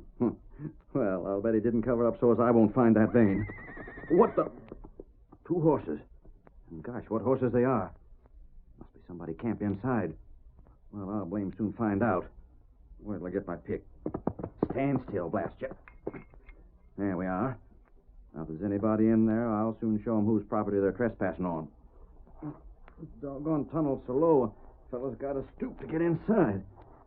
There's somebody there, all right. I see some candles burning. Hey there! Whoever you are in there, you're camped on property belonging to me. Is this your mine? Sure is. And if you're outlaws, I got a pick in one hand and a shooting iron in the other. Well, you're not outlaws, Carl. What'd you call me Carl for? Doesn't Carl Fibber own this mine? Not anymore, he don't. Not outlaws, huh? But you're masked. There's an Injun with you. Me, Tonto. I got you covered. Put down your gun. We're not going to harm you. Oh, no, you don't. I ain't being talked into nothing. Heist your hands, both of you. I said put down your gun. And I said to raise your hands. Now, if you Don't don't... take that gun. Wait, let go. You get hurt? No, Kimasabi. The gun was pointed in the air. Blast you. It was your own fault. You wouldn't believe me when I told you we weren't outlaws. You're masked. Never mind that. Well, anyhow, I ain't got nothing on me for you to steal. And I reckon what ore you fellas could pack away wouldn't amount to much. Ore? What ore? I ain't saying. But it's clear enough what you meant. Wait a minute. I didn't recognize you at first. Aren't you Hank Dobbins? And what if I am? I thought you were a rancher. What are you speculating in mines for? Speculating? That's what you think. You said you bought this mine. I bought it last night. Got Carl out of bed, brought up the papers, and the cash is to be paid today. I'd call that speculation. Buying a mine that's been worked out. Say, just who are you? Why? Well, you're masked and all, but I never heard a crook talk like you before. And you ain't looked to see if I had cash on me. I told you, we're not outlaws. Who I am doesn't matter. Well, anyhow, you're dead wrong if you think I didn't savvy what I was doing when I bought this place. Yes? This mine ain't worth no less than $50,000. And I got the word of Charlie Phelps to prove it. Phelps told you that? Just the same as. I don't understand. Tonto and I have been in this mine several times and haven't seen any indication of gold. No one in the West knows more about mines than Charlie Phelps. If he told you that, he must have had something to go on. When did you see him? Well, I didn't see him exactly. No? But I got it from some fellas that knew about the report he made on the mine. Here, give me that pick. Well, what are you I'm going to show you something. This is the end of this shaft right here. If anyone had found more gold here, there would have to be some sign that they'd been looking for it. Look again. Except for the marks I just made, this shaft hasn't been touched for months. Everything shows signs of weathering. But they said Charlie blasted and covered it up. You can see for yourself that isn't possible. I was in the main shaft this morning. You can take my word for it. There's nothing there either. But they said Who that... told you about Charlie's report? Well, they didn't tell me exactly. No? I sort of overheard them. You overheard two men talking about this mine, and they said Charlie Phelps claimed it was worth $50,000? Oh, that's about the size of it. What did those men look like? Well, they was Easterners. One was kind of tall, with a mustache and a hooked nose, and the other was tall, too, but real heavy, and he Hank, you've fallen for one of the oldest confidence games there is. Huh? Those men were Slick Allen and Tin Horn Taylor. They've tried this game all over the West. They served prison sentences twice for it already. But they called themselves Ransom and Bennett. Assume names. How much did you pay for this mine? $3,000 was the price agreed on, but I ain't paid it over yet. And if what you told me is true, then I ain't gonna. Fibber, of course, was working with them. But why didn't you investigate first before making the agreement? Well, the way they talked, I didn't figure I had time. That's part of the game, too. Well, stranger, I'm heading for town. I'm seeing the sheriff about this, and if there's any way to do it, Fibber and them crooks are gonna be jailed. Plenty mad. I haven't too much sympathy for him, Tonto. It's plain that he thought he was putting something over himself when he bought this place. But him not pay cash. Him find out in time. I have an idea, Tonto. He will pay. And I doubt that anybody will be arrested unless we take a hand.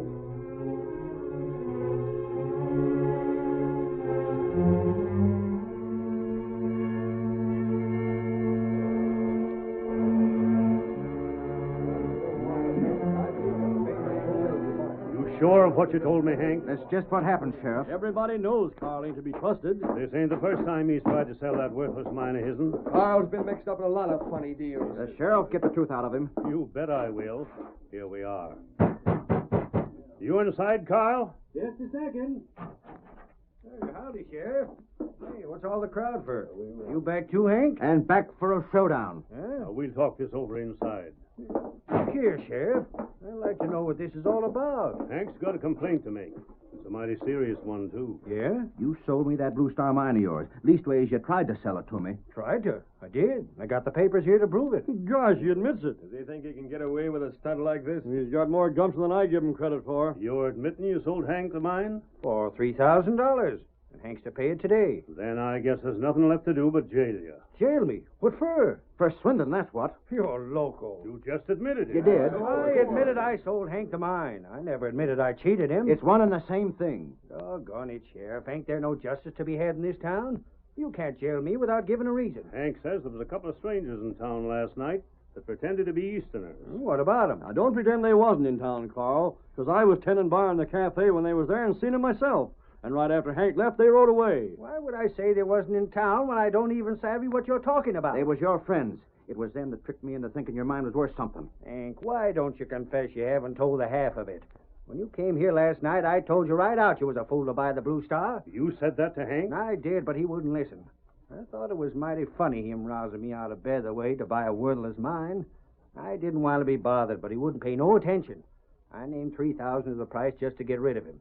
When he took me up on it, I was the most surprised man in the county. Well, if what you say is so... It is so. Ask Steve there, Leif. Hank was so all-fired anxious to get my mine, he made them come over and witness the deal we made. Fellas, is Carl telling the truth? That's the way it was, Sheriff. What you got to say, Hank? All I gotta say is Carl tricked me, even if I can't prove it. Just hold on. Seems to me, Hank, you was the one that was trying to do the swindling, coming here trying to take advantage of my ignorance. You never told me that you thought the Blue Star was worth so blame much. Well, Hank, you've just wasted my time. But gosh, Sheriff... Come on, let's get back to cafe. Not so fast. Huh? I aim to know if Hank's going to keep his bargain with me. Pay you that cash? I'll be a ringtail snorting maverick if I will. Pay you $3,000 for nothing after you tricking me? What do you take me for? I take you for a polecat whose word ain't no good. Why, you... Both of you shut up. You won't make me shut up, Sheriff. I got Hank's signature here on the deal we made last night. He's to pay me $3,000 for the Blue Star. Oh, Sheriff. Tell him he can't do that. Go on, tell him. I'm sorry, Hank. You mean... Carl's got a case again you, all right. It'd be for the court to decide, not me. But it might go hard for you. I get tricked. I get cheated out of $3,000 in hard cash. And then, on top of that, I can be sued for being tricked. If that's justice, then I'm a sheep herder. Dog blasting... Are you going to pay or aren't you? I guess I'll have to. But, Carl, you'll get yours yet. You just wait and see. You'll get yours, and you'll get a plenty.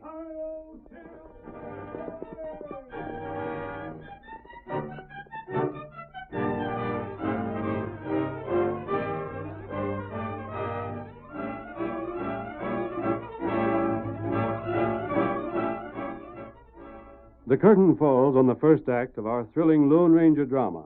Before the next exciting scenes, please permit us to pause for just a few moments.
Now to continue our story.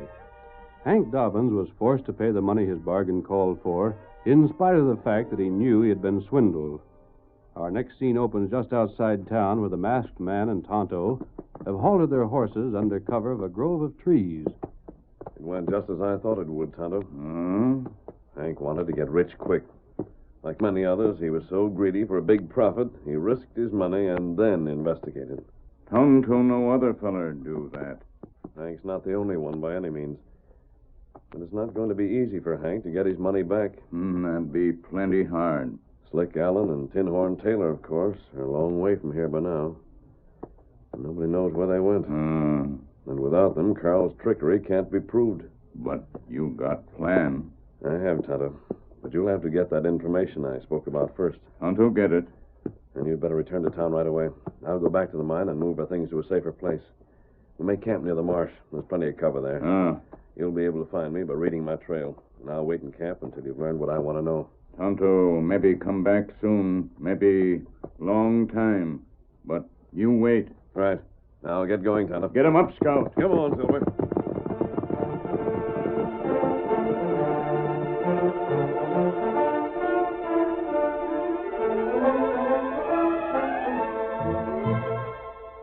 The faithful Indian, returning to town, shadowed Carl Fibber wherever he went. He saw Carl receive the money Hank indignantly paid him. He was watching when Fibber retired that night, and again when Carl rose in the morning and left his house. It was several hours later that Tonto arrived at the masked man's new camp and... Oh, Scout, oh! You found out, Scout.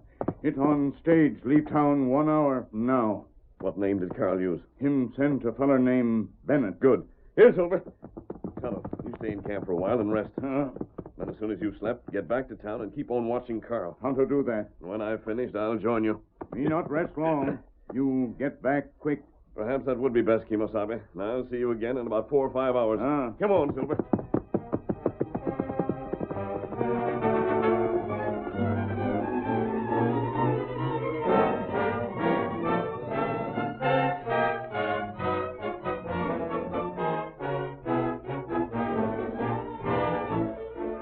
The stage leaving Kimberly for Westwood was pounding and jolting over the trail when suddenly the guard grasped the arm of the driver and pointed across the plain, saying, Milt, look over yonder. You see something? Looks to me like trouble. You see the fellow on the white horse riding ahead of us off? Gosh, yes. Whip up your horses. Maybe this isn't a holdup. When you ain't sure of strangers, the thing to do is get away from them. I'll whip them up. Get along, Blackie. Lay into that harness, Nero. Get moving. Make tracks, you critters. By heavens, Milt, it is trouble. Yeah? That hombre's masked. We're not going to pull away from him neither. Bill, just look at that white horse stretch out. He don't hardly bother to touch the ground. They'll meet us, all right. Get your rifle ready. I've got it. Get up! Blast it, get going. Gosh, we might just as well be tied up to a hitch rack for all the good this is doing us. I ain't worried as long as there's just one of him. Stop that stage! What's he yelling? He said to stop the stage. Yeah, like fun we will. Get up! Get along with you! Come on, Silver! I'll draw a bead on him. See if you can't drill him. Yeah, never even come close. How's a fella to aim with this stage bouncing around the way it is? Pull up those horses! Get away from us! Get up! Get up! Go where? I'll fire again. Don't raise that rifle! I'll show you. Take this, you... Ah! What happened? You wounded? My rifle. He smashed my rifle. Now draw up those horses! Not by a blame sight! Get up! Get up there! And I'll stop them for you! Come on, old fellow! He's grabbed the harness! Get up! Get along with you! Pull back, Silver! Pull back! Get up! Get up, Blaster! That doggone horse slowed down the whole team! You low-down crook! You'll do what I tell you! You can't get away! There's a mail sack under your feet, guard. Throw it down. I'll do nothing of the kind. Quick! That was a warning. The next won't miss. You better do like he says, Al. I guess. Here you are. But you'll pay for this. Well, you've got the mail. There's nothing else on the stage to steal. Now can we drive on? There's only one thing here I want. We ain't got no... You can take the rest with you. What in blazes are you after? That's my business. But I can tell you this. This isn't a robbery. Expect us to believe that? I don't care whether you do or not. Here it is. Now catch the mail sack and get going. I got it. On your way. Come on, Milt. When I get to Westwood, we'll report this to the law. Get up! Get up, Nero! Up with you, Blackie! Oh, Silver! Away!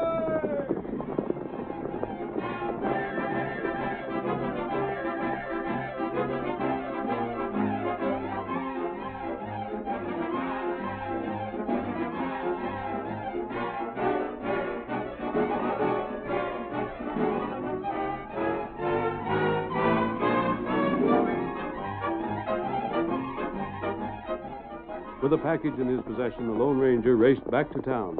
There, timing his arrival so that he reached Kimberly after dark, he rode to the sheriff's office. Oh, Silver. Oh, boy. Wait for me, boy. Hey, what is this? Sheriff, take this. Mask. I've got something to tell you, and you're to listen. I'll... Keep your hand away from that holster, Sheriff. Who are you? What do you want? First of all, that package there. Keep it safely. But that's mail. I'll explain. You'd better put... You come quick. Tonto, how did you find me? Me see Silver. You come. All right, Tonto. What in blazes is this? Who's that redskin? What's this package for? Hey, wait! Put that package away and don't let anybody see it. I'll be back later to explain. But you... Do as I say. What is it, Kimasabi? He think Carl get ready to leave town. Leave town? I didn't expect that. Him pack clothes. And we've got to stop him. Steady, Silver. You hurry. Get him up, Scout. Come on, Silver. Me not want follow him without you know. We won't follow him, Tonto. What we do? We'll give him some orders. And then we'll see that they're obeyed. Come on, Silver. Get him up, Scout.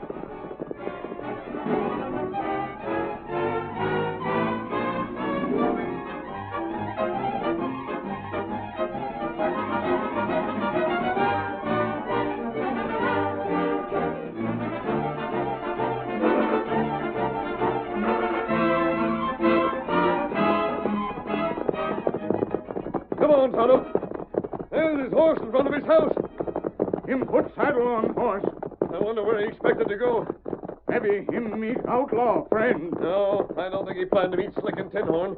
If he had, he wouldn't have sent that package. He must have had another reason for wanting to leave. Here, I'll show Silver. Oh, fella. Oh. Who's there? What do you want? Come on, Tonto. Outlaws. Where did you think you were going? What's it to you? How do you know I plan to go anywheres? Tonto saw you packing up. What if I was? Just this. You're not leaving town. You're staying right here. But I tell you... If you make another attempt to get away, I'll stop you again. But the folks in town, they all figure I cheated Hank Dobbins. I gotta get away till things quiet down. So that's it. They've been talking, making threats. There's no telling what they'll do. You're staying here anyhow. No, you can't make me. I'll make you 2 promises, Carl. And I'll keep them both. Promises? The first is that no one in town will bother you. I tell you... The second is that the next time you try to leave town, we'll be here to stop you. Wait, listen... Now get back inside. No. That fix him. Now, Tonto, keep an eye on him. Going back to talk to the sheriff again. And when I return, we'll take turns guarding this place.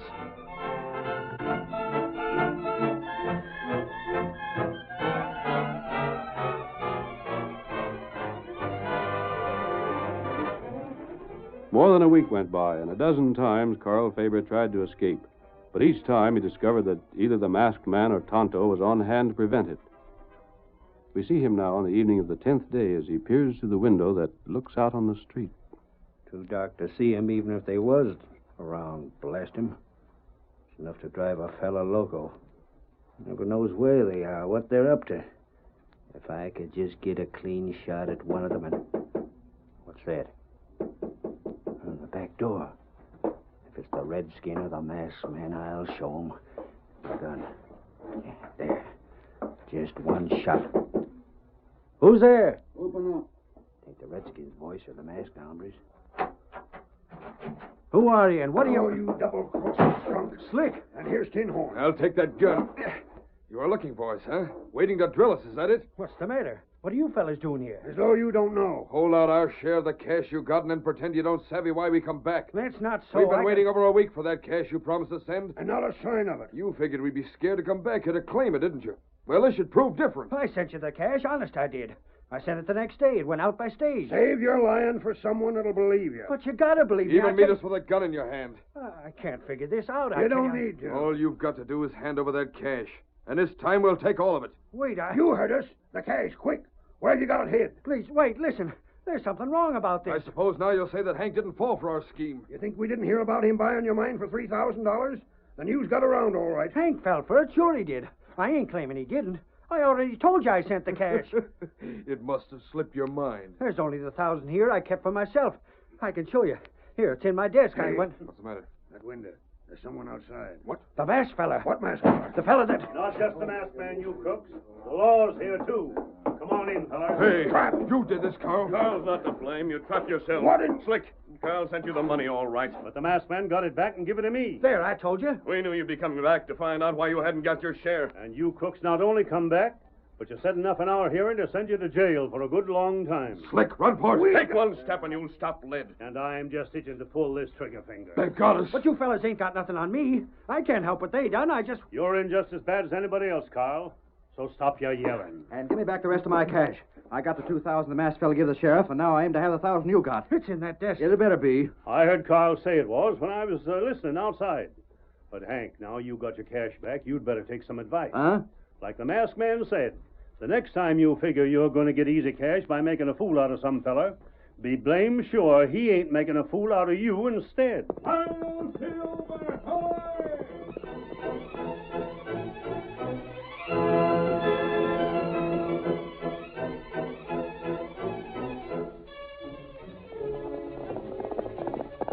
Come on, Silver, old fellow. There's a stage hold up near Ogden. We've got to hurry. Hail, Silver, away!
The story you have just heard is a copyrighted feature of the Lone Ranger Incorporated.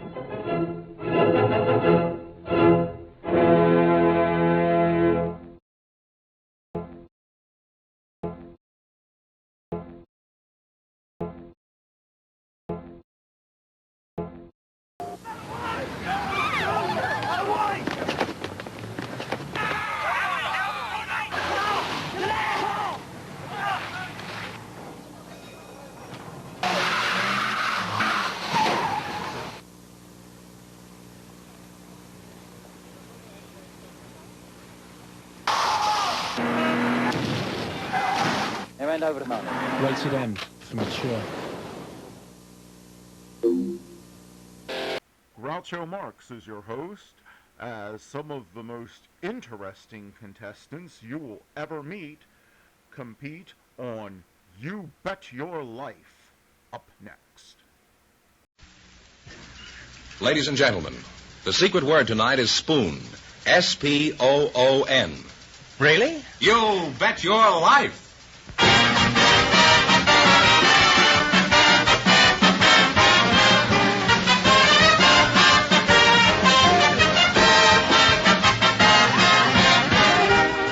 The more than 3,000 DeSoto Plymouth dealers of America present Groucho Marx in You Bet Your Life, the comedy quiz series produced and transcribed from Hollywood.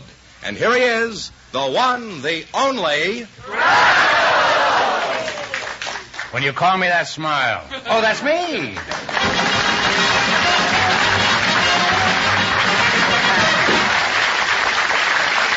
Well, here I am again with $1,000 for one of our couples. Groucho, we have some people with interesting occupations that were selected from our studio audience just before we went on the air. I'd like to have you meet them right now. Mrs. Lucille Goldner and Mr. Augustus A. Ward, Jr.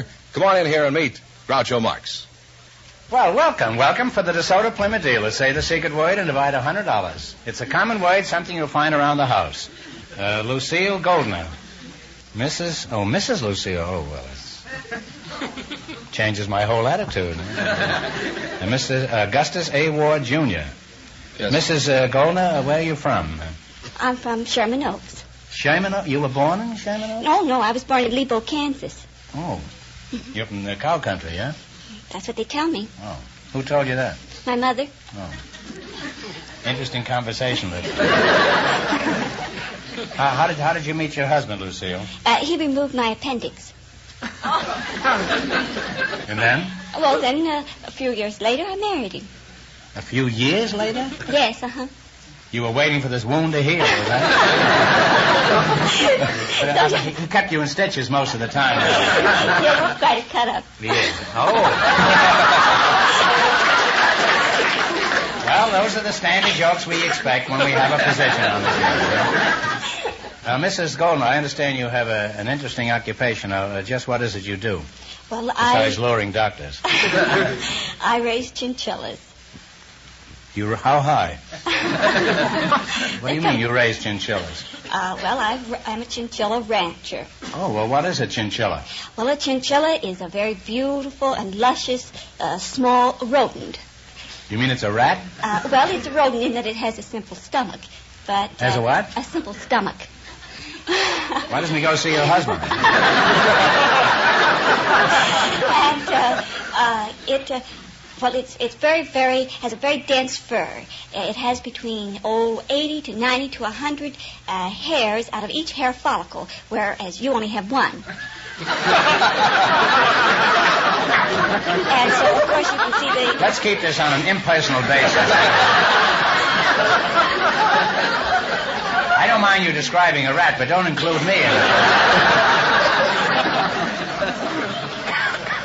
Now, why would anybody want to waste their time on silly little rodents when there are so many other ways of wasting your time? Well, maybe one of the reasons is because a full-length chinchilla coat costs approximately $75,000.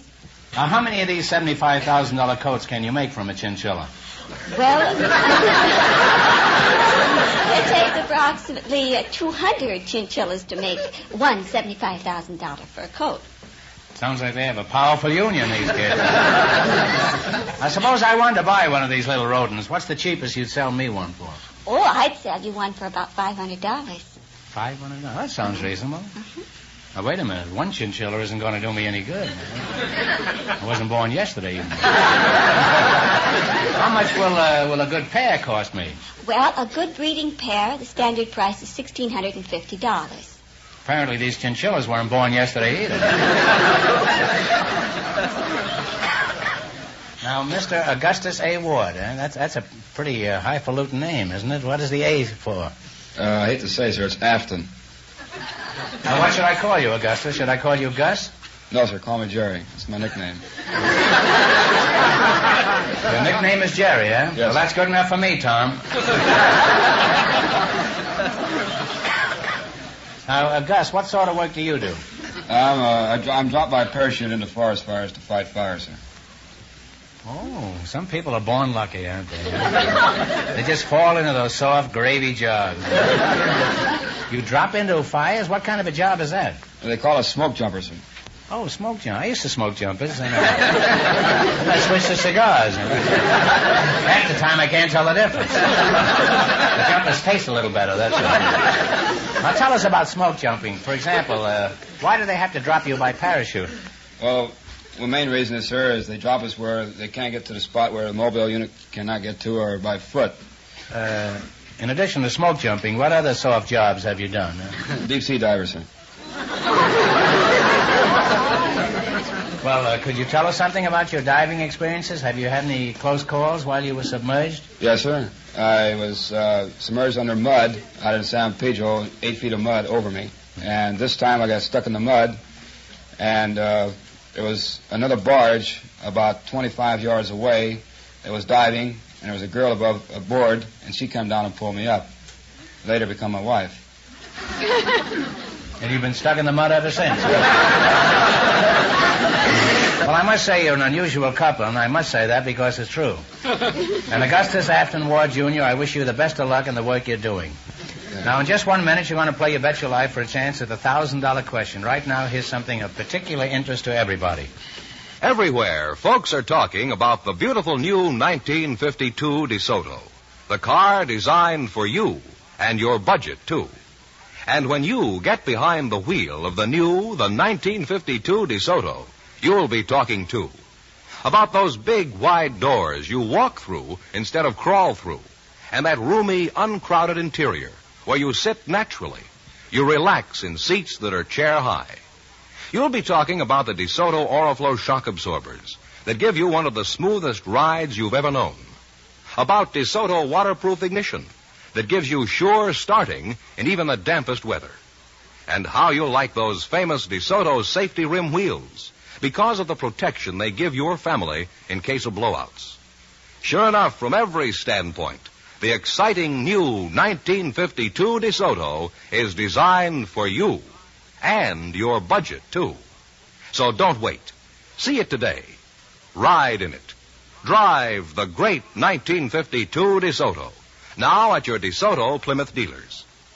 And remember, all dealers who sell DeSoto also sell Plymouth, the low-priced car, most like high-priced cars.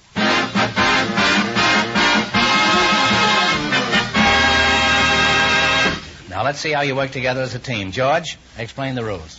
You bet as much of your $20 as you want on each of 4 questions, and the couple that earns the most money gets a chance at the DeSoto Plymouth $1,000 question later in the show. Here we go. Let's see how I can build you $20. You selected Songs of the South. Now, here's your first question. How much of the $20 will you bet? 16, sir. 16. Give me the title of this Southern song. Okay, Jerry.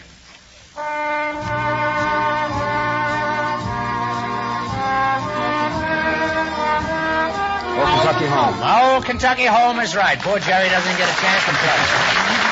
Well, you're off to a great start. You have $36. Remember, you're going for $1,000 tonight. How much of the $36 will you bet this time? $35.50. $35.50. What's the name of this Southern song?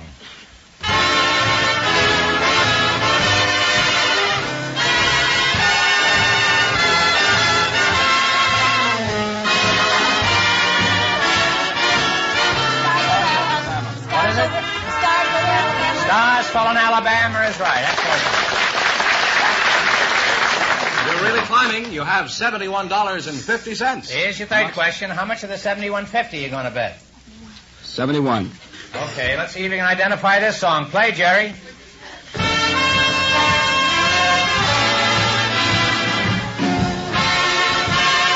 George on my mind. George around my mind is right.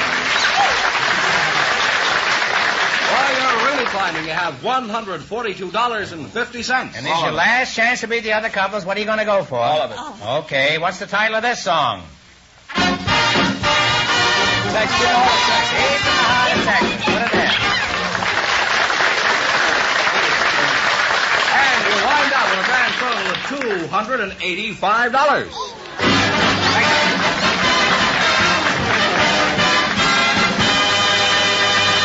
Well, thanks and good luck from the DeSoto Plymouth dealers. We have a termite control man chosen by our studio audience just before we went on the air, and a housewife from our audience, Groucho. And here they come. Mrs. Vivian Klein, Mr. John Roach, meet Groucho Marx. Welcome, kids, to You Bet Your Life. Say the secret word and divide $100. It's a common word, something you'll find around the house. Mrs. Vivian Klein and Mr. John Roach. Mr. Roach, you're a termite control man, is that right? I am, sir, yes. Termite control, huh? Now, who do you work for, Mr. Roach? What a name for a guy who sells termites. What do you get for a dozen termites? We haven't been selling them by the dozen lately. You don't sell them? Mr. Marks? No, sir. What do? Do you buy them? Are you in the business of buying and selling termites? I don't clearly know just what your business is, Mr. Roach. What a name for a guy in the termite.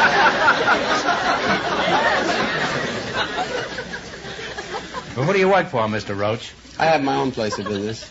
Oh. And Mrs. Vivian Klein, you're a housewife? Yes. Where were you born? And a grandma, too. Housewife and a grandma. Uh-huh. Where were you born, Vivian? I was born in Corn, Iowa. There is a town called... Yes. Where is Corn, Corn, Iowa. Mrs. Klein? Is that It's close not- to Succotash, Texas? No, it's... I've been there, but I don't know where. It's about 3 miles from Kingsley. Oh, and where is Kingsley? Well, that's about 50 miles from Sioux City, Iowa. You know where Sioux City is? Yes. It's near Succotash. Now, what sort of work does your husband do, Mrs. Klein? He's an oil worker. He works in oil? Mm-hmm. I bet you never hear a squeak out of him, do you? Where did you meet your husband, Vivian? Was he getting oiled up at the time? No, I met him in Oklahoma, La Kemp, Oklahoma, in a general store. Where? In La Kemp, Oklahoma, in a general store. La Kemp. Is that near Cohen? No, that. Where's Kemp? Well, it's not there no more. It was in You no mean it's man's. unkempt? It was in no man's land, and it's just disappeared now. It's not there. You say you met him in no man's land? No, I met him in the general store. You met him in a general store, Mhm. huh? How long Yes, ago did you meet him, about Vivian? 38 years. It was in a general store in Oklahoma. What was he doing, taking out your appendix? No, my father run the general store. You know what a general store is? Oh, sure, that's where they sell generals. No. Your father ran a general store, Yes, huh? he run the general store. Now, then, how did you meet your husband? Well, my husband used to come in there. He was on sale there? Everything else was on sale there. I don't know why. He farmed there. He farmed in the store? No, he farmed. He raised wheat.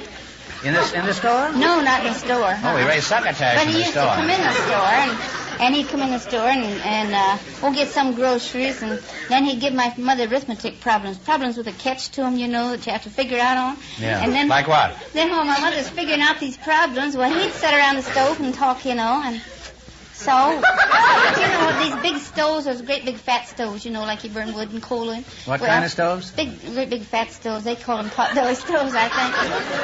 Your father had a potbelly and your husband sat around the store? Giving your mother arithmetic lessons? That's a fine store, all right. I don't think it's anything like Marshall Field in Chicago. All right, then what happened? Here, your mother was bewildered by these arithmetic lessons. Mm-hmm. How old were you then, Vivian? I was 19. Mm-hmm. And she'd figure out the arithmetic problems, and that went on a while. And then one day, he said, I'm going to go to Colorado and take a homestead. And so I said, well, I'm going to go with you. That was his way of proposing, see, I guess. It was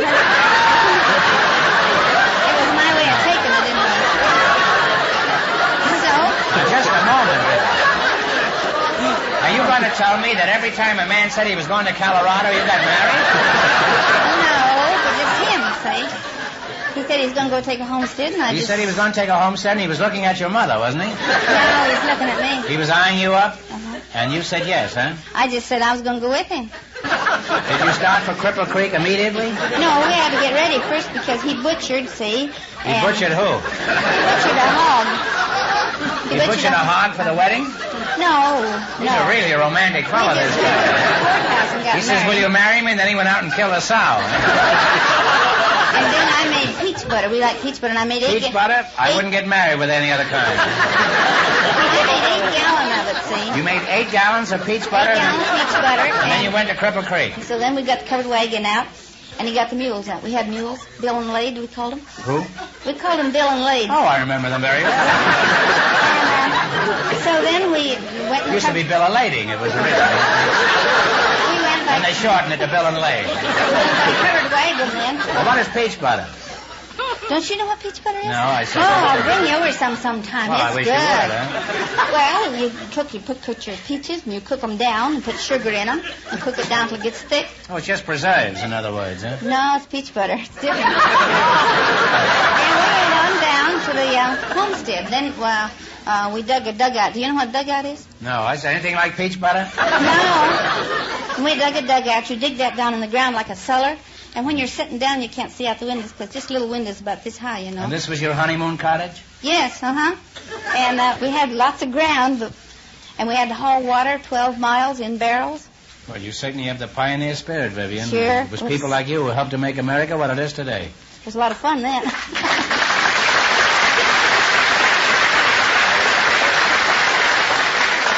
Now you're going to play You Bet Your Life. You beat our other couples, and you'll get a chance at the $1,000 question. I can't tell you how much you have to win, but Mr. Fenham is going to remind our listeners. The Chinchilla Rancher and the Smoke Jumper won $285. And the secret word is still spoon. Let's see how high I can bet you $20. You selected slang expressions. Is that right? Mm-hmm. Here's your first question. How much of the $20 will you bet? 16. $16. What is the expression which, when translated literally, means to plunge headlong into the water, but in slang means a cheap cabaret? A dive? A dive is right. And you're on your way with $36. Remember, you're going for $1,000 tonight. How much of the $36 will you bet on your second question? 32. Mm-hmm. 32. All right. What is the expression which means a male deer, but in slang means $1? A buck. A buck is right. You now have $68. Here's your third question. How much of the 68 are you going to try? 68. 68? The whole 68? Mm-hmm. Okay. What is the expression which means a lump, a piece, or a chunk, but in slang means a sailor? A gob. A gob is right. You've now climbed to $136. I didn't know a sailor was a lump. I never heard that. All right, here's your last chance to beat the other couples. How much of the $136 are you going to wager? It all of goes. it? Mm-hmm. What is the expression which means an island of the Far East, but in slang means coffee? Java. Java is right. Very nice. You wind up with a grand total of $272.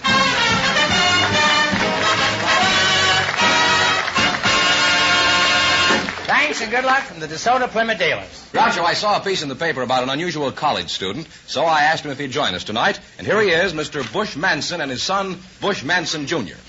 Gentlemen, come on in here and meet Groucho Marx. Well, welcome. Welcome, kids, for the DeSoto Plymouth dealers. Say the secret word and divide $100. It's a common word, something you'll find around the house. Bush Manson Sr. and Bush Manson Jr., eh? Father and son, eh? You're both so young looking, I'm not sure which is which. Which one of you is the old man? He is the one with the mustache.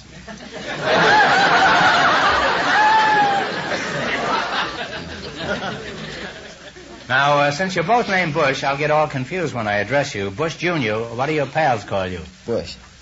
Bush. Okay, I'll go the other way. Bush Sr., what do your friends call you? Bush. You're looking at a man who's going to make an appointment with a psychoanalyst first thing in the morning. I'll be on that couch by 9 o'clock. Peach butter or no peach butter?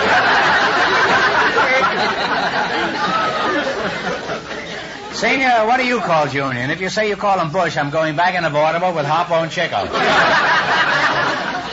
Well, I call him Bush, but sometime I call him Speedy. Well, thank heavens. One Speedy in the hand is worth 2 Bushes in the bird. How old are you, Speed? 14. And Bush, what's your age? Well, I just turned 41. Well, if you turn 41 far enough, you'll be 14, too. What school do you go to, Speedy? George Washington Carver Junior High School. Junior high school? I thought Fenneman said you were an unusual college student. Speedy, you're beating around the bush again. Would you mind explaining? He's the one that goes to college. At 41, he goes to college? I may not wait until morning to see that analyst. I wonder if there's an all-night analyst around town. Bush, is this true? Are you a college student? Yes, I attend Los Angeles State College. When did you first enroll? I'm a senior, but I enrolled in 1928.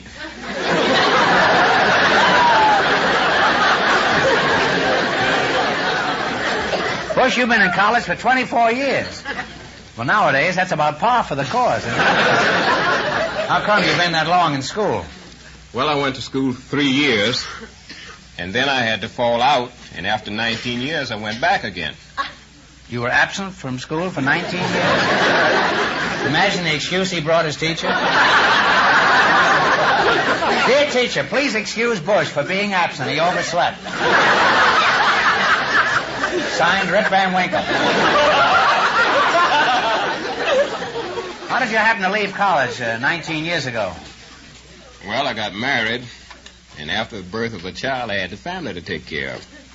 Speedy, did you know you ruined your father's college career? You ought to be ashamed of yourself. What have you got to say to it, and it better be good? It wasn't me, it was Albert.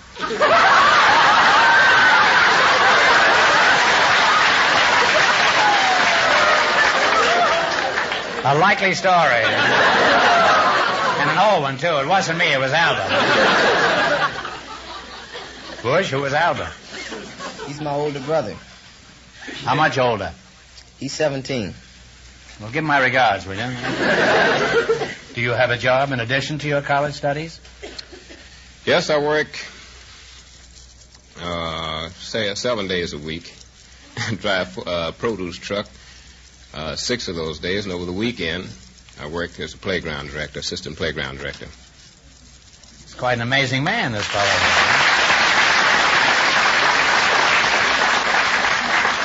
Now, Speedy, has he told us everything, or has he left out a few things? Well, he plays football for L.A. State. Now, wait a minute, Bush. Is this true? Do you play football at the age of 41? Well, I played on L.A. State's varsity.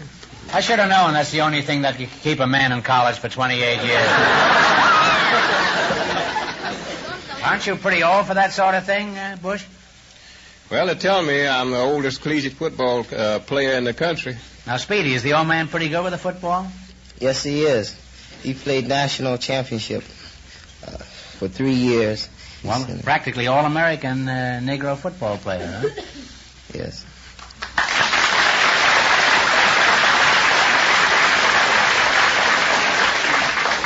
Is there anyone left in the audience who has the slightest doubt that life does begin at 41? This would have been very interesting. And I know about 41 because I started there 3 times myself. Now you're going to play You Bet Your Life. You beat our other couples, you'll get a chance at the $1,000 question. I can't tell you how much you have to win, but Mr. Fenneman is going to remind our listeners. The Chinchilla Rancher and the Smoke Jumper still lead with $285. The secret word is still spoon. Here we go. Let's see how high I can build you $20. You selected farm animals and birds. Here's your first question. How much will you bet? $10. $10? Yeah. All right. What is a leghorn?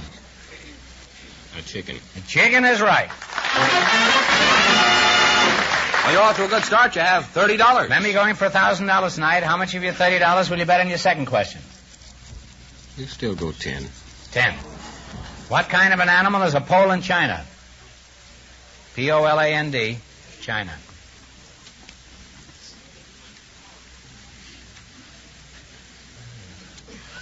Take a guess if you don't know.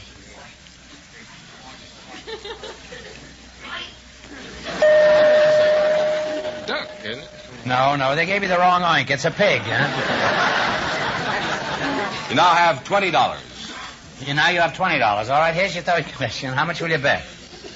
Up to you. How much you going to bet? $15. $15. What is a palomino? Palomino's a horse. Is a horse is right.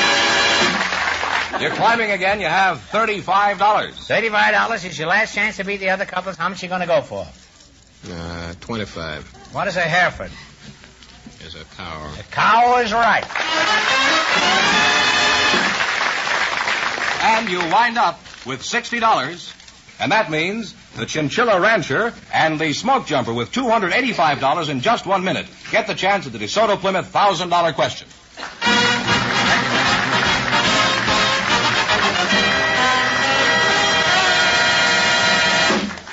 Here's a figure every car owner ought to write down and remember. 85%.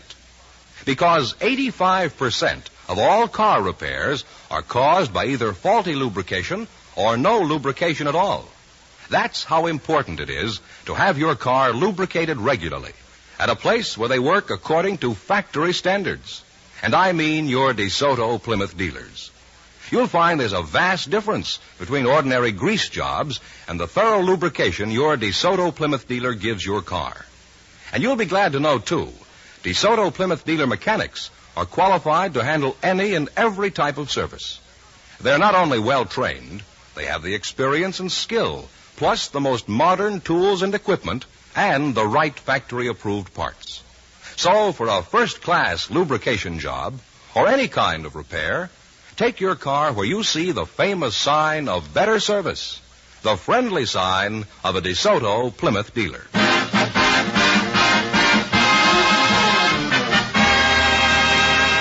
Here comes the Chinchilla Rancher and the Smoke Jumper, all set for the DeSoto Plymouth $1,000 question, Groucho.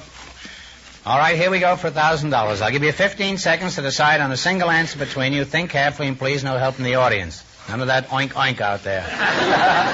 Here it is. Only one city in the world can lay claim to the distinction of being situated on 2 continents, Europe and Asia. What is the name of this city?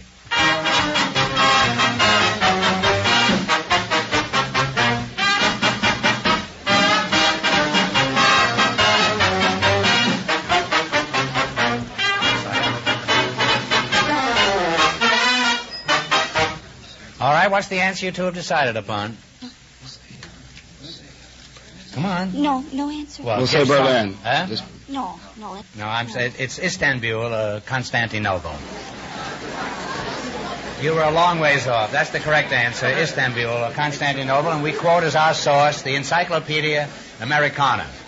I'm sorry, the correct answer is Istanbul, so that means the big question next week will be worth $1,500. Well, you lost the big money, but how much did they win the quiz, George? $285 in the quiz. Well, that's not so bad. Congratulations and thanks to both of you and to all of our contestants on the show tonight.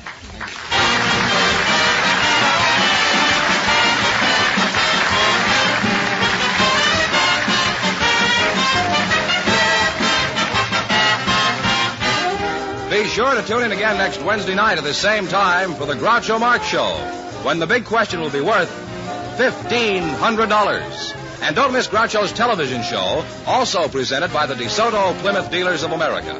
And remember, all dealers who sell DeSoto also sell Plymouth. 2 great cars, both products of the Chrysler Corporation. And when you drive in, tell them Groucho sent you. Good night, folks, and remember, see the 1952 DeSoto.